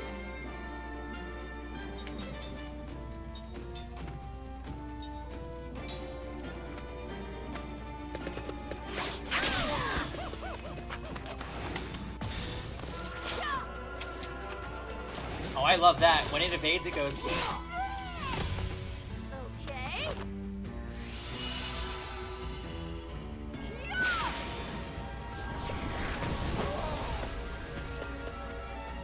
What the heck are these guys weak to?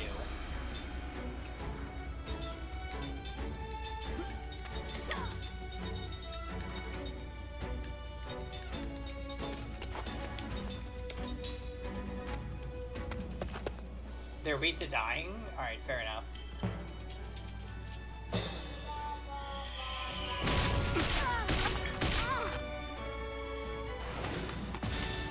Kevin!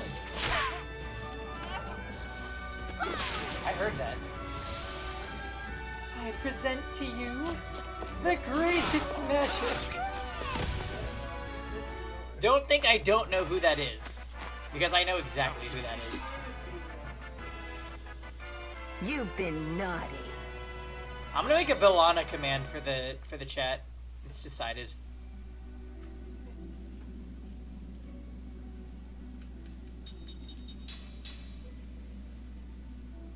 No, he's using a teammate's Bellana because he doesn't have her.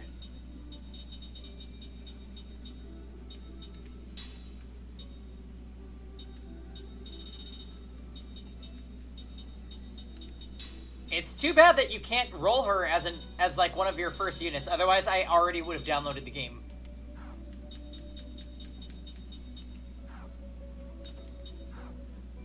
She is the quintessential LPT character.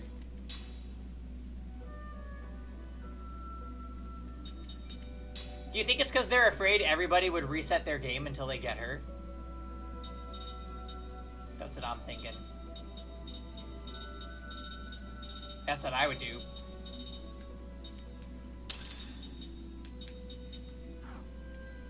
Getting ready to go to sleep soon? Alright, M-Man. Thank you for hanging out all day. Take care, my friend.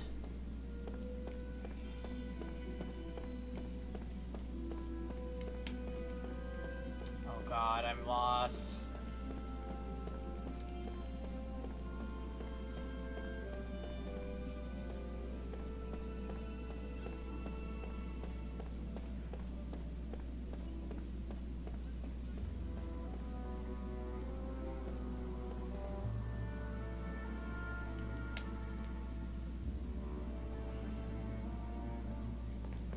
Really? Galana's super godlike? Kevin never tells me these things. Well, apparently, Balana's godlike. I told you that she's fucking broken. She's probably the best character in the game right now.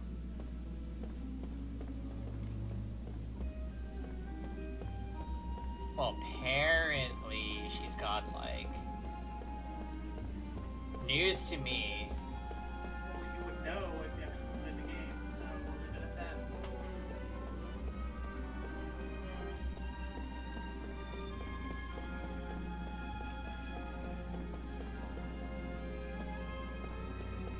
So it's only okay because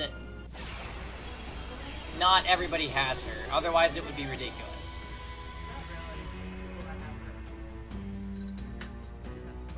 Oh no! Look out! Why?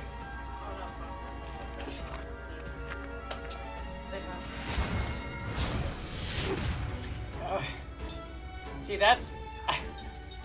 I want to use her for those reasons. There's certain characters that if you have them, it's fucked up.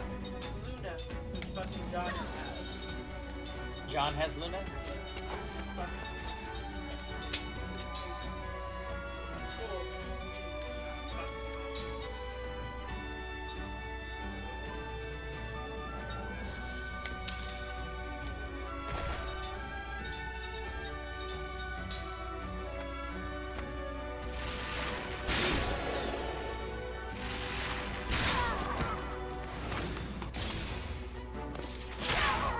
Beast King's Claw.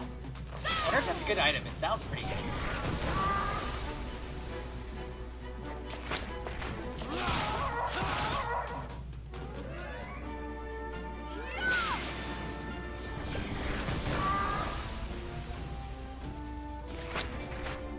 Oh, is Cook out damaging Sarah?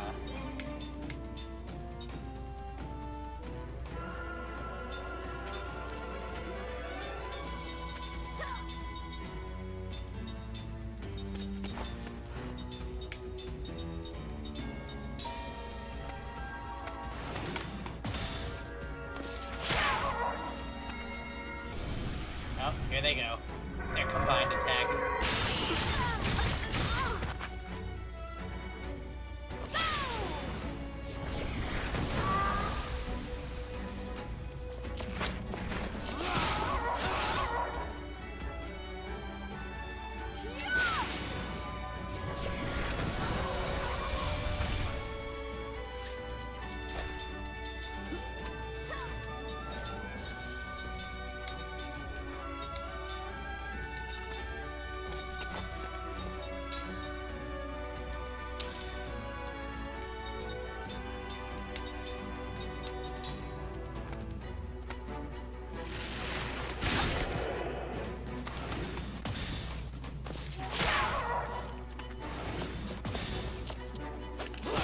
Okay. Do not do that. Thank you.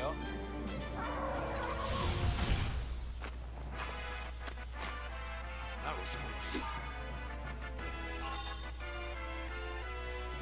Ooh, reduce casting time. Holy crap. Why do we keep learning these amazing skills? What do I do? Okay. Reduce casting time, we are definitely learning.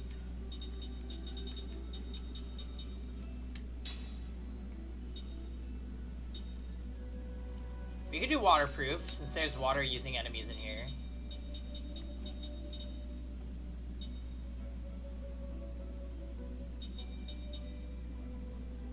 Composite magic might come in handy.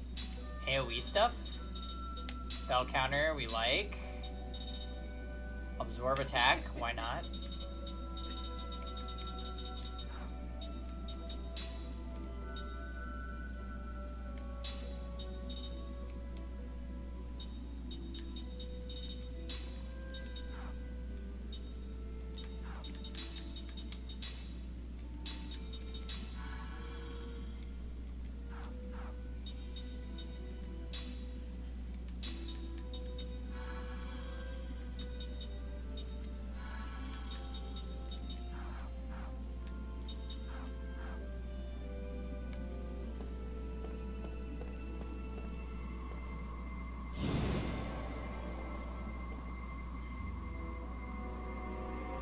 There we go. Seth knocked it over here so we can use it. Look at that, guys. We didn't even need King Cac to save us.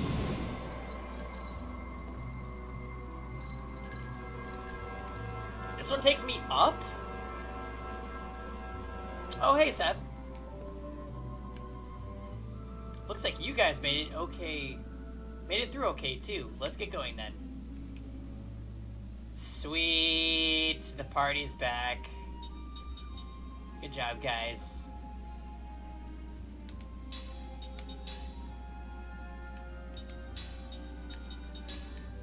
Alright, relinking with Sed.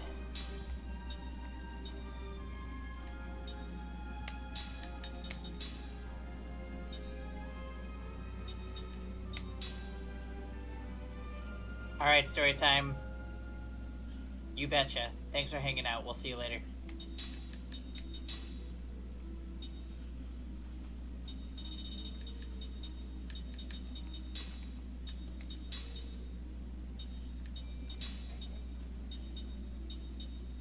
She's still double iteming? She is.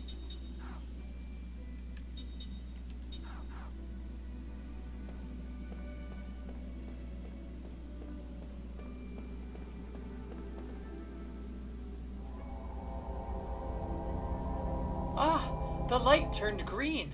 I believe the transportation system is restored now. With that back on, it should be a cinch if we wanted to go back. Oh, are they warning me?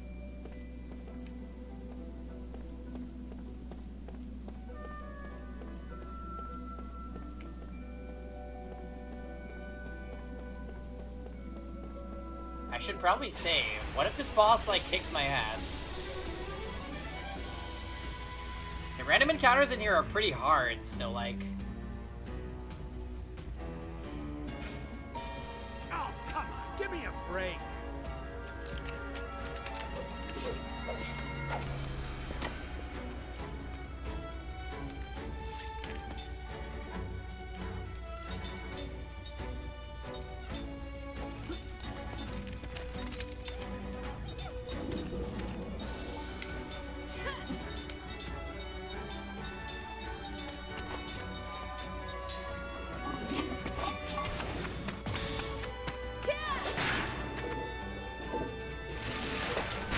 Rude!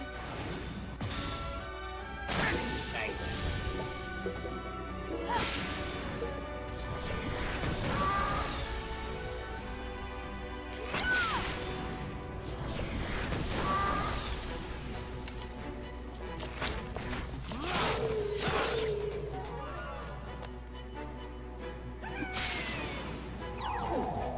How dare you slower Seth?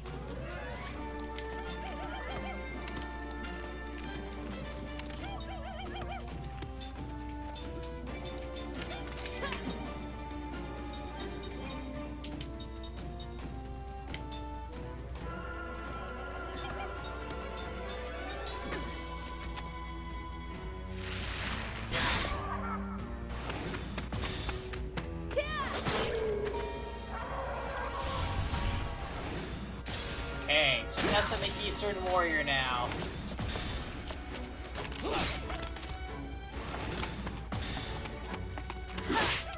Yeah, conserve that MP. All fall, please don't.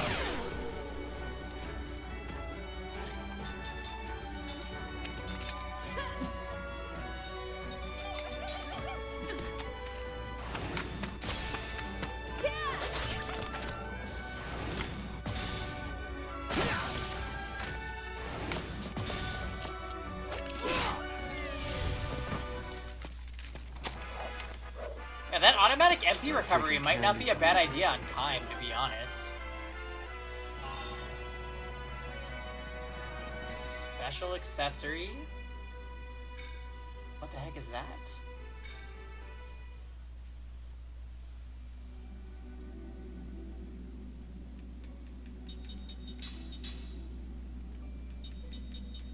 Allows special accessories to be equipped. Oh, shit. That means they can equip things that are exclusive to other characters, I'm guessing. Wow. It just keeps getting better.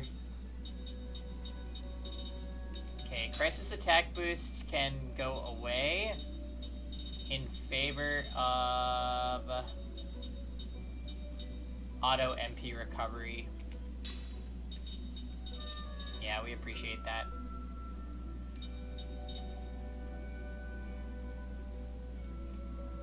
You think it means all my accessories up to this point have been trash? No way, Solomon.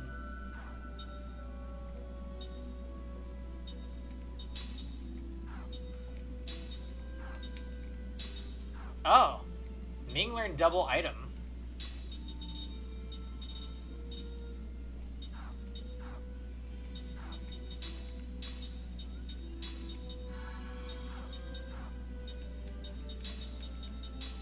Well, let's just hook her right on up with that. Perfect. Level 5 white magic can be replaced by level 6 white magic. Yeah. What about black magic? Are we level 6 black magic yet? No. Shame.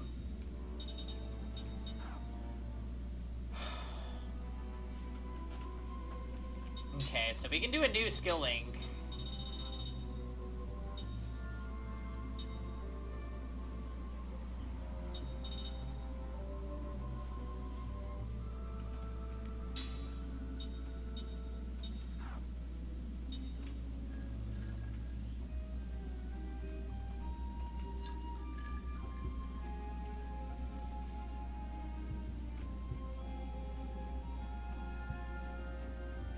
Oh wow, they gave us one orb today, Kevin.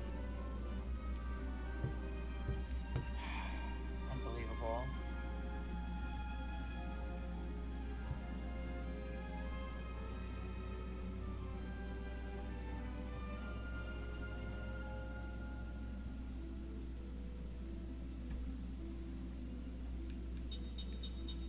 Okay.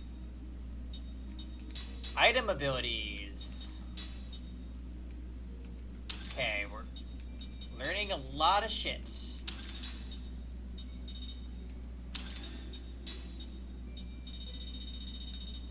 Holy shit. Sarah has almost learned all the item abilities. That is truly surprising.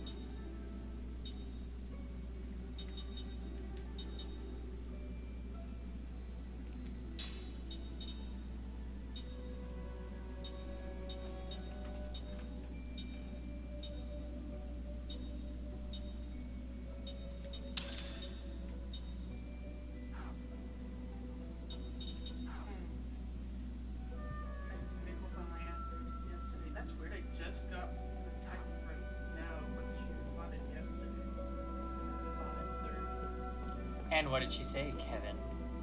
She said, hello, now I did dinner with my family.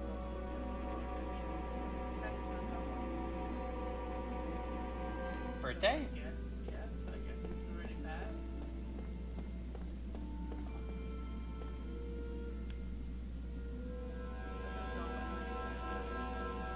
I feel bad, but I'm just like, I don't know. I'm afraid I didn't lose fucking birthday. I don't know Noah's birthday.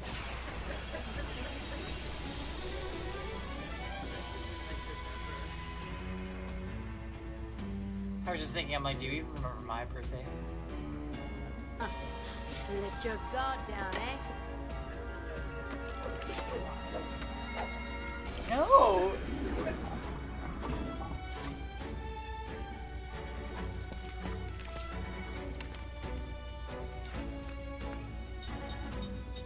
Kevin was just relenting that he wasn't able to remember one of his best friend's birthday. I couldn't remember it either. We were trying to figure it out so that we could, like, make plans with her without letting know that we forgot. But, yeah. Paracure. What are these spells? What the?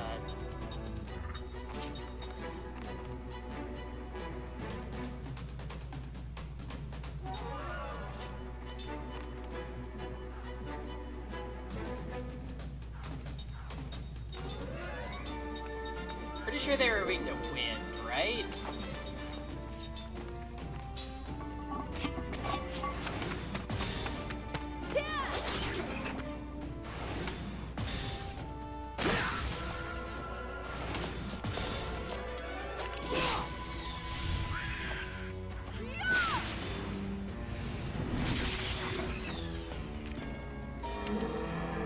Oh no! Okay, I missed everybody but Zed.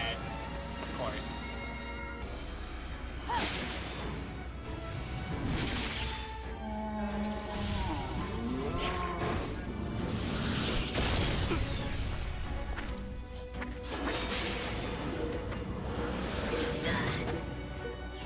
Free win? Next week? I have nothing going on Friday, and I have Saturday night free.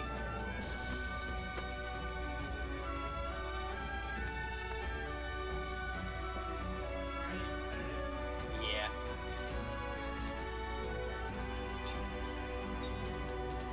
Okay, wait, so who is it? Kime. Kime took a ferocious hit there.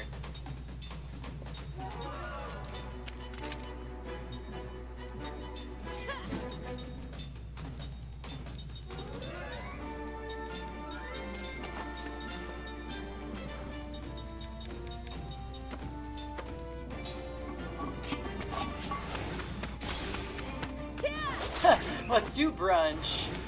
I'm down.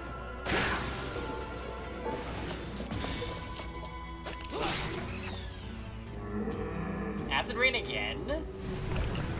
Dummy.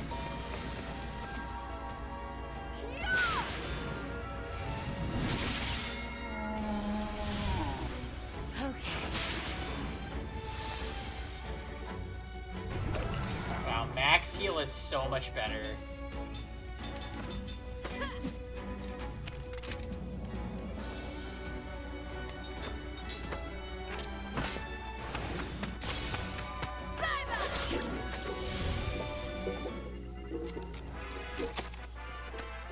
Leap before you look, I always say.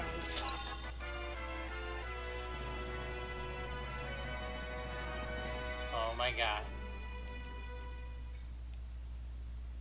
Brunch is the gayest thing we can ever do. Especially if it's at, like, Hamburger Mary's.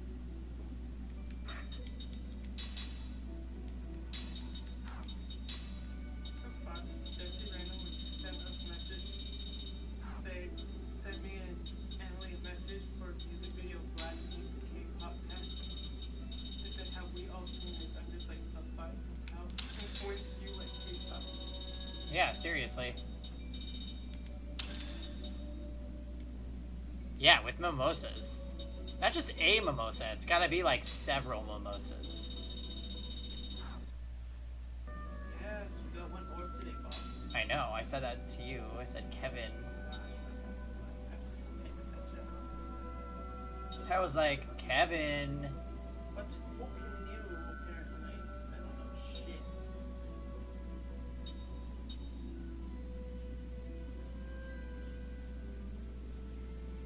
No, I won't do Eggs Benedict.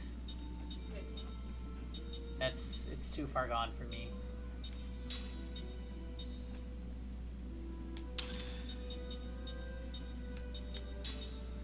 He's already learned that? What the heck?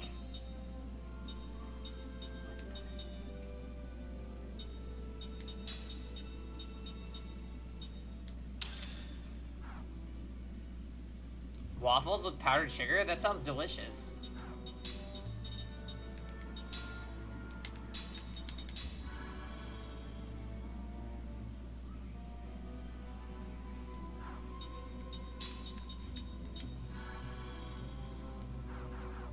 Yeah, I suggested to Kevin that we go and get breakfast tomorrow morning. It might happen, we'll see. I might even be the one to back out of it, who knows?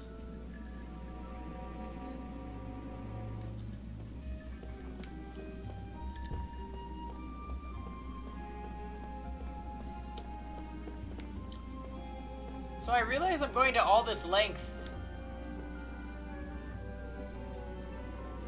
to return to the beginning, but I don't even know how to get back to the beginning. No. Wait, this is the beginning. Okay, whatever. Never mind. Don't listen to me.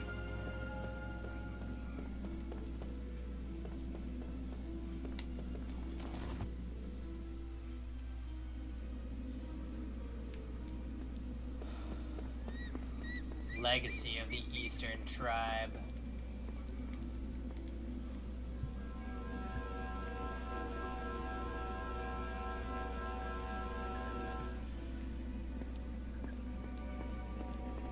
Oh yeah, I gotta go this way. Har.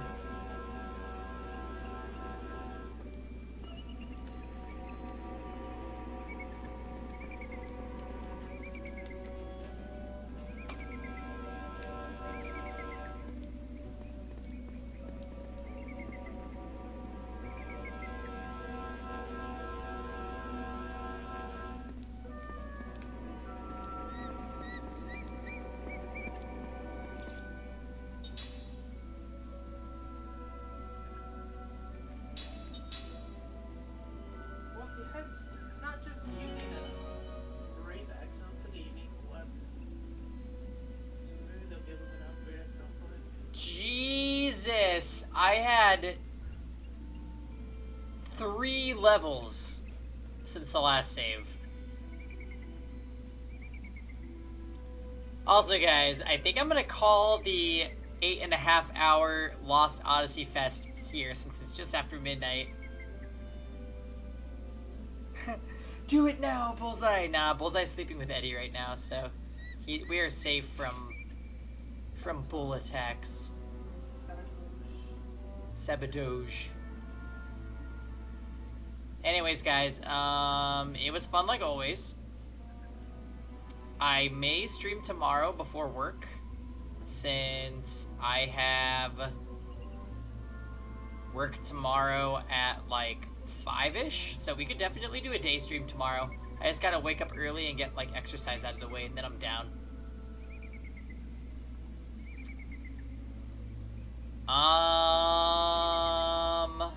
I'm not really seeing any channels to raid.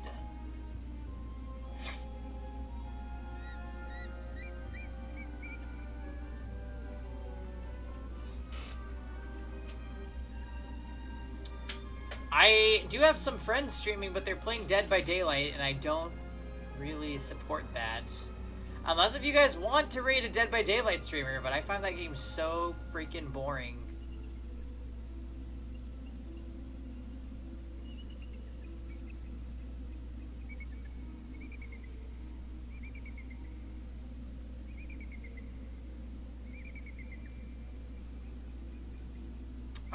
We'll just do it for funsies. I'll send you guys over to Storm.